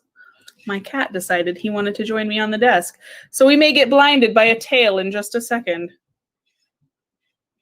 And there it is. As I predicted. Indiana. Sit down. Thank you. Thank you, baby boy. Crazy train. A little bit. Why did he choose a clown, though? Apparently that was... I hate to do it. I hate to say it, but it was almost like it was his safe place. Ugh, I just feel gross even saying that. Like, I don't like this at all. I feel like that was his safe place. He said you could regress to childhood, which of course, having an abusive, traumatic childhood, you have that whole inner child issue going on like he had. So I think in a twisted way, it was like a safe place for that broken part of his psyche. Like he felt comfortable there. It allowed him to be childlike in a weird, gross way. Hi, Riff Raff. Spooky Show Remastered, kind of. That's what the Murder Corner is, a little bit. We're kind of doing serial killer stuff on Murder Corner on Tuesdays. Hey, Frank. Yes, hashtag Team Rewatch. And if you have any questions that I did not answer, that I did not get to, anything like that, please do put them in the comments below the description. If you think of anything that you, oh my God, cat, seriously. Oh my goodness. All right. Hello. So hello to people who joined. Sorry if I know you joined halfway through and I didn't get to say hi to you. Hello. He was used to being in the closet pretending to be someone else. That's entirely true. And that is an actual quote of his, is that clowns can get away with murder. Which makes me hate clowns even worse. As if that was possible. As if that was even possible. You know, the whole smiling facade, hiding the darkness underneath. Yeah. Yeah. So, next week is part 2, but I do have a slight adjustment to the schedule that we're going to be doing, I think. Just because tomorrow's Dead Hours episode actually is going to be not live. It's going to be pre-recorded. So it's going to be the first pre-recorded interview that I'm going to post. And I will do a premiere. I'll do a live premiere for it, but it won't be live in the traditional way that we're used to doing it live, where there's a live chat and everything, where I answer your questions. So this one's just going to be like a straight up video premiere of an interview. So I did get to sit down earlier today because the time difference is kind of why we had to do it this way. And I interviewed John and Victoria from GSI Paranormal about their poltergeist experience, where John was attacked by a spirit at one of their more recent investigations. And we go into kind of depth in that and show the video from it. It's really fascinating. It was a really great interview. So that will be available tomorrow at 6 o'clock at the usual time. I just won't be live on it with you guys because I will be traveling tomorrow pretty much all day doing scouting stuff. So I won't have time to sit down and do an actual live. And it worked out, like I said, because he's in the UK, it's 8 hours time difference. It actually worked out kind of nicely that way. So yes, I will be doing a video on Dahmer because he is my favorite serial killer. So if you guys want me to do Dahmer after Gacy, we could do Dahmer after Gacy or BTK or whoever we want to do, because we got through the 3 that were like top requested. So yeah. So then after this week, I think just because I basically no longer have days off because I do Murder Corner on Tuesdays and I do regular Spooky Show on Wednesdays. It's a lot, and it's a lot of research. It's a lot of me sitting in front of a computer, and I basically don't have days off anymore. So in an effort to gain at least a day off back so I can do some other things, I think what I'm going to do is we're just going to move Dead Hours is just going to be back to Wednesdays now. But what we're going to do is we're going to alternate. So one week it'll be Murder Corner. The next week it'll be regular Dead Hours, and then Murder Corner, and then regular Dead Hours. So I'm just going to alternate the weeks, because I may just work myself to death, y'all. Like, I don't have time for anything. And I'm like, I may have bitten off more than I could chew here. Yes, Son of Sam as well. So we'll get to all the big ones, and then we're going to spread out to like the UK and Europe and hit some international serial killers too. So there's plenty of, don't worry about that. Murder Corner has plenty of material. So let me know the next couple serial killers you guys want to hear about the most in the comments, on Instagram, all of that. Let me know. Give me a holler, give me a shout, and then we will determine the next few Murder Corner episodes. Of course, it's not the Nope Corner. It's not the Nope Corner. It's the Murder Corner. So we'll just be back to Wednesdays after this week. So after this Wednesday, next Wednesday will be part 2 of Gacy. And then the Wednesday after that, I believe, is actually Ghost Club Paranormal's interview. So we're just getting back into the groove on Wednesdays, yo. If that's okay with you guys, just because I don't want to work myself to death. I would like to have a day off to do other things, because I do like 90 other things. So I'm like, I just don't have the time. There's not enough hours in the day. And there is Murder Corner merch up that is now available if you all are interested. It's kind of cute, if I do say so myself. So yeah, in the comments, hit me with who you want to see next on Murder Corner after Gacy. And I do need an assistant. And it's funny because I'm like kind of an assistant to like other teams, and I'm like, I just need an assistant for me. I see why people have like teams that do this stuff for them, especially with like the social media and advertising and stuff, because after all the research, I'm like, dude, I have to do that too. And then like, holy moly, like I see why people are hired to do. Yeah, I see it. It makes sense to me 100%. So, yeah, I think that's pretty much it for today's episode. Thank you guys for being here. Thank you guys for joining as well. I hope it gives us a little bit of, I mean, it won't give me peace of mind, because that clown image, that's in here. That's never leaving. I had to look at that way too much last night. And I was just like piecing the slideshow together. And I was just like, every time I have to go past the slide, I'm like, I can't. Thanks, Cody. And thank you, Riff Raff. I do work very hard to make sure I bring you guys, it's my job to educate as well as horrify. That is how I do's. So, no, I don't have to go to the bathroom. I have had a lot of wine, but I'm okay. So I will be scouting tomorrow. I mean, here's the thing, is like, I like to keep a busy pace. That's my thing, is like, I like to keep working and I like to be productive and busy, because, with everything being closed and stuff being locked down, like, I don't have a life. I just say that, it sounds sad, but I was like, I don't really have a life. I don't have a life outside of work. So I'm like, might as well make it productive, right? Yes, scouting.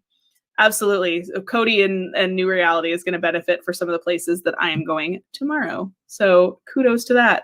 Haunted Side also probably. So I'm going to go on a little 4-hour jaunt and hit some places in Nevada and see what shakes loose. So that's going to be fun. And I was like, yeah, it's like a mini vacation for me. Who's on his? Who are those guys? Weird. Yeah, I don't know who they are, Cody, because they don't show up to my lives anymore, so I don't know who they are. That was shady. That was shady. Oh, and also, can we just see this for a second? Can we see the shirt that is amazing that I'm wearing without the double chins? Thank you very much. That is my Western Evil shirt. And if you can't tell what it says I believe in Jim Jones on it. So it is a Jim Jones Jonestown shirt. westernevil.com, y'all. They will not steer you wrong. I have so many shirts from there, and I need to get, there was a Gacy one that I didn't buy yet, but I'm going to, but it has a clown on it. So I'm kind of torn and I kind of hate it. I'm going to tell him you said that, Frank. Actually, yeah, you know what? I'm going to tell him you said that.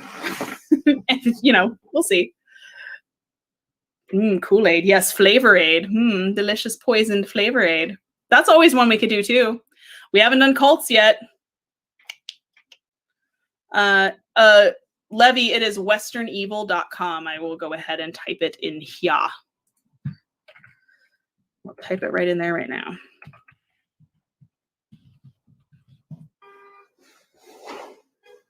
Thank you, Cody. So everybody have an amazing night. That's the website in case you want some really cool shirts. They're very awesome and they're very well made, and they're handmade by an artist that I love supporting. His name's Neil. He's awesome. You should follow him on Instagram, TikTok, everything. So be safe, everyone. Have a wonderful night, and hope to, I will probably be back in time for my own premiere, but I don't want to promise anything. But I hope to see you on the premiere of tomorrow's recorded episode, interview with John and Victoria from GSI Paranormal. Thank you guys so much for joining me, and have a wonderful night. And I will see you tomorrow and then next week. So stay spooky, y'all.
And just like that, there's a new intro. Holy crap, you guys. So I know you guys really liked the old one, but I had to do something with the new one. So there's that. Yeah, right. The doll was scary. And it's just like timed with the, yeah, I was like, yeah, this is the shit. I've been like sitting on that. I uploaded it. And I was like, I'm like waiting. I'm like, I can't wait till the next episode because I can actually show everybody the new trailer. So I know it's not exactly twerking music like the last one, but you know, I guess we'll have to figure out a dance to go with that new music. So hello guys, and welcome back to the hook hanging on the door handle of your car as you sped away from the night at the creepy asylum. I am the crazed maniac wondering where you just went with my hook, because I kind of need that. And the future ghost with the most, Vivian Noir. And last week, not last week, because last week we actually had John and Victoria from GSI Paranormal on. Don't know if you guys caught that one. It was a great interview. The week before that, we had just scratched the surface of a man whose crimes shocked and stunned America. And before we get into that, as always, here comes the content warning. The subject matter we are about to discuss involves graphic depictions of murder, abuse, and sexual violence. It is not intended for younger viewers and those with sensitive natures. You have been warned. Also, side note, I have concocted something very dangerous. I have made a dangerous elixir, you guys. So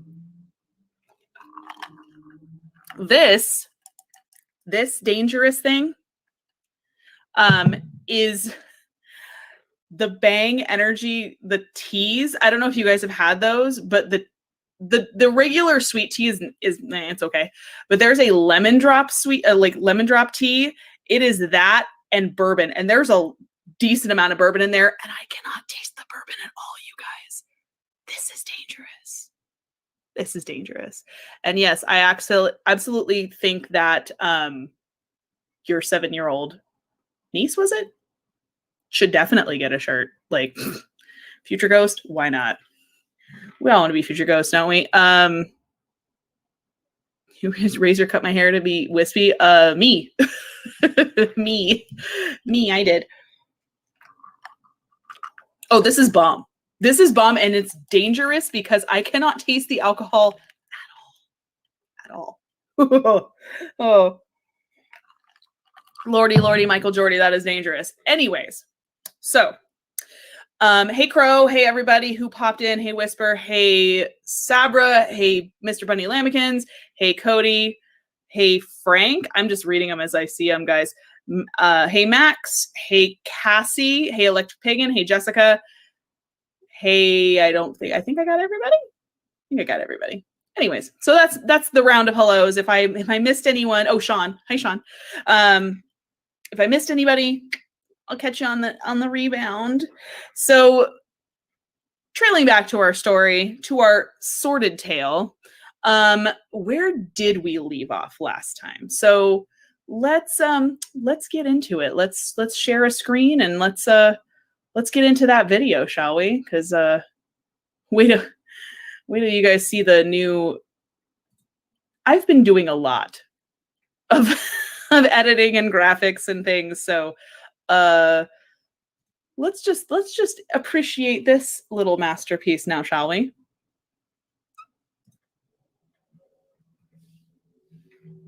Oh snap. So where did we leave off last week or last time? Yes. Number one fact number uno, John Wayne Gacy had killed at least 3 young men so far after amplifying his attacks from mere sexual assaults to full-on murders. And number 2, fuck clowns, you guys. Fuck no. So once Gacy's divorce was final and he had the home to himself outside of a few boarders who occasionally shared the home, he seemed to revel in his newly found freedom to go out seeking anonymous sex with young men. He admitted that post-divorce, he increased the frequency in which he would go out seeking anonymous sexual partners. He would refer to the years from 1975 on as his cruising years. And while Gacy remained civic-minded and outwardly cheerful and gregarious, friends noticed erratic changes in his behavior, including the increased company of young males and coming and going from odd hours, either very early or very late from his home. One neighbor recollected that for several years, the sounds of muffled screams, shouting, and crying had woken her son in the wee hours of the morning. She indicated that the sounds seemed to be emanating from a house near their own on Summerdale Avenue. In fact, teens in the uptown neighborhood alerted Chicago police to a man named John, who was frequently in the area picking up young men. Officers would stake out Gacy's home and witness dozens of young men going in and out of the home, and while many of them were stopped by the police for questioning, none of the youth said anything to incriminate Gacy at the time. But strange sounds and alerting neighbors to odd behavior didn't seem to deter Gacy for long. A switch had been flipped, and only about a month after his divorce from Carol was finalized, he abducted and murdered 18-year-old Daryl Sampson. Daryl was last seen in Chicago on April 6, 1976, but unfortunately it was also the last time he would be seen alive. He would be buried beneath the dining room of the home with a piece of cloth. Oh, sorry. Go back for a second. With a piece of cloth shoved down his throat, which is just yucks. 5 weeks later, on May 14th, 15-year-old Randall Reffitt vanished while walking home from Senn High School. Just off the street, just gone. So on the same day, only hours after Randall Reffett went missing, 14-year-old Samuel Stapleton vanished while on his way home from his sister's apartment. The bodies were found later buried together in the crawl space of Gacy's house of horrors, and investigators would estimate that both young men had been murdered on the same evening. Gacy's next victim, 17-year-old Michael Bonin, much like prior victim John Butkovich, liked working with his hands, like doing woodworking and carpentry, and was often engaged with many projects at the same time. He was working on restoring an old jute box, sadly, something he would never get to finish when he vanished on June 5th on his way home from his stepbrother's house. Gacy would strangle Bonin with a ligature and bury his body beneath the spare bedroom of the house. 10 days later, and unwilling or unable to sate his increasing bloodlust, Gacy would seize on his next victim. William Billy Carroll Jr. was in and out of trouble for as long as his parents could remember. At 9, he found himself in a juvenile home for stealing a purse, and at 11, he was caught with a gun.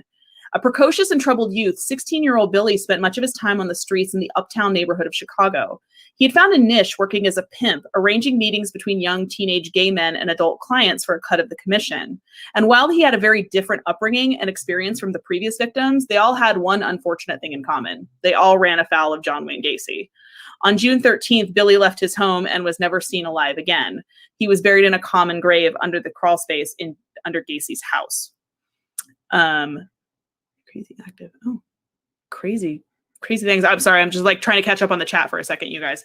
And I'm going to have to pause this one just because the timing of it, like I'm just kind of working on the timing.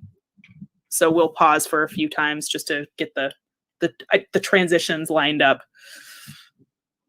Excuse me. Hello. So Billy Carroll was only the first of 4 victims who were known to have been murdered between June 13th and August 6, 1976.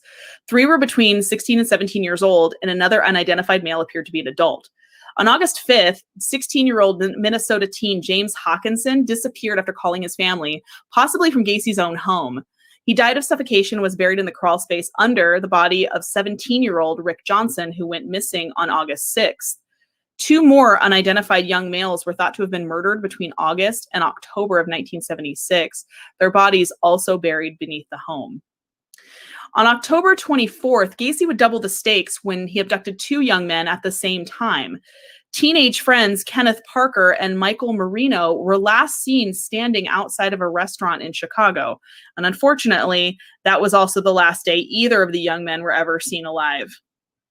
2 days later, 19-year-old William Bundy would go missing after telling his family he was going to a party.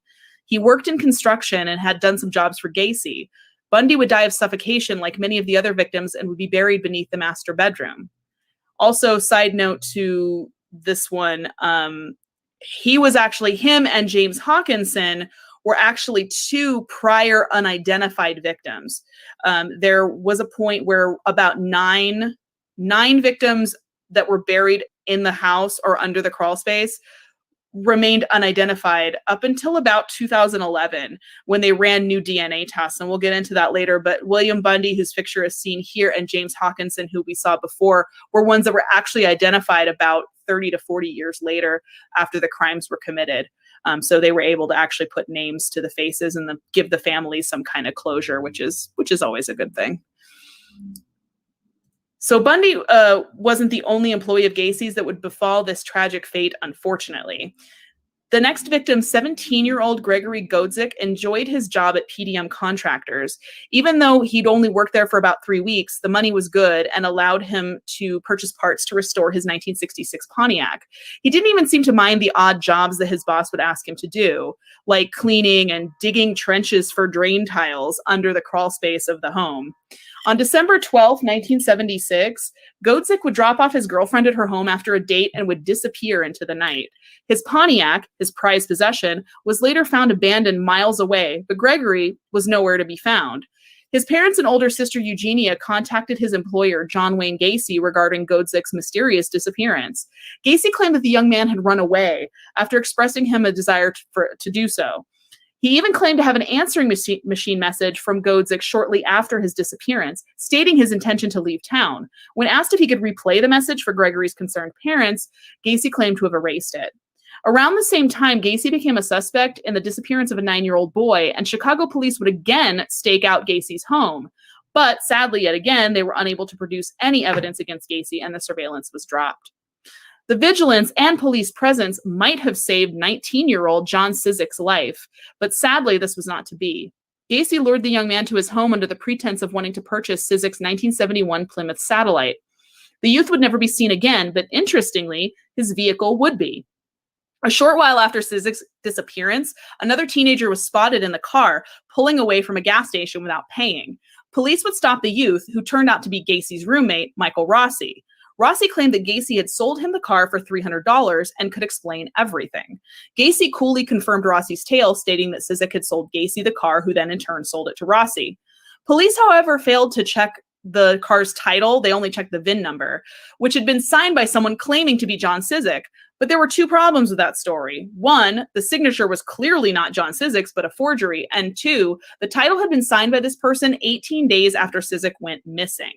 Gacy would later confess to strangling the youth in the spare bedroom of his home. Sometime between December 1976 and March 1977, it is known that Gacy killed another unidentified adult male. The unknown victim was buried in the crawl space beneath 20-year-old missing Michigan native John Prestige, who was shortly before his disappearance mentioned that he had gotten a job with a local contractor.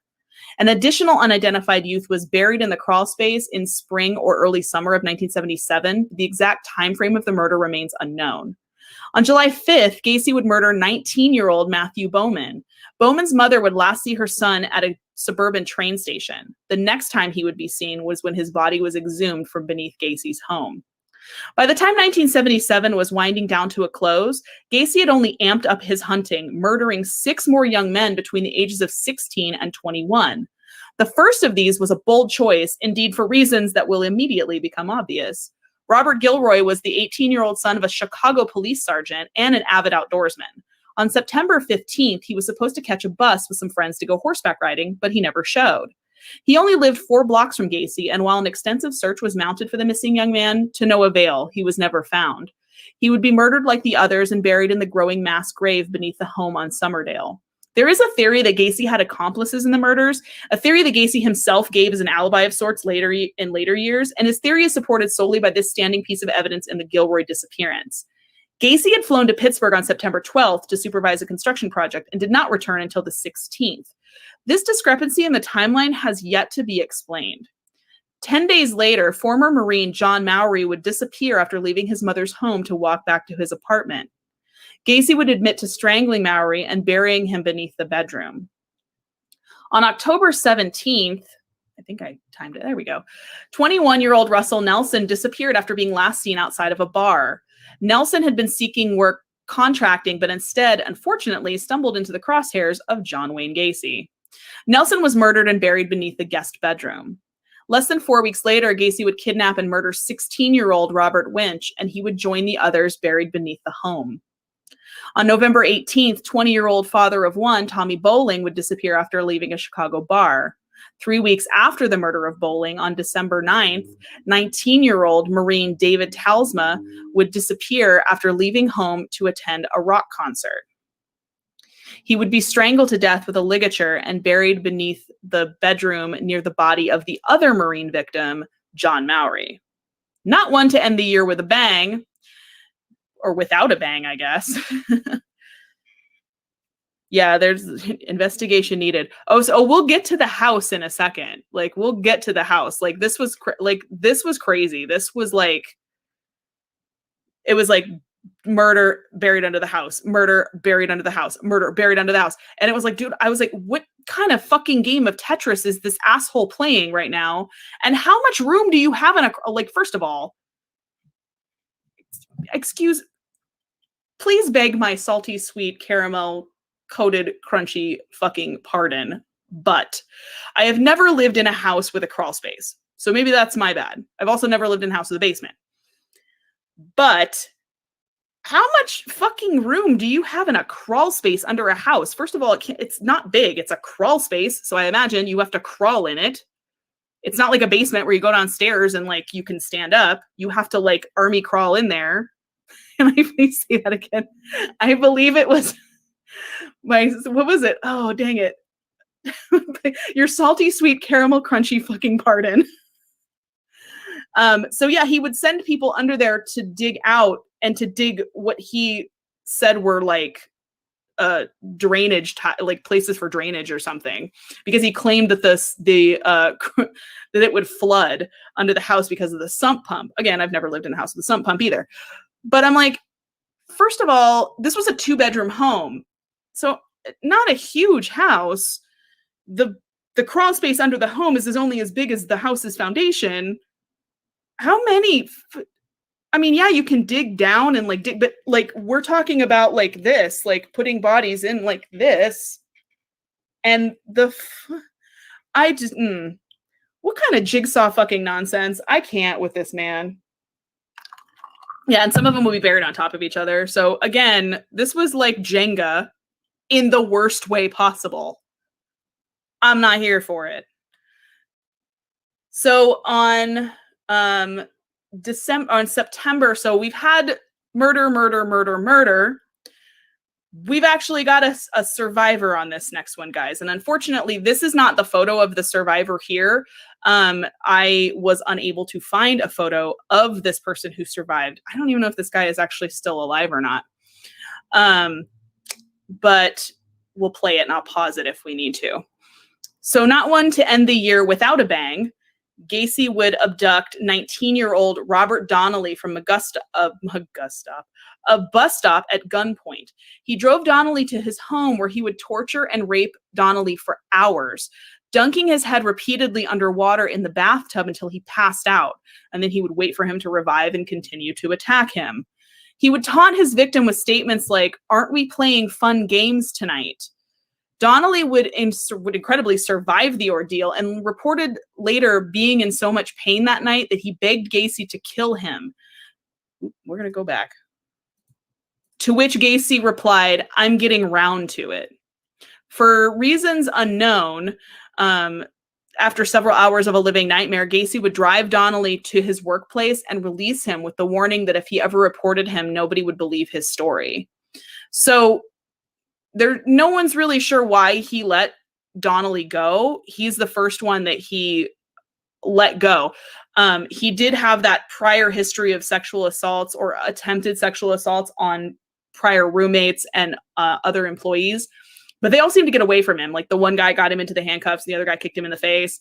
So he got away but why he would, it's still a question as to like, why let this one go out of all the other ones you previously killed. Who knows? So Donnelly decided to take his chances and reported the assault to police, regardless of what Gacy told him. Authorities would question Gacy on January 6, 1978. Gacy, practicing his innate talent for salesmanship, would admit to having a BDSM slave sex relationship with Donnelly, but claimed that all that had transpired between them was consensual. Lies. And Donnelly only reported him because he didn't pay the kid the money he promised. Double fucking lies. The police believed Gacy.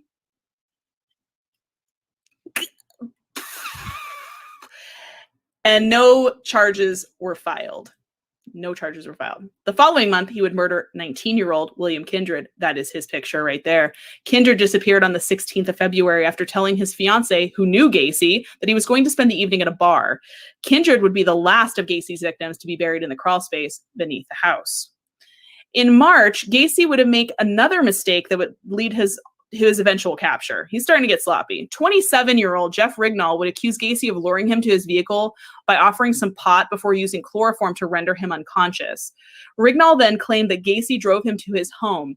His arms and his head would be locked into a pillory-like device and secured to the ceiling. Rignall then recalled being assaulted with various objects, including sex toys, lit candles, and whips. In later accounts, Rignall would also then claim that another man was in the room while the assault occurred, or that a light went on in the house. So he didn't think Gacy was alone in the home. Read Jeffrey Dahmer and Lover Spat. Exactly. This is also a picture of Jeff Rignall after the assault. So he would be continually drugged and subdued with chloroform before Gacy would drive him to Chicago's Lincoln Park, where he was dumped unconscious but alive. Rignall would regain consciousness and manage to stagger to his girlfriend's apartment for help. She would take him to the hospital where he would spend 6 days recovering from his harrowing ordeal. He also sustained permanent damage from the chloroform too. Did permanent damage to his liver. He was told after he woke up out of this like haze. Yeah, and you can see he was beaten up pretty bad. Not to mention, like, you know, sexually assaulted for hours by this lunatic. It's graphic, like, and he wrote a book later on, and also like this guy is like brave as fuck though. Like this guy right here, he is not alive anymore, unfortunately. I do believe he died in the early 2000s, but this motherfucker, like, he could have been like, yeah, I don't want to think about it, I don't want to deal with it anymore, like I survived it, I'm out. Nope, that is not what he did.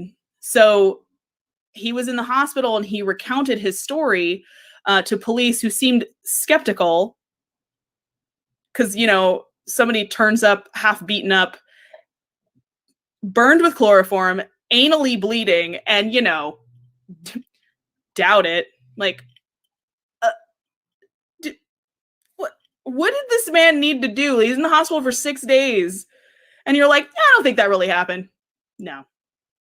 You did this to yourself. You're exaggerating. I'm like, oh my God. So they didn't initially issue an arrest warrant. So undeterred, Rignall was able to recall through the chloroform-induced haze of that violent night that Gacy had kidnapped him while driving a black Oldsmobile. Rignall and 2 friends would stake out exits off the expressway in an attempt to locate the car. So not only did he survive this ordeal, but he went looking for the fucker that did it to him. I also kind of wish that he would have just caught Gacy himself and handled his business. But you know what? We'll get there. So they didn't have any luck until April, when Rignall would finally spot Gacy's car. He and his friends would trail the car back to 8213 West Summerdale. And finally, with some proof in hand, authorities would issue an arrest warrant. Gacy would be charged with battery, a misdemeanor, and a civil suit would result from the case.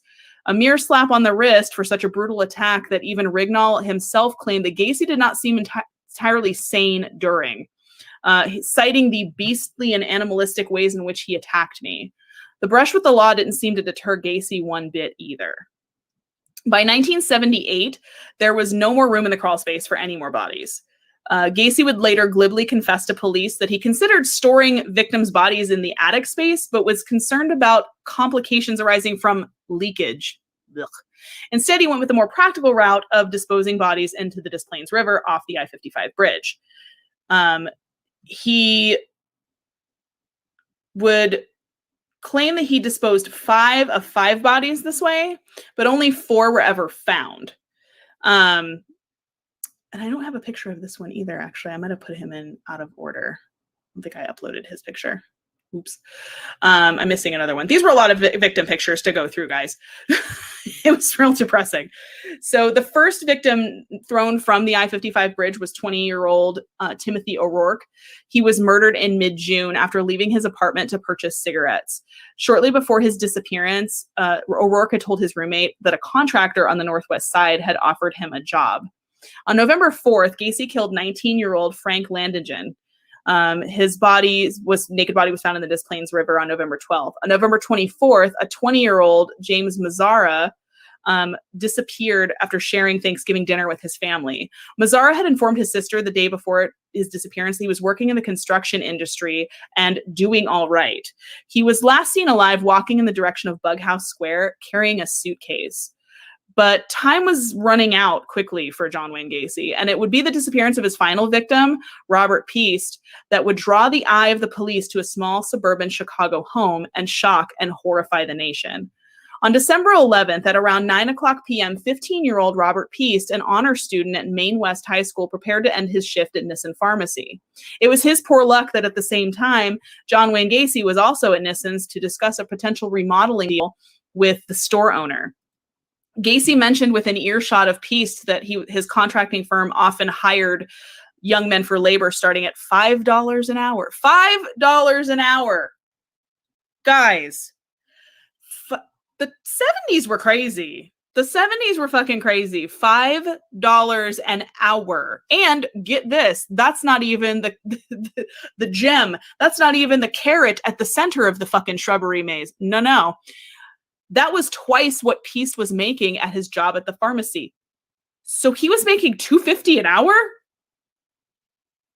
What kind of inflation? I can't. Hold on. So, kind of can't blame the kid for like, oh, he says he hires like young people. It's twice what I'm making right now. Okay. So, his mother arrived at the store after his shift to pick him up in order to drive him home to celebrate her 46th birthday with their family. But Robert would ask his mother to wait, adding that some contractor wants to talk to me about a job. He promised to return shortly. It was the last time that Elizabeth Peast would see her son. Robert Peast would be murdered at around 10 p.m. at Gacy's home. He would later state that while at the home, he inquired of the young man if there was anything he wouldn't do for the right price, to which Peast responded, innocently enough, that he didn't mind working hard. But manual labor wasn't what John Wayne Gacy had in mind. Gacy then reportedly told Peast that good money could be made by hustling, but Peast seemed dismissive. Gacy then went into his bag of deadly tricks for his old standby, the magic handcuffs trick. He would dupe Robert Peast into a pair of handcuffs under the guise of a magic trick. Like he would later admit to doing to many other victims, Gacy would subdue his prey by asking them if they wanted to see a magic trick, to which he would produce a pair of trick handcuffs and put them on his own wrists, and then show them how to get out of them. He would then place the handcuffs on his victim, inviting them to get out of them and do the same. Unfortunately, in the interim, Gacy would switch the trick cuffs for real ones, and then snapping them on his victim's wrists, leaving them no means for escape. He then told Robert Peast, quote, "I'm going to rape you, and you can't do anything about it," unquote. Peast began to cry. Like, I'm sorry, you guys. Like, my fucking neighbors are assholes. But this one, like, there were so many victims and so many faces I looked at for this one. This one was just like, I had to stop doing the notes here at this point and take a break because it was so sad. Like it was, I mean, they're all sad, but this one just like hit hard. This one hit hard because I know that kid was terrified. Like they were all scared, but like, Jesus, fucking Jesus. So he would assault Peast and then use yet another one of his sick inventions, a tourniquet known as the rope trick, which we will see a picture of later, to strangle Peast. Gacy stated that when he placed the device around the boy's neck that he was scared and crying. He recalled even receiving a phone call from a business associate that he coldly took while Peast lay suffocating on his bedroom floor. Meanwhile, Peast's mother, Elizabeth, had become alarmed when her son had not returned. She returned home and then came back to the store with her husband and her children to search for Robert, but to no avail. They couldn't find any trace of him. They would file a missing persons report later that night at around 11:29 p.m. Lieutenant Joseph Kosinchek, whose son attended the same high school as the missing boy, insisted on an in-depth investigation. He turned to the owner of Nissens, who reported Gacy as the likely contractor mentioned by Robert Peast before his disappearance. After having spoken with Peast's mother the following morning, December 12th, Kosinchek was convinced that the youth had not run away, and on a routine check of criminal charges and records on Gacy, it was revealed that he had an outstanding battery charge against him in Chicago for his attack on Jeff Rignall, and that he had also served a prison sentence in Iowa for the sodomy of a 15-year-old boy. Gacy was then asked by the police to come in for questioning. Gacy promised to come to the station later that evening to make a statement confirming that he had seen two youths at the store and that one of them could have been Robert Peast, but he insisted on never offering him a job. He then indicated he was unable to come to the station for questioning at that moment because his uncle had just died. When questioned to how soon he could come to the police station, he responded, quote, "You guys are very rude. Don't you have any respect for the dead?" Unquote. This motherfucker, excuse me, on behalf of the council, this motherfucker. The Lion, the Witch, and the audacity of this bitch right here. I can't.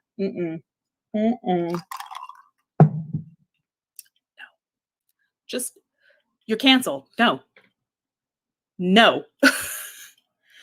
And what gets me is that, like, because obviously he's not under arrest at that point. They just want him to come in for questioning, but like, she still. So finally, at 11 p.m. on the 12th, Gacy called Kozenchek back and said, quote, "You still want to talk to me?" "Yeah," Kozenchek responds. "How long do you think it will take you to get here?" "A half an hour," Gacy said. Kozenchek waited until about 1 a.m., but Gacy never showed. Police later learned that after the phone call, Gacy goes to his attic, takes the body of Robert Piest, and moves it to the trunk of his car. He drives south and dumps the body in the Des Plaines River. At 3:20 a.m., Gacy arrived at the police station covered in mud and claiming that he had been involved in a car accident, which I guess he actually really was.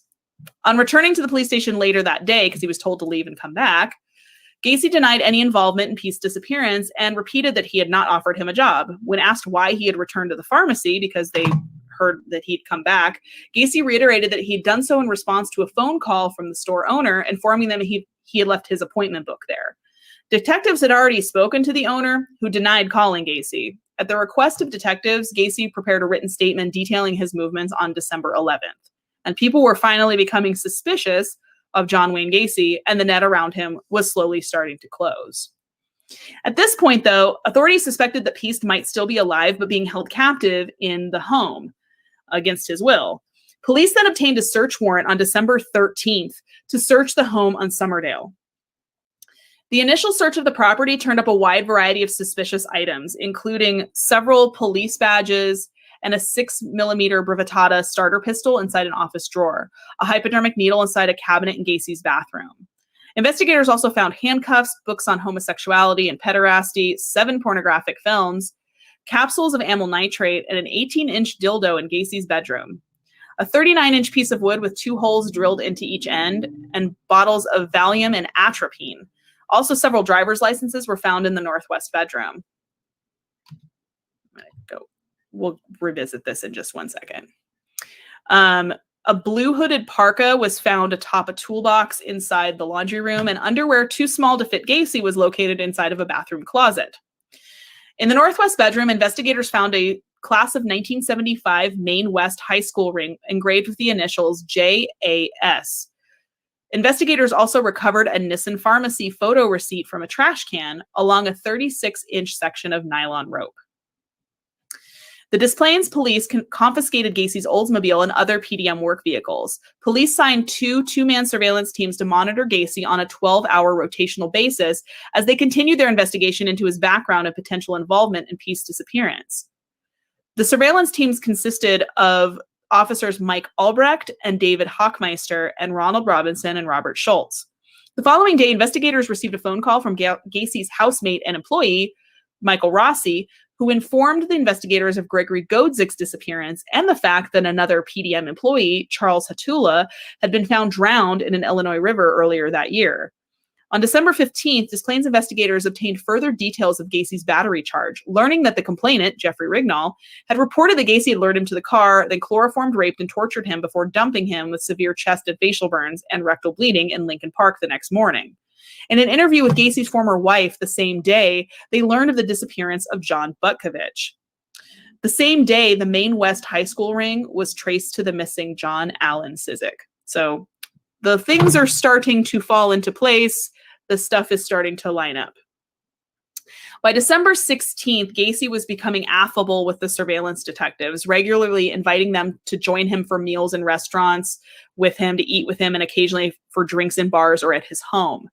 He repeatedly denied that he had anything to do with Piest's disappearance and accused the officers of harassing him because of his political connections or because of his recreational drug use. That afternoon, former PDM employee David Cram consented to a police interview.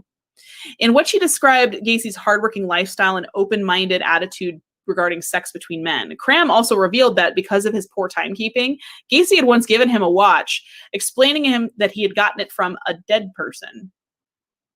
And you still... so watch? Okay. I've never been that desperate for a gift. ever in my life. If somebody handed me something and they were like, I got this from a dead person, I'd be like, oh, I mean, it's a nice watch, but like, God, do you know this dead person? Like, I have questions. I have follow-up questions. Investigators conducted a formal interview of Michael Rossi on December 17th. He informed them that Gacy had sold Cizik's vehicle to him, like he said before, explaining that he had bought the car because he needed the money. Cizik needed the money to move to California.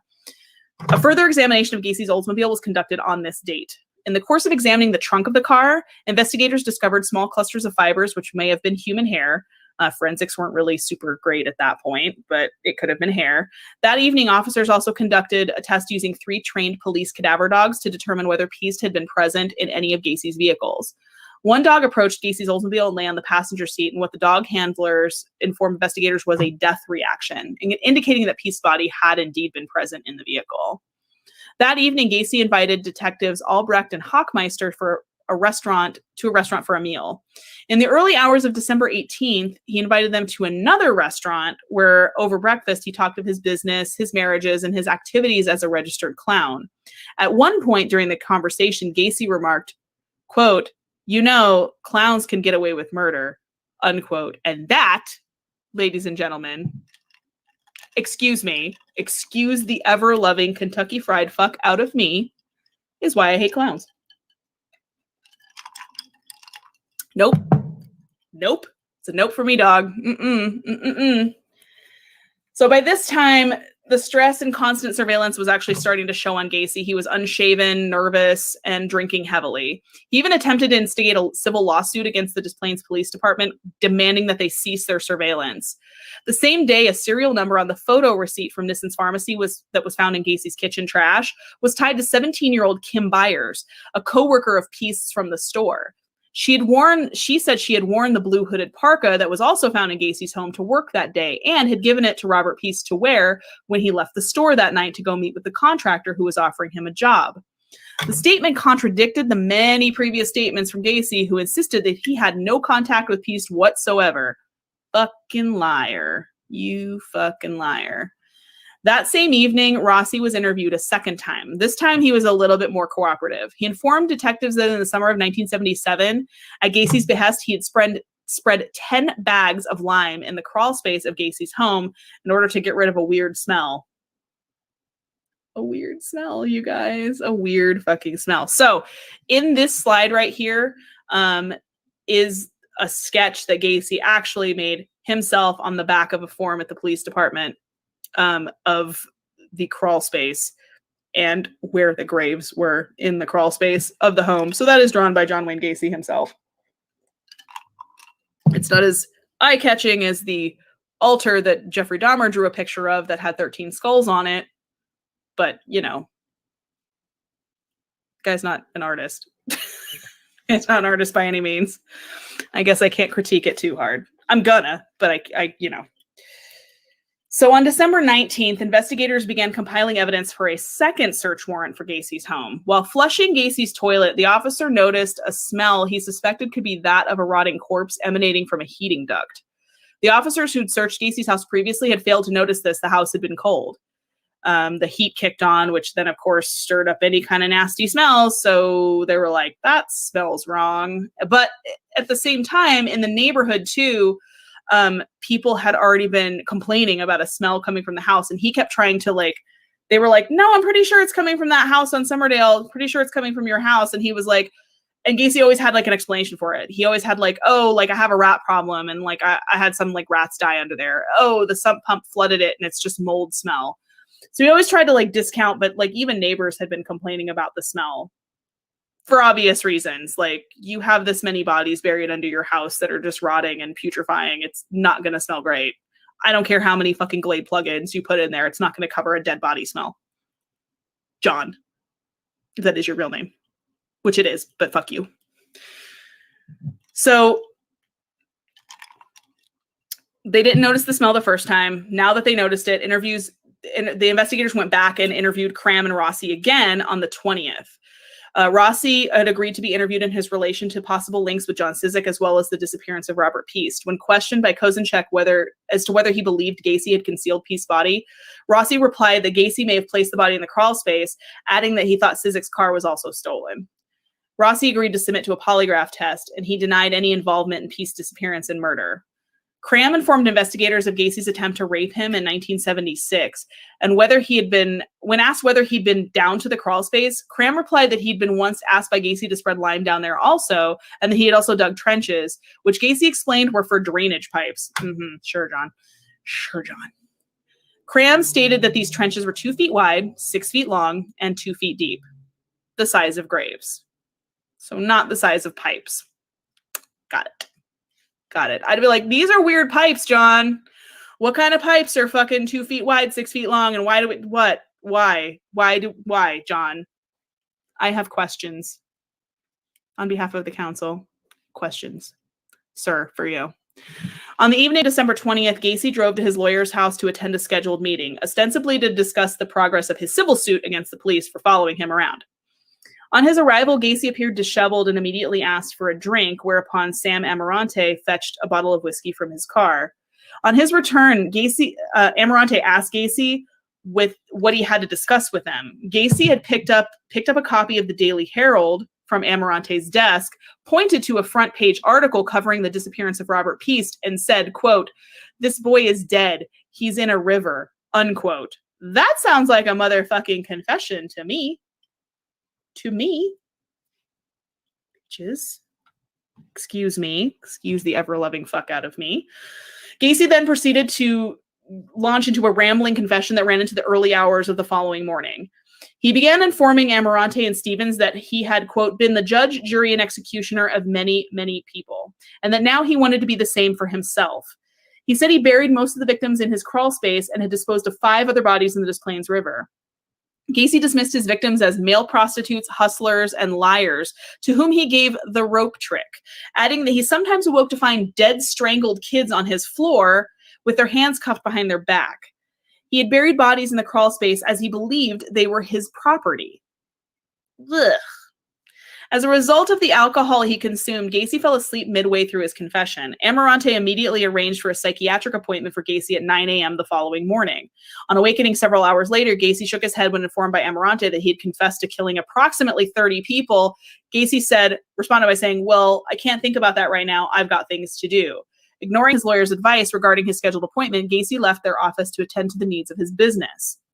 Gacy later recollected that the memories of his final day of freedom being hazy, adding he knew his arrest was inevitable and that he intended to visit his friends and his family to say his final farewells. Gacy then drove to the home of fellow contractor and friend Ronald Rode. Gacy hugged Rode before bursting into tears, saying, quote, "I've been a bad boy. I killed 30 people, give or take a few." Give or take a few? Give or take...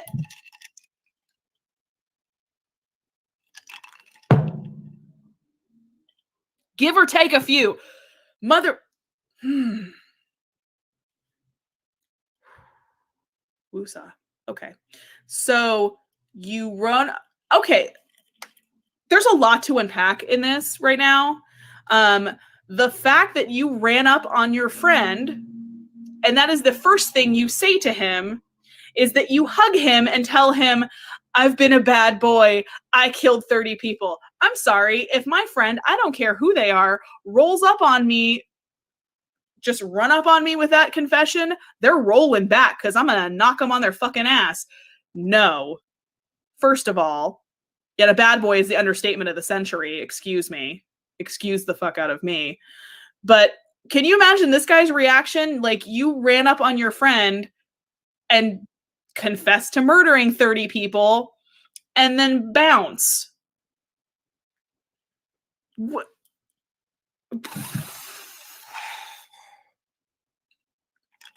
And the fact that you don't know the exact number, you're like, I don't know, it was around 30. Okay, gotta go. Bye. See you later. Like, why? Why? First of all, how dare you? And why? And no. So then he left his friend. He left his friend house and drove to Cram's home to meet with Cram and Rossi. As he drove along the expressway, the surveillance officers noted that he was holding a rosary to his chin, praying while he drove. After talking with Cram and Rossi, Gacy had Cram drive him to a scheduled meeting with lawyer Leroy Stevens. Gacy then had Cram drive him to Mary Hill Cemetery, where his father was buried. At this point, they were concerned that Gacy was going to kill himself, so they were like, we need to go arrest him now because we don't want to lose this guy. So they arrest him. They detain him. And armed with the second signed search warrant, police and evidence technicians drove to Gacy's home. On their arrival, officers found that Gacy had unplugged the sump pump, flooding the crawl space with water in some sort of juvenile attempt, I guess, to cover the mess that was down there. So to clear it, they simply replaced the plug and waited for the water to drain. After it had done so, evidence technician Daniel Genty entered the 28 by 38 foot crawl space, crawled to the southwest area and began digging. Within minutes, he had discovered rotting flesh and a human arm bone. Genty had immediately shouted to the investigators that they could charge Gacy with murder, adding, quote, "I think this place is full of kids," unquote. A police photographer then dug in the northeastern corner of the crawl space, uncovering a kneecap. The two then began digging in the southeast corner, uncovering 2 lower leg bones. The victims were too decomposed to be pieced, who had only recently disappeared. As the body discovered in the northeast corner was later unearthed, a crime scene technician discovered the skull of a second victim alongside the body. Later excavations of the feet of the second victim revealed a further skull beneath this body. So because of this, later excavations, technicians returned to the trench where the first body was unearthed, discovering a rib cage of a fourth victim within the crawl space, confirming the scale of the murders. So these are actual pictures of the crawl space when it was found. As you can see, the numbers are indicating they didn't have names at this point. They had numbers. So as they would find one, they would put a stake in there with a number on it. And we're just trying to get a count at this point. After being informed by the police that they had found human remains in his crawl space and that he would now face murder charges, shocker, Gacy told officers he wanted to clear the air, adding that he had known his arrest was inevitable since the previous evening when he had spent on the couch on his lawyer's office and basically spilled his guts. In the morning hours of December 22nd, and in the presence of his lawyers, Gacy provided a formal statement in which he confessed to murdering approximately 30 young males, all of whom he claimed entered his house willingly. Some victims were referred to by name, but Gacy did not claim to not know or remember most of the names. He claimed that they were all teenage male runaways or male prostitutes, the majority of whom he had buried in the crawl space. Gacy claimed to have only dug 5 of the victims' graves himself in this location and had his employees, including Gregory Godzik, dig the remaining trenches so he would just have graves available, quotes. In January 1979, he had planned to conceal the corpses even further by covering the entire crawl space with concrete. After the remains of the victims were recovered from the home, the infamous and now vacant home was demolished in April 1979. Ultimately, 26 bodies would be recovered from beneath the House of Horror on Summerdale, and the home would be ultimately demolished. It sat empty for a very long time. That is the lot that it sat on. And then a new home was built on it, which I do believe last I had seen was for sale. It's like $400,000 or something like that. The next slide has that. So that's the new house that was built on it. That's the photo of them taking bodies out of the original house. So you want haunted houses, y'all? That's how you get them. That's how you fucking get them. How many times do I gotta say it? You plant ghost seeds, you get ghosts.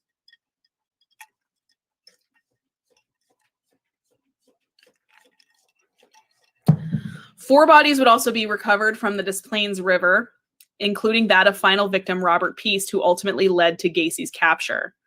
Most of the victims had either died of ligature strangulation or suffocation by a foreign object shoved down their throats, sometimes their own socks or underwear. The head and upper torso of several bodies unearthed beneath Gacy's property had been placed into plastic bags. Several were also found with a rope still around their necks. In some cases, bodies were found with foreign objects such as prescription bottles lodged in the pelvic region, the position of which indicated that the items had been thrust into the victim's rectal cavity. I would think you would have to tell somebody when you bought that house that it's sitting on the lot that Gacy's house was sitting on, and their bodies buried beneath it. So that is the rope trick right there, you guys. That is a photo of a rope that was found in the home. And that is the rope trick that apparently he would do on his victims and strangled them. Because, you know, rope trick makes it sound so much nicer than a fucking garrote. Ugh. So Gacy was brought to trial on February 6, 1980, and charged with 33 murders.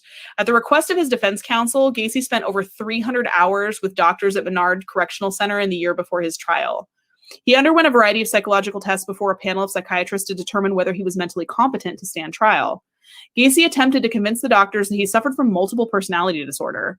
He claimed to have 4 personalities: the hardworking, civic-minded contractor, the clown, the active politician, and a policeman called Jack Hanley, whom he referred to as Bad Jack.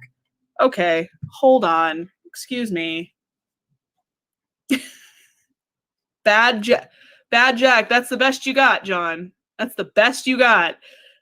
You're accused of killing 33 people, 26 of which they found in your own home, and your best defense is, I have multiple personalities. One of them's a rogue cop, goes by Bad Jack. What? What kind of hinkery-dinkery nonsense is that? Excuse me. No.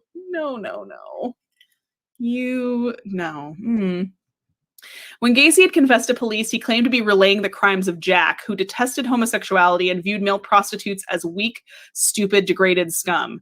His lawyers opted to have Gacy plead not guilty by reason of insanity to the charges against him. 3 psychiatric experts at Gacy's trial testified that they found him to be a paranoid schizophrenic with multiple personality disorder. Convenient. How convenient. The prosecutors presented the case that Gacy was sane and in full control of his actions. To support the contention, they produced several witnesses to testify to the premeditation of Gacy's actions and the efforts he took to escape detection. Those doctors refuted the defense doctors' claims of multiple personalities and insanity. Cram and Rossi testified that Gacy had made them dig drainage ditches and spread bags of lime in the crawl space. Both had said that Gacy looked periodically into the crawl space to ensure that they and other employees did as they were supervised and did not deviate from the precise locations that he marked. After 5 weeks of testimony and an attempted claim at a mistrial from Gacy himself, both sides rested and went into their closing arguments. After the state's 4-hour closing, counsel Sam Amarante spoke for the defense. Amarante argued against the testimony delivered by the doctors who had testified for the prosecution, repeatedly citing the testimony of their 4 psychiatrists and psychologists who testified on behalf of the defense. The defense lawyer attempted to portray Gacy as a man driven by compulsions he was unable to control, contending that the state had not met their burden of proof that Gacy was sane beyond a reasonable doubt. In support of these arguments, the defense referred to the testimony of the doctors who had appeared for the defense, in addition to defense witnesses such as Jeffrey Rignall and a former business associate of Gacy's, both who testified to their belief that Gacy had been unable to control his actions. Amarante then urged the jury to put aside any prejudice that they held for their client and asked that the jury deliver a verdict of not guilty by reason of insanity, adding that Gacy was a danger to both himself and to others, and that studying his psychology and behavior would be a benefit to science. On the morning of March 12th, William Kunkel continued to argue for the prosecution. Kunkel referred to the defense's contention of insanity as a sham, arguing that the facts of the case demonstrated Gacy's ability to think logically and control his actions. Kunkel also referred to the testimony of one of the doctors who had examined Gacy in 1968 and concluded he was an antisocial personality, capable of committing crimes without remorse and unlikely to benefit from any social or psychiatric treatment, stating that recommendations of this doctor, had they been heeded, Gacy would not have been freed. And probably shouldn't have been. Could have stopped this whole mess before it started. At the close of the argument, Kunkel removed photos of Gacy's 22 identified victims from a display board and asked the jury not to show sympathy, but to show justice. Kunkel then asked the jury to, quote, show the same sympathy this man showed when he took these lives and put them there, quote, unquote, before throwing the stack of photos into the opening of the trap door from Gacy's crawl space, which had been introduced into evidence and was on display in the courtroom. After Kunkel finished his testimony, the jury retired to consider their verdict. The jury deliberated for less than 2 hours, and Gacy was found guilty of 33 charges of murder. He was also found guilty of sexual assault and taking indecent liberties with a child, both convictions in reference to Robert Piest. At the time, his conviction for 33 murders was the most for which any person in U.S. history had ever been convicted. In the sentencing portion of the trial, the jury deliberated for more than 2 hours before sentencing Gacy to death for each murder committed after the Illinois statute on capital punishment came into effect in June 1977. His execution was originally set for June 2nd, 1980. On being sentenced, Gacy was transferred to the Menard Correctional Center, where he remained on death row for 14 years through different pending appeals, until time and the legal process finally ran out for Gacy, and a final execution date was set for May 10th, 1994. Excuse me, burp. On the morning of May 9th, 1994, Gacy was transferred from the Menard Correctional Center to Stateville Correctional Center to be executed. That afternoon, he was allowed a private picnic on the prison grounds with family. For his last meal, Gacy ordered a bucket of KFC, a dozen fried shrimp, French fries, strawberries, and a Diet Coke. That evening, he observed prayer with a Catholic priest before being escorted to the Stateville execution chamber to receive a lethal injection. Before the execution began, the chemicals that were used to effect the execution solidified unexpectedly, clogging the IV tube used to administer the chemicals into Gacy's arm, complicating the procedure. The blinds covering the window through which witnesses observed the execution were drawn. The execution team replaced the clogged tube, and after 10 minutes, the blinds were reopened and the execution resumed. The entire process took 18 minutes. Anesthesiologists blamed the problem on prison officials' inexperience conducting an execution, saying that had correction execution procedures been followed, the complications would never have occurred. The error apparently led to Illinois adopting an alternative method of lethal injection. On this subject, one prosecutor at Gacy's trial, William Kunkel, said, quote, "He got a much easier death than any of his victims." Yeah, his lawyers tried to complain that it was cruel and unusual, and he suffered excruciatingly. I was like, yeah, cry me a river, bitch. I don't feel bad. According to published reports, Gacy was a diagnosed sociopath who did not express any remorse for his crimes. His final statement to his lawyer before his execution was that killing him would not compensate for the loss of others and that the state was murdering him. His final spoken words were reported to be, quote, "Kiss my ass," unquote. Just a pleasant individual. After Gacy's death was confirmed at 12:58 a.m. on May 10th, 1994, his brain was removed. It is in the possession of Helen Morrison, who you see in this photo right here, with somebody else that you guys might know. A witness for the defense at Gacy's trial who has interviewed Gacy and other serial killers in an attempt to isolate common personality traits of violent sociopaths. Those are actually exhibits at the Haunted Museum. There is the original fucking creepy ass feral forest clown painting. There's 2 of them. There's a photo of Gacy. So those are some of his original artwork in the back. And there is a piece of his brain that is on display at the Haunted Museum. So he purchased a piece of John Wayne Gacy's brain to be displayed at the Haunted Museum. And there it is right there. Yeah. There's more underneath. So like on the next shelf, there's a few books. There's a couple letters from Gacy, some more paintings of his. Yeah, it's pretty gross. It's pretty gross. I got to see it up close and personal. It's pretty gross. It's just, I was like, hey, clowns. Again, clowns, not my favorite. Did not need to see this in my face right here in my face. No. But yeah, gross. His body was cremated, and only 27 of Gacy's victims were ever conclusively identified. Of these, the youngest were Samuel Stapleton and Michael Marino, both 14. The oldest was Russell Nelson, who was 21. To this day, 6 victims have still remained unidentified. In October 2011, Cook County Sheriff Thomas Dart announced that investigators, having obtained full DNA profiles from each of the unidentified victims, were going to renew their efforts to identify them.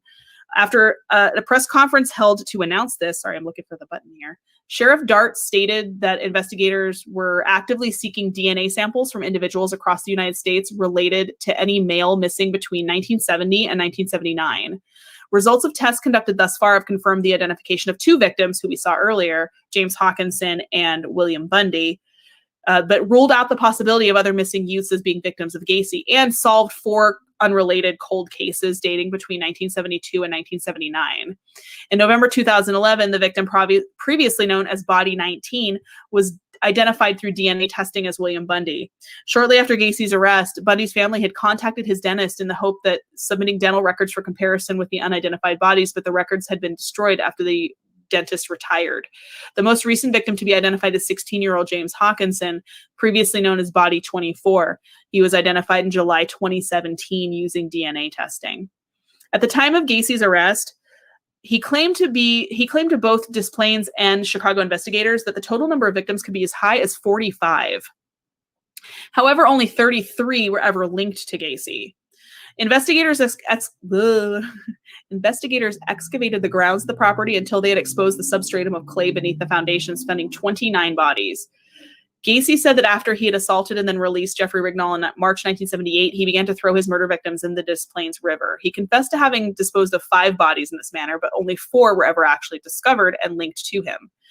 When asked if they were more victims, Gacy stated, quote, in a cagey kind of way, "That's for you guys to find out." The question remains if Gacy acted alone in his killings. It does seem to be a standing point of contention and a new theory that's popped up recently. A matter brought up by Gacy himself, who claimed to have direct help from several accomplices during his murder spree. No direct evidence outside of some discrepancies in Gacy's travel timelines and the testimony of survivor Jeff Rignall has ever really been produced. Was it possible that Gacy had accomplices who obtained victims for him? Some seem to think so. The correlations definitely look suspicious, but unfortunately, there is no definitive evidence to link anyone else to the killings besides John Wayne Gacy. His own defense attorney, Sam Amarante, denies such allegations, claiming that Gacy confessed everything to him initially before trial, admitting to the guilt in all the killings, and it was only later, after he was incarcerated and awaiting the death penalty, that the story suddenly began to change. Side notes I thought that were of interest. So these are the paintings. So this is some stuff he used to sell. Isolated in his prison cell, Gacy began to paint. The subjects he chose were varied, from birds to skulls and even other murderers. Many were clowns. I'm not doing another clown portrait, you guys. Including himself as Pogo or Patches. His Hi-Ho series, which we saw in the Haunted Museum slide that you could see the dwarfs, includes Scene from the Seven Dwarfs. Although Gacy was permitted to earn money from the sale of his paintings until 1985, he claimed his artwork was intended to bring joy into people's lives. I can't with this man. I cannot. Many of Gacy's paintings have been displayed at exhibitions, and others have been sold at various auctions, with individual prices ranging from $200,000 to $20,000. Following Gacy's execution, family members of his victims publicly burned several of the paintings, and this is called Sex Skull for anybody that was interested in what this beautiful piece is called. There are penises in the eye of that skull. That is not where a penis should be. I have to question this man's grasp on anatomy at this point. Just throwing that out there. Also, as another interesting little nugget of trivia that came out of the research from this, in 1984, Sam Amarante, who was one of Gacy's 2 defense attorneys at his 1980 trial, authored procedures that were incorporated by the Illinois General Assembly into the Missing Child Recovery Act of 1984. Amarante has since said the primary inspiration for this legislation was that at the time of the Gacy murders, Illinois police had to wait 72 hours before initiating a search for a missing child or an adolescent. The Illinois Missing Child Recovery Act of 1984 did remove that 72-hour waiting period. I can't imagine having to wait 3 days to report your child missing. Like, as a parent, that must be some sort of private fucking hell. So they did eventually remove that. Other states across America subsequently adopted similar procedures. As a result, a national network aimed at locating missing children was gradually formed. This has since developed into the Child Abduction Emergency, commonly known today as the Amber Alert. So the Amber Alert kind of came out of the John Wayne Gacy case. So something good did come out of it, I guess, in the end of the day. But yeah, I mean, the guy was put to death in 1994. As lovable and jokeable as I was back then. I don't sit around worrying about the death penalty or things like that. How could you not? If you believe you've lived your life the right way, then you do not have nothing to fear in my case. Yeah, I'm worried about fixing God. No. I'm fairly comfortable with him. I've been at the Catholic services. I'm the server for the priest for the last 10 years. I have no qualms about doing that. I've had confession, I have communion, and I am at peace with myself. Well, I'm glad you are, John, because the rest of us sincerely hope you're burning somewhere in the eternal tire fires of hell. So, and good riddance to you. That one was rough, you guys. That one was a lot. It's the eyes are empty. Just like most sociopaths, the eyes were empty. So did you guys have any questions